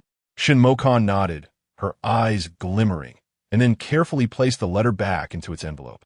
"What shall we do? You take care of the babies. I will go after Xiao Bai." Lung Qingshuang turned to leave, but Shin Mokan grasped her arm. "What is happening, Aunt Qingshuang? Don't be afraid. The babies can help." Sanbao jumped down from the bed and earnestly grasped Lung Qingshuang's clothing. The other babies nodded in unison. Faced with the innocent little ones, Lung Qingshuang felt somewhat at a loss. She turned to Shin Mokan for help. "Sister Mokan, what should we do?" Shin Mokan produced the second letter, handing it to Sanbao. Gently patting Sanbao's little head, she said, "Daddy left a letter for the babies. Who wants to open it?" "Ningbao will open it. Ningbao will open it." Ningbao excitedly raised his hand beside the bed. Dabo squinted his eyes. Why can't Daddy just say it directly instead of writing a letter? He hurried over as well. Sanbao carefully passed the envelope to Ningbao, and under everyone's watchful eyes, Ningbao opened the letter. The handwriting on the paper was entirely different from the first letter, round and plump, resembling fluffy cotton candy. "Dear babies, Daddy has gone down the mountain to purchase some daily necessities. You must behave and listen to Aunt Mokan and Aunt Qingshuang until I return. The command is entrusted to Dabo." The words may be few, yet they undeniably convey Xiao Bai's affection for the little ones. Xiao Bao read the letter fluently before passing it to Dabo. Why didn't Daddy entrust the command to Xiao Bao? It matters not to whom it is given. In the end, it is still Xiao Bao who decides what to play. Dabo chuckled, concealing a trace of doubt deep within his silver eyes. The little ones began to ignite the fire for cooking, eager to showcase their culinary skills to Aunt Emo and Aunt Ching. With a rallying cry, Dabao stirred all the infants into a flurry of activity. One by one, they rushed out of the bedroom, some darting to the kitchen, others to the fields. Some gathered firewood, while others boiled water, bustling with delight. Once all the children had departed, Dabao approached Shenemo Nong and Lung Qing Shuang, whispering, Animo, Aunt Ching, what has truly transpired? Is Daddy in danger? Shenemo Nong regarded the somewhat anxious Dabao with a complex expression, bending down to gently pat his small shoulder, reassuringly saying, Rest assured, Dabao, Daddy has merely gone down the mountain to handle some matters and will return shortly. Dabao squinted his silver eyes, shaking his head. That's impossible. Antimo, do not deceive me. Daddy has never left us alone on the mountain. Even if he were to go down, he wouldn't need to leave a letter to do so. Shun Emo Nong was taken aback by the child's astuteness, momentarily at a loss for words. Noticing her expression, Dabao pressed eagerly. I guess correctly, didn't T.I.? Daddy isn't going down for supplies, is he? Lung Qing Shuang, unable to bear the thought of misleading Dabao, knelt down and said, You are quite perceptive. Zabao, Daddy is indeed not going to procure goods, but rather to rescue the younger sisters of the two aunts. With a visible sigh of relief, Dabao exclaimed, Oh, why didn't you say so earlier? You nearly frightened me to death. Aren't you worried? Lung Qing Shuang inquired, surprised. Dabao tossed his small braid, producing a delightful chime. Worried?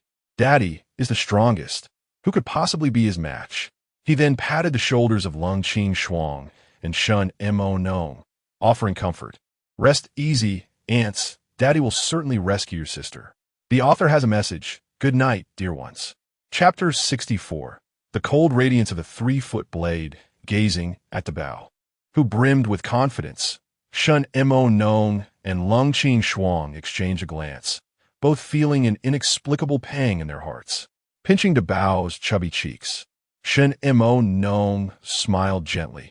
Do you have such faith in your father? Of course. While both aunts are formidable, they cannot compare to Daddy. Dabao tilted his head proudly. Aunts, please do not mention Daddy's affairs to the younger siblings. Dabao can keep it a secret. Shun Mo Nong felt another pang in her heart, embracing Dabao tightly. How could she not understand that Dabao was not much older than the others? Yet, as the eldest brother, he clearly bore more responsibility. The little ones were fervently preparing breakfast, and naturally, Shun Mo Nong and Lung Qing Shuang did not remain idle. However, upon reaching the kitchen, they discovered that there was no opportunity for them to lend a hand.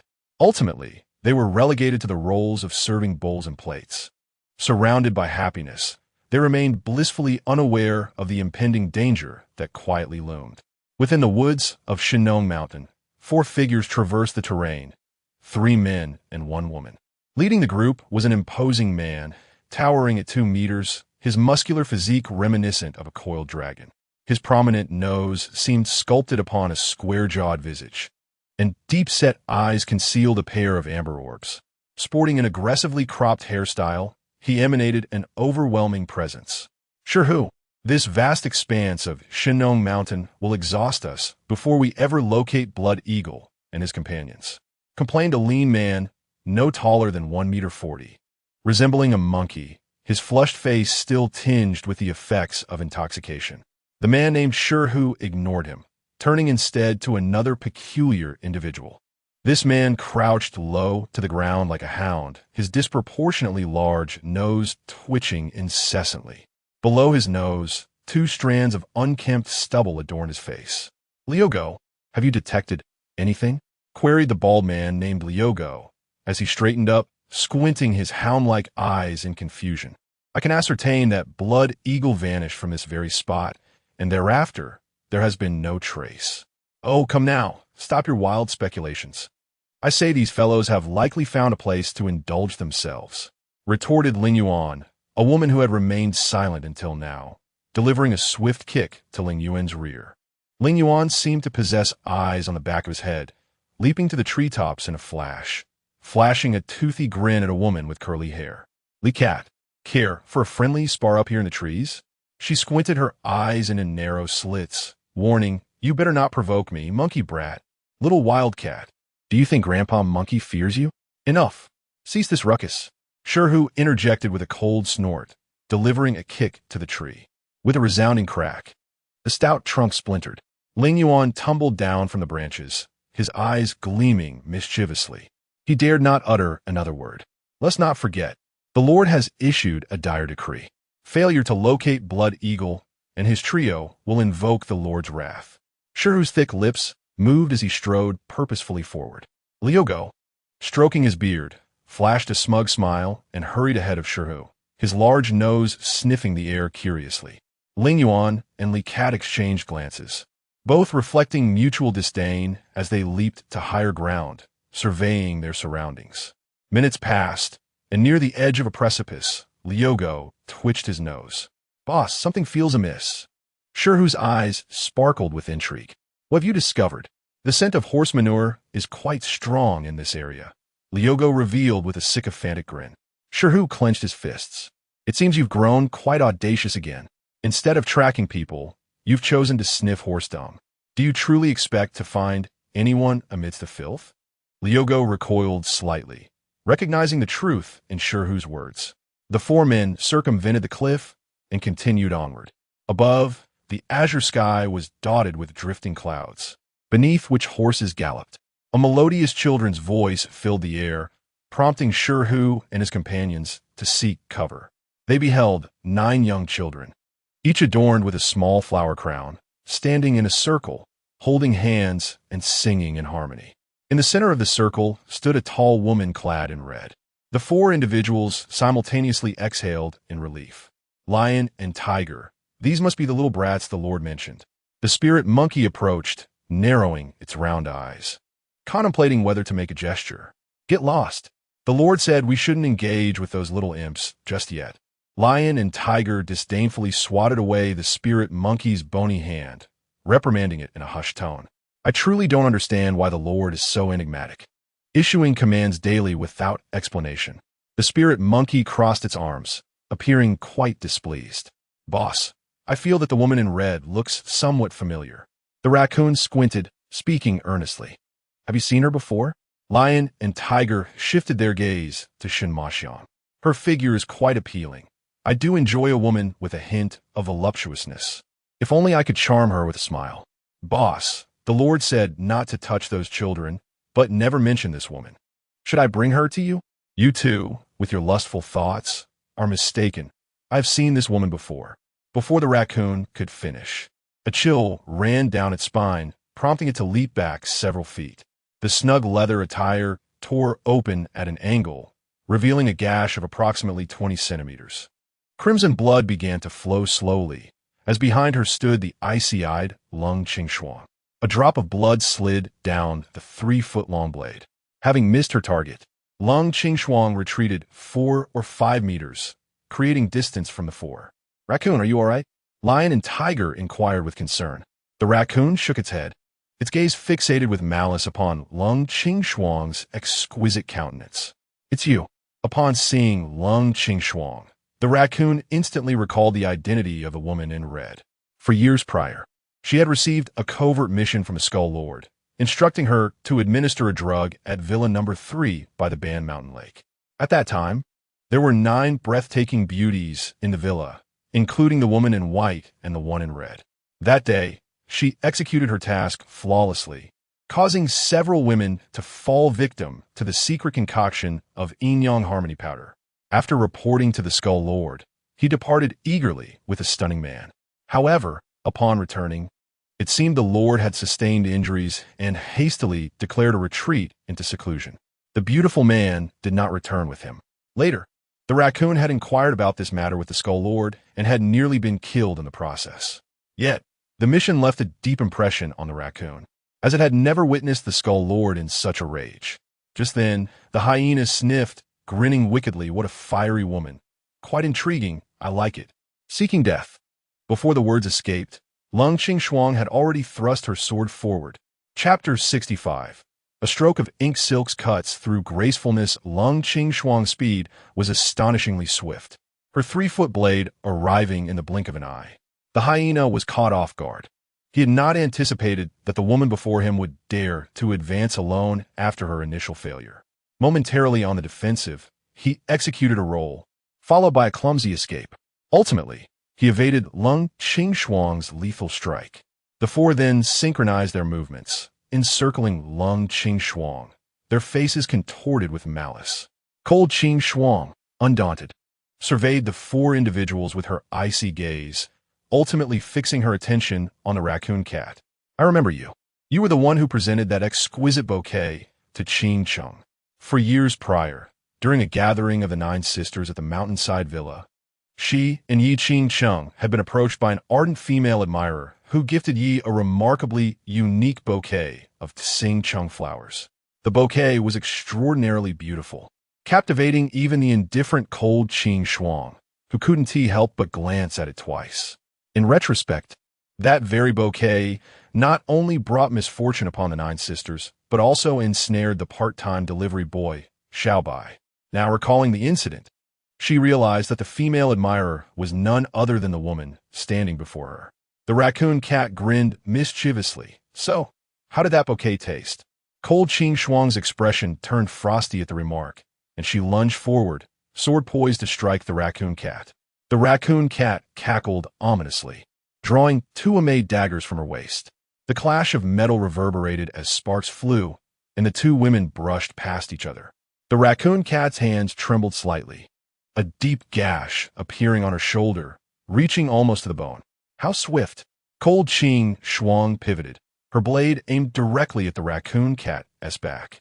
In the blink of an eye, the lion tiger, with a chilling gaze, leaped behind the raccoon cat, firmly grasping Cold Qing Shuang's longsword with one hand. Realizing the precariousness of her situation, Cold Qing Shuang executed a graceful flourish with her sword. She retracted her blade, yet the lion tiger remained unscathed. A sense of dread settled within her. She was up against the 13 guardians, renowned for their formidable prowess. The lion tiger, with a look of disdain, advanced, his iron fists swinging with a menacing whoosh. Cold Qing Shuang evaded, her sword held horizontally to maintain distance. The point of contact between fist and sword produced a series of shrill friction sounds. Despite her swift movements and agile swordplay, Cold Qing Shuang felt powerless against the immovable force of the iron brute. Yet, this was not the direst outcome. In a one-on-one confrontation, she was confident that, even if defeated, she could retreat unscathed.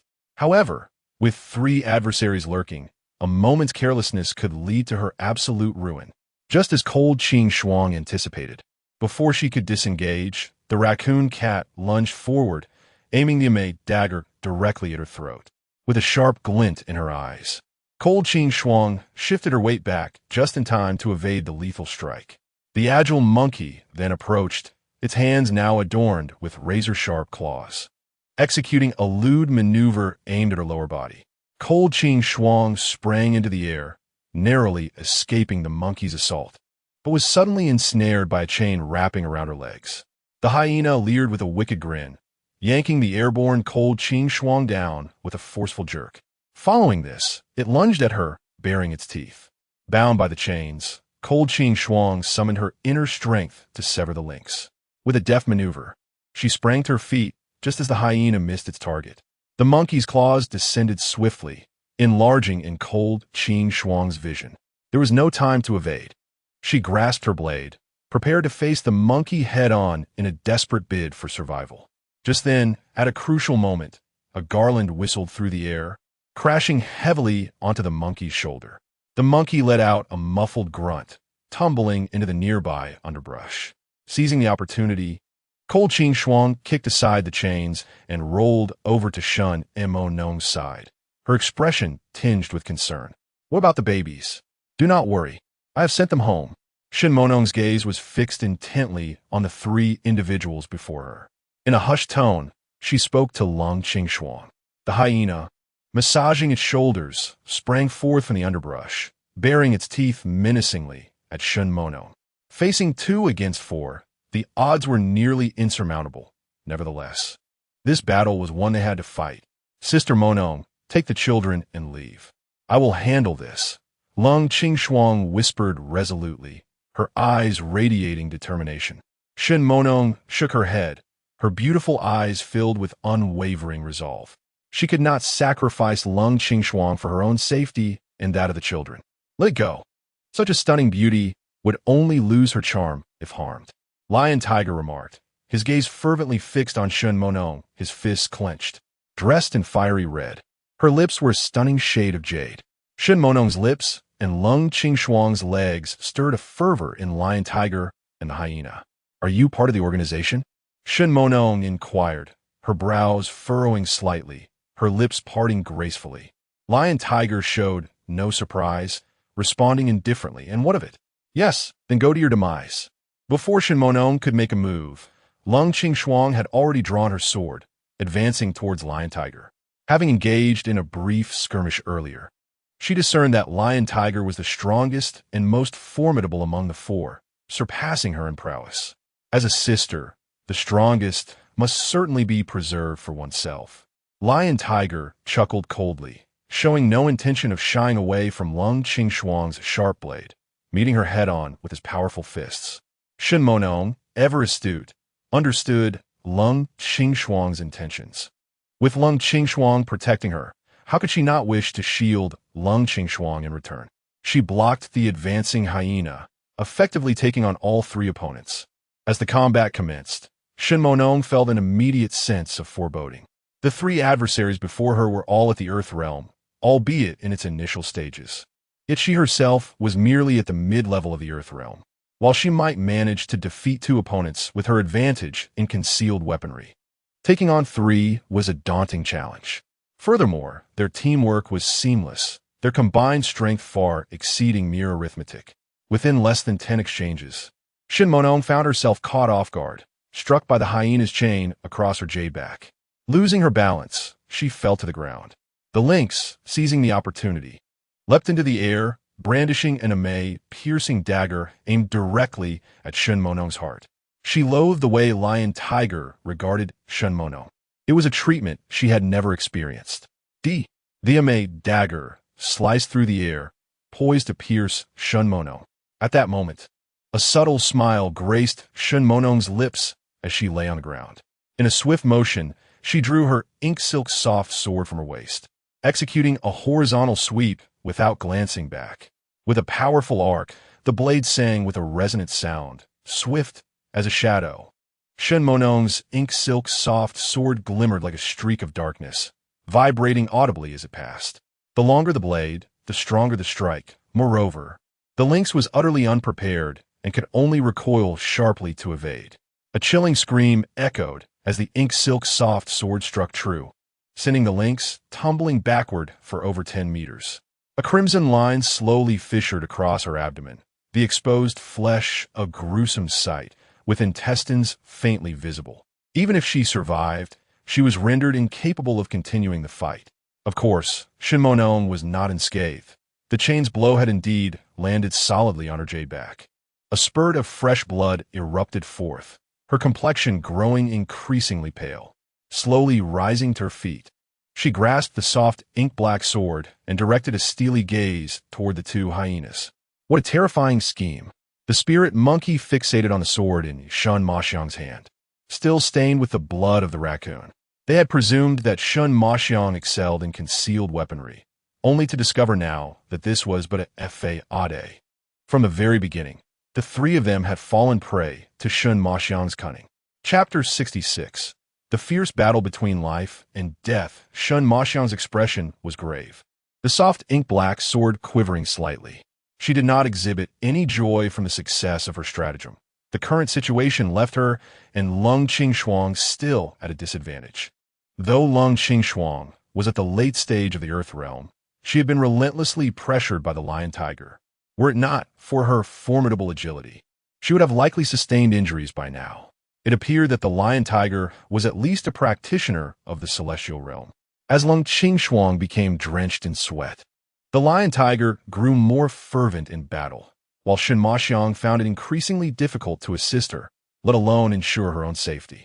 Should she falter, the hyena and spirit monkey would undoubtedly join the fray against the Lion Tiger, leaving Lung Qingshuang in peril of imminent death. A searing pain radiated from her back. Yet, that was not the main concern. The previous strike had also injured her internal organs. The two initial stage Earth Realm opponents before her had transformed into insurmountable mountains. The spirit monkey and hyena were exceedingly cautious, keenly aware of Shun Maxiang's unexpected strike that had instilled a measure of fear within them. The true terror of this woman lay not in her martial prowess, but in her intellect. They were unaware of what further surprises Shun Maxiang had concealed. Observing the raccoon, who had already succumbed to unconsciousness after staunching her wound with her garment, the two felt a chill creep down their spines. Noticing that Lung Qingshuang's movements were growing increasingly sluggish, Shun Maxiang understood the urgency of the situation. The ink-black soft sword lunged forth like a venomous dragon, targeting the spirit monkey's eyes with a swift thrust. Though the spirit monkey possessed two adamantine claws for protection, it dared not confront the attack head-on. Soft weapons are notoriously difficult to master, yet once perfected, they become exceedingly challenging to counter, as one can never predict the direction in which they might strike. The spirit monkey swiftly pivoted to evade the assault of the ink-black sword, then crouched low, extending its adamantine claws to target Shun Maxiang's lower body, an undeniably crude maneuver. In tandem, the hyena swung a steel chain, aiming directly at Shun Maxiang's delicate neck. The dual assault simultaneously sealed off her avenues of escape. Shun Maxiang's gaze sharpened, and she made a decisive move. With a flick of her wrist, the ink-black soft sword entwined with the hyena's steel chain, summoning her strength. She leveraged the hyena as a pivot, carving a semicircle around it. As the spirit monkey lunged again, aiming for Shun Maxiang's abdomen, she found herself ensnared. With a determined stomp, she channeled her internal energy, propelling the hyena toward the spirit monkey. The hyena, reveling in its confidence, was caught off guard by Shun Maxiang's unexpected maneuver.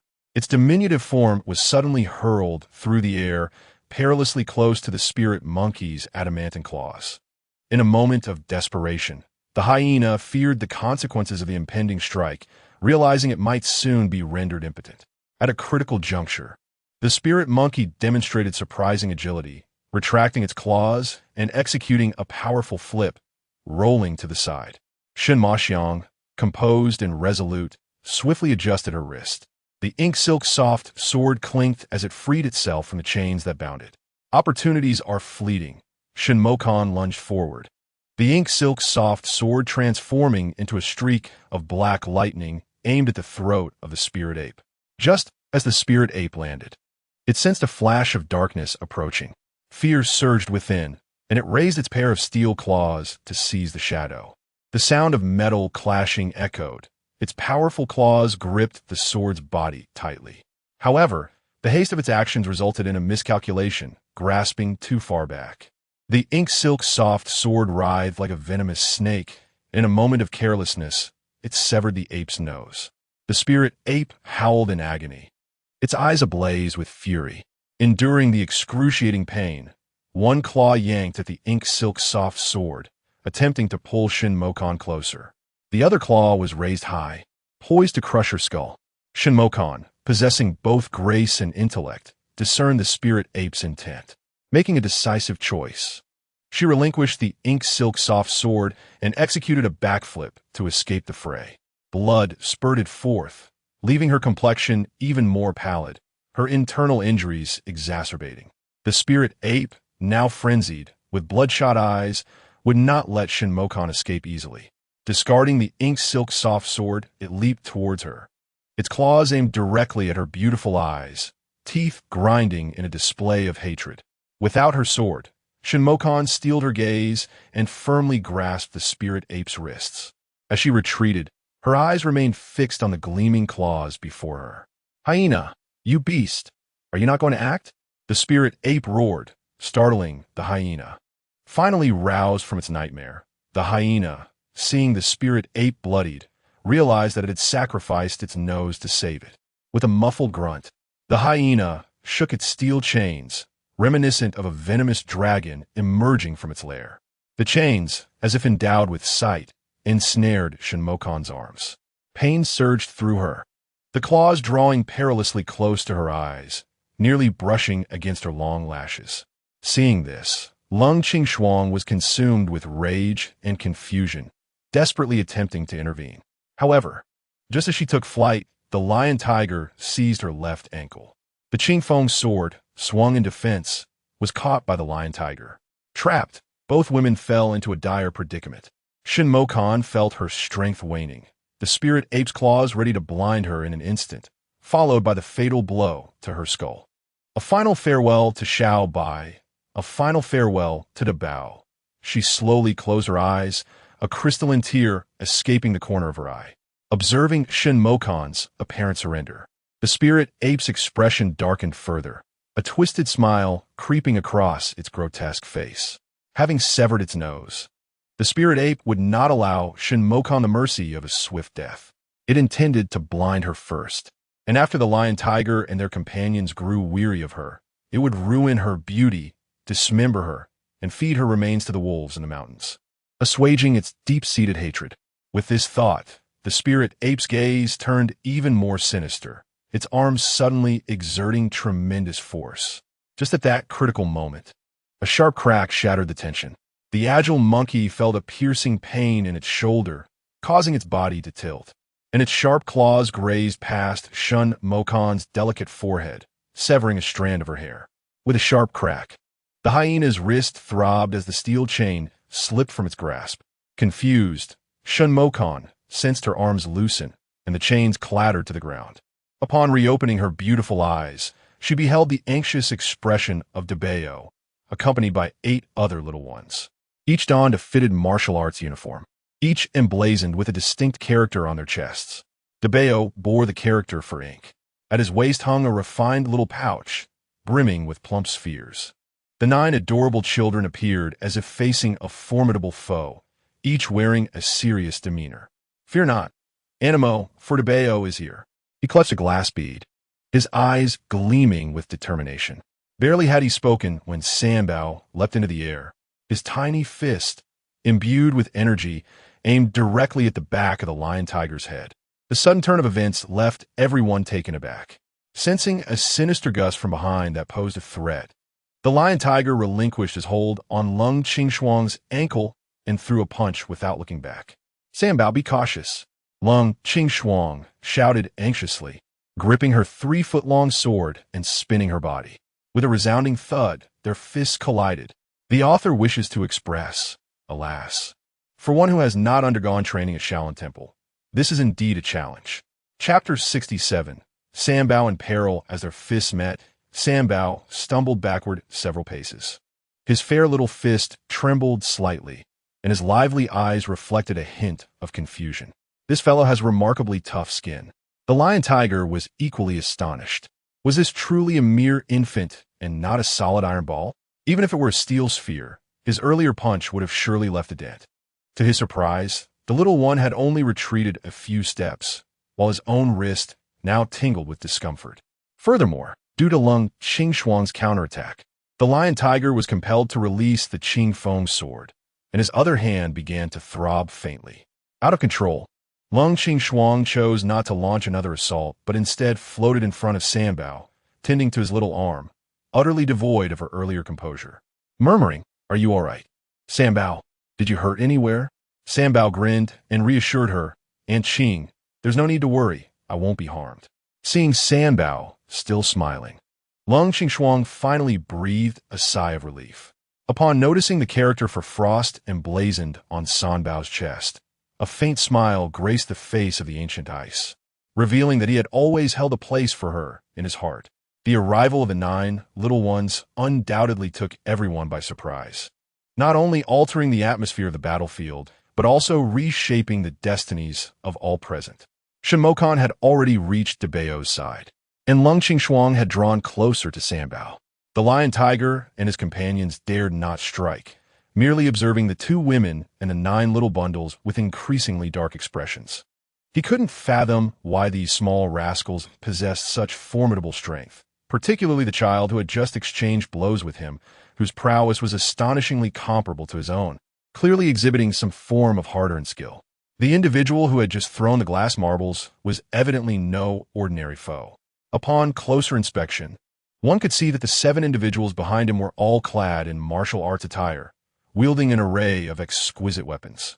Swords, spears, halberds, and axes, though they were not large in stature, each exuded a formidable presence, brimming with murderous intent.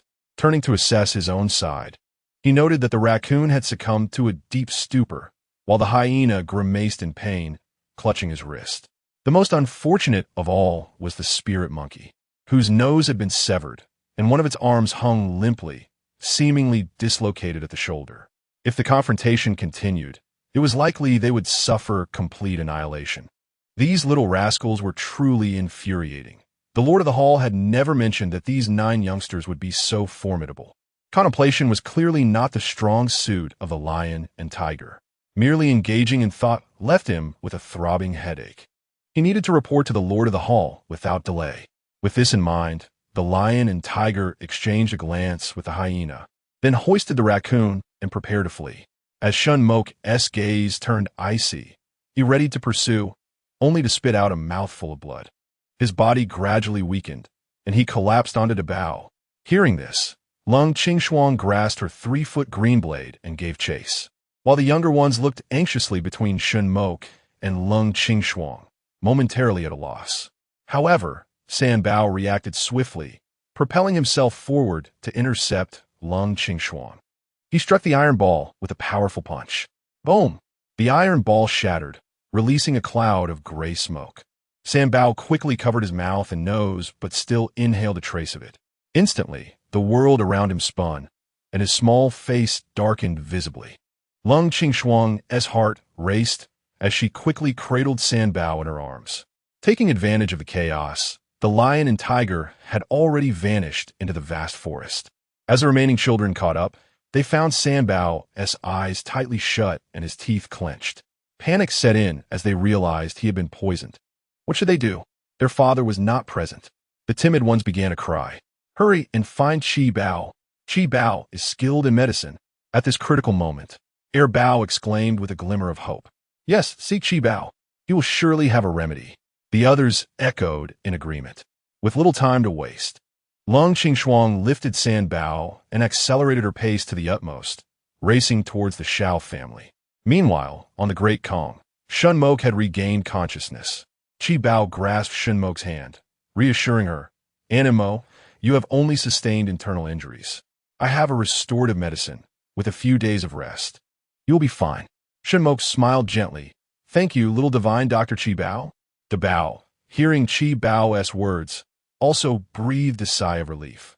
The child, despite his tender years, possesses remarkable medical skills, evidently inherited from his mother, thought Shen Mornong with a tinge of admiration. Suddenly, cold Qingshuang burst into the room, cradling San Bao in her arms, her gaze icy and her face devoid of color. Shen Mornong, momentarily disregarding her own injuries, hastily rose. What has happened to San Bao? He shielded me from a hidden weapon and seems to have been poisoned, cold Qingshuang replied, tears glistening in her eyes. Quickly, let Qi Bao take a look. As Shen Mornong spoke, Qi Bao had already grasped San Bao's pulse. The tension in the room was palpable, as everyone held their breath. The silence, so profound one could hear a pin drop. What a potent poison. After a considerable pause, Qi Bao sighed, releasing San Bao's hand before darting out. I will fetch the medicine. You 2 ants, please take care of San Bao. Qi Bao hurried to the backyard, leaping onto the back of Dabai, eager to find Xiao Chan. With a fierce roar, Dabai was suddenly invigorated, bounding several meters forward, still a distance from the pond. Xiao Chan, come out! Qi Bao shouted. A large head emerged from the pond, climbing ashore with 3 legs. As it drew nearer, Qi Bao leaped from Dabai's back, seriousness etched on his face. Xiao Chan, San Bao has been poisoned. I need a drop of your blood. Endure the pain. Xiao Chan's expression turned anxious, but it nodded quickly. Qi Bao retrieved a small milky bottle from his pouch and a silver knife. Swiftly, he made a small incision on Xiao Chan's front paw, causing it to wince in pain. A strand of dark green blood was expertly collected in the bottle. After sealing it, he leaped back onto Dabai. Dabai, we must hurry. With another fierce roar, Dabai surged forward. Xiao Chan, having wiped its injured paw against its chest, ambled towards Xiao Bai's residence. Upon returning to the courtyard, Bao wasted no time and dashed into the room. Shun Mornong, Cold Qing Shuang, and the 7 adorable children watched Bao with tear-filled eyes. Bao's complexion had taken on a dark hue, the ominous pallor creeping downwards. His eyes were tightly shut, teeth grinding in agony, enduring an unthinkable torment. "Clear the way," Bao bellowed, prompting everyone to quickly make space.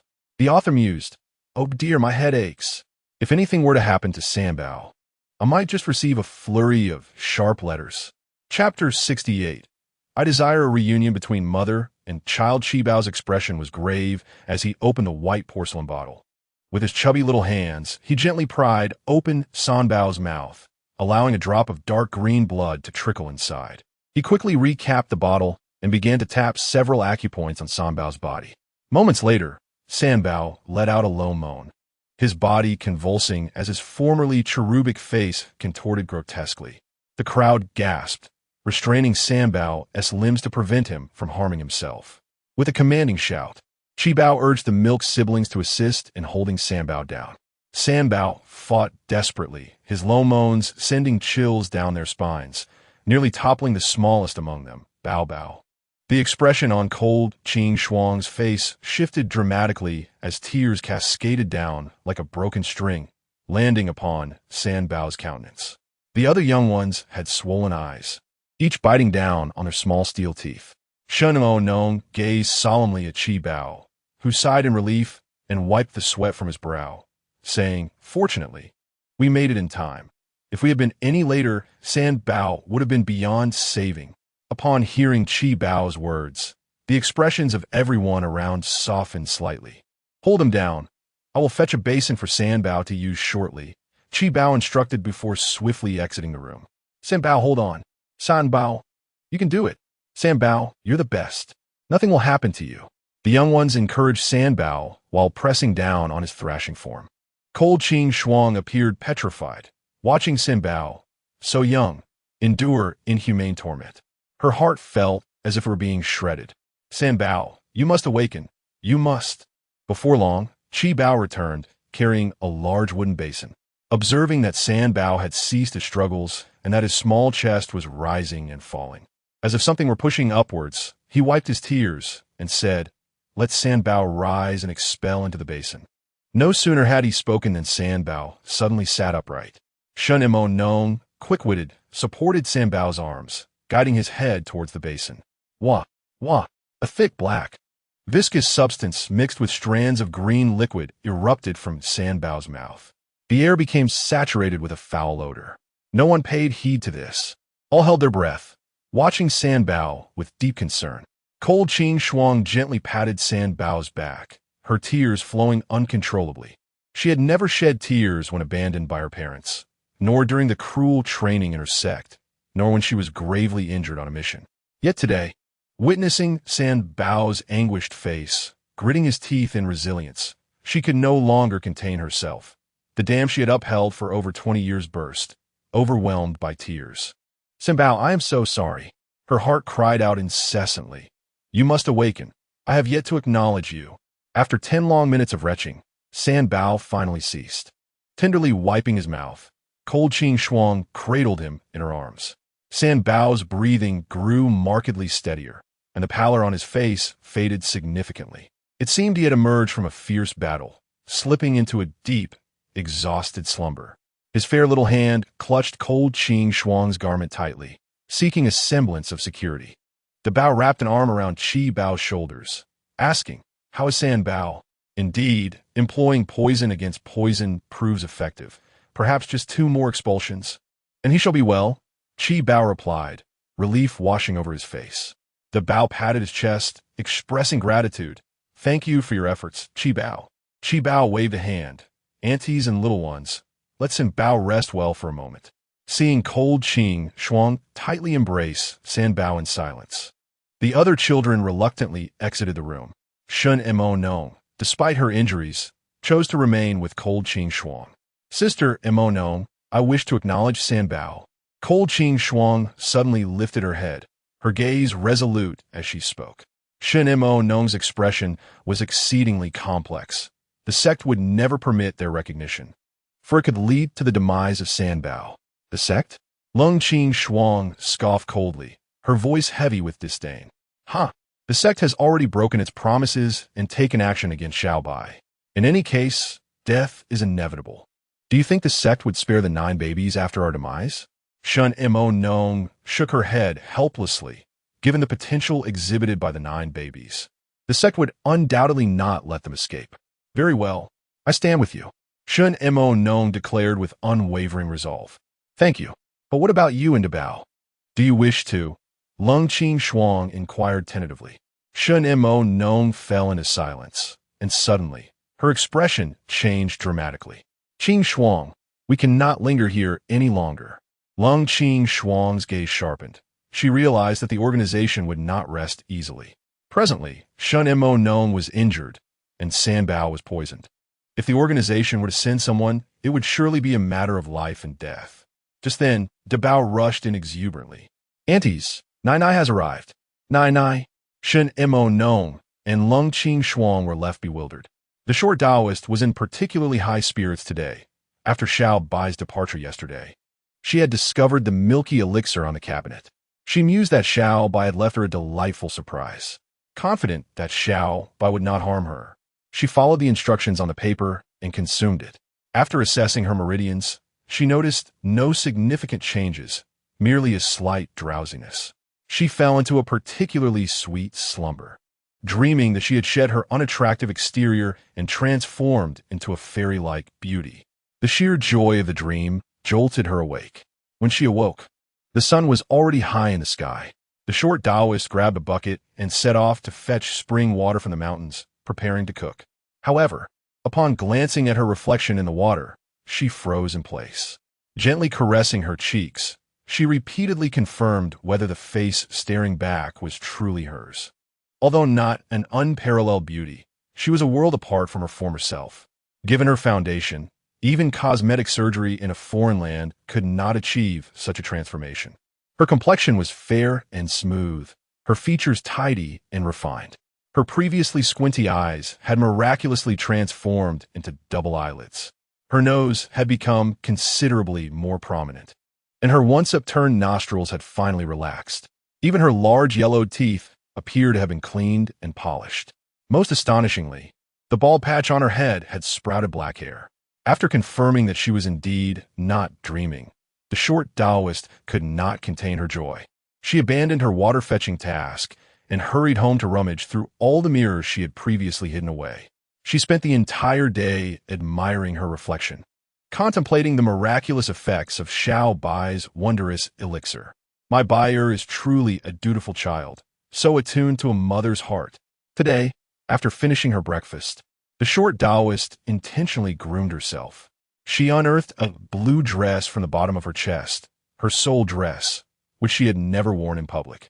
With a basket of wild fruits in hand, she hummed a mountain tune as she made her way to Xiao Bai's home. Yet, upon entering the courtyard, her brows furrowed deeply. Chapter 69. I'm just a delivery person. As the diminutive Taoist entered the courtyard, her gaze fixated on the large wooden basin within. Noticing the children as swollen, red eyes, she felt a pang of sympathy and inquired, My dear grandchildren, what has transpired? Who has been poisoned? Where is your father? The children, momentarily taken aback by her presence, gradually recognized her familiar voice and the large pipe in her hand. Is it you, Nai? Dabao asked, uncertainty lacing his tone. The Taoist then recalled how much her appearance had changed, and with a smile, she affirmed, Indeed, I am your grandmother. Nai has become even more beautiful. Several children rushed over, chattering excitedly about the events that had unfolded. However, the Taoist's expression grew increasingly somber, her previously attractive visage contorting with rage. How dare they harm my grandchildren? I shall flay them alive. At that moment, Dabao emerged with Shen Mo Nong.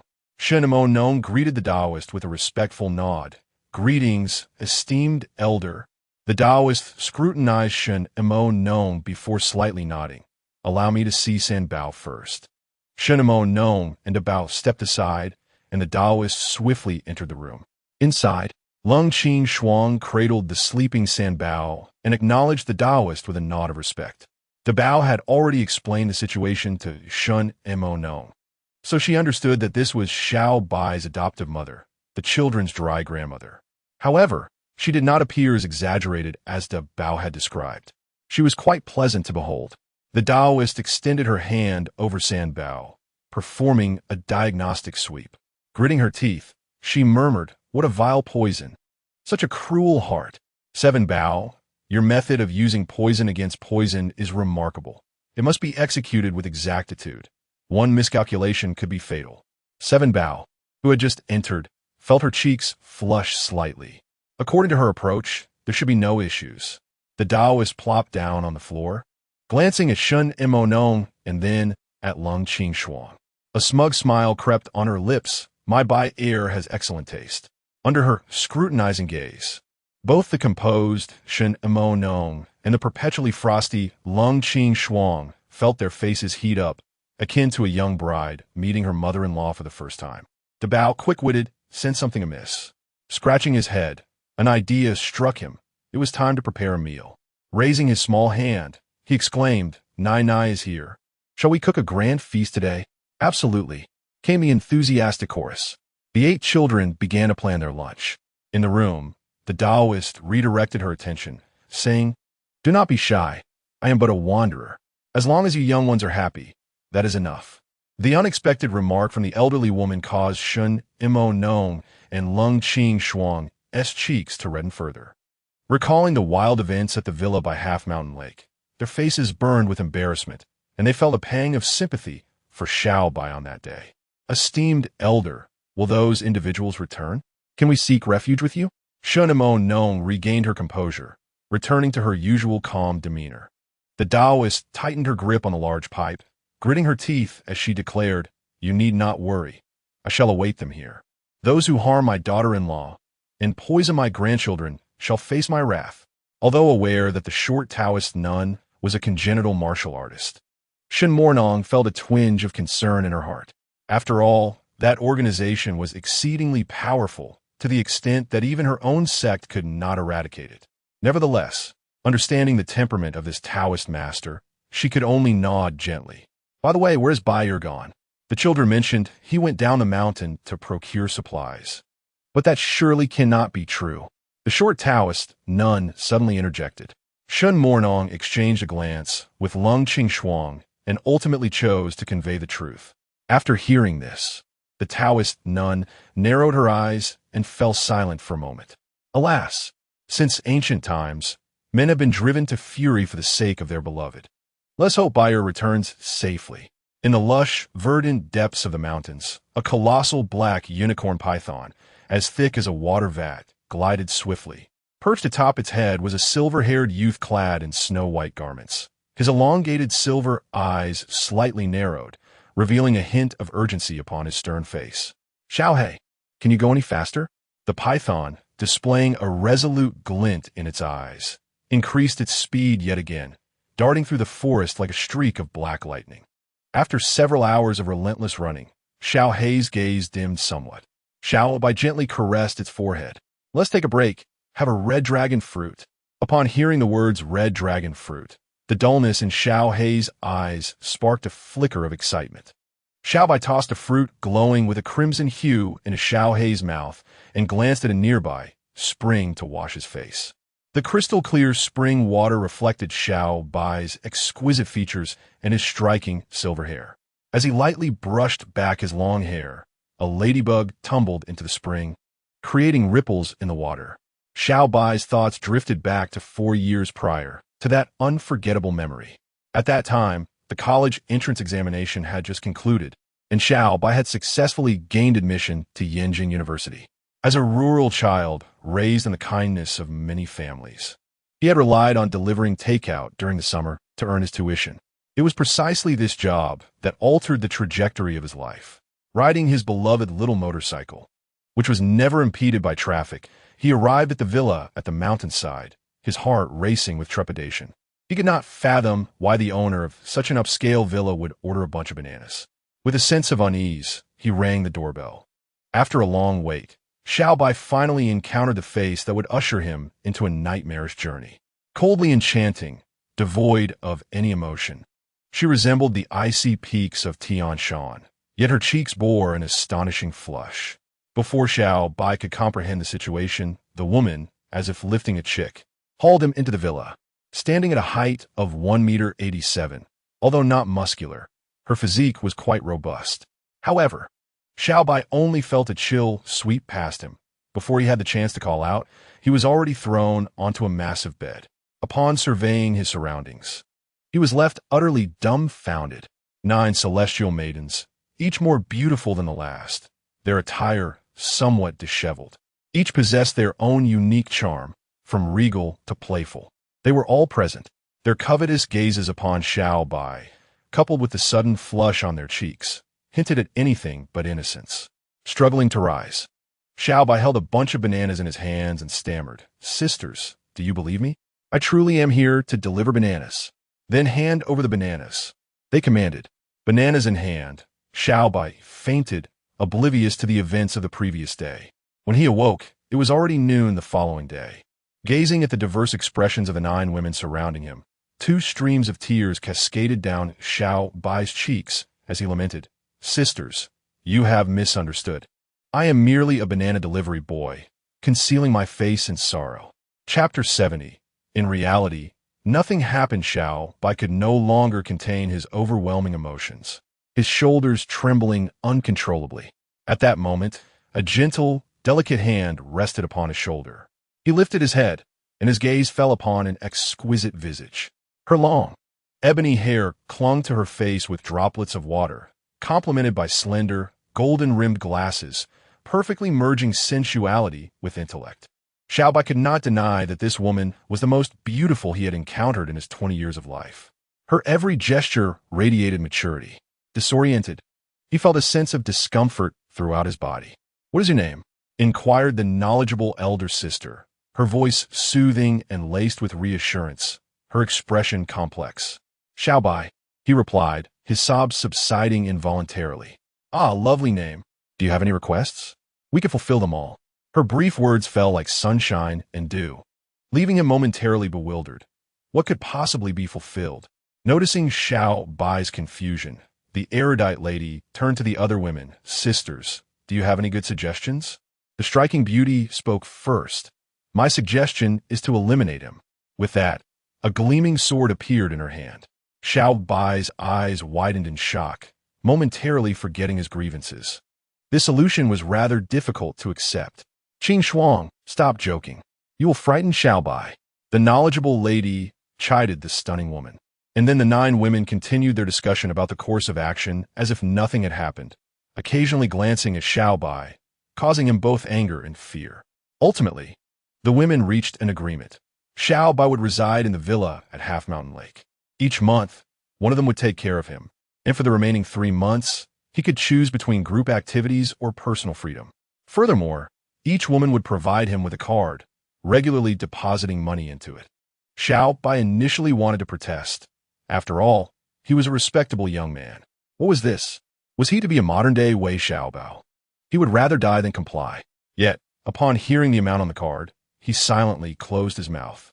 What ill intentions could these beautiful women harbor? "Xiao Bai, do you think this arrangement is acceptable?" the knowledgeable lady inquired, her gaze fixed upon him with a gentle smile. Xiao Bai's face flushed crimson as he nodded imperceptibly. "Then it is settled. You need not overthink it. Nothing happened yesterday. The compensation is merely to prevent you from gossiping." Xiao Bai swallowed hard. What malice could these beauties possess? Nothing had occurred which was for the best.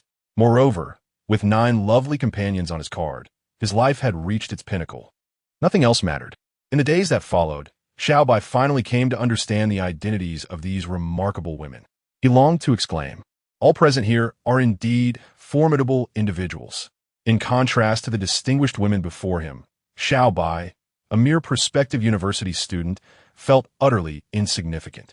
Among them was the erudite beauty Shun Mo Nong, aged 26, and the president of Shenhua Group, Yang Bingning, a 25-year-old university literature instructor. The frosty beauty Lung Qing Shuang, also 25, who claimed to be an assassin, Suruo Shui, a 24-year-old international flight attendant, by Jie. A 23-year-old police officer from the capital, Yi Qing Cheng, a 22-year-old rising star in the entertainment industry, Mu Rongxian, a 20-year-old from a family of renowned herbalists, Tang Mi, the 19-year-old campus belle of Yin University, and Long Ling an 18-year-old with a mysterious background, whose revelations might terrify Xiao Bai. However, Xiao Bai was already intimidated. What could this assembly of extraordinary women be conspiring about? Alas, life is perplexing. He neither comprehended nor dared to inquire. Emerging from his reverie, a wry smile graced his lips. Had events unfolded as originally scripted, he would have been content to lead a leisurely life, basking in the joys of existence. Yet, fate had other designs, as he had only enjoyed a month of languid living at the half-mountain lake villa before the 9 women reunited. The news of collective pregnancy struck him like a thunderclap. Surely, it could not be his. The 9 assured him it was not, urging him not to entertain wild thoughts. It turned out they shared another identity as disciples of the Yinu sect, which bore the weighty responsibility of safeguarding the fate of Longhua. Xiao Bai felt overwhelmed. This was no mere tale, but the reality he inhabited. The Yinu sect had strict rules. Should any female disciple lose her chastity, she would be imprisoned in the chastity dungeon until death. Consequently, Nangong Xianer, utilizing her exceptional medical skills, crafted a false mark of chastity for the women. Yet, now that they were with child, how could they evade the watchful eyes of their sect? When it came to terminating the pregnancies, the 9 unanimously shook their heads. Ultimately, Shun Mo Nong resolved to take a bold risk. Together, they subdued the sect's spies and imprisoned them. 10 months later, the 9 welcomed a total of 9 bundles of joy, 7 boys and 2 girls. Enraptured by their happiness, they remained blissfully unaware that Xiao Bai had undergone a remarkable transformation. With his newfound fortune, he had refined a volume of the I Ching Jing and an ancient text on Tai Chi to their utmost potential.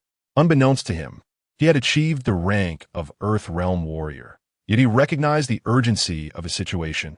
The Yinu sect loomed over him like an insurmountable mountain. The children were not his, but from the moment they were born, he had cared for them, and he had already fallen in love with these heavenly gifts bestowed upon him. As fate would have it, mere days after their births, the enforcement elders of the Yinu sect arrived. For celestial enforcement elders swiftly apprehended the 9 women, prompting Xiao Bai to abandon any thoughts of resistance. He could not forsake the little ones, and could only hope that the Yinu sect would prove to be a reasonable institution. Unfortunately, he was gravely mistaken. The Yinu sect was not a place of reason, but a place of execution. Previously, there had been disciples of the Yinu sect who, upon stepping into the world, had lost their chastity. It was said that one such disciple still languished in the chastity dungeon, enduring daily torturous punishment. The man and his child had been ruthlessly slain by the enforcers of the Jade Maiden sect. Xiao Bai and the 9 maidens were afforded no opportunity for explanation. At that moment, the sect leader, Yu Xiao Huang, was engulfed in fury and commanded that Xiao Bai, the 9 maidens, and the 9 infants be subjected to unspeakable tortures and left as carrion in the wilderness. Realizing the gravity of the situation, Xiao Bai let out a furious roar. Breaking free from restraint, his gaze resolute as he declared, "I shall challenge the abyss of inferno." This proclamation astonished all present. Chapter 71. A lone venture into the abyss of inferno. The abyss of inferno is not the mythical realm often spoken of, but rather the very foundation upon which the Jade Maiden sect was established. 3 millennia ago, the ancient Dragon Kingdom faced a catastrophic calamity. In the western part of the kingdom, a massive chasm, spanning 100 meters in diameter, suddenly appeared. The ruler of the ancient Dragon Kingdom, Lord Yuyang, led an elite force of 30,000 armored soldiers to investigate the chasm, only for them to vanish without a trace.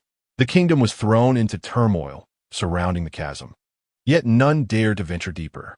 For 3 consecutive years, a blood-like malevolence seeped from the pit, growing ever more potent. One fateful night, a horde of monstrous beasts surged forth from the chasm, resembling lizards, standing 4 meters tall, with vicious fangs and an unyielding crimson-scaled armor.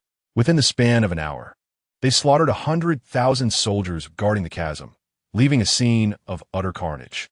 These beasts ravaged the land for miles, indiscriminately killing any human in sight. In response, righteous warriors from the martial arts community, led by the alliance leader Xiao Yan, rallied to the western front of the ancient dragon kingdom to eradicate the lizard monsters. 300,000 martial experts waged a fierce battle against the beasts on Bloodhead Mountain, a conflict that darkened the skies and stained the earth. The mountain became soaked in blood, subsequently renamed Blood Prison Mountain. Tragically, all 30,000 warriors perished at the jaws of the lizards, having only succeeded in slaying a handful of the creatures. Instead of curbing the massacre, their efforts incited the wrath of the lizard monster leader, who rapidly expanded their territory, wreaking havoc upon humanity, just as the fate of the ancient dragon kingdom, and indeed all of humanity, hung by a thread, a woman clad in flowing white silk, resembling a celestial fairy, ventured alone into the western reaches of the kingdom, determined to avert disaster. Armed with a single sword, she infiltrated the heart of the lizard monster's lair, striking down countless foes. Ultimately, she vanquished the leader of the lizards and pursued them back into the chasm, returning 7 days later. Her once pristine white attire now stained crimson. Drawing upon the malevolent essence of Blood Prison Mountain and utilizing the bones of the lizard monsters as a foundation, she gathered exceptionally gifted women to establish a unique sect known as the Jade Maiden Sect. This sect was tasked with guarding the fierce beast's lair, which henceforth was referred to as the Abyss of Inferno. A decree was set forth. Any disciple of the Jade Maiden Sect who erred, regardless of their transgression, could be absolved if they could survive for 7 days within the Abyss of Inferno. However, over the course of 3,000 years, countless souls have entered, yet none have emerged. Following the establishment of the Jade Maiden Sect, the Emperor of the Dragon Kingdom, Xian Yuanlong, personally visited and struck a pact with the woman in white. He decreed that none of the Dragon Kingdom's citizens may tread upon the western lands of the ancient Dragon Kingdom without permission, and conferred upon the sect leader the title of guardian deity of the nation, granting her perpetual sustenance from the kingdom's coffers. Given the extraordinary nature of this event, Xian Yuanlong ordered that the details be tightly sealed. Those who dare to spread any form of sentiment faced the dire consequence of annihilation, extending to 9 generations. Historical records have transformed tales of foreign invasions into narratives of divine calamities. As time passes, apart from a few ancient families, only scant records remain. The cataclysm in human history has long since faded into the river of time.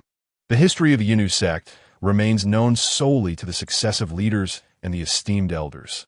Even the existence of the abyss of the unending, a hellish realm, is a secret confined to the core disciples of the Yinu sect.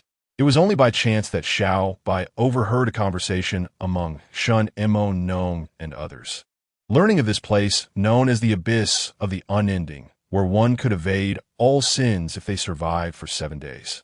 Upon hearing Xiao Bai's intention to venture into the abyss, the head of the Yinu sect cast a fierce glare at Shun Emo Nong and her 9 companions, a cold smirk gracing her noble visage. "You are not one of us. You are unworthy of entering the abyss." Shun Emo Nong and the other 9 were utterly perplexed, unaware of how Xiao Bai had come to learn of the abyss's existence. Furthermore, they would prefer a slow and torturous death over descending into that abyss, for the agonies therein were 100 times more harrowing than any execution. The Yinu sect harbored many female sinners who had faced the abyss, their wretched cries sending chills down the spine. Xiao Bai scoffed, "Are you afraid I might emerge alive, striking a blow to your esteemed sect? Foolish boy, such provocations are wasted on me. Bring forth the execution of sect rules." At this command from Yu Xiaowang, Xiao Bai and his companions seemed doomed to a grim fate. However, at that moment, Di Wuqing, who had been silently observing, whispered a few words to Yu Xiaowang. Her expression shifted, and she coldly declared, "Very well, I shall grant you 1 chance. If you can survive for 7 days in the abyss, I will release you and the 9 miscreants." "And what of them?" Xiao Bai inquired, glancing at Shun Emo Nong and her companions. They have breached the sect's rules and shall face the consequences. This matter does not concern you. Yu Xiaowang replied mercilessly. Little Bai, you must not enter the abyss. Shen Montag non imploit fervently. Xiao Bai smiled knowingly, then turned to Yu Xiaowang with a raised brow. If I can endure in the abyss for 49 days without succumbing, will you grant them clemency? Ha ha ha. Yu Xiaowang laughed heartily. Truly, the unknowing are fearless. Very well. If you can achieve this, I shall absolve them of their sins. Let be agreed, and I hope you do not retract your words. Xiao Bai's gaze softened as he etched the faces of the 9 into his memory, gently pinching each cherubic cheek. Though nothing had transpired between them, he had come to regard them as family after a year of companionship, especially since Yu Xiaowang would not entertain their explanations. He then strode forward, following Yu Xiaowang and Di Wuqing toward the abyss of the unending. The winds howled, and the waters of the Yi River grew cold, except for Lung Qingshuang. The 9 wept profusely. After Xiao Bai leaped into the chasm, a flicker of fervor appeared in Di Wuqing's previously impassive eyes. Do you believe you will succeed? Yu Xiaowang's voice remained icy. Di Wuqing shook her head. His fortune has risen. The future is shrouded in uncertainty. Although the visual of the chasm was obscured, the sounds from within could still be heard in the listening pavilion of the Yunnu sect. 7 days before Xiao Bai entered the cave, the monstrous roars echoed through the heavens, sending shivers down the spines of all who heard. Another 7 days passed, and although the sounds remained frenzied, they gradually receded. Subsequently, the depths of the cave fell into complete silence. Yu Xiaowang and Di Wuqing sat opposite each other, with Yu's fingers deftly maneuvering the black and white pieces on the chessboard. It seemed that the young man had met with failure, yet he was indeed a prodigy, managing to endure for 14 days. Had it not been for his desire to save those 9 wayward souls, he might have escaped a dire fate. With a hint of melancholy, Yu Xiaowang remarked, however, with his demise, the Dragon Kingdom is likely to face a calamity. Why do you not allow me to directly sever the fortune entwined with him? Di Wuqing's expression remained impassive as he gently placed a white piece on the board, his voice ethereal. The transfer of fortune requires activation, and it necessitates an additional 3 years of nurturing before it can be severed.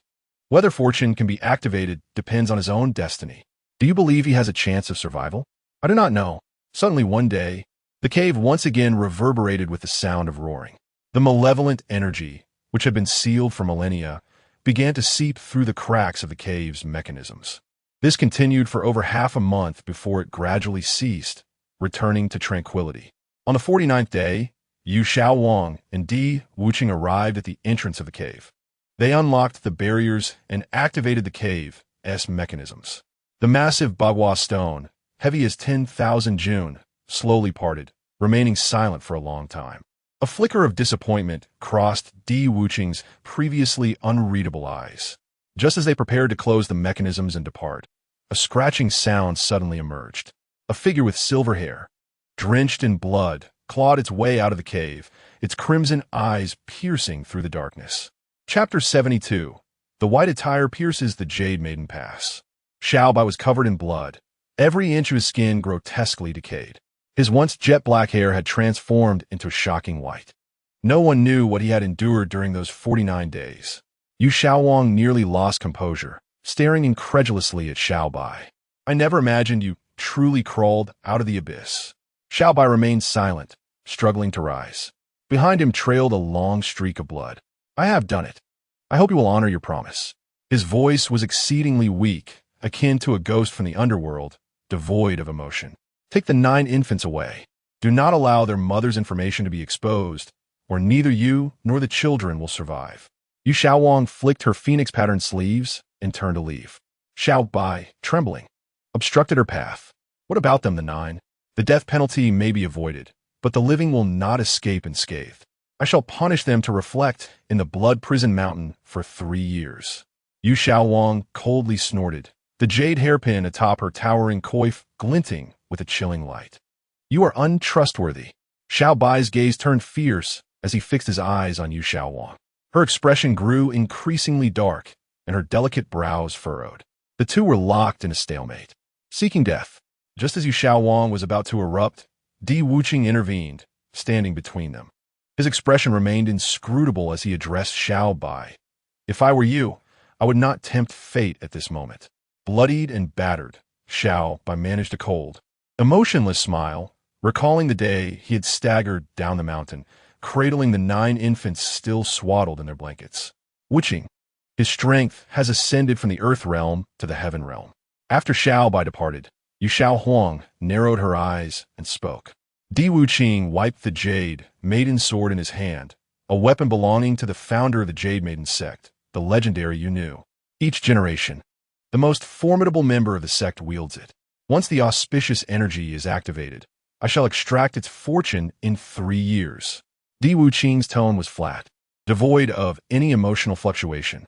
Xiao Bai, unaware of the conversation between the two women, was already at his wit's end. He relied solely on his extraordinary willpower to descend the mountain, fearing even the slightest lapse, for he knew that if he stopped, he might never rise again. By a stroke of fate, that day he encountered a small black snake, which was then merely an ordinary python. Even so, Xiao Bai prepared himself for a desperate struggle. He arranged 9 milk candies in the grass and drew a crimson long knife from the treasure basin space.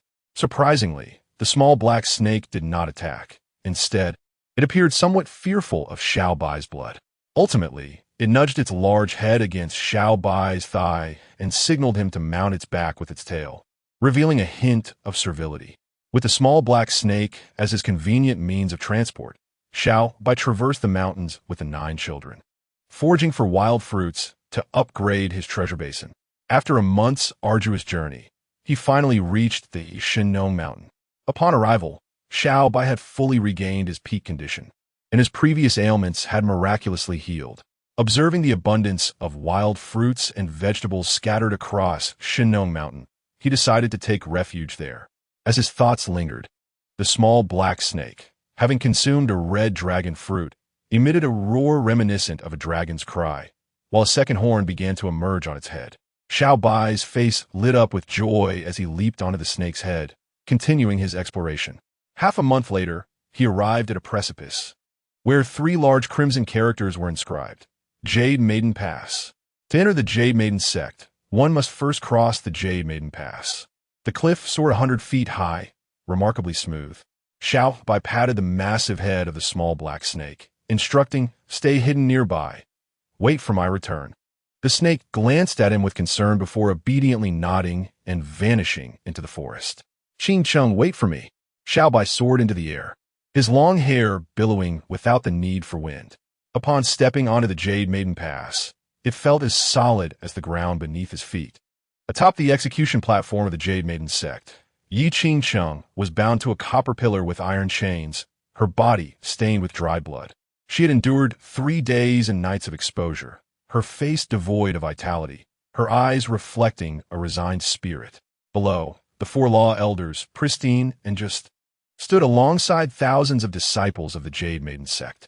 Yi Qing Chung had leaked important information from within the sect. Today, she would be executed to serve as a warning to others.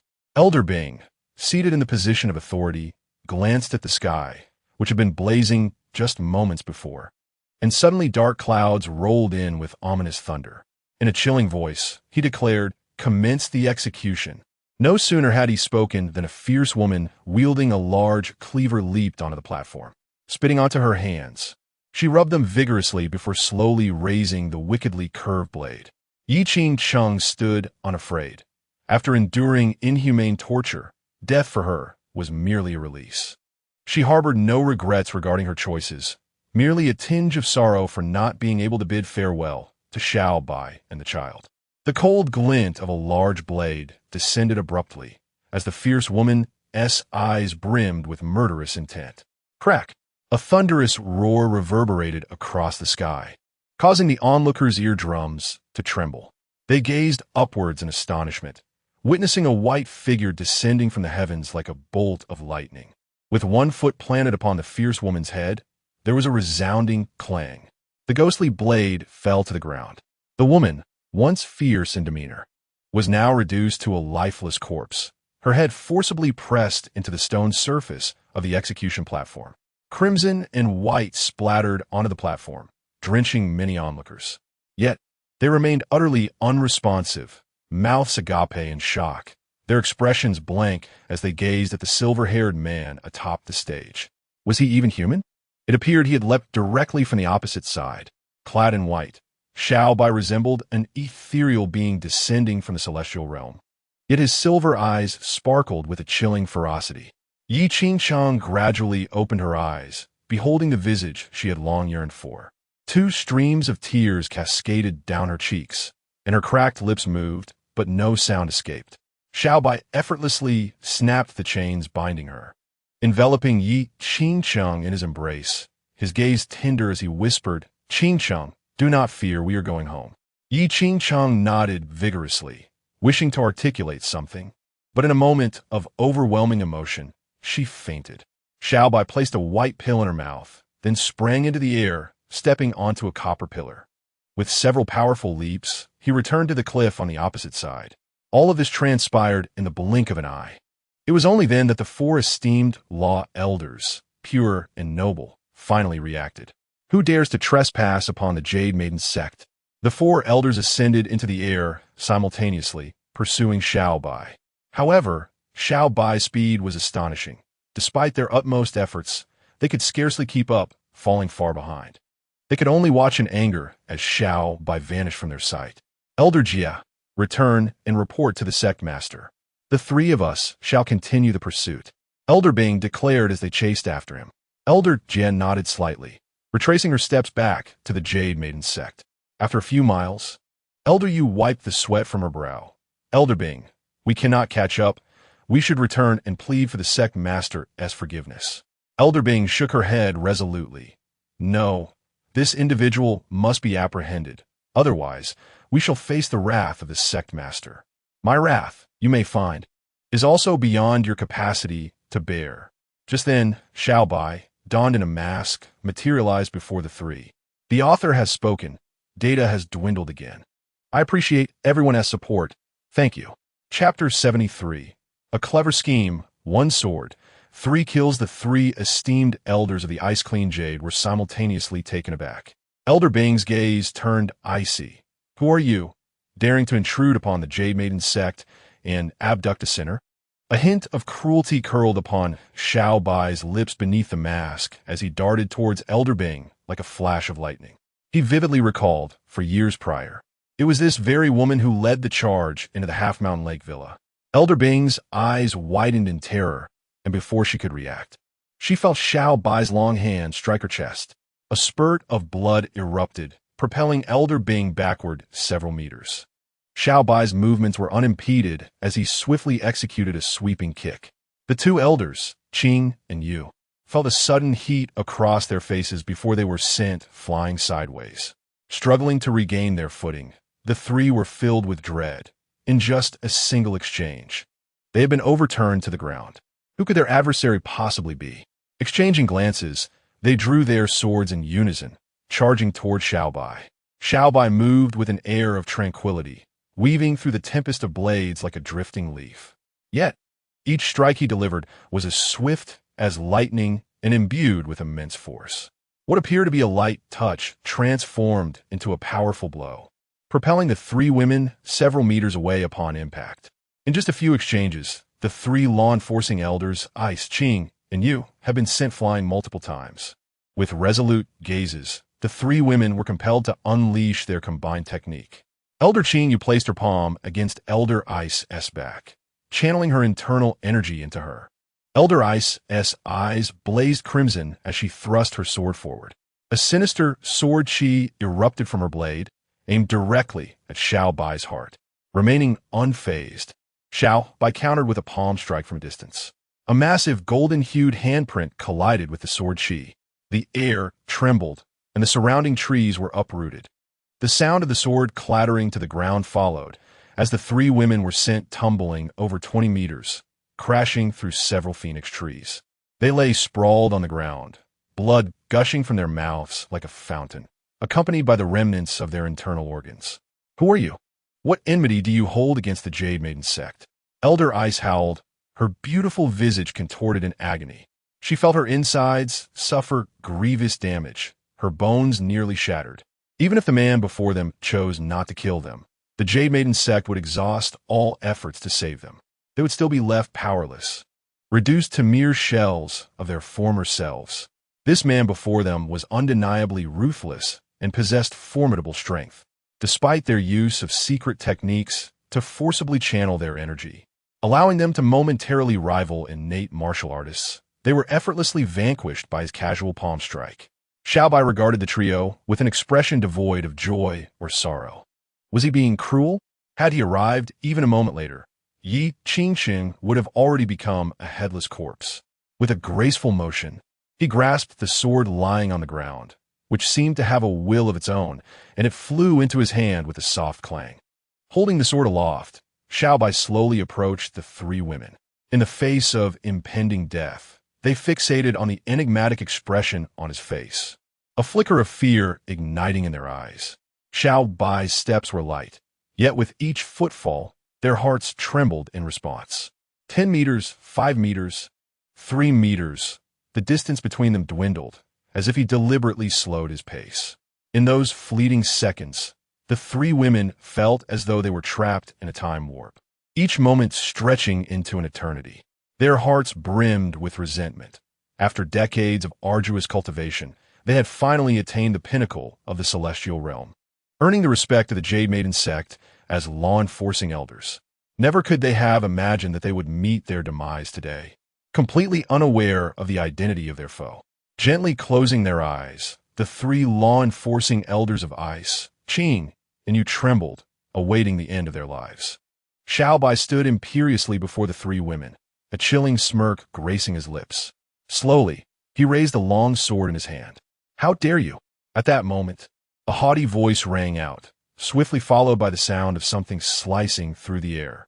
With a flicker of annoyance, Xiao Bai's smile turned frostier. Without turning his head, he slightly angled his body, positioning the sword at an unusual angle. Clang! A green light collided with the blade, shattering into 3 pieces that shot towards the throats of the 3 law elders, Bing Qing, Yu, and Yu. Gurgling sounds escaped their lips as they clutched their necks. And in an instant, they fell lifelessly to the ground, each with a shard of jade hairpin embedded in their throats. Lu Xiaowang, who had arrived in the nick of time, was furious, her beautiful eyes glimmering with cold ire. She had intended to save the 3, only to discover they had perished by her own hairpin. This was no mere coincidence. It was clearly a calculated act by the enemy. Suppressing her rage, she watched Xiao Bai, whose grip on the sword was steady, his face beneath the mask a picture of mockery. The reason he had delayed until now was to await Lu Xiaohuang's arrival. "Who are you?" Lu Xiaohuang's piercing gaze seemed to penetrate the mask. Xiao Bai's voice was low and devoid of emotion. "The one who will kill you." As soon as the words left his lips, the sword flew from his hand, aiming directly for Lu Xiaohuang's brow. With a cold snort, Lu Xiaohuang unsheathed her Fengling sword and swept it lightly, severing the long sword into 2 pieces that fell to the ground. "Seeking death," she exclaimed angrily, unleashing 3 strikes of her sword from a distance. Xiao Bai's form flickered, leaping several meters into the air. The ground he had just vacated was left in disarray, with grass torn and stones displaced, deep gashes marking the earth from the force of her strikes. Seeing him evade the sword energy, Lu Xiaowang wasted no time in attacking him again. Although Xiao Bai was in midair, seemingly unable to gain leverage, he suddenly plummeted as if weighed down by an unseen force. Boom! He landed with a resounding crash, stirring up a cloud of dust and effortlessly dodging Lu Xiaohuang's assault. At the same time, he deftly caught a few fluttering leaves in his palm and launched them towards Lu Xiaohuang. The green projectiles raced toward her, and she dared not underestimate them. The internal energy contained within could easily pierce steel. With a swift sweep of her Fengling sword, she shattered the incoming leaves. However, as she prepared to strike again, she found Xiao Bai had already closed the distance between them. He aimed a palm strike directly at her face. Lu Xiaohuang's expression darkened. She sensed his contempt. Throughout their encounter, he had not wielded a weapon, and a slap to the face was an act of humiliation. With a cold huff, she stepped back, thrusting her Fengling sword toward Xiao Bai's heart. Unperturbed, Xiao Bai flicked the sword with his fingertips. The Fengling sword trembled, causing Lu Xiaowang to wince in pain as the weapon nearly slipped from her grasp. Shock coursed through her. She was a consummate martial artist, one of the finest in the realm. Apart from Emperor Wuqing, she believed no one could rival her strength. Even that enigmatic organization had never commanded her respect. Who was this person before her, capable of standing against her? A sharp slap abruptly interrupted Yu Xiaowang's thoughts, igniting her fury to a fever pitch. Chapter 74. The Frenzied Slap to Yu Xiaowang. The attack bore little physical force, but was laden with profound insult. That single strike seemed to ignite a fuse, catapulting Yu Xiaowang's temper into a frenzy. Her eyes burned crimson, her mind consumed by two singular thoughts. She had been humiliated. She would have her adversary torn to shreds. With a fierce cry, Yu Xiaowang unleashed her formidable aura. An invisible wave of energy swept through the vicinity, uprooting all vegetation within a 10-meter radius, leaving a semicircular depression in the ground. Xiao Bai was hurled backward by the force, executing a flawless backflip to land safely atop a nearby phoenix tree 10 meters away. Yu Xiaowang, in a fit of rage, thrust her Fengling sword with a fierce diagonal strike. The sword's energy cleaved through the air, shattering stones and sending sand flying, bisecting the phoenix tree in twain. Xiao Bai soared into the air, resembling a white crane in flight. After a brief pause, he executed a descending palm technique, the ultimate version of the Buddha's palm. A colossal, light gold, palm print descended with immense force, even before it arrived. An intangible pressure bore down upon Yu Xiaowang. She felt as if a 1,000-pound weight rested upon her head, her feet sinking into the earth. Gradually, her knees buckled. Clenching her teeth, the veins on her smooth forehead bulged as she struggled to prop herself up with her sword. A smirk played on Xiao Bai's lips as he summoned more of his inner energy, solidifying the palm print further. Boom! An immense palm print, 10 meters wide, appeared upon the ground. As the print pressed down, Yu Xiaowang fell to her knees, blood vessels bursting in her eyes. Xiao Bai refrained from further attack, gently landing and gazing down upon the disheveled Yu Xiaowang. Crack! A bolt of lightning split the sky, torrential rain pouring down. The two remained motionless like statues. Yu Xiaowang suddenly let out a piercing howl to the heavens, rain drenching her disordered hair. Her violet garments lay in tatters. This kneeling position shattered her supreme dignity. With the Fengling sword raised high, Yu Xiaowang's gaze resembled that of an unparalleled beast of prey, cold and bloodthirsty. She fixated on Xiao Bai's imposing figure. Who was he? What visage lay behind that ghastly mask? In her quest to rescue Yi Qingsheng, the first person who came to her mind was Xiao Bai. Yet she swiftly dismissed the thought.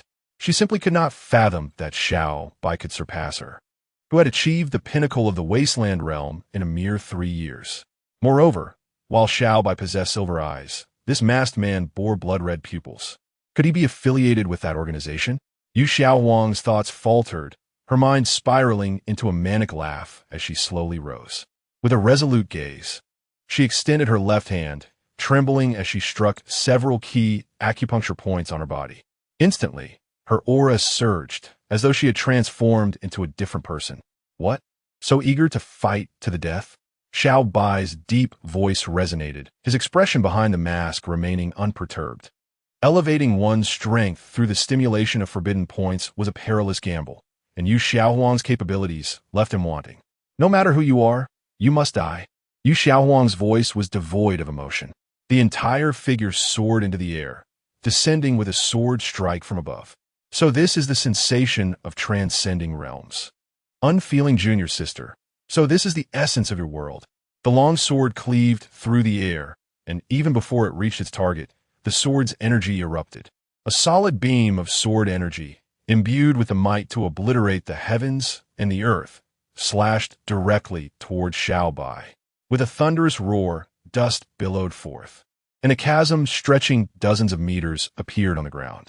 Yet, scanning the surroundings, there was no trace of Xiao Bai to be found. Yu Xiaowang's ears twitched, and she swiftly retaliated with another strike. Behind her, Xiao Bai was cleaved in two, the sword energy extending for miles, annihilating an entire forest. A smile of triumph spread across Xiao Huang's face. Had she finally succeeded? What are you so pleased about? I am right here. Xiao Bai's voice echoed beside her, causing Xiao Huang's cheek to sting as her body spun and crashed to the ground. Just as she attempted to rise, a small stone flew forth, precisely striking her acupoint. No matter how she struggled, she could not move an inch, left to kneel in reluctant defeat.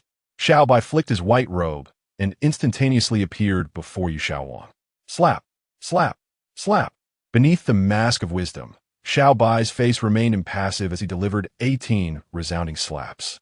Xiao Huang, rendered immobile, could only endure Xiao Bai's whims. The deep-seated hatred radiated from her eyes. Xiao Bai grasped her injured cheek, coercing her alluring lips into a grimace. He then retrieved a black pill from his treasure trove, deftly inserting it in her throat. With a forceful strike to her back, Xiao Huang felt the pill lodge in her stomach. Immediately, an unbearable itch engulfed her, as if countless ants were burrowing within her. Yet, she remained utterly paralyzed, only able to emit low moans from her throat. In less than a quarter of an hour, she was drenched in sweat. Her gaze shifted from hatred to desire, ultimately transforming into a plea. Xiao Bai crouched down, placing a green pill on the ground. This pill can alleviate your symptoms, but it will intensify the pain during your next episode. Whether you take it or not, it is your choice. He then slowly stood and walked deeper into the forest. Oh, and should you suffer another attack, seek me at Skull Mountain. After half an hour, Xiao Huang finally broke free from her paralysis. Like a rabid dog guarding its prey, she clutched the green pill on the ground, disregarding its cleanliness, and hastily stuffed it into her mouth. She could not bear to endure even a second more of that excruciating pain. As the agony subsided, she rose like a soulless being, her once proud posture now slightly hunched. A mouthful of blood erupted. This was the backlash from activating her acupoint, and perhaps she would never truly transcend the realm of the flood again, drifting back to the Jade Maiden sect like a lost spirit. Elder Jie and a group of female disciples rushed to greet her. Upon seeing Xiao Huang's disheveled state, they were left utterly stunned. The compliments they had intended to bestow were swallowed back down. What transpired in the forest remained a mystery to them, but they knew that asking would surely spell their doom. A colossal question mark loomed in their hearts. Who could have harmed the sect leader? Could it possibly be the unfeeling elder? But how could that be? Summon the Medicine King to see me. Casting aside a single phrase, Xiao Huang returned alone to the master's secluded residence, gazing vacantly at her reflection in the lake's surface with its swollen cheeks. She was certain that the masked figure possessed the capability to take her life. Yet, instead of death, she endured endless humiliation. You underestimate me, Xiao Huang. One day, I shall ensure that you experience a fate worse than death. Child, who has provoked such ire in you? A short, plump old woman entered the courtyard. Grandma Yao. Xiao Huang rushed into the embrace of the newcomer, reminiscent of a young girl, tears flowing uncontrollably. Upon seeing Xiao Huang's face, Grandma Yao was momentarily taken aback. After checking her pulse, her expression shifted dramatically. Child, what has transpired? Grandma Yao's tone turned grave. Who could compel you to resort to secret methods to elevate your realm? And what are the poison within you? Chapter 75. Have faith in the men. Xiao Huang remained silent, weeping incessantly. Feeling a pang of sympathy, Grandma Yao quickly retrieved a jade box from her treasure pouch. She applied the milky ointment evenly onto Xiao Huang's face. Then, she produced 2 golden pills and urged Xiao Huang to swallow them. Grandma Yao, am I doomed to never break through to the Hong realm? Xiao Huang murmured in a daze. Who says that? Is it merely this backlash? With me here, you need not worry, child. As Grandma Yao comforted her, she began to help clear the blocked meridians. Upon hearing this, Xiao Huang's gaze regained a semblance of focus. Grandma, can you truly heal me? Rest assured, I have my methods, Grandma Yao replied with a kind smile, though her brow soon furrowed. However, this poison. What a poison! Xiao Huang grasped Grandma Yao's hand, her face filled with concern. After a moment's contemplation, Grandma Yao admitted, Even I cannot guarantee to dissolve this poison. My child, who could inflict such grievous harm upon you? Yu Xiaowang was unaware that her assailant had always donned a mask resembling a malevolent specter. She shook her head, not realizing that her hands trembled at the mere thought of that individual, her subconscious already steeped in fear. A malevolent mask? Grandma Yao's round eyes darted about. Could it be him? Meanwhile, Xiao Bai was oblivious to Grandma Yao's suspicions. At that moment, he was in a cave, tending to Yi Qingqing's wounds.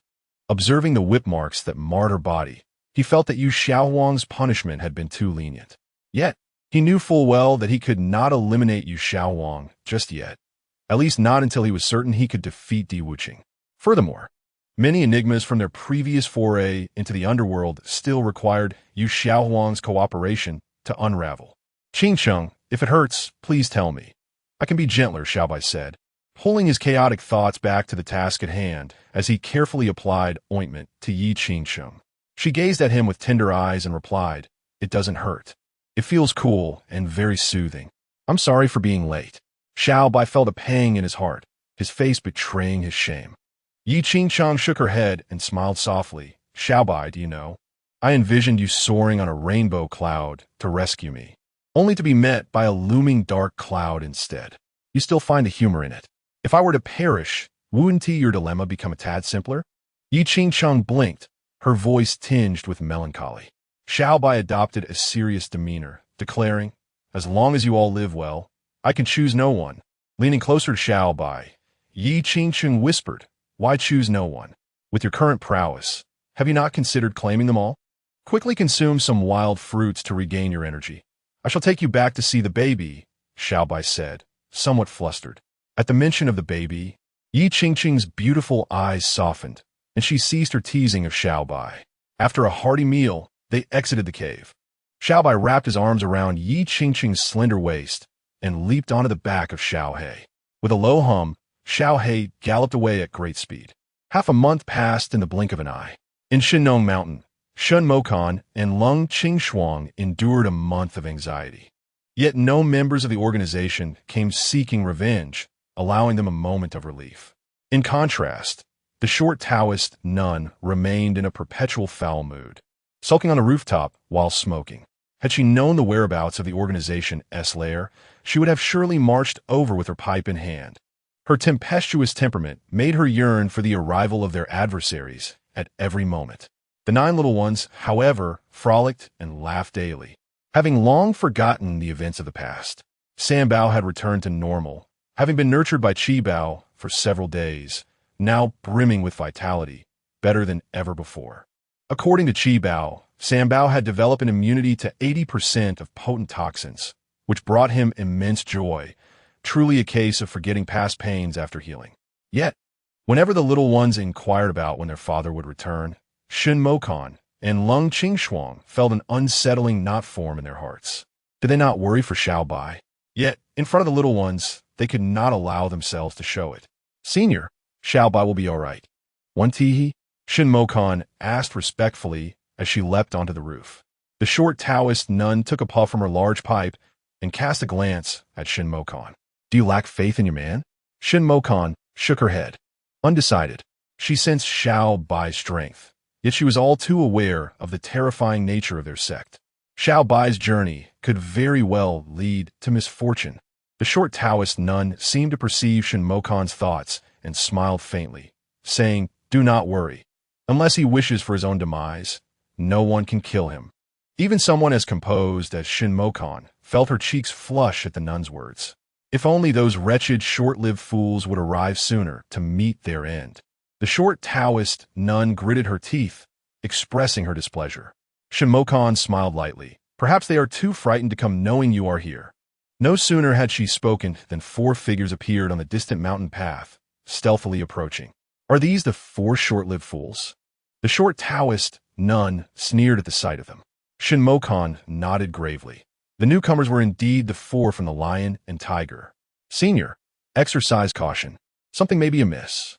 The diminutive nun paid no heed and declared, "Let me first send these 4 to hell." With that, she gracefully leaped from the roof, clutching her large pipe as she advanced towards the 4 men. Shen Mornong, filled with concern, summoned Lung Qing Shuang and followed suit. "What are you doing here?" the nun asked.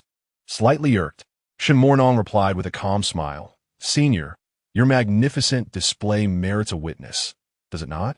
After a moment of contemplation, the nun conceded that it made some sense. However, dispatching 4 worthless foes was hardly a grand spectacle. The 4 men remained intensely focused, cautiously advancing without any awareness of the impending danger. "Boss, do you think that kid has been poisoned to death?" Ling Yuan muttered as he fled, his mouth still running. Lion and Tiger paid him no mind, carefully trailing behind the hyena. Ling Yuan, feeling quite bored, turned to the raccoon and asked, "Hey, little wildcat, is your stomach all right now?" The raccoon squinted and retorted, "Shut your foul mouth. Goodness, the Lord's medicine is truly remarkable. You've recovered in just a month." Ling Yuan lamented, touching his own empty nose. "Alas, I shall never regain my nose. The Lord mentioned giving you a dog's nose, but it seems you were reluctant to accept." The raccoon shot back. Ling Yuan shrugged. "I have no desire to encroach upon the hyena's territory. Today, I intend to sever that woman's nose and claim it for myself." No sooner had he spoken than a flash of crimson fire shot towards them. Ling Yuan swung his claws, and with a resounding bang, sparks flew. The once proud Ling Yuan now shielded his eyes, screeching in dismay. Chapter 76. The Contest of the Iron-Headed Pipe. Upon witnessing Ling Yuan's predicament, Lion, Tiger, and their companion braced themselves for battle. Before them stood an elderly woman clad in a light blue coarse skirt, wielding a massive pipe the size of a bowl, now entirely empty. Even Lion and Tiger, not known for their intellect, grasped what Ling Yuan had just attempted to catch. Internally cursing, they thought, "Couldn't you at least verify what you were grabbing? Would you reach out for something foul flying towards you?" Since consuming the elixir from Xiao Bai, the nun's appearance had elevated significantly, especially with the new layer of shiny black hair sprouting to a full centimeter. The nun had also taken the liberty of trimming her once long hair, which had exceeded 200 strands. Had she not been dressed in a coarse blue skirt, one might mistake her for a freshly ordained bhikkhuni. "Nun, who are you? And why have you harmed my brother?" Lion growled, clenching his fist, which was as large as a sandbag. Nun, the diminutive nun, despite her new double eyelids, squinted her already small eyes. "For injuring my daughter-in-law and poisoning my grandson, 1,000 cuts would suffice. But for your insolence, I shall scatter your ashes to the winds." No sooner had she finished her sentence than the nun moved swiftly, closing the distance to Lion, raising her pipe, and striking him squarely on the forehead. With a thud, Lion, caught off guard, felt a chill on his brow, staggered back several steps, and fell to the ground in a heap. As I touched my forehead once more, it felt as if I had sprouted a large bun, inexplicably adding another 5 centimeters to my height. Who dare to claim that the growth plates ceased to function once healed? The Lion Tiger, however, was not convinced. The short Taoist nun was momentarily taken aback. She had anticipated a blooming of a myriad of peach blossoms, yet this towering figure proved to be remarkably resilient. Glancing at the large smoking pipe in her hand, she realized it was time to upgrade her materials. Both the hyena and the civet cat were dumbfounded. The Lion Tiger's mastery of the 13 guardians had reached a commendable level, nearly being bested by this diminutive individual. Even the agile monkey momentarily forgot to howl, its eyes wide in astonishment, reminiscent of a mythical creature with fiery eyes. The most perturbed of all was the Lion Tiger, humiliated in his strongest domain, leaving his mood quite understandable. With a notorious temper, the Lion Tiger let out a furious roar and leapt into action, his veins bulging as he visibly bulked up. He lunged toward the short Taoist nun. Unfazed, she narrowed her eyes slightly, adopting a golf swing stance, swinging the lengthy, smoking pipe with finesse.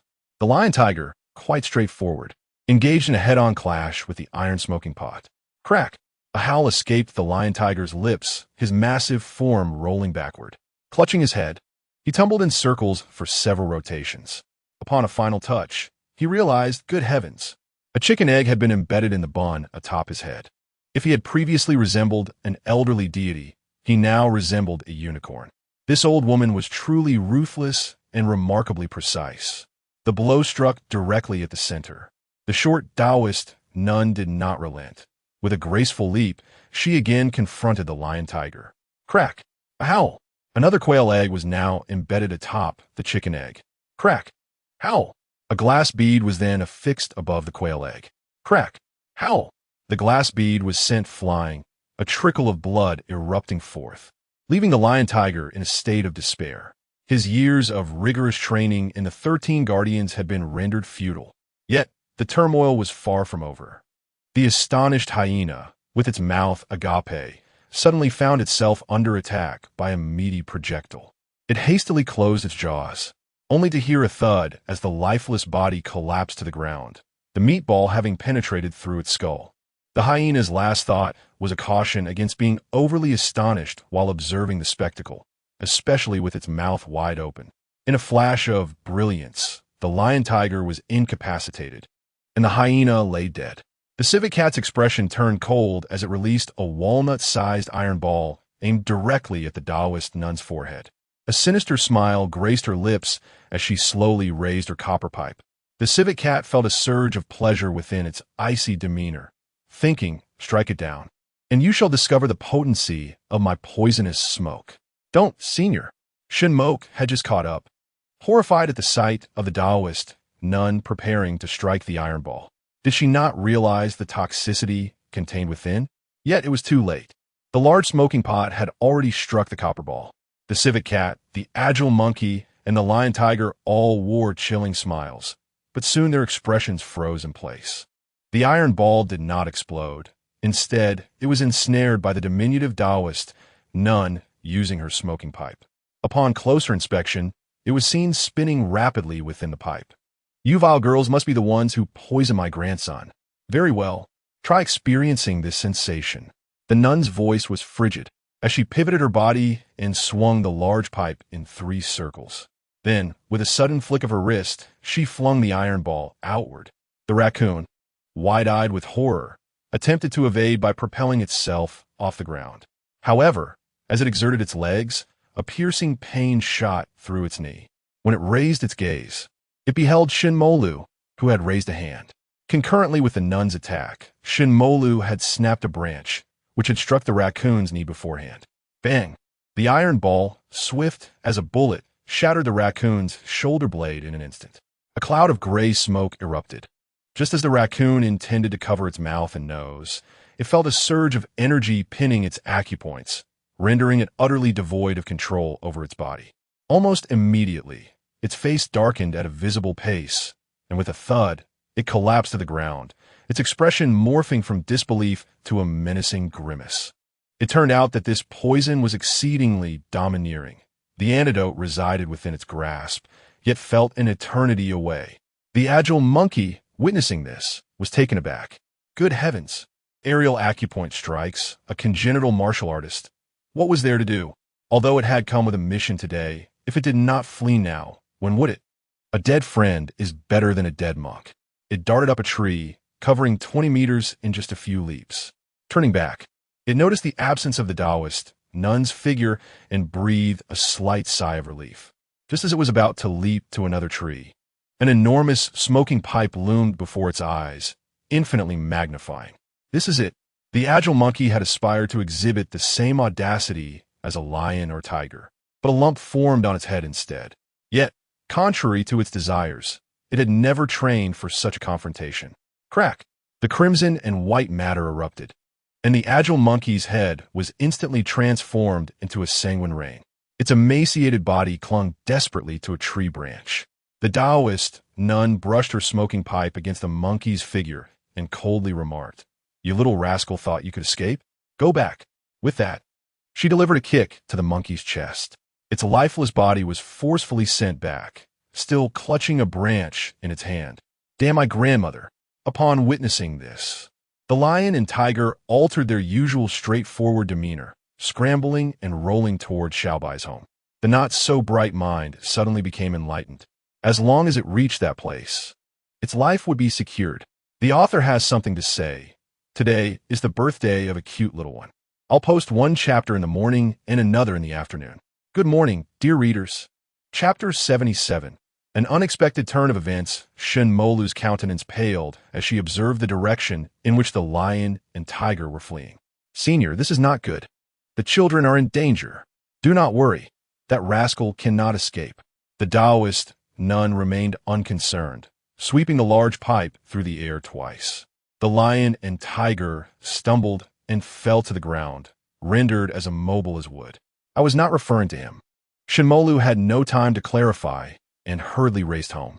Meanwhile, Lung Qingxuang was gravely watching over the little ones. The Taoist nun was a congenital powerhouse, and the four of them were merely insignificant in her presence. There was no need for her to be concerned about the distant battlefield. Yet, for reasons unknown, an inescapable sense of foreboding lingered deep within her heart. It was truly unexpected that this Xiao Bai had managed to deceive my spies. A man, shrouded in a black robe and wearing a skull mask, slowly materialized in the courtyard. His voice was as cold as ice. Cold Qingxuang was taken aback, and the playful children ceased their merriment simultaneously. The skeletal man stood before them, exuding an ethereal, ghostly presence. Through the hollow eye sockets of the mask, one could glimpse a pair of vacant eyes devoid of any human emotion. Cold Qingxuang glanced into the distance and hurriedly shielded the little ones behind her. Are you the Skull Lord of the organization? A disciple of the Jade Maiden sect? Indeed, you possess a modicum of discernment. The Skull Lord spoke nonchalantly, regarding Cold Qingxuang and the others as if they were mere slabs of meat on a cutting board. Upon receiving confirmation from the other party, Cold Qingxuang instinctively drew her Qingfeng sword. You seek to kill me. The children are not your concern. Aunt Qing, do not be afraid. We will protect you. Yes, this strange uncle is merely large in stature. He poses no real threat. Father said that those who hide their true selves are never good people. The 9 little ones chimed in, each displaying a slight tension despite their brave words. Ha ha ha! The Skull Lord let out a piercing laugh. Indeed, the fearless nature of the young is commendable. However, Cold Qingxuang, you seem to be mistaken. My target has never been you, but rather these 9 little spirits. No sooner had the words left his lips than the Skull Lord glided forward like a specter. Cold Qingxuang's gaze sharpened, and she slashed down fiercely with her Qingfeng sword, only to strike at an illusion. Just as she attempted to strike again, a chill coursed through her back, and she collapsed to the ground. On her smooth, jade-like back, her clothing corroded away, leaving behind a dark palm print. The mark was small, a stark contrast to the Skull Lord's towering height of over 2 meters. Aunt Qing, the 9 little ones cried out in unison, instinctively splitting into 2 groups. Qi Bao led Ba Bao and Jiu Bao to rescue Cold Qingxuang, while the remaining 6 children launched an attack against the Skull Lord. Their previously puffy faces now etched with unprecedented seriousness. They had been in close proximity to Cold Qingxuang moments ago. It failed to perceive how the dark-clad stranger had struck. Do not, little ones, run. Cold Qingxuang gritted her teeth against the agonizing pain, signaling for the children to flee. Unexpectedly, so is. The Skull Lord seemed to grasp something, swiftly darting past each of the little ones. They stood frozen in place as if ensnared by a spell, their silver eyes filled with fury. Just as the Skull Lord reveled in his triumph, a flash of red surged behind him. The ink-black silk sword transformed into a line of darkness, aimed directly at the Skull Lord's robe. Overreaching. For someone deemed the most composed among the 9 worldly maidens, you have greatly disappointed me. Shun Emono. The figure in black did not turn, and the once bulging robe swelled further. Despite Shun Emono's relentless efforts, she could not pierce it even a fraction. Clang! The ink-black soft sword seemed to have been struck, its tip rebounding and aimed at Shun Mokon's throat. In a moment of desperation, Shun Mokon twisted her body to evade the lethal strike, tumbling sideways and suffering a gash on her left shoulder. Those 4 inept fools failed to restrain you. How troublesome. You are of no further use, so perish. The Lord of the Skeleton Palace pivoted, unleashing a visible arc of black energy toward her. As Shin Mokon faced imminent dismemberment, the children cried out in unison. Auntie Mo, Cold Qingxuang, struggling to sit up, looked around for the absence of the short nun. Overwhelmed by despair, She spat a mouthful of blood and fainted. In the blink of an eye, the energy was upon Shun Mokon. Alas, the speed was overwhelming, leaving her with little time to evade.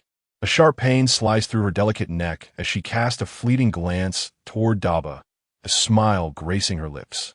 She felt fortunate to have spent a month in Daba's company before her demise.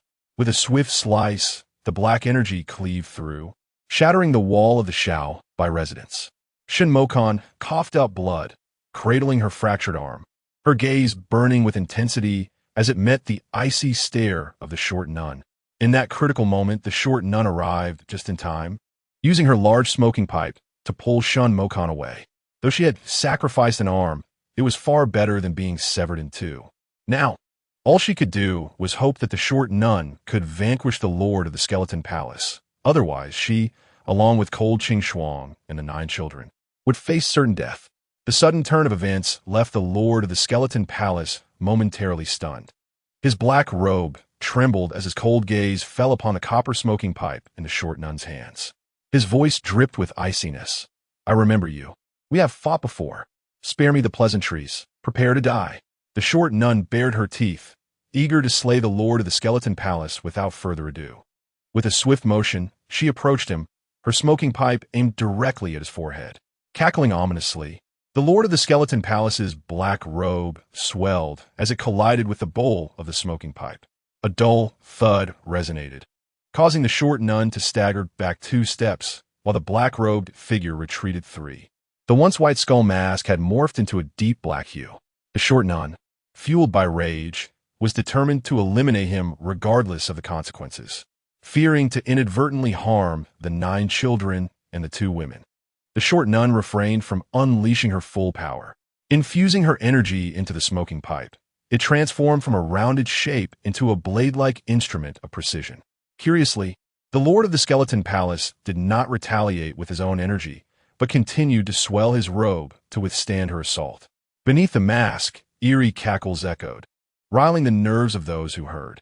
The 2 combatants exchanged blows, their movements quickening with each passing moment. Shin Mokon and the others could barely discern a flash of blue darting around the massive black sphere. The sounds of their clashes filled the air, and soon, distinguishing colors became nearly impossible. The cacophony of impacts resounded relentlessly. With a thunderous explosion, both figures were propelled backward.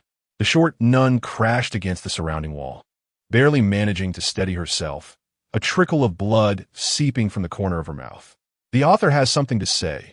I returned quite late, and I apologize for keeping everyone waiting. Chapter 78, A Wasteland Unveiled. The Skull Lord gained no advantage. He crashed through the courtyard wall and rolled several meters away. Blood dripped steadily from beneath his skull mask.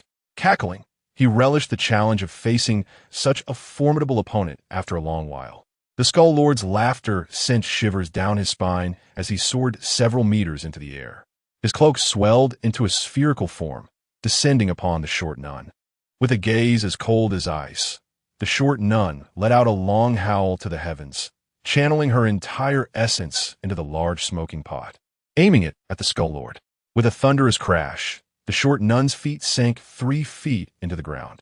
The massive smoking pot struck the colossal sphere above. "Children, leave at once," the short nun commanded sternly, while deftly releasing the energy points of the little ones. Shen M. Ing cradled Lung Q Engshuing in one arm and hurriedly led the children away. Aunt M. Ing, why don't we help Na Ve fight the silver? Wubio asked anxiously, gazing at Shun M. Ing. Before she could respond, Sambi O grabbed Wubio and said, in a clash of innate powers, we would only hinder Na Ve. Ao Wubio nodded. Worry etched across her small face. As Shun M. Ing and the children departed, the short nun's eyes glinted with ferocity, gripping the large smoking pipe. Her essence surged forth like a flood. With a resounding crash, the Skull Lord was propelled skyward several dozen meters. The short nun, propelled by the ground, leapt above the Skull Lord, channeling her essence into the large smoking pot, which she brought crashing down upon him. With a whoosh and a resounding boom, the Skull Lord was struck as if hit by a train, landing heavily on the Xiao Bai family's house. The structure crumbled with a cacophony of noise, burying the skull lord beneath the debris. The short nun descended lightly, surveying the ruins that once stood proud. Her spirit remained unwavering. A true expert can discern strength with a mere touch. After several encounters, she concluded that the skull lord's power lay beneath her own. Yet, the impenetrable cloak he wore was indeed a source of frustration. Moreover, the peculiar nature of his energy points rendered her sealing techniques significantly less effective. As anticipated, the rubble suddenly erupted, and the towering skull lord rose slowly. Beneath his black mask, a sinister green glow flickered. "Since you seek death, I shall oblige," he intoned ominously, his cloak morphing into the shape of a colossal blade, slashing towards the short nun. Her gaze sharpened, and she swung her copper-smoking pipe into the air. Essence surged forth, and the Xiao Bai residence was forcibly dismantled. Half an hour passed, leaving a barren landscape for 3 miles around. Even the Xiao Bai family's fields have been turned over completely. Little Feng trembled atop the Bai's head, exclaiming, "This time, we are truly doomed. The boss will surely explode with rage upon his return." The Bai's chubby face twitched as he surveyed the devastation and made a face of despair. Alas, if only Xiao He were here, we three would be utterly useless. Upon finishing her words, she gently tapped the Bai's head with her wings. "Why don't you give it a try?" The Bai quickly took 2 steps back, shaking his head vigorously. Just as the two were exchanging banter, a figure over a meter tall slowly approached from the distance. Although it had 3 legs, its movements were as laborious as an elderly woman climbing a slope. Xiao Feng frowned at the sight. "Look at that little toad's speed. By the time it crawls over here, all the flowers will have wilted." The Bai nodded in agreement. At this moment, the battlefield was tense, with the short Taoist and the skeleton lord pausing in their standoff. The short Taoist leaned heavily on his pipe, beads of sweat cascading down his face, devoid of color.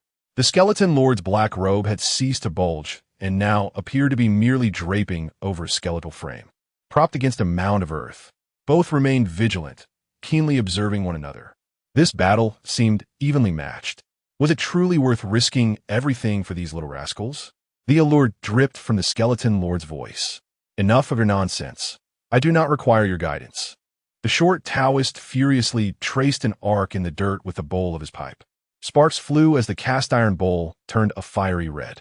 He deftly retrieved a fist-sized clump of tobacco and placed it into the bowl, inhaling deeply. A cloud of blue smoke enveloped him, transforming the once rosy bowl into a bright crimson, akin to glowing coals. He then launched it into the air, sending forth a fiery strike aimed at the skeleton lord's face. The short Taoist's intention was clear. If this black robe was impervious to blades, let's test whether fire could consume it. The skeleton lord, caught off guard by the hidden prowess of the short Taoist, faltered in his evasion. The short Taoist grew emboldened, unleashing an onslaught akin to a tempest, relentless and impenetrable. In a moment of carelessness, the skeleton lord exposed a weakness, resulting in the fiery bowl striking heavily against his back. A surge of triumph washed over the short Taoist, her eyes gleaming with a bloodthirsty light. If this blow did not end him, the flames surely would. Bang! The familiar sound echoed as the red-hot pipe struck against the bulging cloak. Contrary to expectations, the cloak did not ignite. It remained untouched, just as before. Before she could fully register her astonishment, an inexplicable sense of dread gripped her heart. Without a moment's hesitation, the short Taoist withdrew, positioning the large pipe defensively across her chest. Whoosh! A chain claw shot forth from the cloak's seam, glinting with a sinister light, and latched tightly onto the pipe. Had the short Taoist not reacted with agility, that sudden strike could have pierced her heart. The skeleton lord, frustrated by his failed ambush, felt a pang of resentment. This chain claw was far from ordinary. It had been imbued with poison dozens of times, hence the eerie glow. Its venom was exceedingly potent, capable of sealing one's fate upon contact, even for those with innate strength, who could not dispel it with their internal energy. Throughout all his encounters, adversaries only recognized the might of his cloak, unaware of his mastery of the flying claws. The reason was simple.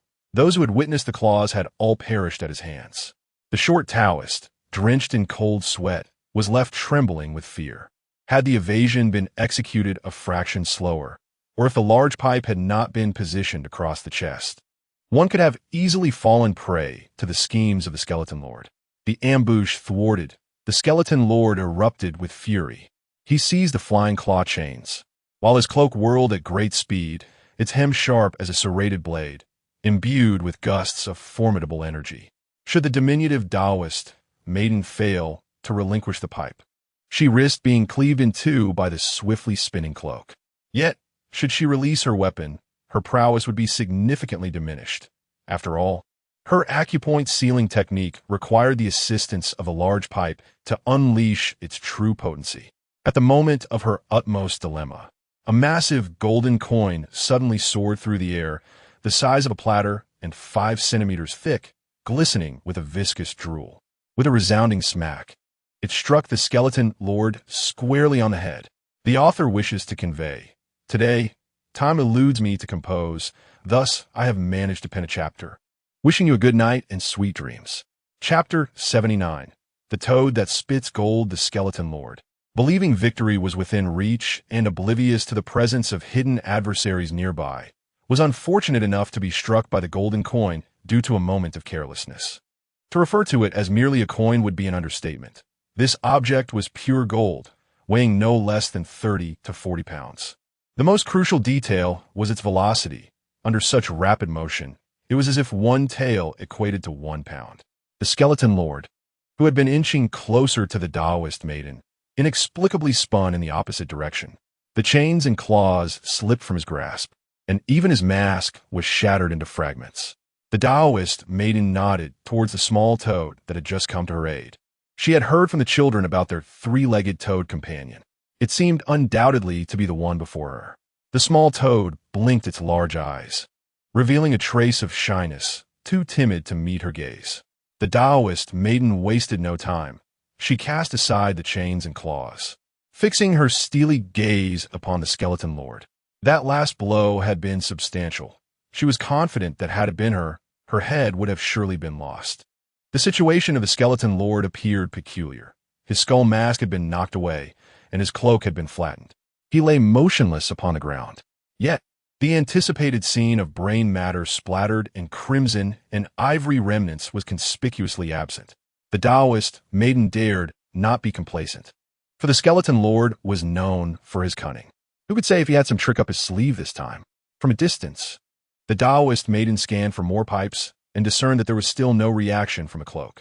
She hastened towards it, and before she arrived, the large pipe struck directly against the body ensconced within the cloak. With a crack, sensing something awry, she abruptly lifted the black cloak into the air. With a clatter, a shattered skull and a hodgepodge of bones tumbled to the ground. It was evident that these bones were ancient, riddled with countless holes. Within the black cloak, there lay nothing else. The Taoist maiden was taken aback. It was inconceivable that she could have been engaged for so long with nothing but a skeletal frame. What had become of the Skeleton Lord? At that moment, a small phoenix flittered over, chirping animatedly as it flapped its wings. 2 diminutive figures scurried over yonder. As they conversed, they gestured with their wings. Had it not been for the timely intervention of the great Bai, they might have plummeted to the ground. Upon noticing the direction indicated by the short Taoist nun, which led to Shun Mo Nong and the children descending the mountain, her eyes widened in fury, and she immediately unleashed her utmost speed in pursuit. Shun Mo Nong and the little ones had not ventured far. After merely 5 li, they were compelled to halt. The injuries sustained by Lung Qing Shuang were grievous, leaving her breath faint and fleeting. With little time to spare, the group hastily sought a secluded refuge.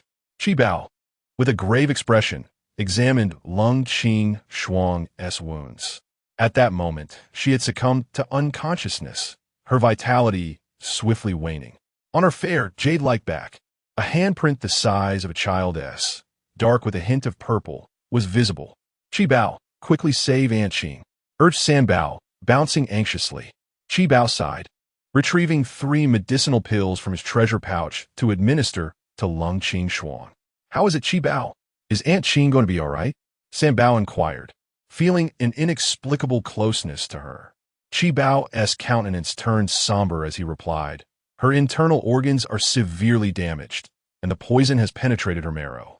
Indeed, the 5 poisons heart-crushing palm is as formidable as rumored. What about Qing Shuang? Shen Montag nong feignet composula." Her eyes filled with hope as she gazed at Qi Bao. "I used 3 pills. 1 to protect her heart, 1 to counteract the poison, and 1 to preserve her life." Qi Bao lamented, "It will only prolong her life for a day, ensuring Aunt Qing does not perish within 24 hours. Unless father can return in time, Aunt Qing will undoubtedly succumb thereafter." At the mention of Xiao Bai, the little ones became agitated once more. "Where's father gone? Why hasn't he returned? Boo-hoo, I miss father so much. If father were here, he would easily defeat these villains." "Silence, everyone!" De Bao clapped his small hands. Let Qi Bao finish speaking. Upon hearing this, the little ones quieted down. Qi Bao approached Shun Mo Nong, whose arm hung limply and required urgent treatment. "Mei, bear with it. It may hurt a bit," he cautioned. Shun Mo Nong affectionately ruffled Qi Bao's head with her other hand. "Thank you, little divine, Dr. Qi Bao." Crack, crack. Qi Bao worked swiftly, and in the blink of an eye, he had reattached Shun Mo Nong's severed arm. He then applied a bone-healing ointment and securely wrapped it with gauze. Beads of sweat had formed on Shun Mo Nong's forehead, and she bit her lip in silence. It was not until San Bao had finished binding the gauze that she finally exhaled slowly. "Qi Bao, do we not need a splint?" Qi Bao shook his head. "Splints and casts are for second-rate doctors. Mei can move her arm moderately. As long as she does not exert herself too much, there should be no significant issue." Shun Mo Nong moved her arm experimentally, and true to Qi Bao's words, she felt a sense of admiration for his medical skills. She then glanced at the fainting Lung Qing Shuang, her heart twisted with anguish. "Xiao Bai, you must return. Rustle, rustle." 2 small figures drew nearer. Shen Mo Nong and the 9 little ones were startled to see 2 emaciated dwarfs, curiously perched one atop the other. Together, they stood a little over 2 meters tall. The 2 individuals moved with remarkable swiftness, almost as if they were gliding over the grass. Shin Mokan gripped his soft sword, ready to strike at any moment. The 9 small companions remained on high alert. Upon seeing Shin Mokan and his companions, the 2 diminutive figures displayed expressions of delight, their disproportionately large heads bobbing about. Below their noses, they sported square beards, reminiscent of warriors from a distant land. When the 2 parties collided, a fierce skirmish ensued. Within merely 2 exchanges, the 2 small figures had subdued everyone. Time was of the essence, and one of the diminutive figures let out a sinister chuckle, brandishing a crimson short blade. The other, with a grave countenance, urged, "Hurry up. If the old priestess catches up, we'll be in trouble. What is there to fear? This time, we shall slip away like a cicada shedding its shell. She won't comprehend our escape." The first one cackled, "I'll start with this little girl." With the red short blade poised ominously against Ju Bao's brow, Ju Bao puffed up her cheeks, her silver eyes betraying not a hint of fear. "I think I'll pluck out your eyes first," the small figure sneered, but suddenly, with a wicked grin, he lunged the blood-red dagger toward Ju Bao's eyes. A fierce roar erupted as the approaching Bai leapt forward, using its massive form to send the small figure flying. Meanwhile, the small priestess glared fiercely, unleashing a barrage of strikes with her large pipe against the other diminutive figure. Ju Bao opened her eyes wide, tears streaming down her face. "Bai, the author has something to say. Yesterday, I wrote a repetition, and many friends asked if I was padding the word count. Here, I must solemnly clarify. Yes." Chapter 80. The final fate of the small priestess Bai had hurled the small figure away, but in the process, the small figure managed to inflict a wound onto Bai. Though the injury was not severe, the sight of blood caused Bai to faint. Jiu Bao, not understanding the situation, panicked, believing Bai to be gravely injured. On the other side, the small figure battling the priestess had already been severely wounded multiple times. It was no wonder the acupoints were so peculiar. Beneath the cloak were indeed 2 small figures. The priestess realized this, understanding that taking on one at a time would be much easier. "Kumida, you idiot, if you don't come over now, I'll be finished." shouted the small figure wielding a chain and claws. Ha ha ha. Ijima, hold on. The holy blade has been sullied. I must cleanse it. Kumite cackled as he cautiously wiped the crimson blade. Damn it. I can barely hold on. Ijima roared, lunging the chain claws toward the priestess's face. The priestess swiftly deflected the claws with her pipe, simultaneously spinning to extend her withered hand.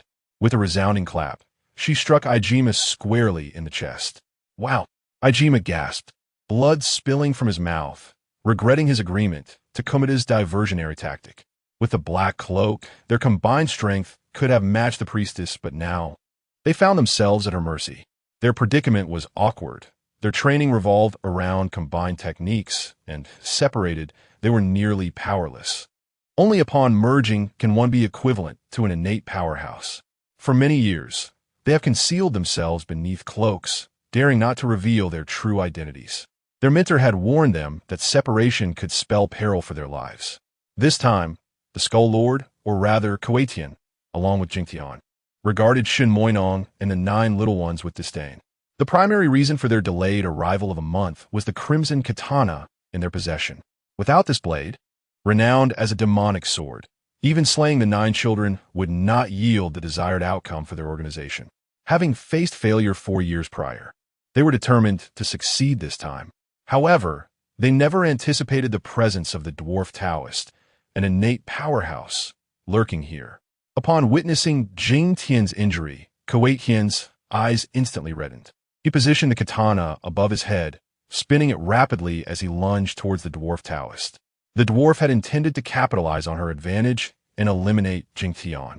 But upon seeing Kuwait Tian's reckless assault, she couldn't help but smirk coldly. Performing a backflip, she evaded Kuwait Tian's katana attack, twisting her wrist mid-air. The large smoking pipe descended with the force of a gale. Crack! Kuwait Tian's head burst like a ripe watermelon, scattering a cloud of blood mist. Yet, fate had a cruel twist. Kuwait Tian's body did not halt. With both hands gripping the katana, he lunged forward. The dwarf Taoist, initially elated at having shattered Kuwait Tian's skull, was struck with horror as she noticed the direction of his advance. In that very trajectory, Wu Bao was helplessly frozen, having been struck at vital points. The katana was hurtling towards his chest. The dwarf Taoist, in a frenzy, expended every ounce of her energy to hurl the large smoking pipe. Simultaneously, she forced her body to twist, diving towards Kuwait Tian's corpse. Clang! The smoking pipe collided with the katana, slightly altering its course and momentarily slowing its momentum. Yet, it could not halt Kuwait Tian's relentless advance. Just as Wu Bao was on the brink of death, everyone gasped in alarm, knowing he was immobilized by the pressure points. In that critical moment, the dwarf Taoist soared through the air, desperately restraining Kuwait Tian's body while swiftly grasping the katana's blade. The tip of the katana halted mere millimeters from Wu Bao's throat. Crimson blood oozed from the dwarf Taoist's hand, yet her expression was one of relief. My dear grandson, with Grandma here, there is nothing to fear. However, before the dwarf could finish her words, a flying claw ensnared her throat, causing her to struggle for breath as a torrent of poison surged towards her heart. Jing Tian, eyes ablaze with fury, emerged from behind Wu Bao, declaring that everyone would pay the price for Kuwait Tian's demise. With a flick of the chain, the claw shattered the dwarf's throat, releasing a stream of black blood. Nai, Senior, Shin Moinong and the little ones wept profusely. The dwarf fell rigidly to the ground. Jing Tian, reveling in triumph, gazed skyward and taunted, Woman, are you and your 9 little beasts prepared to bleed dry? He advanced towards the bodies of Kuwait Tian and the dwarf Taoist, with unwavering focus, his eyes fixated on the crimson blade, the infamous Muramesa, the first demonic sword of the land of the rising sun, known for its insatiable thirst for blood. While the world acknowledges Muramesa's unparalleled sharpness, few are aware of its mystical capabilities. Kamita clutched the hilt of the bloodthirsty Muramesa with unyielding strength, while the diminutive priestess grasped the blade itself. A cold smile graced Idita's face. Kamita's demise had indeed diminished his strength, yet it also eliminated a rival for the spoils. Recently, numerous divergences had arisen between him and Kamita, and he had been contemplating how to navigate their relationship. Little did he expect Kamita to exit the stage of history in such a manner. Stepping on Kamita's wrist, Idita slowly bent down. One hand firmly grasped his concealed dagger, poised to sever Kamita's fingers. With a swift motion, Idita acted without hesitation, and in the instant Kamita's fingers were severed, the priestess suddenly opened her eyes. Grasping the enchanted blade, she plunged it fiercely into Idita's chest. Startled, Idita retaliated with a strike to the priestess's forehead. Blood erupted from her mouth, splattering onto Idita's face. He howled in panic, clutching his wounds, and fled frantically from Shinong Mountain, leaving the cursed blade behind. The priestess cast a gentle gaze upon the faces of the 9 innocent children, striving to imprint their likenesses in her memory. With a sudden cough, she expelled another mouthful of black blood, slowly collapsing to the ground. This time, she truly could not endure any longer. "Nana, Nana, do not die. You mustn't leave us." The heart-wrenching cries of the children echoed through Shinong Mountain. A roar, reminiscent of a dragon's cry, resounded. Little Black had returned. "Father, please save Nana. Save Aunt Sheen quickly. Father, why have you been gone so long? So many wicked people have come to the mountain, and Nana." Xiao Bai, arriving at Shinong Mountain with Yi Qingsheng, immediately heard the children's wails. He promptly entrusted Yi Qingsheng to Little Black, and, with a fierce stomp, propelled himself into the air. Little Black yelped in pain, but Xiao Bai soared like a god of vengeance toward the children. Yes, he flew unassisted, defying gravity itself. Ignoring the astonishing spectacle, Xiao Bai, clad in white, descended directly from the heavens. The author wishes to convey, typing on a phone is arduous, and the signal in these mountains is intermittent. Chapter 81. Xiao Bai's wrath before his feet touched the ground. Xiao Bai surveyed the scene with clarity. He noted that the children in Shunmanong were merely incapacitated. A sigh of relief escaped him, but upon seeing the state of Lung Qingxuang, his brow furrowed in concern. The sight of the priestess's lifeless body caused Xiao Bai to plummet from the air. With a flick of his hand, he released the children and Shunmanong from their paralysis. Ignoring the children's cries, he supported the priestess into a sitting position, channeling his surging essence into her meridians. Simultaneously, he reached into the space of his treasure pot, retrieved a medicinal pill, and forced it into the priestess's mouth, using his essence to help her swallow. Witnessing Xiao Bai's frantic actions, everyone formed a tight circle, holding their breath in awe. After a long while, the diminutive Taoist priestess gradually opened her eyes. "My dear buyer has returned." A hint of contentment graced her lips. Xiao Bai's eyes were bloodshot, glistening faintly with unshed tears. The circumstances were all too clear. "Master, I am so sorry." Xiao Bai frantically channeled his vital energy into the priestess, his face etched with boundless remorse. "Foolish child, still calling me master? If you do not call me mother, I may no longer hear you," the priestess said gently, her voice faltering. Xiao Bai understood all too well that the sacrifices made by the priestess warranted not just a single utterance of mother, but a lifetime of such reverence. Taking a deep breath, Xiao Bai managed to utter the word mother. The priestess observed his lips forming the word, a satisfied smile gracing her features. "Buyer, do I appear beautiful today?" "Beautiful. Today you are like a celestial being among flowers." Xiao Bai replied earnestly, tears cascading down his cheeks. The priestess attempted to reach out to wipe away his tears, but her hand fell weakly. "Buyer, do not squander your vitality. My heart has ceased. The poison has seeped into my bones. Even the greatest immortals cannot save me now. Mother, I will find a way." Xiao Bai insisted stubbornly, his tears falling like rain. He loathed his own helplessness.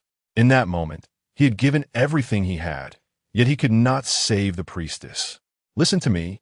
Do not waste your energy any longer. It is enough that I can see you one last time."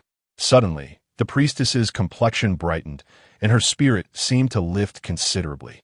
"Buyer, you must take care of my grandsons, Mo Nong and Qing Shuang, and you must thoroughly examine my belongings." Upon finishing her words, the priestess's wrist fell limply. Her head tilted to the side, devoid of any vitality. Regardless of Xiao Bai's attempts to channel energy, it bore no fruit. The priestess resembled a deflated balloon. utterly incapable of receiving his life force. Mother! Xiao Bai howled towards the heavens, his voice piercing the skies.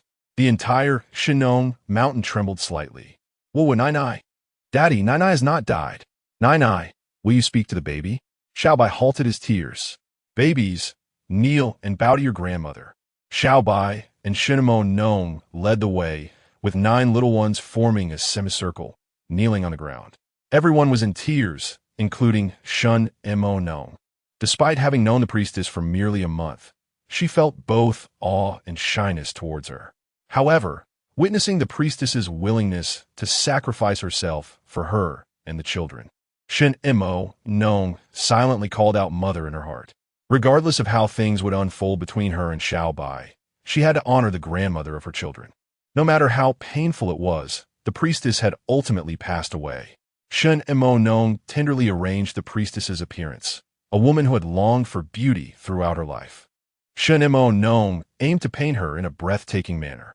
Xiao Bai, on the other hand, cradled the cold Qing Shuang, his eyes reflecting a tinge of sorrow. He understood all too well the depth of such pain.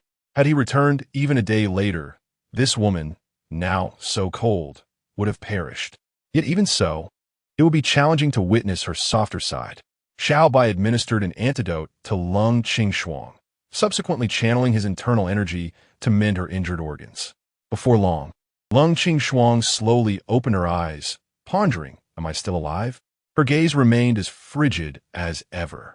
Yet a trace of tenderness surfaced at the corners of her eyes when she glanced at the children. I have not perished. None of you may die, Xiao Bai declared with resolute strength, locking his gaze with hers.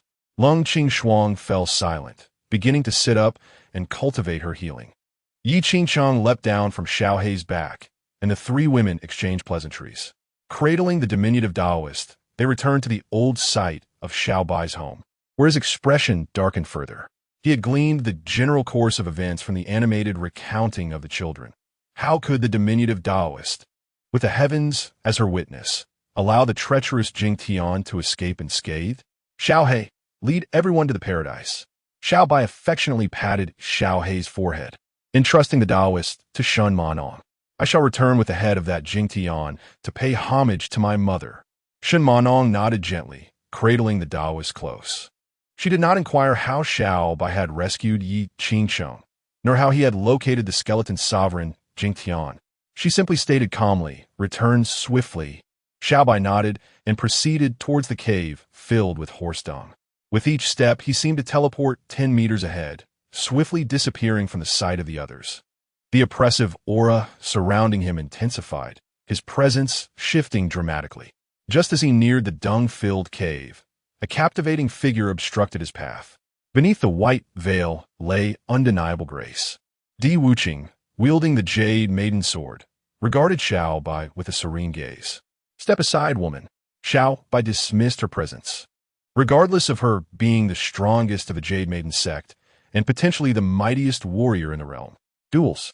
Di Wuqing's expression remained unchanged as her alluring lips uttered 2 words. Xiao Bai frowned slightly, coldly replying, once I return, I shall oblige. First, allow me to attend to some matters. Less chatter, duel. Di Wuqing remained unfazed, her sword sheath pressed against Xiao Bai's chest. Xiao Bai's silver eyes glinted with frost. Are you out of your mind?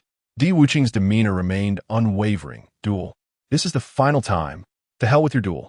I have pressing matters. Xiao Bai brushed aside the jade maiden sword, striding forward. Seeking death.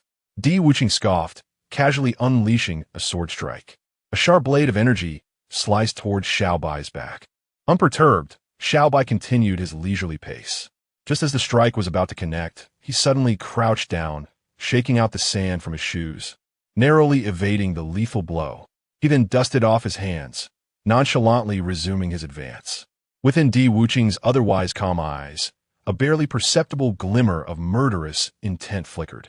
The Jade Maiden's sword rose slightly, a chilling aura emanating around the blade.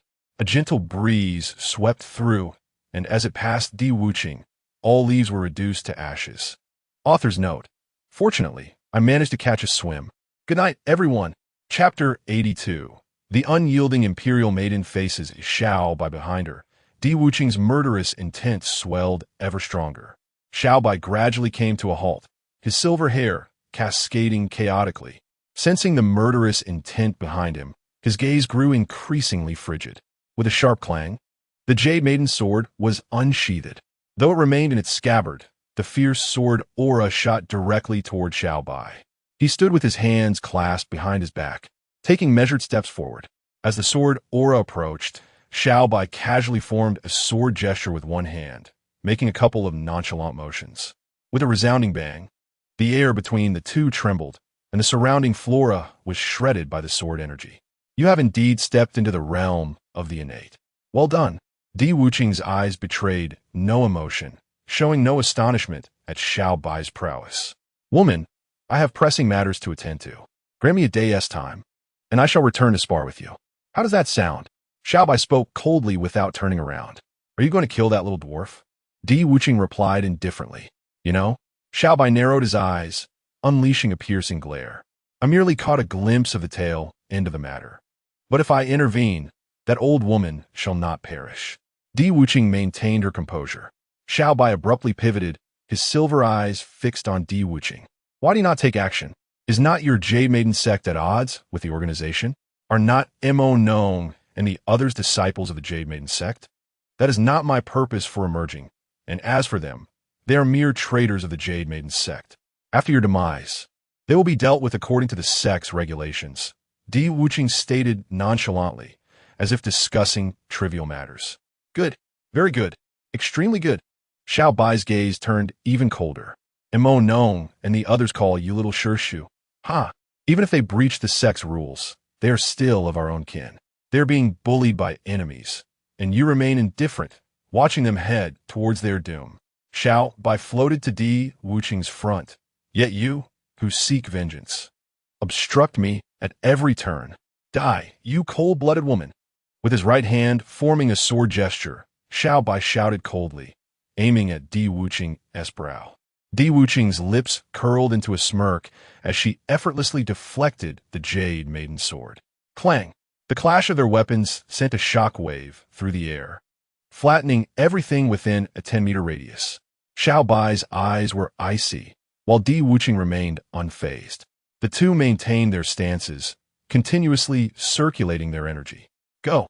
Di Wuqing sang softly, and the Jade Maiden's sword spun rapidly. The scabbard thrust directly at Xiao Bai's chest. Xiao Bai propelled himself off the ground, soaring into the air. In a graceful flip, he descended headfirst, delivering a powerful palm strike. His gaze steely, his long hair billowing behind him. Xiao Bai unleashed the full force of the Buddha's palm for the first time. The golden palm imprint descended from a height of 100 meters, solid and tangible. Di Wuqing gazed upward, a hint of anticipation flickering in her beautiful eyes. Clang! The Jade Maiden's sword, along with its scabbard, was raised gently. Asudid Swachtoha, 3 zhang wide, surged into the air. Boom! Boom! Boom! The palm imprint collided with the sword aura in mid-air, shattering the golden mark, while the remaining sword energy surged toward Xiao Bai. Xiao Bai's gaze sharpened, his fingers slicing through the air to dissipate the residual sword energy. Indeed, you are slightly stronger than I had anticipated, Di Wuqing remarked casually. Without raising her head, she directed a few more strikes at the sky. Xiao Bai's body hovered in midair, his sword finger incessantly shifting as torrents of silvery sword energy surged forth from his fingertips. The air was filled with the relentless sound of explosions, and occasionally, 2 majestic eagles would soar past, only to be instantaneously reduced to crimson mist. Death! Xiao Bai descended once more, this time foregoing the Relai divine palm, instead directing his sword finger straight at Emperor Wuqing. The heavenly sword of 10,000 swords returning to the origin. Sword energy whirled around him, all converging at his fingertip.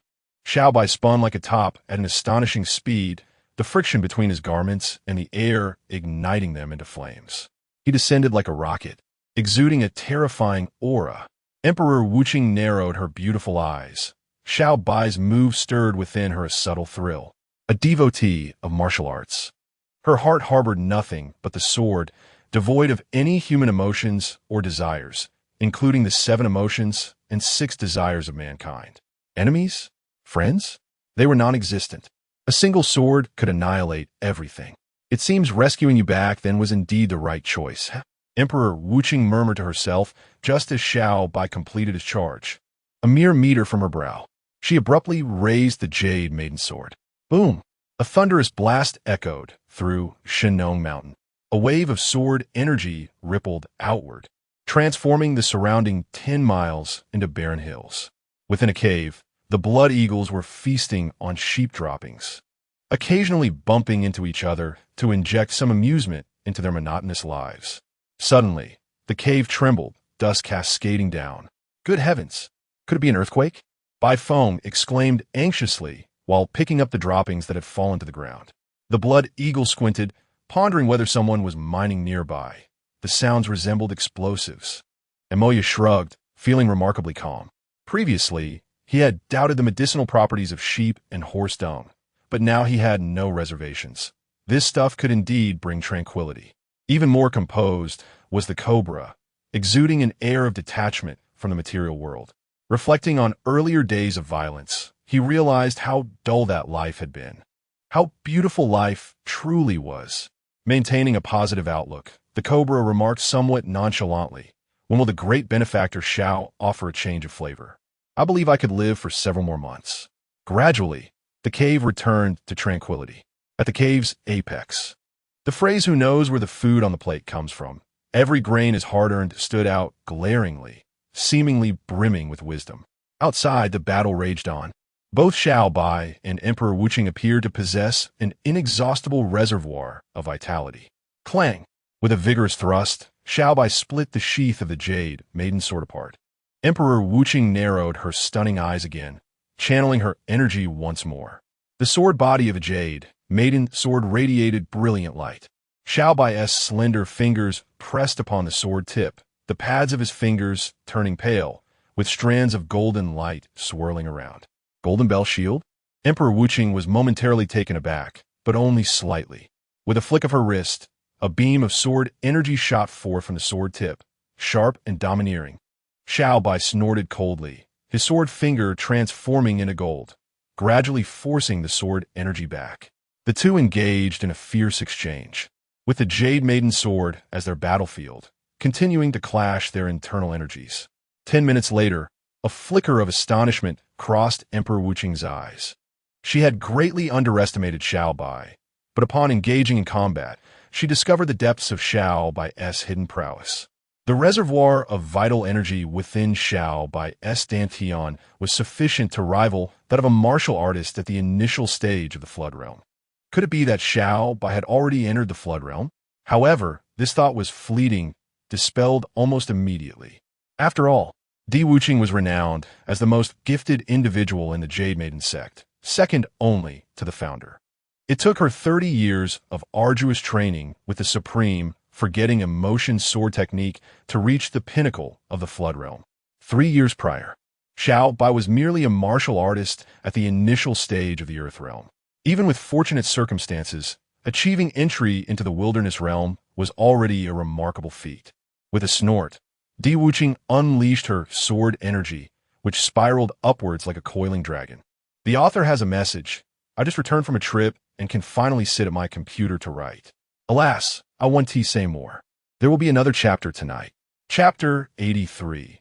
The scandalous techniques of the Empress daughter Xiao Bai was instantly enveloped by the sword energy, which mercilessly sliced across his body like a slow execution. Boom! Xiao Bai was suddenly sent tumbling dozens of meters, his life hanging by a thread. Di Wuqing's gaze remained calm as she gracefully reversed her grip on the Jade Maiden Sword, performing a flourish. 1 breath, 2 breaths, 3 breaths. Xiao Bai relentlessly pounded the ground with his fists. When he finally stood again, his silver eyes had transformed to a golden hue, radiating a faint golden glow. His well-proportioned physique was clad in a pair of yellow underpants, resembling a golden statue. Xiao Bai let out a long cry towards the heavens and leaped to stand before Di Wuqing, delivering a powerful punch aimed at her chest. Di Wuqing's beautiful eyes narrowed, and with a slight push off the ground, she moved with the grace of a swallow. Retreating 3 meters, she unleashed 10 strikes in rapid succession. The sword energies surged forth, and Xiao Bai raised his arms to shield his face, allowing the sword energies to strike his forearms. Clang, clang, clang. The sound of metal clashing echoed continuously. Unscathed, Xiao Bai advanced once more, engaging Di Wuqing in combat, transforming into a human weapon, impenetrable as a fortress. Di Wuqing's attacks were fierce, striking at 36 vital points on Xiao Bai. Yet, despite this onslaught, Xiao Bai remained steadfast. Not the golden bell shield, Di Wuqing mused, for she had encountered the golden bell shield before. Even at its peak, it could not transform one into a little golden man, and being struck at 36 vital points would undoubtedly lead to a breakdown in defense. Defensive techniques must have vulnerabilities. Unavoidably, her gaze fixated on Xiao Bai's golden underpants. Could that be the weak point? The shape did bear some resemblance.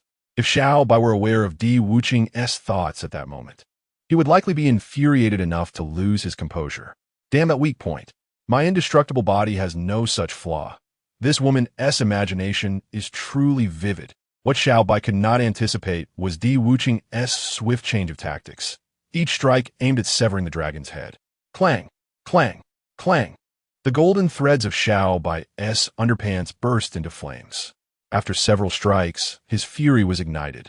If Zhang Genshua could endure, Gu Zhiji could not. Echoing Akun's words, I'm feeling rather irate right now. Enough is enough. With a roar, Xiao Bai lunged forward, pinning Di Wuqing to the ground, his knee crashing between her legs.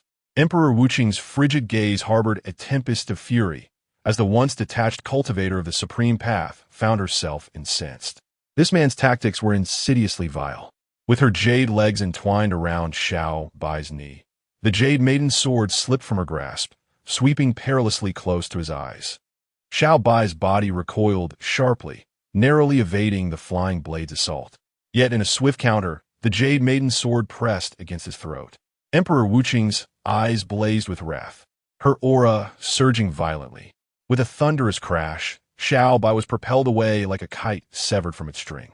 Rising with agility, Emperor Wuqing's palms moved in unison, and the jade maiden's sword transformed into a luminous streak, pursuing Xiao Bai relentlessly.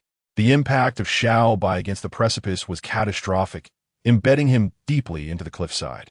Before he could muster the strength to extricate himself, the jade maiden's sword pierced his forehead.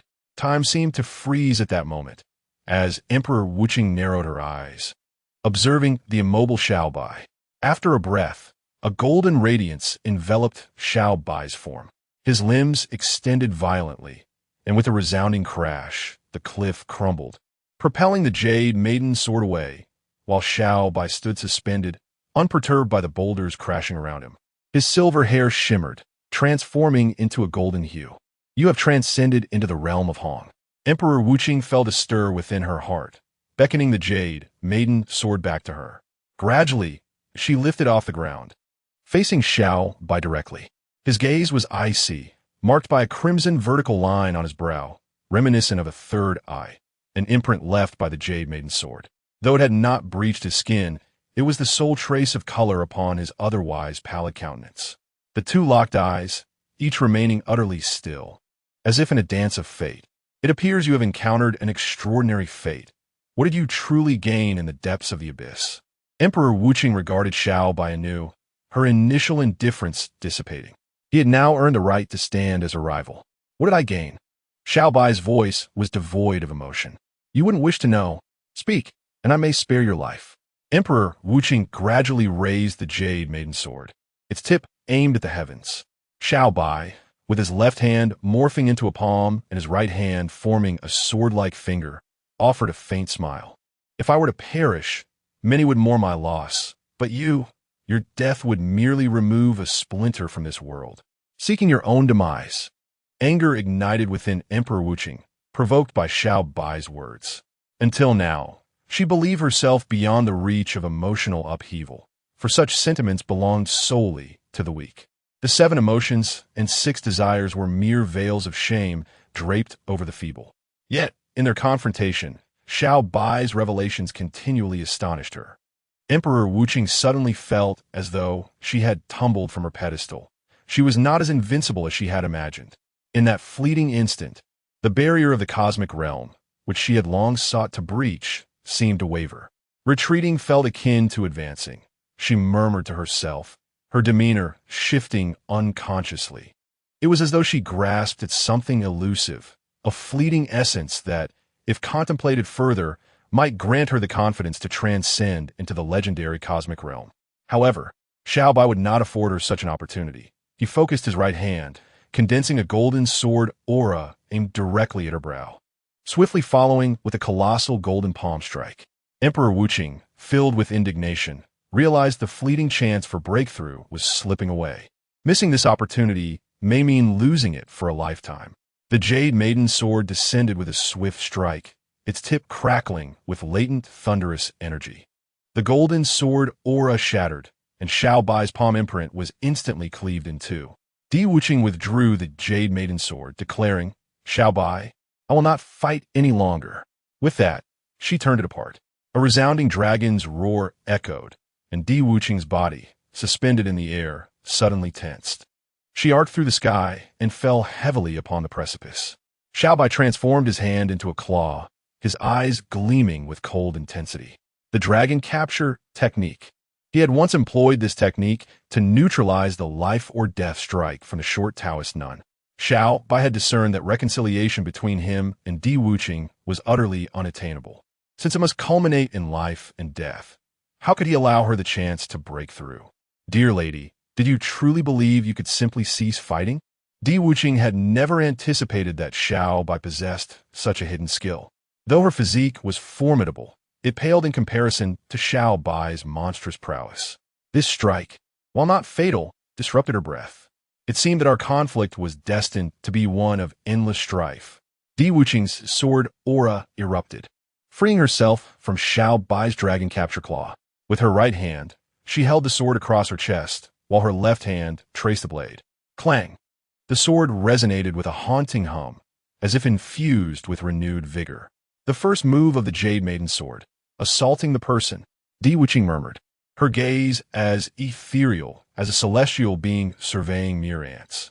With that, her long sword swept forth. Chapter 84. A despairing battle clang. The sword struck like a startled swan, its cold light reflecting across the realm. Di Wuqing's wrist trembled slightly, and the unyielding sword aura swept through. The towering peak of Shenong Mountain was effortlessly cleaved, as if it were mere tofu. Wherever the sword aura passed, all life within a 10-mile radius was extinguished. Xiao Bai's golden eyes narrowed. He transformed into a golden streak, charging directly toward the sword aura. Di Wuqing could scarcely fathom that Xiao Bai would confront her in such a brazen manner. The Jade Maiden sword technique comprised 3 forms, each possessing the power to annihilate the heavens and earth. Di Wuqing had believed she would only employ this technique against monstrous lizards, never imagining that her debut would be against a human. The irony was palpable. Boom! A thunderous roar resonated through the sky, and Xiao Bai's golden figure was momentarily engulfed by the sword's radiance. As the brilliance faded, Di Wuqing's eyes widened in disbelief.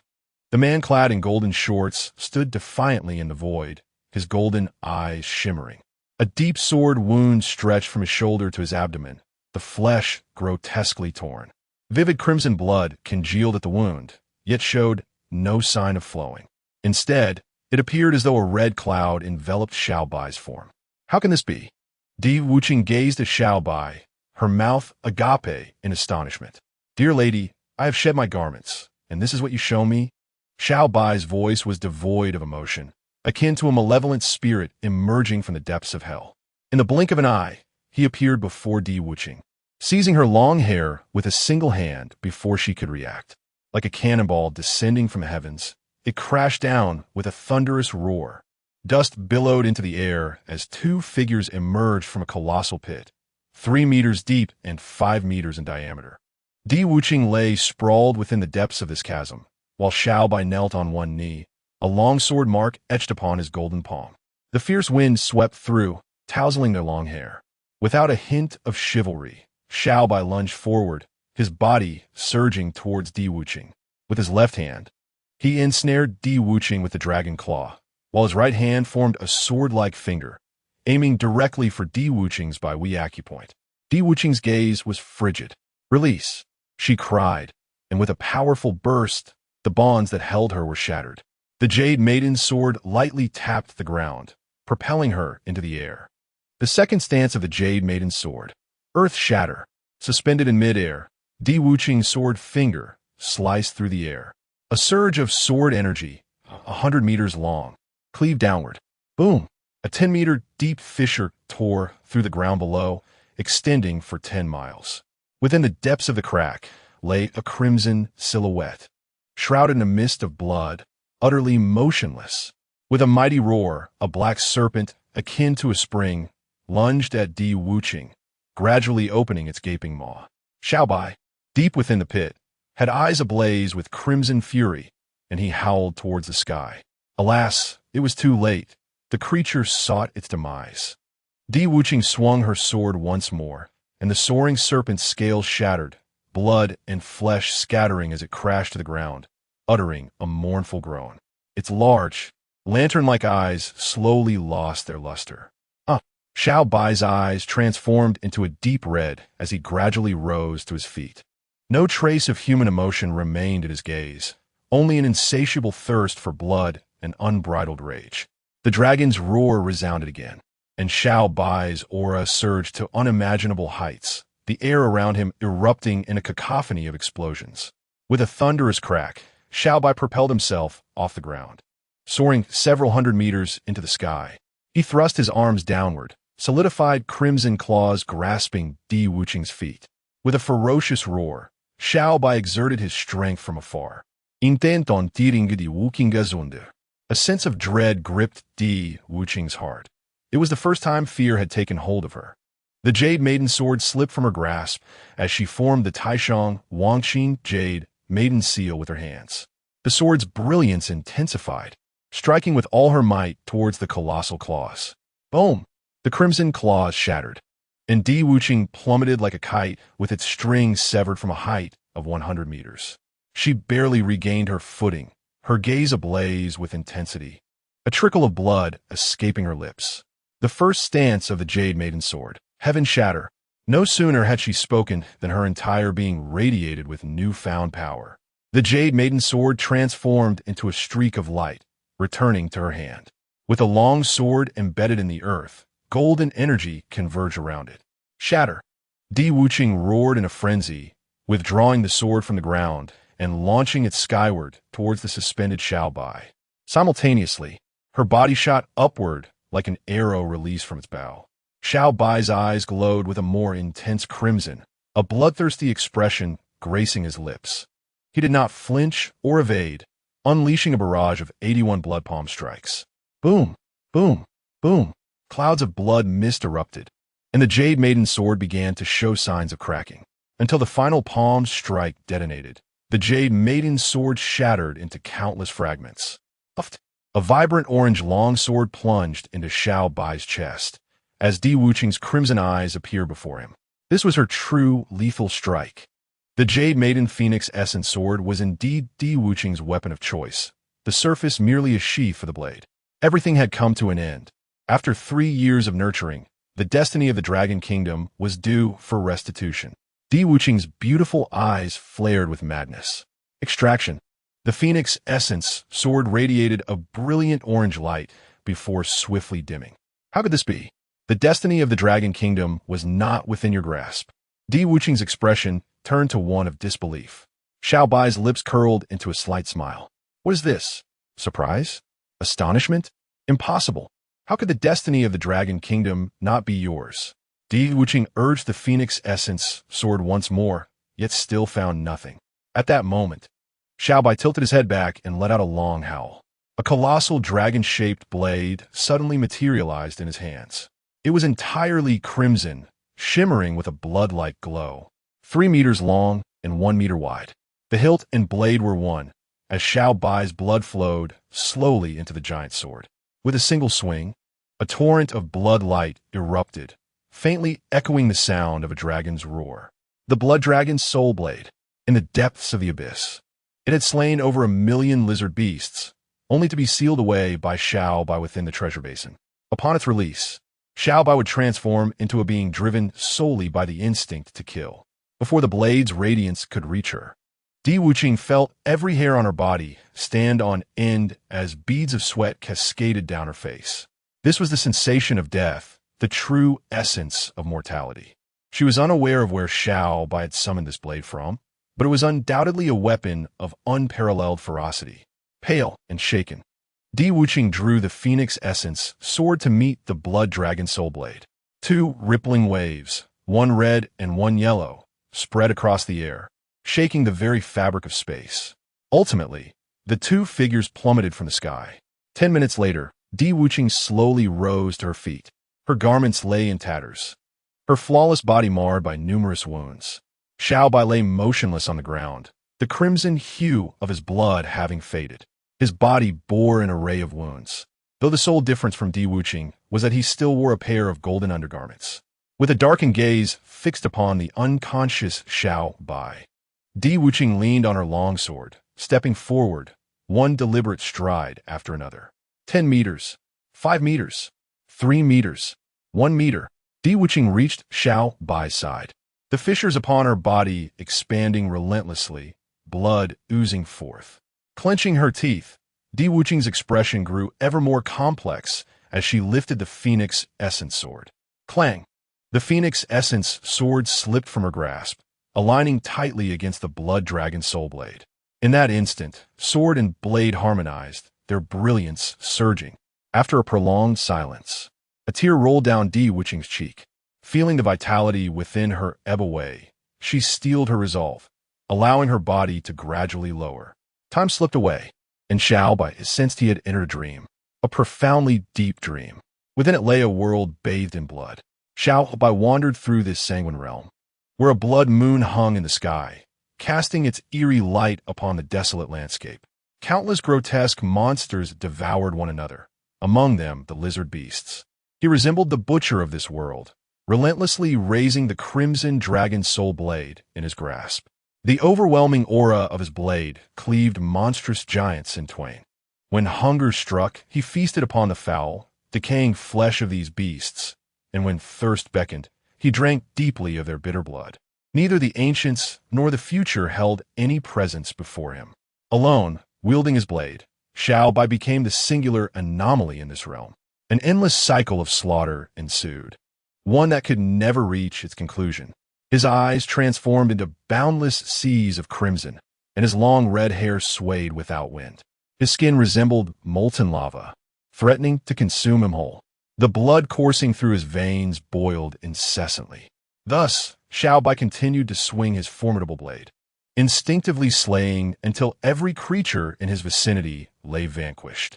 With a chilling gaze, he positioned the dragon's soul blade against his own throat. A voice from the void whispered to him, "Strike, and you shall find liberation." Without hesitation, his instincts urged him towards self-destruction. After enduring profound solitude, Xiao Bai yearned for even the slightest semblance of safety. In a moment of critical tension, a wave of relief washed over him. It enveloped him, soothing his turbulent soul and bestowing a sense of security. He absorbed the source of this newfound comfort, gradually suppressing the darkness within. A gentle smile, reminiscent of an infant's contentment, graced his lips as he drifted into slumber. Suddenly, he felt something brushing against his cheek, prompting him to slowly open his eyes. Before him lay an expanse of clear blue sky, accompanied by the immense head of Little Black. Stretching lazily, Xiao Bai assessed his body, noting that all wounds had miraculously healed. To his astonishment, his once upgraded trousers had vanished. Even in the wilds, the educated Xiao Bai could not abide being unclothed. Hastily, he retrieved a set of black garments from his spatial pouch, clumsily donning them. Little Black regarded him with a look of complex emotions, its large head filled with unspoken thoughts. Once Xiao Bai was fully dressed, Little Black pointed with its tail to a black cloak on its back. How considerate of Little Black! Xiao Bai gave it a thumbs up and draped the cloak around himself. What had transpired? Where was that woman? Little Black's eyelids turned a shade of crimson as it frantically shook its massive head, pressing it to the ground and tightly closing its eyes to signal that it had fainted. Xiao Bai did not dwell on it. Though he was formidable in his frenzied state, he had survived against all odds. To be alive was a stroke of fortune. Shaking off the lingering daze, he produced a crimson dragon fruit and offered it to Little Black. The creature's eyes sparkled with fervent anticipation. Upon consuming the fruit, a second horn began to emerge from Little Black's head, resembling that of a dark dragon. Little one, you're on the brink of becoming a dragon. Xiao Bai patted Little Black's massive head and said, go forth and protect the children and those three. I shall return shortly. Little Black felt a twinge of unease, biting down on Xiao Bai's clothing. Fear not, for there exists but one woman of such peculiar disposition in this world. Xiao Bai reassured Little Black a couple more times, observing as Little Black reluctantly departed before he slowly approached the concealed entrance of the cave.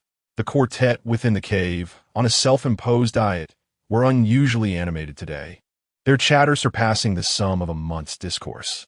Outside, the atmosphere was abuzz with excitement, though the cause remained a mystery. This, however, did not deter their collective imaginings. Earthquakes, mining operations, world wars, each contributing to a cacophony of speculation, oblivious to their usual personas. In the darkness of the cave, the prospect of amusement felt like a rare blessing. As they were engrossed in conversation, the massive stone at the entrance suddenly shattered, allowing blinding sunlight to pour in. The four squinted, their snacks tumbling to the ground. A tall silhouette stood at the threshold, draped in a black cloak. Just from the outline, the four instinctively knelt. Lord of the Skeletons, save us. Lord of the Skeletons? Perhaps you ought to take a closer look? A somber voice resonated, causing them all to shudder in unison. You're the demon Xiao Bai. Blood Eagle was the first to recognize the voice of this nightmarish figure etched into her very bones. Indeed, that is the black robe of the Lord of the Skeletons. Could it be? Their thoughts raced, contemplating Xiao Bai's purpose in arriving here. Could it be that the horse manure at Xiao Bai's home has run low, and he no longer intends to keep us? Are we to be slaughtered? Come out, all of you.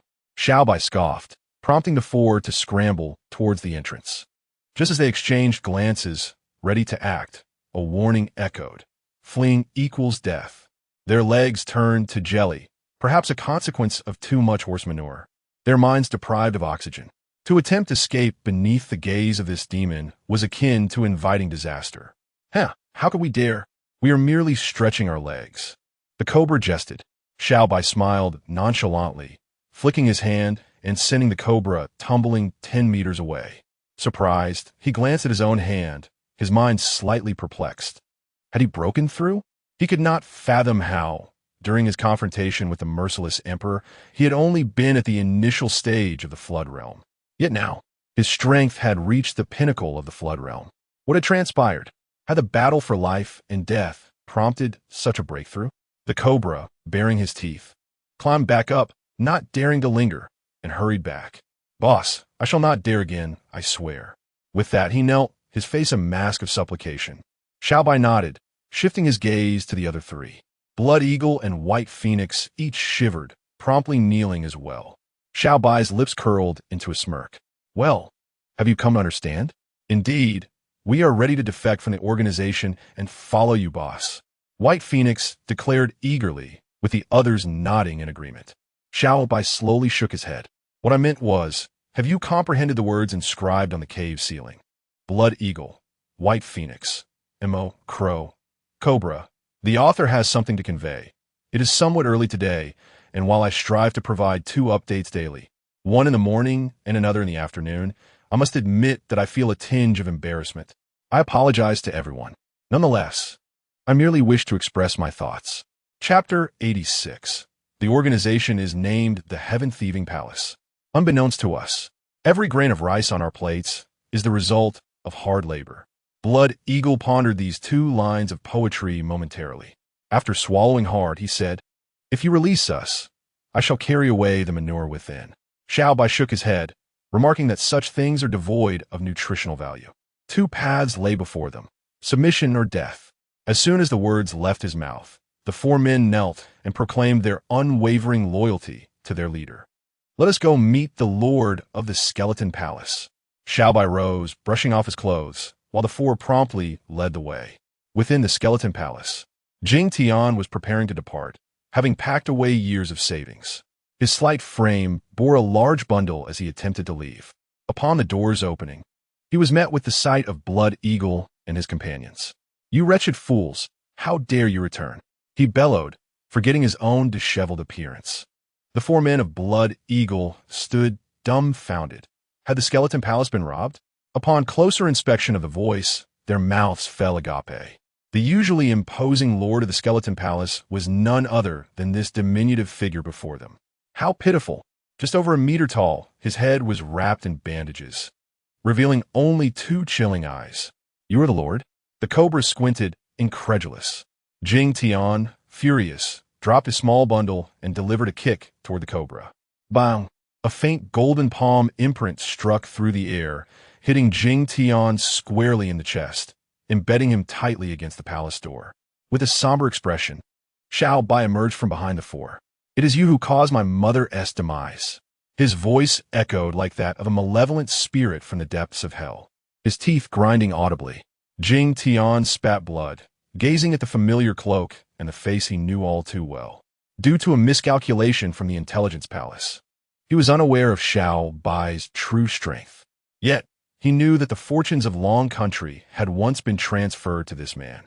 For years prior, he had conspired with the organization as Prince to seize the fortunes of Long Country from the 9 women, including Shun Emono. The true significance of the 9 women was well understood by both the organization and the Jade Maiden sect, while the 9 women remained oblivious. The glory of Long Country was intricately linked to the Jade Maiden sect. Every century, 9 chosen maidens would emerge within the borders of Long Country. The Jade Maiden sect would, through comparisons of birth dates and talent assessments, ultimately bring the 9 women back to their fold for careful cultivation before returning them to the secular world. With such great fortune bestowed upon them, each would become a significant figure influencing the prosperity of Long Country. However, one stipulation remained. The 9 maidens must remain chaste. Should they engage with men, the fortune would transfer to the man.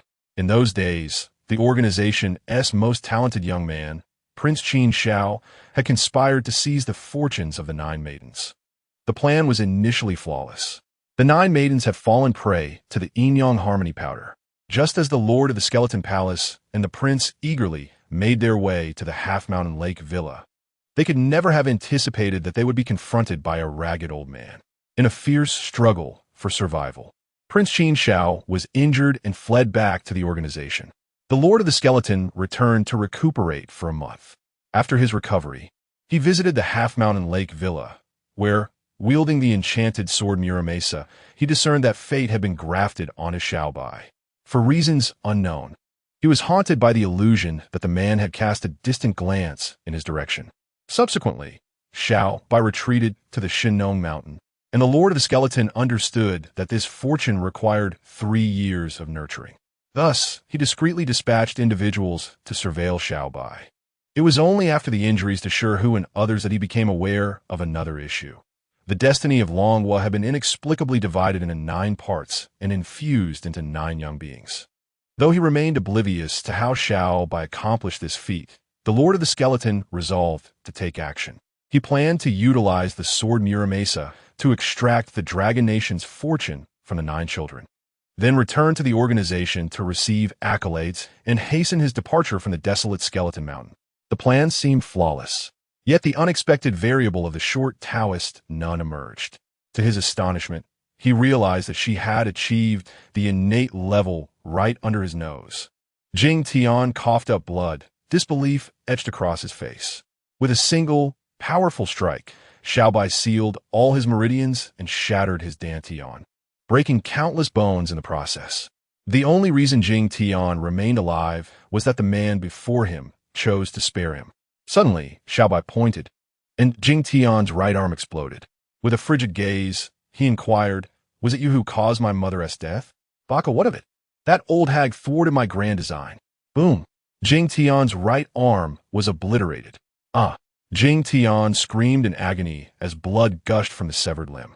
The blood eagles, having traversed mountains of corpses and seas of blood, were largely unfazed by such a scene, internally reminding themselves to work diligently and avoid provoking the elder's ire. Jing Tian's teeth chattered incessantly. The psychological torment he endured eclipsed the pain of his severed arm. The organization is already aware of your situation. You and those 9 abominations are destined to be assassinated. With a swift motion, Xiao Bai severed Jing Tian's feet with a wave of his sword, not even flinching. A slight smirk graced his lips as he mused. Am I perhaps too benevolent? With that, in full view of the onlookers, Xiao Bai produced an ant, albeit one of considerable size, roughly the size of a fist. A surge of sword energy shattered all of Jing Tian's teeth, simultaneously depositing the intricately patterned black ant into his mouth. As Jing Tian struggled to unleash a torrent of curses, a sharp pain gripped his stomach. Soon, his entire body was swollen with veins, the agony of his insides being consumed, erasing the last remnants of his defiance. With a final exertion of strength, he propelled himself from the stone door, rolling helplessly on the ground. In no time, the ground was stained crimson with his blood. The blood eagles retched in unison, their faces reflecting sheer terror. Xiao Bai regarded Jing Tian with an expressionless demeanor, akin to observing a lifeless corpse. Regardless of Jing Tian's pleas for mercy, Xiao Bai remained unmoved. 10 minutes passed, and Jing Tian's breath became faint, yet he continued to pound his head against the ground. Just kill me, I beg you. Her lips were already bitten to shreds, and Jing Tian, with blood filling his mouth, trembled as he spoke. What do you wish to know? I shall divulge everything. What is the origin of your organization? Xiao Bai narrowed his eyes, his expression composed. A leaf drifted down onto his shoulder, only to be instantly reduced to powder. Where's the main base of the Heavenly Thief Palace? Xiao Bai's gaze turned frigid. It's here. Jing Tian screamed in agony as a bullet pierced through his heart. Xiao Bai's eyes flashed with intensity, and he leaped into the air. Channeling his boundless mental energy, he swiftly expanded his consciousness. Like a majestic eagle, he swooped down upon a peak 200 meters away where a lecherous man lay, having already shot himself in the temple with a handgun. Beside him rested a long-range silver sniper rifle. Xiao Bai stowed the sniper rifle into his space storage, inspected the man for any belongings, and with a single palm strike, reduced him to mere fragments before returning to the skull hall. To alleviate the hatred in his heart, one must unsheathe the sword and slay the enemy. With a decisive flick of his finger, Jing Tian's head fell. A black ant flew into the porcelain jar that Xiao Bai had opened. The cobra swallowed hard and hastened to lift Jing Tian's severed head. Let's go.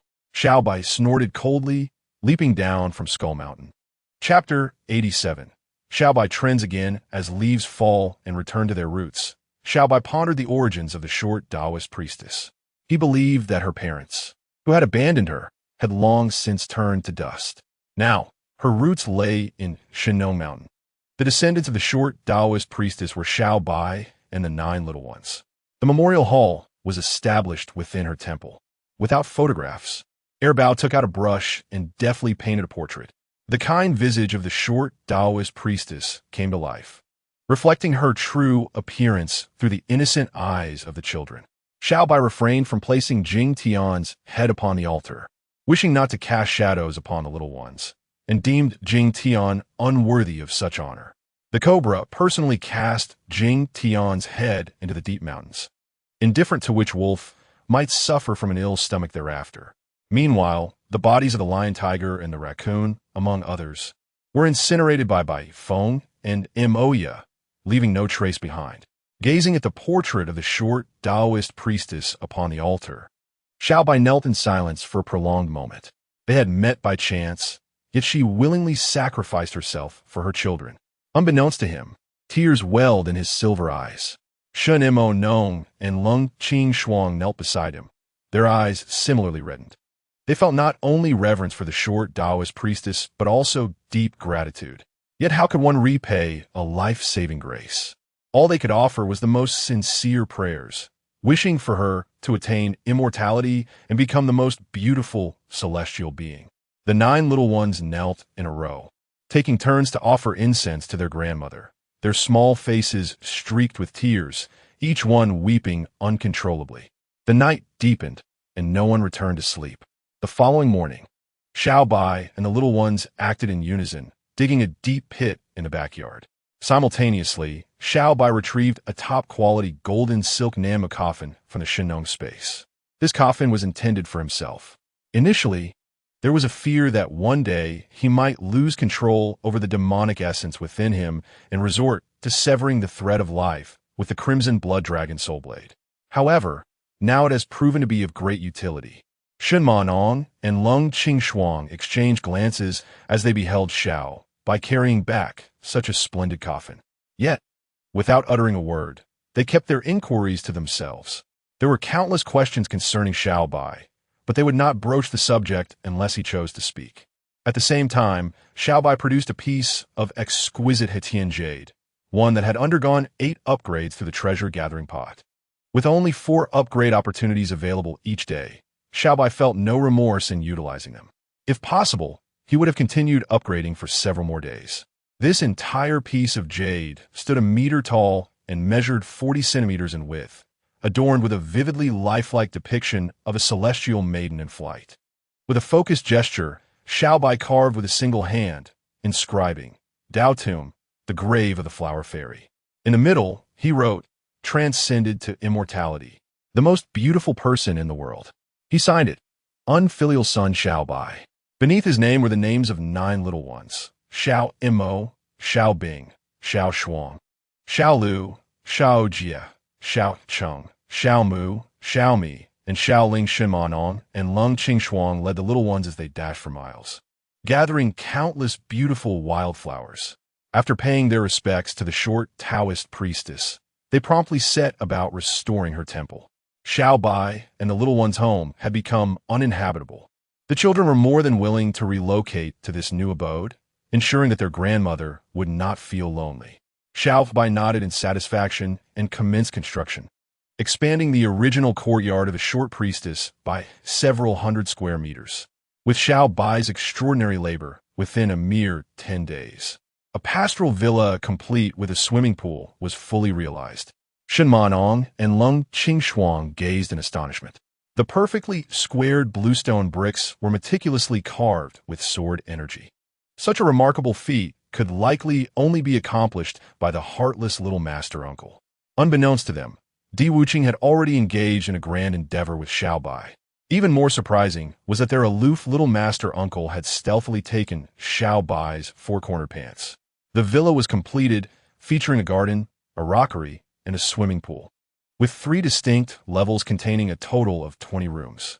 The Tai Chi pattern above was naturally grand. All materials were locally sourced, yet exuded a unique charm.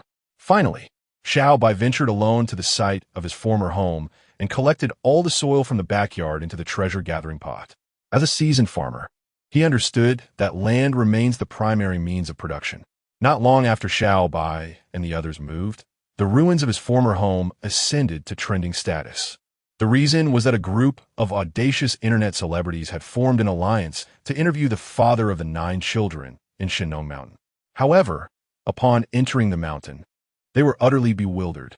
It seemed as though the lush Shinong Mountain had been ravaged by bombs, with scarce vegetation and seldom-seen forests. The surroundings were filled with desolation. The deeper they ventured, the more terrifying the scenes became. Upon reaching the ruins of Xiao Bai's former home and witnessing the shattered structures, their imaginations ran wild.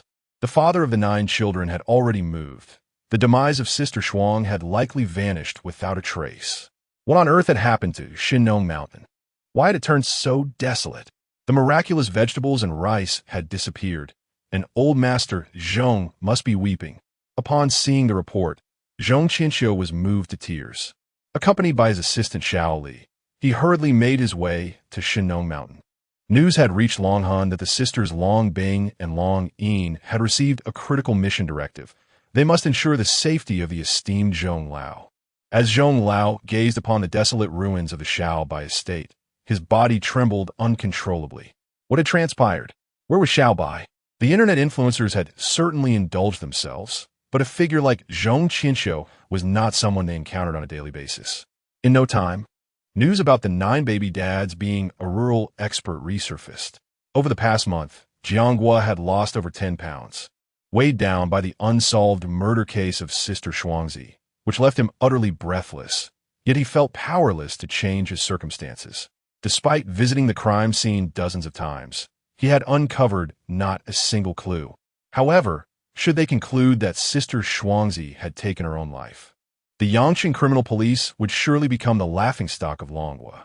Just as he found himself in despair, another incident occurred at Shinnong Mountain. Zhong Lao personally reported the matter to the authorities, deeming it too serious for negligence. Jianghua, accompanied by 7 or 8 police officers, rushed to Shinnong Mountain. As they approached the mountain entrance, several of them gasped in shock. They had visited this place numerous times and were well acquainted with it. Yet, seeing the scene firsthand revealed that the media had not exaggerated. Shinnong Mountain appeared as if it had just been ravaged by an enemy raid.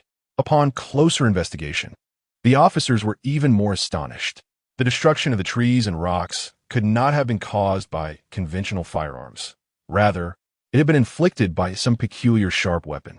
Furthermore, aside from the traces left by the internet influencer exploration team, there were no signs of other individuals having been present. After a long journey, Jianghua arrived at the site of the Xiao Bai estate with a grim expression. Upon seeing Zhong Qinxiu jogging towards him, Jianghua hurried a few steps forward. "Zhong Lao, please be careful and don't fall," he said with genuine concern. Zhong Qinxiu grasped Jianghua's hand and replied, "Captain Jiang, I rely on you to bring back Comrade Xiao Bai." The author has a note. Today's update is slightly earlier. As for why, well, Juma had trouble sleeping. Chapter 88. The mystery of the Taoist relics. Faced with Zhong Lao's expectations, Jianghua felt a wave of pressure. Just as he was grappling with the situation, Long Yin and Long Bing stepped forward. Jianghua's eyes brightened. He wondered what discoveries the 2 young women might have made. Long Bing snorted dismissively, while Long Yin offered a faint smile. "I would like to hear Captain John's perspective." Jianghua found himself momentarily speechless, his face flushing as he replied, "At present, all we can ascertain is that this devastation was not caused by firearms." Long Yin nodded gently, her expression grave as she said, "To put it bluntly, Captain Jiang, this matter has escalated beyond your capacity to handle." Might I request clarification from Miss Long?" Jianghua asked earnestly, aware of the women's esteemed backgrounds and superior insights. Long Yin chuckled awkwardly. "What would you think if I suggested that this destruction was man-made?" "Man-made?" Jianghua squinted, surveying the area as he remarked, "Even with an excavator, it would be impossible to inflict such damage in such a short time. Not to mention there are no signs of mechanical activity. How tedious. This is akin to playing music to a cow," Long Bing declared, turning to leave. "Captain Jiang, please do not take offense. This is simply how my sister is." Long Yin gazed apologetically at Jianghua, and upon noticing his indifference, continued, "It is not mere mechanical work. This is the result of the innate martial artist's sword energy being released." Jianghua's eyes widened in astonishment, as this information far surpassed his comprehension. Could it be that the unparalleled masters depicted in films truly exist in reality? Long Yin smiled lightly, saying, "Art is derived from life. The martial arts of Long Country are profound and extensive. Could it be that Miss Long possesses such abilities?" Jianghua inquired with eager anticipation. Waving her hand, Long Yin's cheeks flushed slightly. "Only the most formidable warriors can achieve external energy release." "Oh, how presumptuous of me."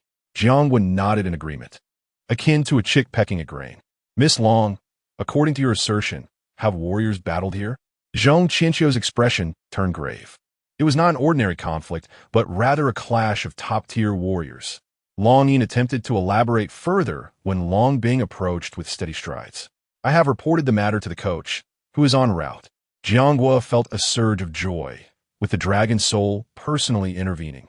The situation would surely be resolved effortlessly. Seizing the moment, Jianghua recounted the tragic demise of Sister Shuangzi to Long Yin. Long Yin's beautiful eyes narrowed slightly. If what Captain Jiang says is true, this incident may well have been perpetrated by a martial artist. "Shall we assist you in resolving this matter?" Long Bing's gaze turned icy. Are we merely the logistical support for your criminal investigation team? Jianghua chuckled awkwardly. It is simply that there seems to be no other option.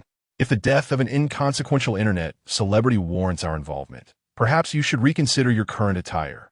Long Bing huffed disdainfully. Long Yin stuck out her tongue. Though her sister's words were harsh, they held a kernel of truth. The dragon soul, as a national asset, could sacrifice their lives for the country. Yet, the time of each dragon soul warrior is more precious than gold. To have them investigate the cause of death of a mere internet celebrity? I am sorry, but we truly do not have the time for that. Jianghua recognized that enlisting the dragon soul's assistance in this matter was essentially futile. Old Zhong, let me help you over there to rest. You have been standing for several hours. Long Yin approached Zhong Qinxiu, expressing her concern. Zhong Qinxiu shook his head, lost in thought as he gazed at the distant terraced fields. The soil brought back for research had astonished all the researchers, deemed the most perfect soil. However, despite everyone's experiments, they could not cultivate soil akin to that of the Xiao Bai family. Furthermore, the seeds brought back yielded less than satisfactory results. Zhong Qinxiu had numerous questions he wished to discuss with Xiao Bai. He never anticipated that this remarkable young man would mysteriously vanish, taking along the soil from the terraced fields. Meanwhile, Xiao Bai, who had recently resettled, was sorting through the possessions of the short Taoist priestess. Shun Mo No, Lung Qing Shuang, and Yi Qing Cheng accompanied the young children as they swam in the outdoor pool. Before passing, the short Taoist priestess had specifically instructed Xiao Bai to carefully examine her belongings. In recent days, aside from arranging the priestess's funeral, he had been preoccupied with construction. However, he had yet to find the time to inspect her possessions. The possessions of the short nun were meager, consisting solely of 2 battered wooden chests and a copper-pipe tobacco pouch that Shin Mokan had salvaged from the battlefield. Gazing upon these relics, Xiao Bai was once more struck by the visage of the short nun from days gone by, a tinge of bitterness creeping into his heart. He filled the bowl of the tobacco pipe with the dry tobacco she favored and slowly ignited it, offering it at the altar dedicated to her memory within their home. Bowing thrice, Xiao Bai spoke solemnly, "Mother, your son vows. In this lifetime, I shall surely avenge you against the heavenly thieves' palace." Opening the first chest revealed merely 2 tattered coarse linen robes, which Xiao Bai carefully folded. He then proceeded to the second chest, which proved to be slightly more promising. Within it lay an assortment of herbs collected by the nun, faintly tinged with the scent of mold. Xiao Bai frowned slightly. These items were of little significance and could hardly be regarded as treasures by the short nun, given that she had urged him to thoroughly inspect her belongings. It was clear that these were not the objects of importance she wished him to discover. Recalling the jade bodhi that the nun had given to the 9 little dumplings, Xiao Bai became increasingly convinced that the 2 chests concealed deeper mysteries. Indeed, after a short while, a glimmer of realization struck him. The depth of the second chest was irregular. It contained a hidden compartment. Turning the chest upside down, he carefully used his sword to slice through the wooden base. As he gently lifted it, the true contents were unveiled, a yellowed ancient tome, its cover adorned with the intricate characters proclaiming Bi Shui Shengong, the art of closing acupoints. As Xiao Bai perused its pages, he found them devoid of text. The tome comprised 18 pages, each illustrated with diagrams of human meridians and acupoints. The human body is mapped with 12 primary meridians and 8 extraordinary vessels, traversing various acupoints. There are 365 regular acupoints along the 12 meridians, supplemented by the acupoints of the extraordinary vessels, culminating in a total of 720. Among these, 52 are single acupoints, 309 are paired, and 50 are extraordinary acupoints. Out of the 720, 108 are critical acupoints, with 72 that can be manipulated through techniques such as pressing and kneading without inflicting harm, while the remaining 36 are fatal points, known as death acupoints. Xiao Bai was well acquainted with this knowledge, yet he was astonished by the final page of the Bi Shui Shengong, which depicted 8 acupoints unknown to him.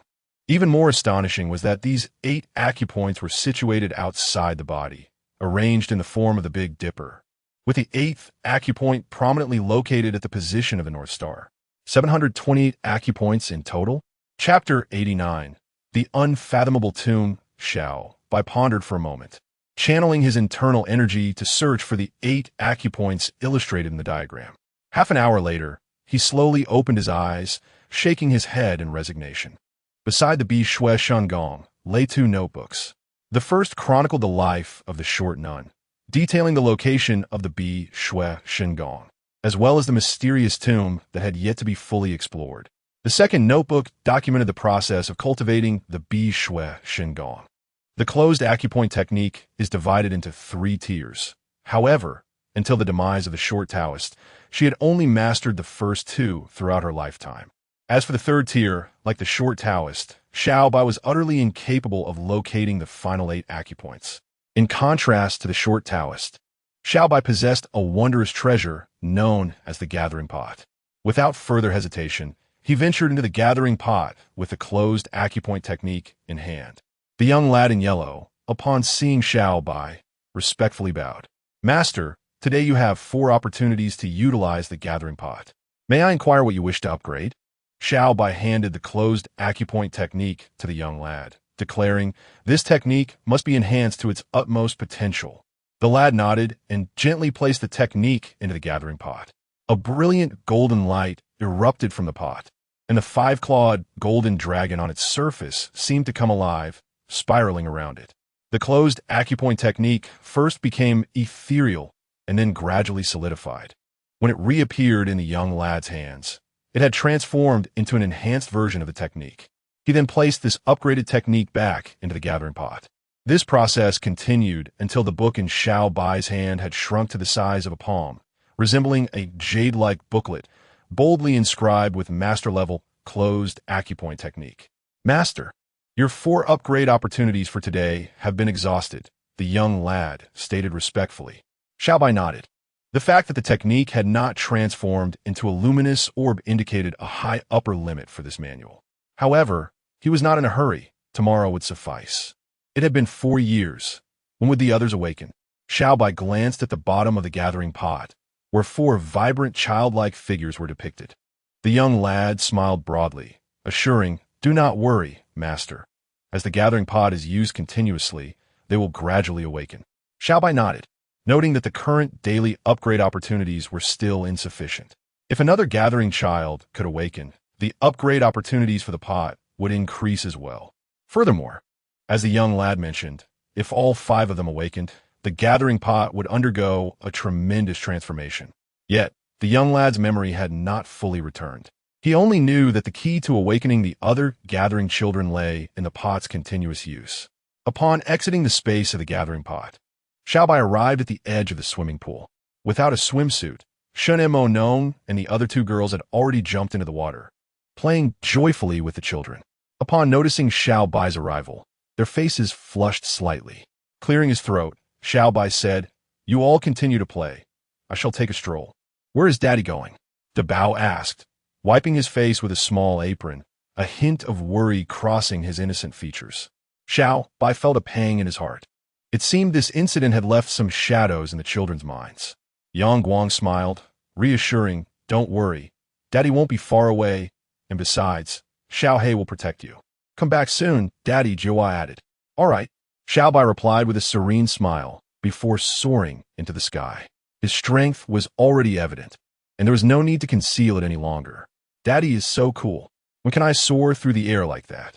San Bao exclaimed, clenching his small fist in admiration. Lung Qingshuang gently patted San Bao's little head, saying, "You're already very impressive, even more so than the 3 ants." Less than 2 kilometers from the Xiao Bai family villa, Xiao Bai halted before a stone wall. Were it not for the records and the notes of the short Taoist priestess, even Xiao Bai would have found it challenging to discern anything remarkable about this place. Years ago, the short priestess had fortuitously discovered it while foraging for medicinal herbs. Xiao Bai gazed upward, and indeed, at a distance of 10 meters, he spotted a concealed, recessed black hole. Within the black hole lay a purplish fungus. Even with Xiao Bai's keen eyesight, it would have been difficult to notice without careful observation. Xiao Bai leaped into action, extending his hand into the black hole and grasping the fungus, which unfurled like a palm. It felt icy to the touch, and Xiao Bai slowly twisted it, much like shifting a gear in a vehicle. This was no ordinary fungus. It was a mechanism of the tomb. With a resounding clatter, two irregularly shaped stone doors beside the fungus gradually swung open, revealing a lengthy passageway within. Xiao Bai moved swiftly into the passage. Inside, there was a mechanism resembling the fungus outside. After manipulating the mechanism to close the stone doors, Xiao Bai nodded faintly. It was indeed consistent with what was recorded in the notes of the short priestess. On either side of the passage, the stone walls were adorned with clusters of jade bodhi, illuminating the entire corridor in a verdant hue. What could be the reason for such an abundance of jade bodhi in this place? Xiao Bai selected 20 of the most mature jade bodhi.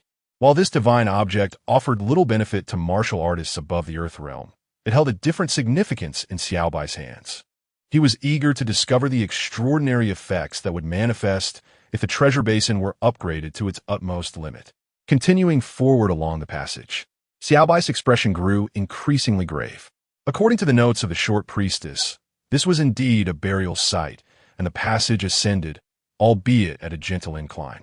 Xiao Bai could distinctly feel himself walking upward. As time ticked by, approximately 10 minutes later, Xiao Bai arrived at a fork in the path. Recalling his memories, he recognized that the left path led to a cave after a short distance of several dozen meters. However, Xiao Bai chose not to take the left path. The burial items within that cave had already been retrieved by the short priestess, including the tome of the sealing technique. After a moment's hesitation, he proceeded down the right passage. The right path had only been explored a few hundred meters by the short priestess. It contained an iron chain bridge, surrounded by a swarm of blood-sucking bats. The short priestess had attempted to traverse it once, only to return injured and recuperate for half a year. According to her description, the most formidable threat was not the blood-sucking bats, but a vast mire beneath the iron bridge, home to unknown monstrous creatures that sent shivers down her spine even in the desolate realm. Approaching the iron chain bridge, Xiao Bai observed pairs of crimson eyes glinting from the rocky walls on either side. A slight smirk graced his lips. The short priestess had faced near-death experiences and had been unable to cross the bridge due to the relentless attacks of the blood-sucking bats. However, for Xiao Bai, they were merely trifles. Silently landing upon the iron chains, he strolled leisurely across. Boom! At the very moment Xiao Bai stepped onto the bridge, thousands of blood-sucking bats soared into the air from both sides, baring their fangs and launching an attack. Unperturbed, Xiao Bai summoned the blood dragon soul blade to his hand. With a single sweeping motion, a cacophony erupted, reminiscent of hailstones falling. The thousands of bats were cleaved in two, plummeting into the muddy depths below, creating a flurry of bubbles. Shortly thereafter, Xiao Bai heard a sound of gnawing emanating from below, a perilous aura blossoming within him. Chapter 90. The tomb of the unknown beneath him, at a depth of several dozen feet, lay a black water pit. The carcasses of the thousands of blood-sucking bats were swiftly engulfed, followed by a chilling sound of consumption. Xiao Bai narrowed his silver eyes, standing upon the solitary iron chain and gazing downward. Simultaneously, hundreds of pairs of crimson glowing eyes were fixed upon him from below. They lifted their heads to the water-esque surface, their necks swelling grotesquely, their cheeks distended like translucent bubbles. Their jaws clicked ominously, and with their tails, they churned the water around them. Crocodiles, measuring over 10 meters in length. Xiao Bai had seen crocodiles on television, most averaging around 3 to 4 meters. While 10 meters was not unheard of, it was certainly uncommon. What could account for such a multitude of crocodiles within this ancient tomb? What sustenance did they seek? Who was the master of this grave? In an instant, countless thoughts flooded Xiao Bai's mind. Engaging in combat with the crocodiles was not something he wished to pursue. Perhaps due to the formidable power of his previous strike, no bats dared to attack him from the stone walls. The iron chain bridge, 30 meters in length, was more accurately described as a thick iron cable. With a delicate leap, Xiao Bai gracefully traversed to the opposite stone platform. On the stone wall there, 3 ancient characters were clearly inscribed. Return, I implore you. A faint smile graced Xiao Bai's lips. His life was fundamentally a path of no return. He stepped forward, entering the next passage amid a sea of terrified gazes. The blood-sucking bats were filled with doubt. Was this truly a human? The psychological impact of Xiao Bai's earlier strike had left a substantial shadow over them. As he delved deeper, Xiao Bai unexpectedly discovered that the passage began to wind downward, with the temperature steadily plummeting. Unbeknownst to him, he had descended 3 or 4 kilometers. Familiar with the topography of Shenong Mountain, Xiao Bai was certain that he was now underground. As the passage widened, a thought took root in Xiao Bai's mind. Could the entirety of Shenong Mountain conceal a vast ancient tomb beneath? Who could possess such an immense burial site? A sudden sneeze escaped him, leaving even himself somewhat bewildered. Despite his innate strength, he felt an inkling of a cold coming on. He retrieved the cloak of the skeleton lord from the treasure space, executing a graceful turn to drape it over himself. It was said that this cloak was impervious to blades and fire. Though he had no time to study it, it served well as a means of warmth in that moment. As he advanced a few more steps, he found himself at a dead end. Before him lay a deep pit, its depths unfathomable. A faint glow shimmered below. With a bold spirit, Xiao Bai leaped down without hesitation. Moments later, he found himself on solid ground. Before him lay an expansive ice pond, approximately 1,000 square meters in size, taking on the form of a bagua. The pristine ice surface was bathed in the radiance of the emerald jade Bodhi, casting a verdant hue all around. As Xiao Bai surveyed his surroundings, a jolt of surprise coursed through him. 8 ominous stone doors emerged before his eyes, corresponding to the 8 cardinal points of the bagua ice pond. 8 doors. Xiao Bai touched his nose, a subtle smirk gracing his lips. He had not anticipated such a hidden wonder beneath Shenong Mountain. Though Xiao Bai had only dabbled in the I Ching and Qimendunjia during his leisure time, his studies had been superficial at best, focusing solely on a rudimentary version upgraded from the original. The 8 doors: open, rest, life, injury, escape, view, shock, and death, were generally categorized into auspicious and inauspicious. Open, rest, and life were deemed auspicious, while death, shock, and injury were considered inauspicious, with escape and view positioned in between.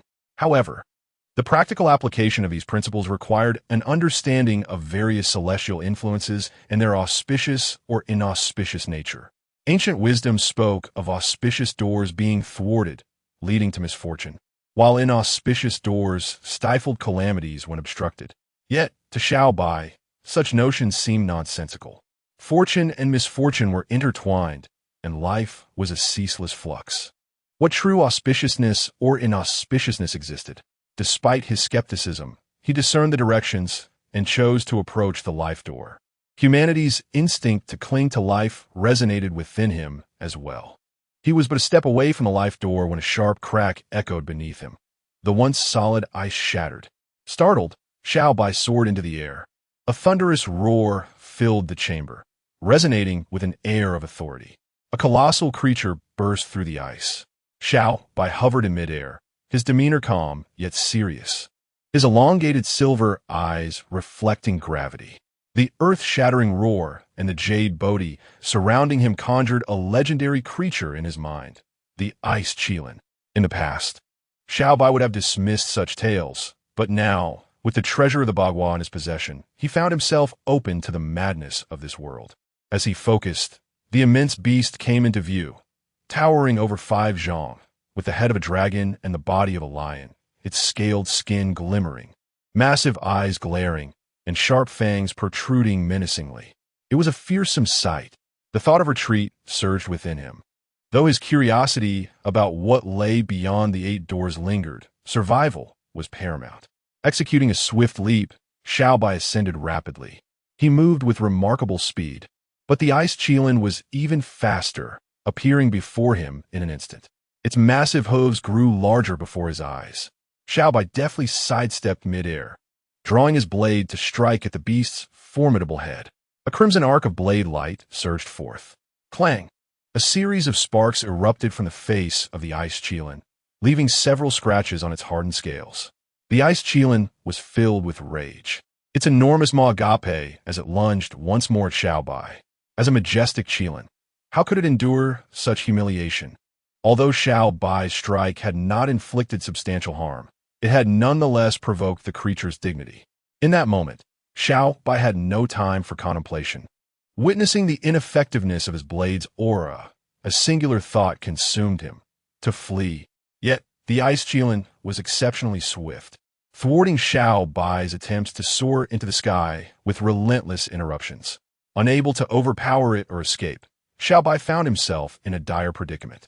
His energy reserves were depleting rapidly in the midst of flight, though his dantian stored far more than that of an ordinary warrior of the same rank. It could not withstand such exertion indefinitely. If this stalemate persisted, he would inevitably become the ice Qilin's excrement. "Good sir, I am but a passerby." This is all a misunderstanding. Xiao Bai, in desperation, thought of the legendary Qilin, pondering if it might comprehend human speech. To his astonishment, the moment his words escaped his lips, the ice Qilin halted, its mouth curling into a sardonic grin. "Wretched insect, there is no need for your deceit. Creatures like you have fallen prey to me countless times over the millennia." Xiao Bai could not help but exclaim in disbelief. "You can speak human language?" Chapter 91. You seem quite off. The ice Qilin regarded him with disdain, raising its deep blue eyebrows. "You are indeed quite peculiar." Xiao Bai was confounded by the Qilin's words. "What is peculiar about me?" With a radiant grin, revealing a set of gleaming white teeth, he insisted, "I assure you, I am merely passing through. You may search me. I possess nothing." After all, the jade Bodhi was safely tucked away in the treasure space. Xiao Bai puffed out his chest, brimming with confidence. However, the ice Qilin had no interest in jesting with him. Rather, it found no humor in the situation. It ceased its assault, instead regarding Xiao Bai with a solemn demeanor, scrutinizing him from head to toe. Notably, when its gaze lingered over Xiao Bai's lower region, he felt a shiver run down his spine. With the ice Qilin's intense scrutiny upon him, he swallowed hard. "Good sir, you seem rather off." Unexpectedly, the ice Qilin's eyes lost focus, as if it were reminiscing. Xiao Bai's eyes sparkled. If he did not escape now, when would he? Opportunities were fleeting. As for the essence that lingered upon him, did it truly matter? Channeling all his internal energy, he shot into the sky like an arrow released from a bow, vanishing in an instant before the ice Qilin. "Brother Qilin, until we meet again." Xiao Bai's voice faded into the distance. With a mighty roar, the ice Qilin cried out, "When you break through to the cosmic realm, you must return to find me." It shook its head, revealing a surprisingly human-like smile. This crafty little fellow indeed. However, the essence he carries is intriguing. It then glanced at the 8 doors before gradually sinking beneath the waters. Xiao Bai had naturally heard the ice Qilin's final words, a smirk creeping onto his lips. "You think me a fool, do you? Returning is absolutely impossible." What Xiao Bai never anticipated was that not only did he return, but he did so even earlier than the ice Qilin had demanded. Emerging from the ancient tomb, Xiao Bai closed the stone door behind him and sat atop the peak, filled with a sense of nostalgia. Good heavens! Curiosity nearly led him to ruin. Even in the face of the ruthless emperor, Xiao Bai felt no fear. However, today's encounter with the ice Qilin instilled a profound sense of helplessness within him. Perhaps the phrase, "sitting in a well and looking at the sky," aptly describes my situation. With a self-deprecating smile, Xiao Bai turned his gaze towards the 3 women and the infant frolicking in the villa, clenching his fists tightly. He then directed his attention to his former home, his eyes reflecting a playful insight. How bustling it has become. The site of Xiao Bai's old residence is now indeed a hive of activity. The media coverage is overwhelming, and the endless speculations of netizens have transformed the story into something increasingly bizarre. Moreover, the fans of Shuangzi have long held the belief that her demise was somehow linked to the 9-baby's father, declaring that the police are incompetent and that they will investigate the matter themselves. Merely among the students of Yangtze University, over 100 individuals have organized an investigative team. Even more astonishingly, the leader of this so-called investigative team is none other than the university Esbel, Qin Shiran. A devoted fan of Shuangzi, Qin Shiran was among the first to voice doubts regarding the connection between Shuangzi's death and the 9-baby's father. The beauty of the campus is not to be underestimated, especially with numerous admirers at her heels. One call from the illustrious Qin Shiran summoned a host of gallant souls to Shinong Mountain. Of this crowd, at least two-thirds were indifferent to the circumstances surrounding Zheng Shuang's death, candidly seeking to engage in activities alongside the captivating Qin. Upon reaching the site of Xiao Bai's former home, these once spirited individuals had become quite dispirited. In this sweltering heat, wouldn't it be preferable to enjoy the air conditioning in their dorms? Wouldn't a visit to the mall be more enjoyable? Why venture here to climb mountains? After hours of strenuous climbing and numerous tumbles, a significant portion of these faux detectives began to voice their grievances. Qin Shiran was equally exhausted, yet the fire of justice burning within her compelled her to utter not a single complaint as long as she could vindicate Shuangzi. She would not hesitate, even if it meant facing her own parents' execution. However, upon their arrival, they discovered that other media outlets were focused on an elderly man seated by the side, showing little regard for Shuangzi's situation. "Look, that is truly Grandpa Zhong," exclaimed a male student from Yang City University, his face alight with joy at the sight of the esteemed elder. This outburst drew the attention of many, igniting excitement among the crowd. Zhong Qinxiu's name commands respect, both in Long Country and across the globe. Even those from nations unfriendly to Long Country, such as Japan and America, would raise their thumbs in admiration when mentioning Zhong Qinxiu. When it was said that Grandpa Zhong was present here, I could hardly believe it. Yet here he was in reality. If only I could capture a photograph with Grandpa Zhong. You might as well dream on. Merely catching a glimpse of Grandpa Zhong from afar is already a stroke of fortune beyond your wildest expectations. As laughter echoed, it became increasingly apparent that more individuals were extracting their phones, beginning to capture images from afar. With the Dragon Soul assuming control over the affairs of Shinong Mountain, Jianghua found itself in a state of relaxation. The officers ensured the safety of Elder Zhong, while Long Bing and Long Yin remained shrouded in shadows. Observing the gathering crowd gravitating towards Zhong Qinxiu, Qin Shiran felt an unsettling discontent. Addressing the assembly with a frigid tone, she asserted, "Everyone must understand. We are here to seek justice for Sister Shuangzi, not to gawk at some decrepit old man." Her words rendered the crowd momentarily speechless, as numerous internet celebrities swiftly directed their cameras towards Qin Shiran. How audacious! To refer to Elder Zhong as a decrepit old man before others could react.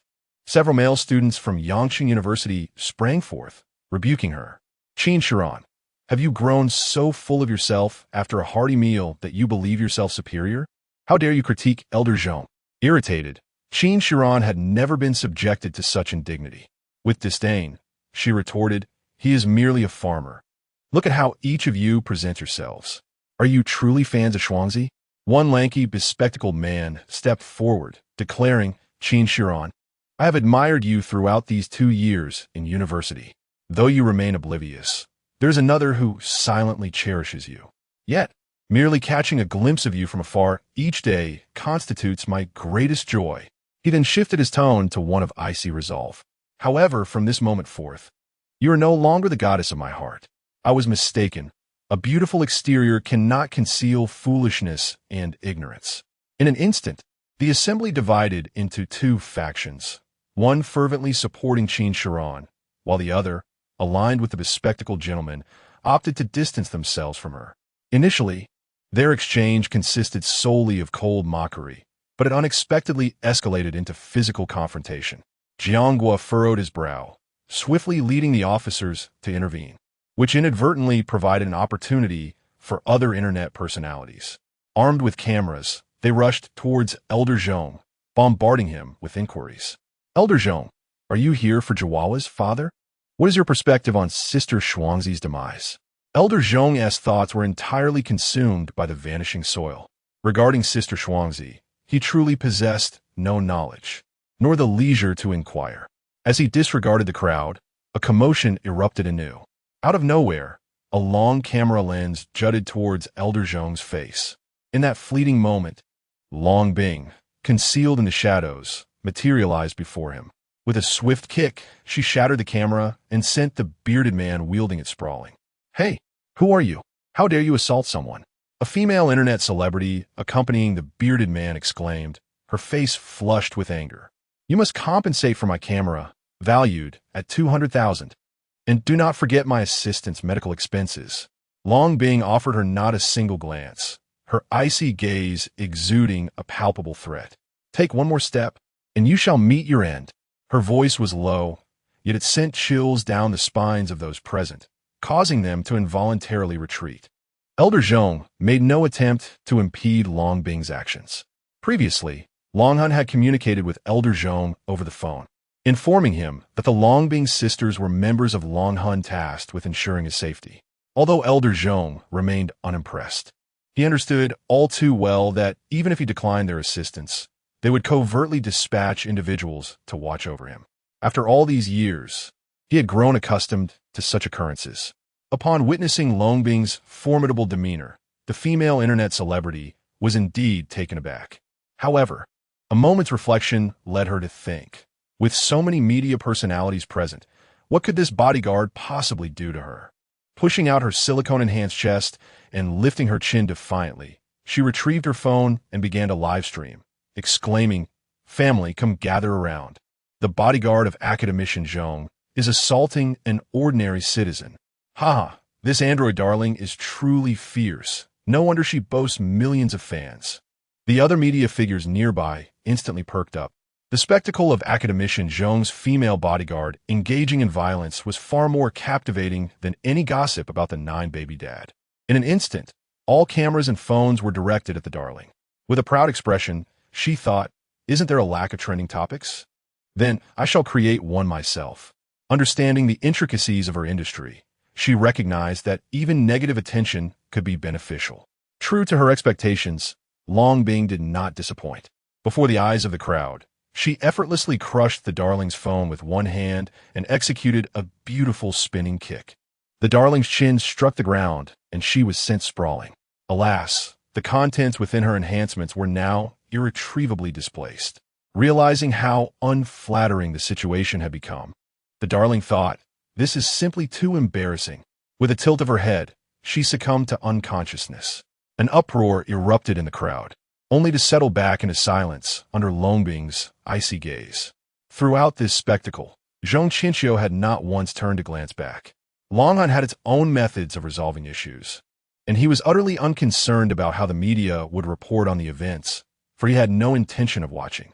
Meanwhile, Jiang Gua and his companions had finally managed to separate the examiners from Yangqing University. Fortunately, neither side had sustained significant injuries. The bespectacled man bowed towards Elder Zhong and began his slow descent down the mountain. His slender back bore the marks of numerous shoe prints. As the bespectacled man departed, the university students who had sided with him followed suit, bowing before retreating down the mountain. Qin Shiran stamped her foot, casually expressing concern for the slightly injured flower protector. The group of spirited youths felt an immediate surge of morale. Indeed, it was worth it to risk everything for the considerate Qin's school beauty. With the troublemakers gone, only true supporters remained. Qin Shiran raised her arm high and called out, "Let us continue the search for 9-baby dad." United, the group pressed further into the depths of Shinnong Mountain, invigorated as if fueled by adrenaline. Jiang shook his head, but refrained from intervening. He was the captain of the criminal police, not a parent to these individuals. Moreover, he had no authority to prevent them from entering the mountain. As for Long Bing, the situation was even simpler. With the darling unconscious, her team dared not voice their discontent towards Long Bing, who was known to act decisively when provoked. Moreover, judging by the current situation, a mere handful of robust men would scarcely suffice. Awakening the great treasure, they descended the mountain with a sense of defeat. Other content creators expressed their boredom as well, some opting to leave the mountain altogether. A small fraction, akin to Qin Shiran, ventured deeper into the forest. "Comrade Long, could I trouble you to search for Xiao Bai?" Zhong Qinxiu, who had been silent for quite some time, said solemnly to Long Yin. "But your safety." Long Yin hesitated, lightly biting her lip. "Isn't that comrade here?" Zhong Qinxiu said with an amicable smile, gesturing towards Long Bing. Long Yin nodded. suddenly recalling that a revered figure resided deep within Shinong Mountain. Given the immense upheaval occurring there, how could that individual remain oblivious? Exchanging a glance with Long Bing, she hastened towards the abode of the diminutive Taoist. She understood that this action was somewhat perilous, for that Taoist was not known for her amiable temperament. Yet, for reasons unknown, the thought of Xiao Bai potentially encountering danger filled Long Yin with unease. Gritting her teeth, she quickened her pace once more. Xiao Bai stood atop the peak, shaking his head in exasperation. What a nuisance. Currently, 3 groups were hastening towards Xiao Bai's residence. The swiftest among them was Long Yin, followed closely by Qin Shiran leading a throng of university students, with a motley crew of content creators trailing behind.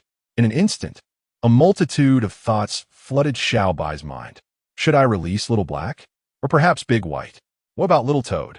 As for Little Phoenix, let's not even consider that. She possesses little deterrent power.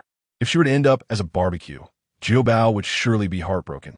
However, the earlier disturbances caused by ferocious beasts on Shinong Mountain had stirred considerable commotion. If Little Black were to be photographed, the mountain would attract an abundance of unwelcome attention. What if I eliminate them all?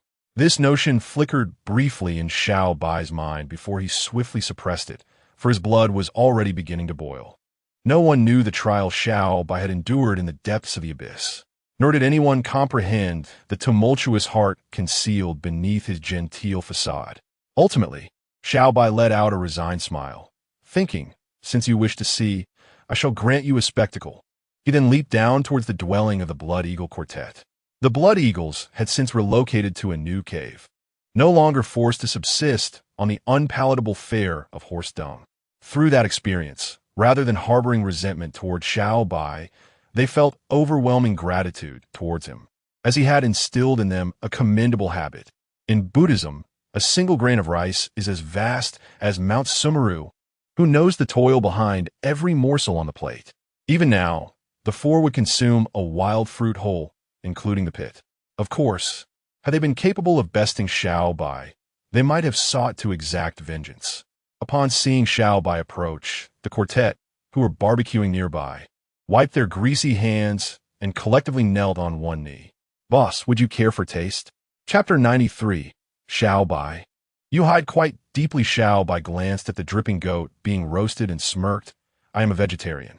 The moment the 4 heard this, their expressions changed dramatically. Boss, truth be told, we too are vegetarians. All right, regardless of what you all consume, ensure you are satiated before assisting me with certain tasks. Xiao Bai, too, found no inclination to engage in frivolous banter, as he would much prefer to return home and spend time with his children. He briefly conveyed his instructions to the 4 individuals, who nodded in agreement like chicks pecking a grain. As for Qiao Longyin, she followed her memories to the abode of the short Taoist priestess. From a distance, she stood momentarily stunned, peering east and west. She confirmed it was indeed the right place. However, when had that dilapidated house transformed into a villa? Had the short Taoist priestess undertaken renovations? With a heavy heart, Longyin cautiously approached the grand entrance of the villa. Having learned from past experiences, she dared not act recklessly. Before she could reach the door, she was captivated by the large bluestone plaque above it, inscribed with the words 20 People Wilderness Retreat. The name struck her as peculiar, and shortly thereafter, she heard the sounds of laughter and play. Her eyes lit up. The innocent voices of children were unmistakably familiar. Were those not the 9 little ones? This assured her that Xiao Bai was well, merely having relocated. Yet another question swiftly arose in her mind. Had this villa truly materialized out of thin air in just a couple of months? With her heart full of curiosity, Longyin gently knocked on the door. It creaked open, revealing an exquisite visage, albeit one radiating an inexplicable chill. Whom do you seek? Cold Qin Shuang scrutinized Longyin, her tone icy. Longyin mustered a smile, inquiring, is this the home of Xiao Bai? From the moment she laid eyes on Cold Qin Shuang, an unfamiliar melancholy settled in her heart. The woman before her was as striking as herself, exuding an aura of cold elegance. Unlike Long Bing, who was often off-putting, this woman possessed a lethal charm. Cold Qin Shuang raised an eyebrow. Are you looking for Xiao Bai? Long nodded gently in response. Who are you? What business do you have with him? Cold Qing Shuang's questioning was sharp, showing no intention of allowing Long entry. I'm a friend of Xiao Bai, Long admitted, feeling a twinge of insecurity. Were they truly friends? After all, their interactions had merely consisted of sharing a few meals. Ah, it's Aunt Long. At that moment, the 9 little ones dashed over. Observing that they recognized Long, Cold Qing Shuang refrained from further inquiries and stepped aside, crossing her arms. Long smiled at the children, feeling somewhat bashful as she entered the courtyard. Soon, her gaze met that of Shun Imo Nong and Yi Qing Cheng. Her heart raced at the sight. Although the 2 women did not recognize Long, she was well aware of their identities. Shun Imo Nong, the president of Shunhua Group, and Yi Qing Cheng, an international film star. How could they possibly be here? What manner of person was Xiao Bai, surrounded by such a plethora of beautiful women? Shun Imo Nong greeted her with a polite smile. Xiao Bai is currently out and has not yet returned. Miss Long, please make yourself comfortable inside. She carried herself with the poise of a hostess, each of her expressions impeccably graceful. There's no need for that. Please inform him that I've gone up the mountain, and I am quite concerned for him when he returns, Long hurriedly replied, bolting from the villa. Shin Imo Nong's lips curved slightly upwards as she pondered silently. Cold Qing Shuang let out a cold snort and sulkily settled onto the swing. Yi Qing Cheng, however, remained unfazed, continuing to play with the children.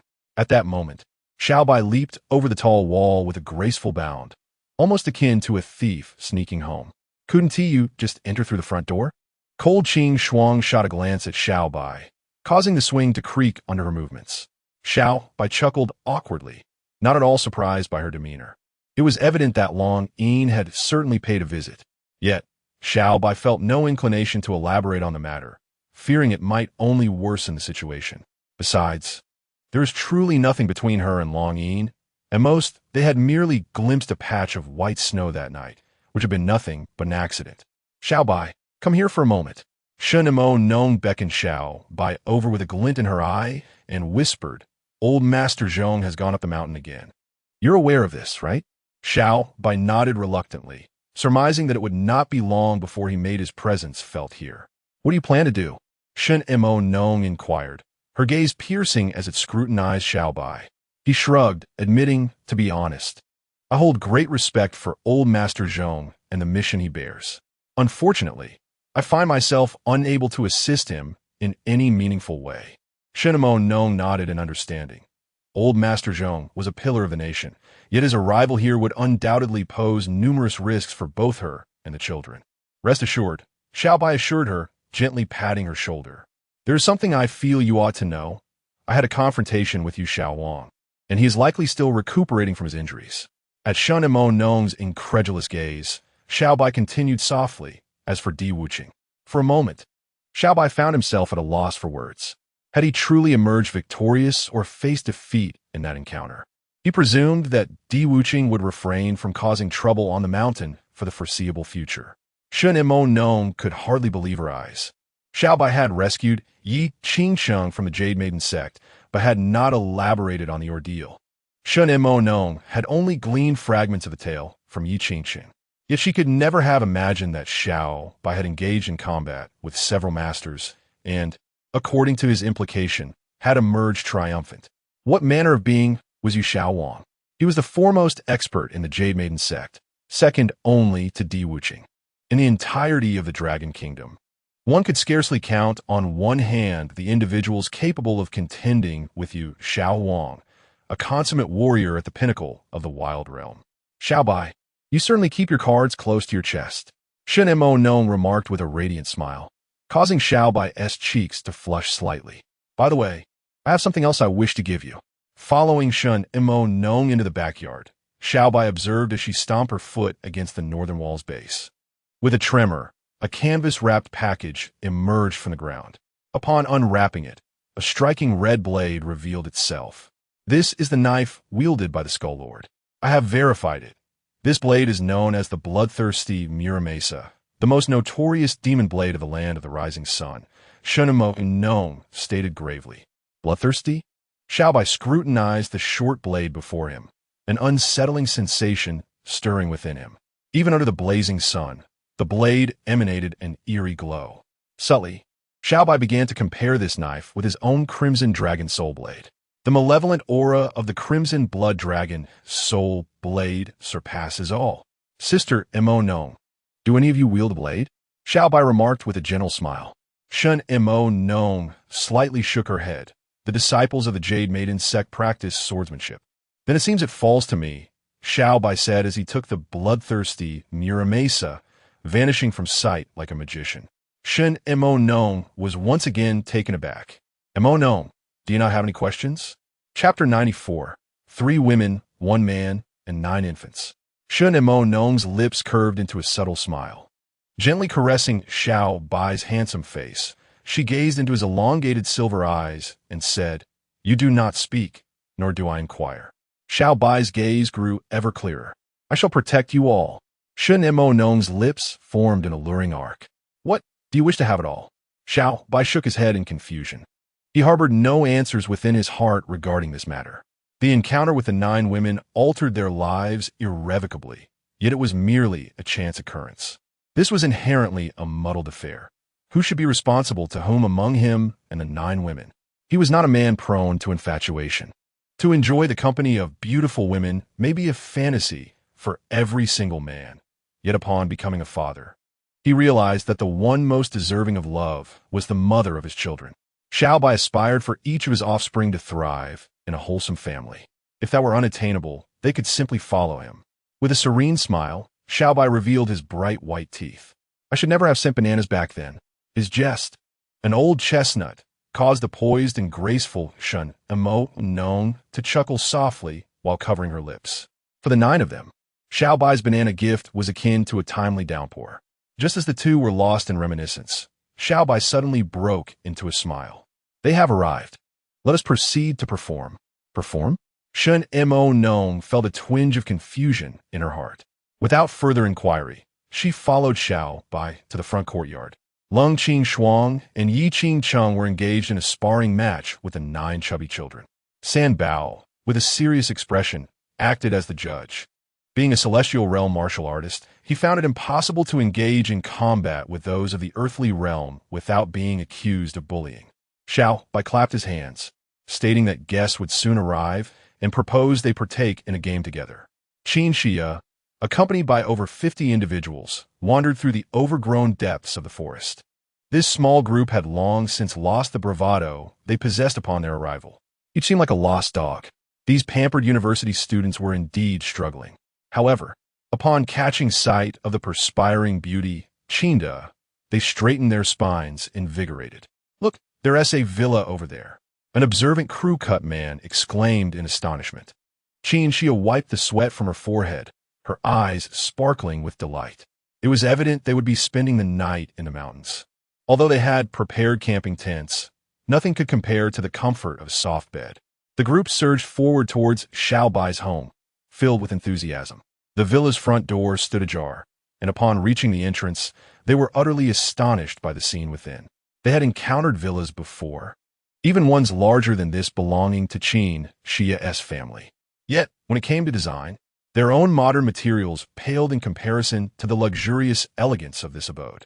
It pales in comparison to the villa before her. Qin Xia found herself at a loss for words to describe the architectural marvel that lay before her. If she were to attempt a description, it could only be deemed as natural and effortlessly harmonious. Every aspect, from the main structure of the villa to the surrounding walls, and even the flora and fauna within the courtyard, exuded a sense of organic beauty. Nature permeated every corner. Even the most unassuming stone was placed in the most fitting position. This was truly a paradise, a veritable pastoral haven. As she gazed further into the courtyard, she noticed a striking gentleman engaged in conversation with 3 exquisite women, all while being encircled by 9 innocent and charming children. The 9 babies' father, Qin Xia, blurted out. She had seen countless pictures of this man online. Had it not been for the tragic demise of Sister Shuangzi, her impression of the 9 babies' father would have been quite favorable. A man steeped in mystery does not necessarily attract women. However, A man who possesses both an enigmatic allure and striking good looks can undoubtedly stir the hearts of young maidens. Yet, ever since the online revelation suggested that the murderer of Sister Shuangzi might be the nine babies' father, Qin Shiran's attitude had drastically shifted. The nine babies' father had become the object of Qin Shiran's deepest loathing, a hatred akin to that of a vendetta against a father-esque killer. Following Qin Shiran's gaze, many college students directed their attention toward Xiao Bai. Ironically, many of them did not even recognize him. They had come primarily due to the presence of the campus beauty. However, upon seeing the three women beside Xiao Bai, a surge of jealousy coursed through the hearts of many young men. Their gazes flickered with envy, especially when they glanced at the revered campus beauty, suddenly finding her less appealing. Any one of those three women could effortlessly overshadow their long-cherished fantasies of Qin Shiran. Why? Why should such stunning women surround him? And not just one, but three. Xiao Bai, unfazed by the throng of onlookers, remained composed, sipping tea with the three women.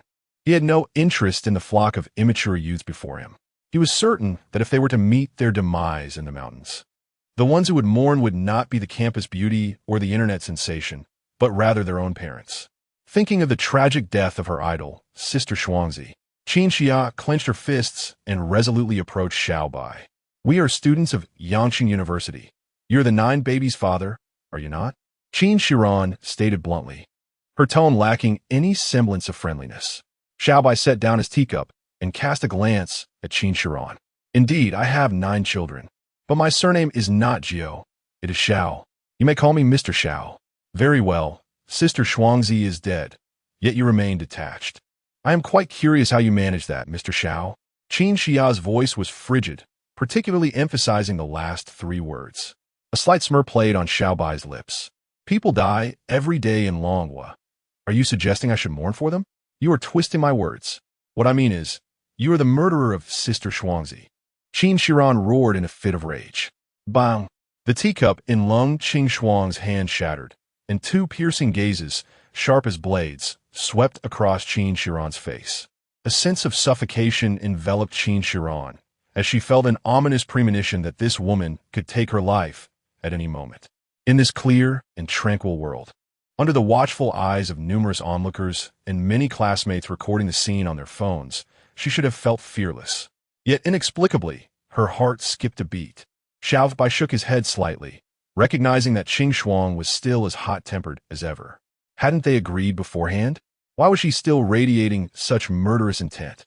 In that fleeting moment, Xiao Bai realized that Lung Qingxuang was ill-suited for the role of an actress. Seeing this, Yi Qingchun quickly tugged at Lung Qingxuang's sleeve, prompting her to divert her gaze from Qin Xian's face. Xiao Bai gently tapped the table with his fingers and addressed the classmate. "You accuse me of being the murderer. Where's your evidence?" "Evidence?" Qin Xian pointed at Xiao Bai. "Isn't the fact that you can find Sister Shuang evidence enough?"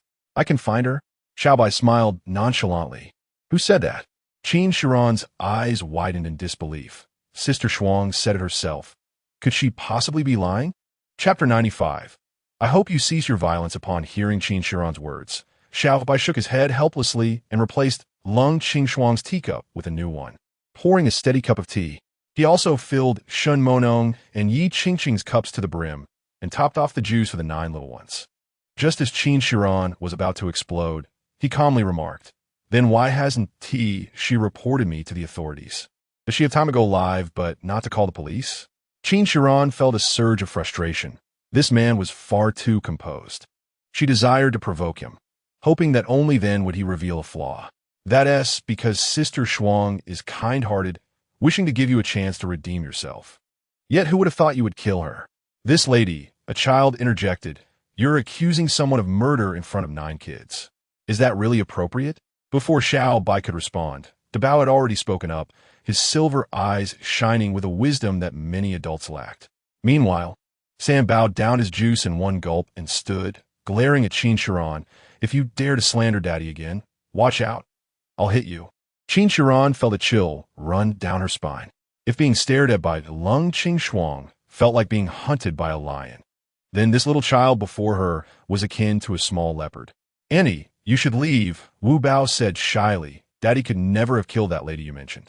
Since you claim he didn't kill her, why are you afraid to step forward and provide a public explanation? Qin Xian pressed on, pointing an accusatory finger at Xiao Bai. With a grin, Xiao Bai genuinely wished to laugh. He then stood up, shaking his body vigorously. You see, I have no phone, no bank card, and certainly no Alipay. You could easily provide an explanation if you were willing to accept an interview.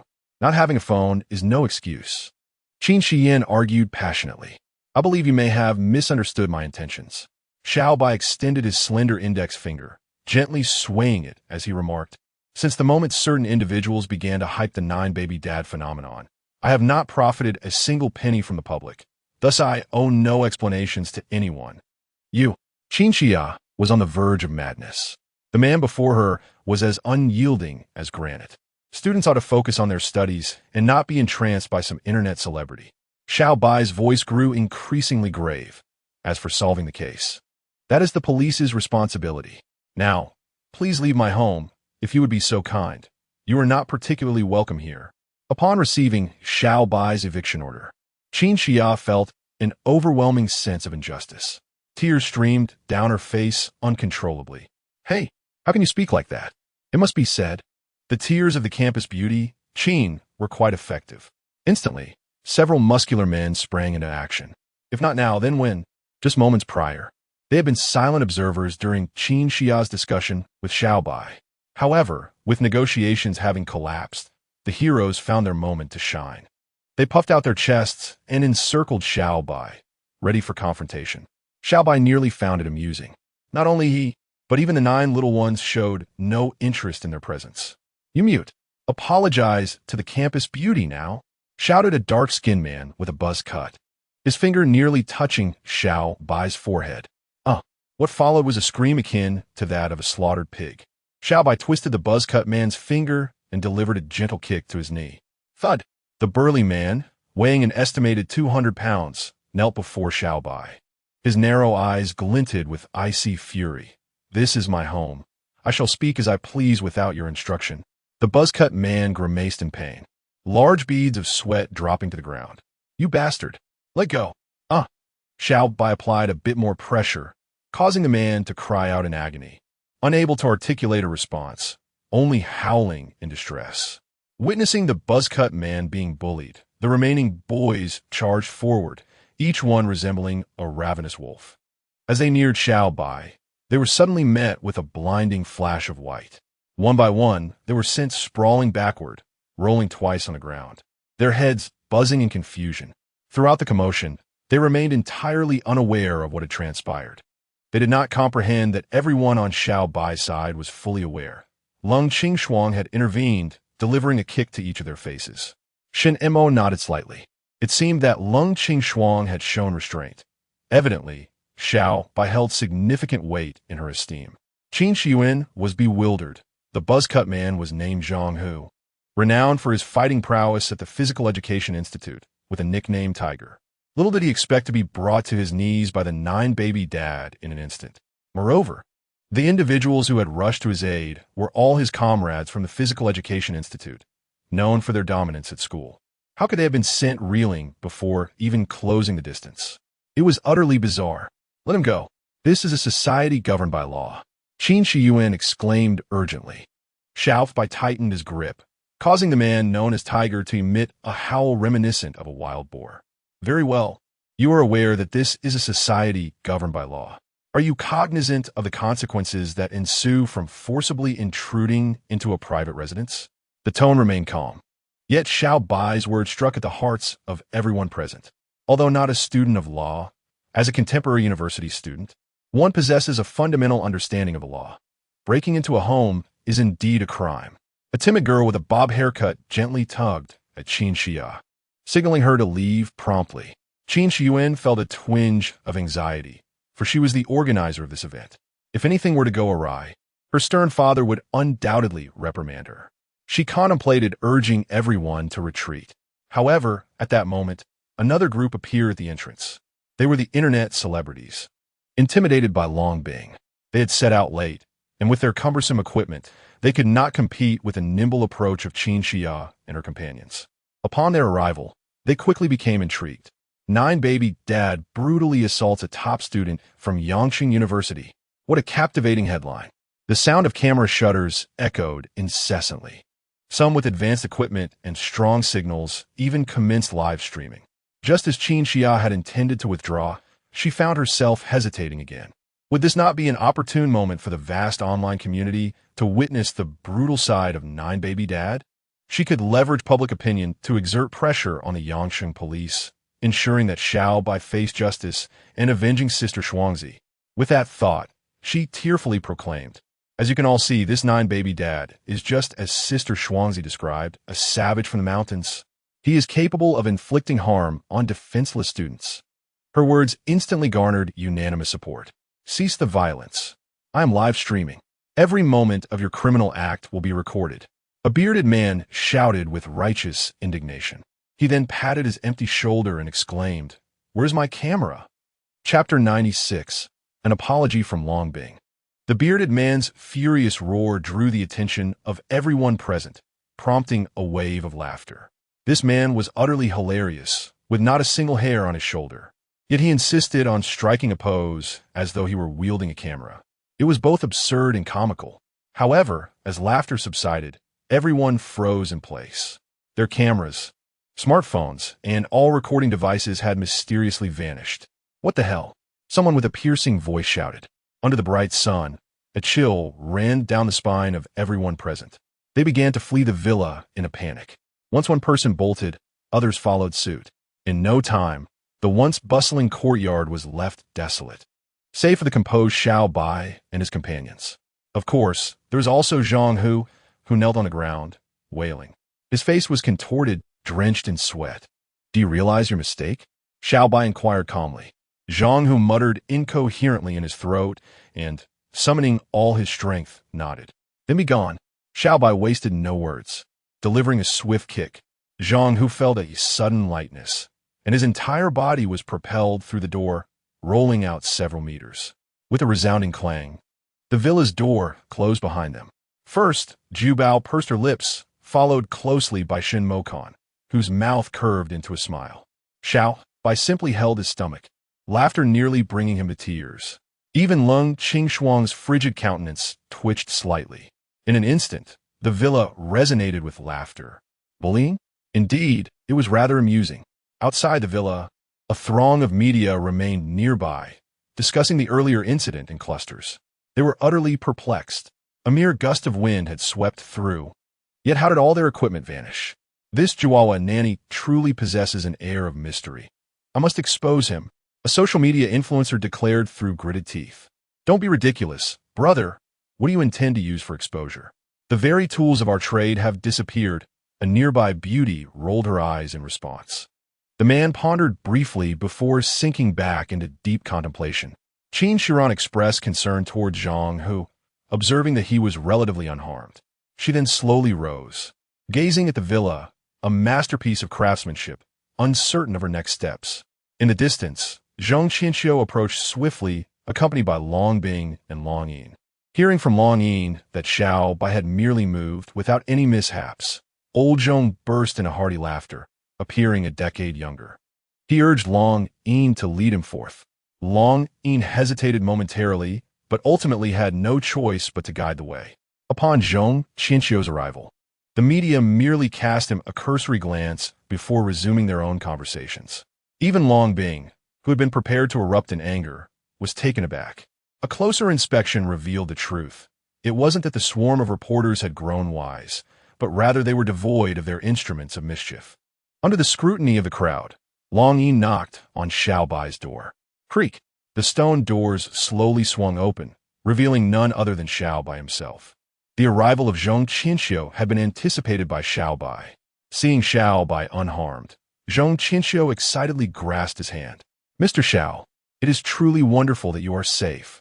Xiao Bai smiled knowingly, readily linking arms with Zhong Qianxiu. "Please, old Zhong, come in. It's sunny here." Noting Xiao Bai's unwavering warmth, Zhong Qianxiu chuckled heartily as he followed him into the courtyard. Behind them, Long Bing, Long Yin, and assistant Xiao Li trailed slowly. Soon after, the stone doors gently closed. The villa of Xiao Bai resembled a picturesque pastoral scene, where mountains and waters harmoniously intertwined and a brook babbled softly. A kettle of hot tea brewed as Zhong Qinxiu and Xiao Bai sat facing each other. Shenmo and the three girls took the 9 little ones to the backyard to gather flowers. The Long sisters, displaying their understanding, observed the unfolding scene from a distance. Worrying old Zhong, what merit does this young man possess? Before Xiao Bai could utter a word, Zhong Qinxiu interrupted, "You are my savior, old man. Let us not dwell on such matters." Xiao Bai smiled faintly, sensing a misunderstanding on Zhong Qinxiu's part. "Enough. Let it be known to heaven, earth, and ourselves. What exactly transpired? Why has Shinong Mountain transformed into such a sight?" Zhong Qinxiu, typically serious, dove straight into the heart of the matter. Xiao Bai lifted his teacup, gazing at Zhong Qinxiu with a cheerful demeanor, not uttering a single word. Thus, they exchanged silent scrutiny, each appraising the other. They exchanged glances for a while, and ultimately, Zhong Qinxiu shook his head. "If you prefer not to speak, I shall not press you. This villa appears quite charming, and I, an old man, find great admiration for this poetic and pastoral setting. If only I could stay here for a few days." As Zhong Qinxiu spoke, he scrutinized Xiao Bai, his eyes narrowing like those of a cunning old fox. Xiao Bai maintained a warm and sunny disposition, yet a hint of doubt crept into his heart. Was this truly the Zhong Lao he once knew? Why did he seem so much more shrewd? "Haha, as long as it does not hinder your research, Zhong Lao. You are welcome to stay for as long as you desire." Xiao Bai beamed, exuding a sense of grandiosity. Zhong Qinxiu was taken aback by Xiao Bai's enthusiastic agreement. His face flushed slightly, and he thought to himself that this might be the most audacious moment of his life. However, there was no alternative. This young man was simply too significant to disregard. Long Bing observed the lively banter between the two. Recalling the last encounter when she had injured Xiao Bai, she felt compelled to apologize. Gritting her teeth, she approached. "Xiao Bai, I am truly sorry about last time." This marked the first occasion in her life where Long Bing humbled herself to apologize. Xiao Bai narrowed his silver eyes and replied nonchalantly, "Just try not to be so impulsive in the future. Goodness, I was laid up for half a month from that blow." Puffed. Zhong Lao could not contain himself, and tea spurted forth like a stream. Fortunately, Xiao Bai reacted quickly, tilting his head to avoid the awkward spray. Zhong Lao awkwardly wiped his mouth, lamenting the scalding temperature of the tea. Xiao Bai waved his hand, understanding the reason for Zhong Qinxiu's laughter. Long Bing, perplexed, felt uncomfortable with Xiao Bai's final remark, but restrained herself from exploding. She exchanged a glance with Long Yin before heading towards the backyard. From the moment she entered, her gaze fell upon Shen Mornong and her companions. Like Long Yin, she was not very familiar with Long Qingshuang, but she was very much aware of Shen Mornong and Yi Qingsheng, one a CEO of a public company and the other a renowned star. Their presence here was undoubtedly suspect. Upon reaching the backyard, she saw the 3 women kneeling before a tombstone, with the children joining in solemn respect. The little ones, with their hands clasped, appeared particularly reverent. The rounded grave was adorned with an array of flowers. Long Bing's keen eyes quickly discerned the inscriptions on the stone. Was this Xiao Bai's mother? A sense of curiosity compelled her to approach.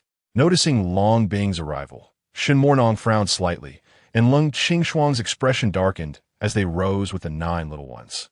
"Please, do not misunderstand. I merely happened upon this place by chance." Chapter 97. Women are fierce beings. The 3 women displayed varied expressions, yet none uttered a word.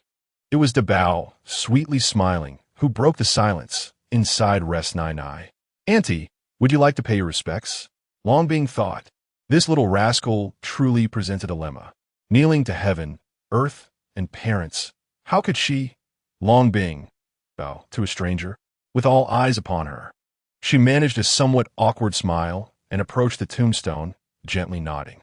If sincerity is lacking, then perhaps it is best not to force it. At that moment, Lung Qingshuang could no longer hold back a scoff. Long Bing raised an eyebrow, casting a glance at Lung Qingshuang. The 2 icy visages finally locked eyes, and for a moment, the atmosphere seemed to solidify. The 9 little ones appeared somewhat bewildered, unable to comprehend the complexities of the adult world. A duel? Cold Qing Shuang's gaze was frigid as she spoke. Precisely my intention. Long Bing, undaunted, leaped out of the villa simultaneously with Cold Qing Shuang. Shen Mo Nong shook his head and exchanged a glance with Yi Qing Cheng before following suit.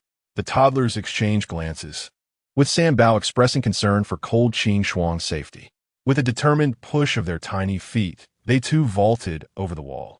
The Bao rubbed his round forehead and instructed, "Jiao Bao, go inform Daddy that we are heading over to take a look first." Jiao Bao stuck out his tongue and hopped towards the front yard. Meanwhile, Xiao Bai, engaged in a game of Tai Chi with Zhong Qianxiu, noticed Jiao Bao approaching.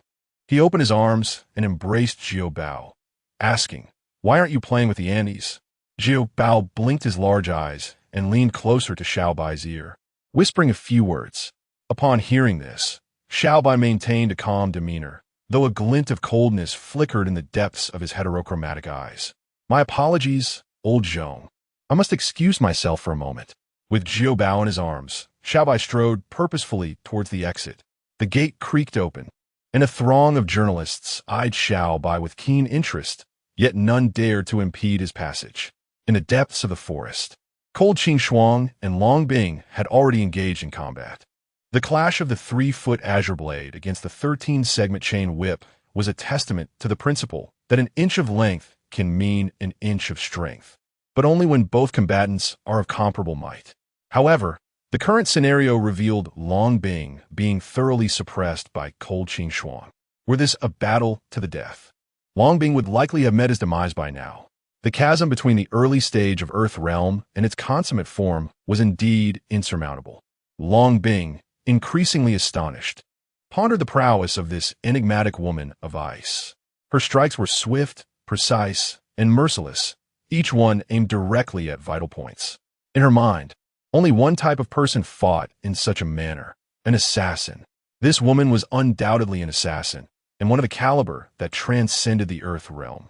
If Long Bing were to concede at this moment, Cold Qing Shuang would not press the matter further. Yet, Long Bing was inherently defiant.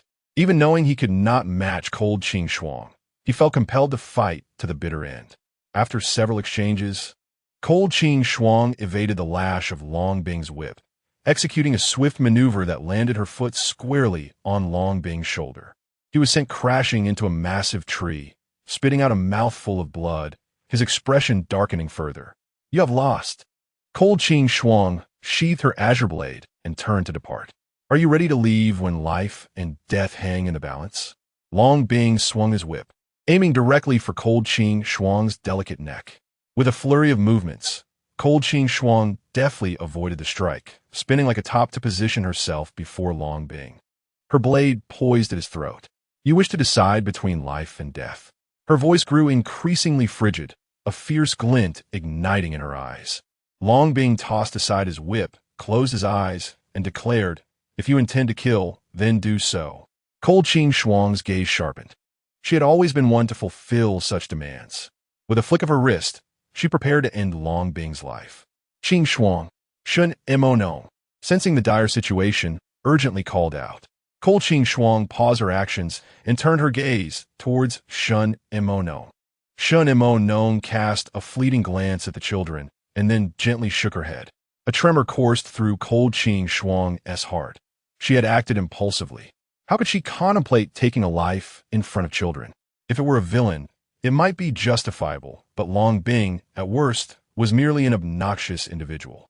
With a cold huff, she intended to sheathe her Qing Feng sword. "What's the matter? Are you afraid?" No one anticipated that Long Bing would interject at that moment. It was his taunting remark that thoroughly enraged Cold Qing Shuang. With a sudden surge of strength in her wrist, the sound of metal clashing echoed. The 3-foot-long Qing Feng sword clattered to the ground. Cold Qing Shuang staggered back several paces, her left hand gently pressing against her right shoulder. "Little girl, do you comprehend the consequences of slaying a member of the Dragon Soul?"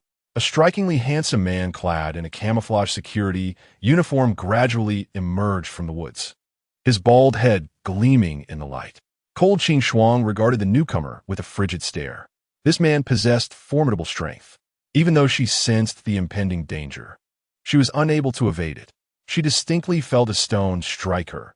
At the moment of impact, it disintegrated into dust. Yet, her shoulder was merely dislocated, indicating that the assailant had shown restraint. Upon witnessing Cold Ching Shuang's injury, Shun Mo Nong and the 9 little ones rushed to her side. Qi Bao had already adeptly repositioned Cold Ching Shuang's shoulder. It was unexpected that this little fellow had a talent for bone setting. The bald man grinned, revealing a set of brilliant white teeth. San Bao narrowed his eyes, remarking, "There's much more you haven't noticed." With that, he leapt into the air, charging at the bald man. The bald man's eyes lit up. This little one was quite spirited. "Long Bing, is this indeed the 3-year-old Earth Realm you mentioned?" Fascinating. Upon seeing this man approach, Long Bing, who had initially been resigned to her fate, allowed a trace of a bitter smile to grace her lips.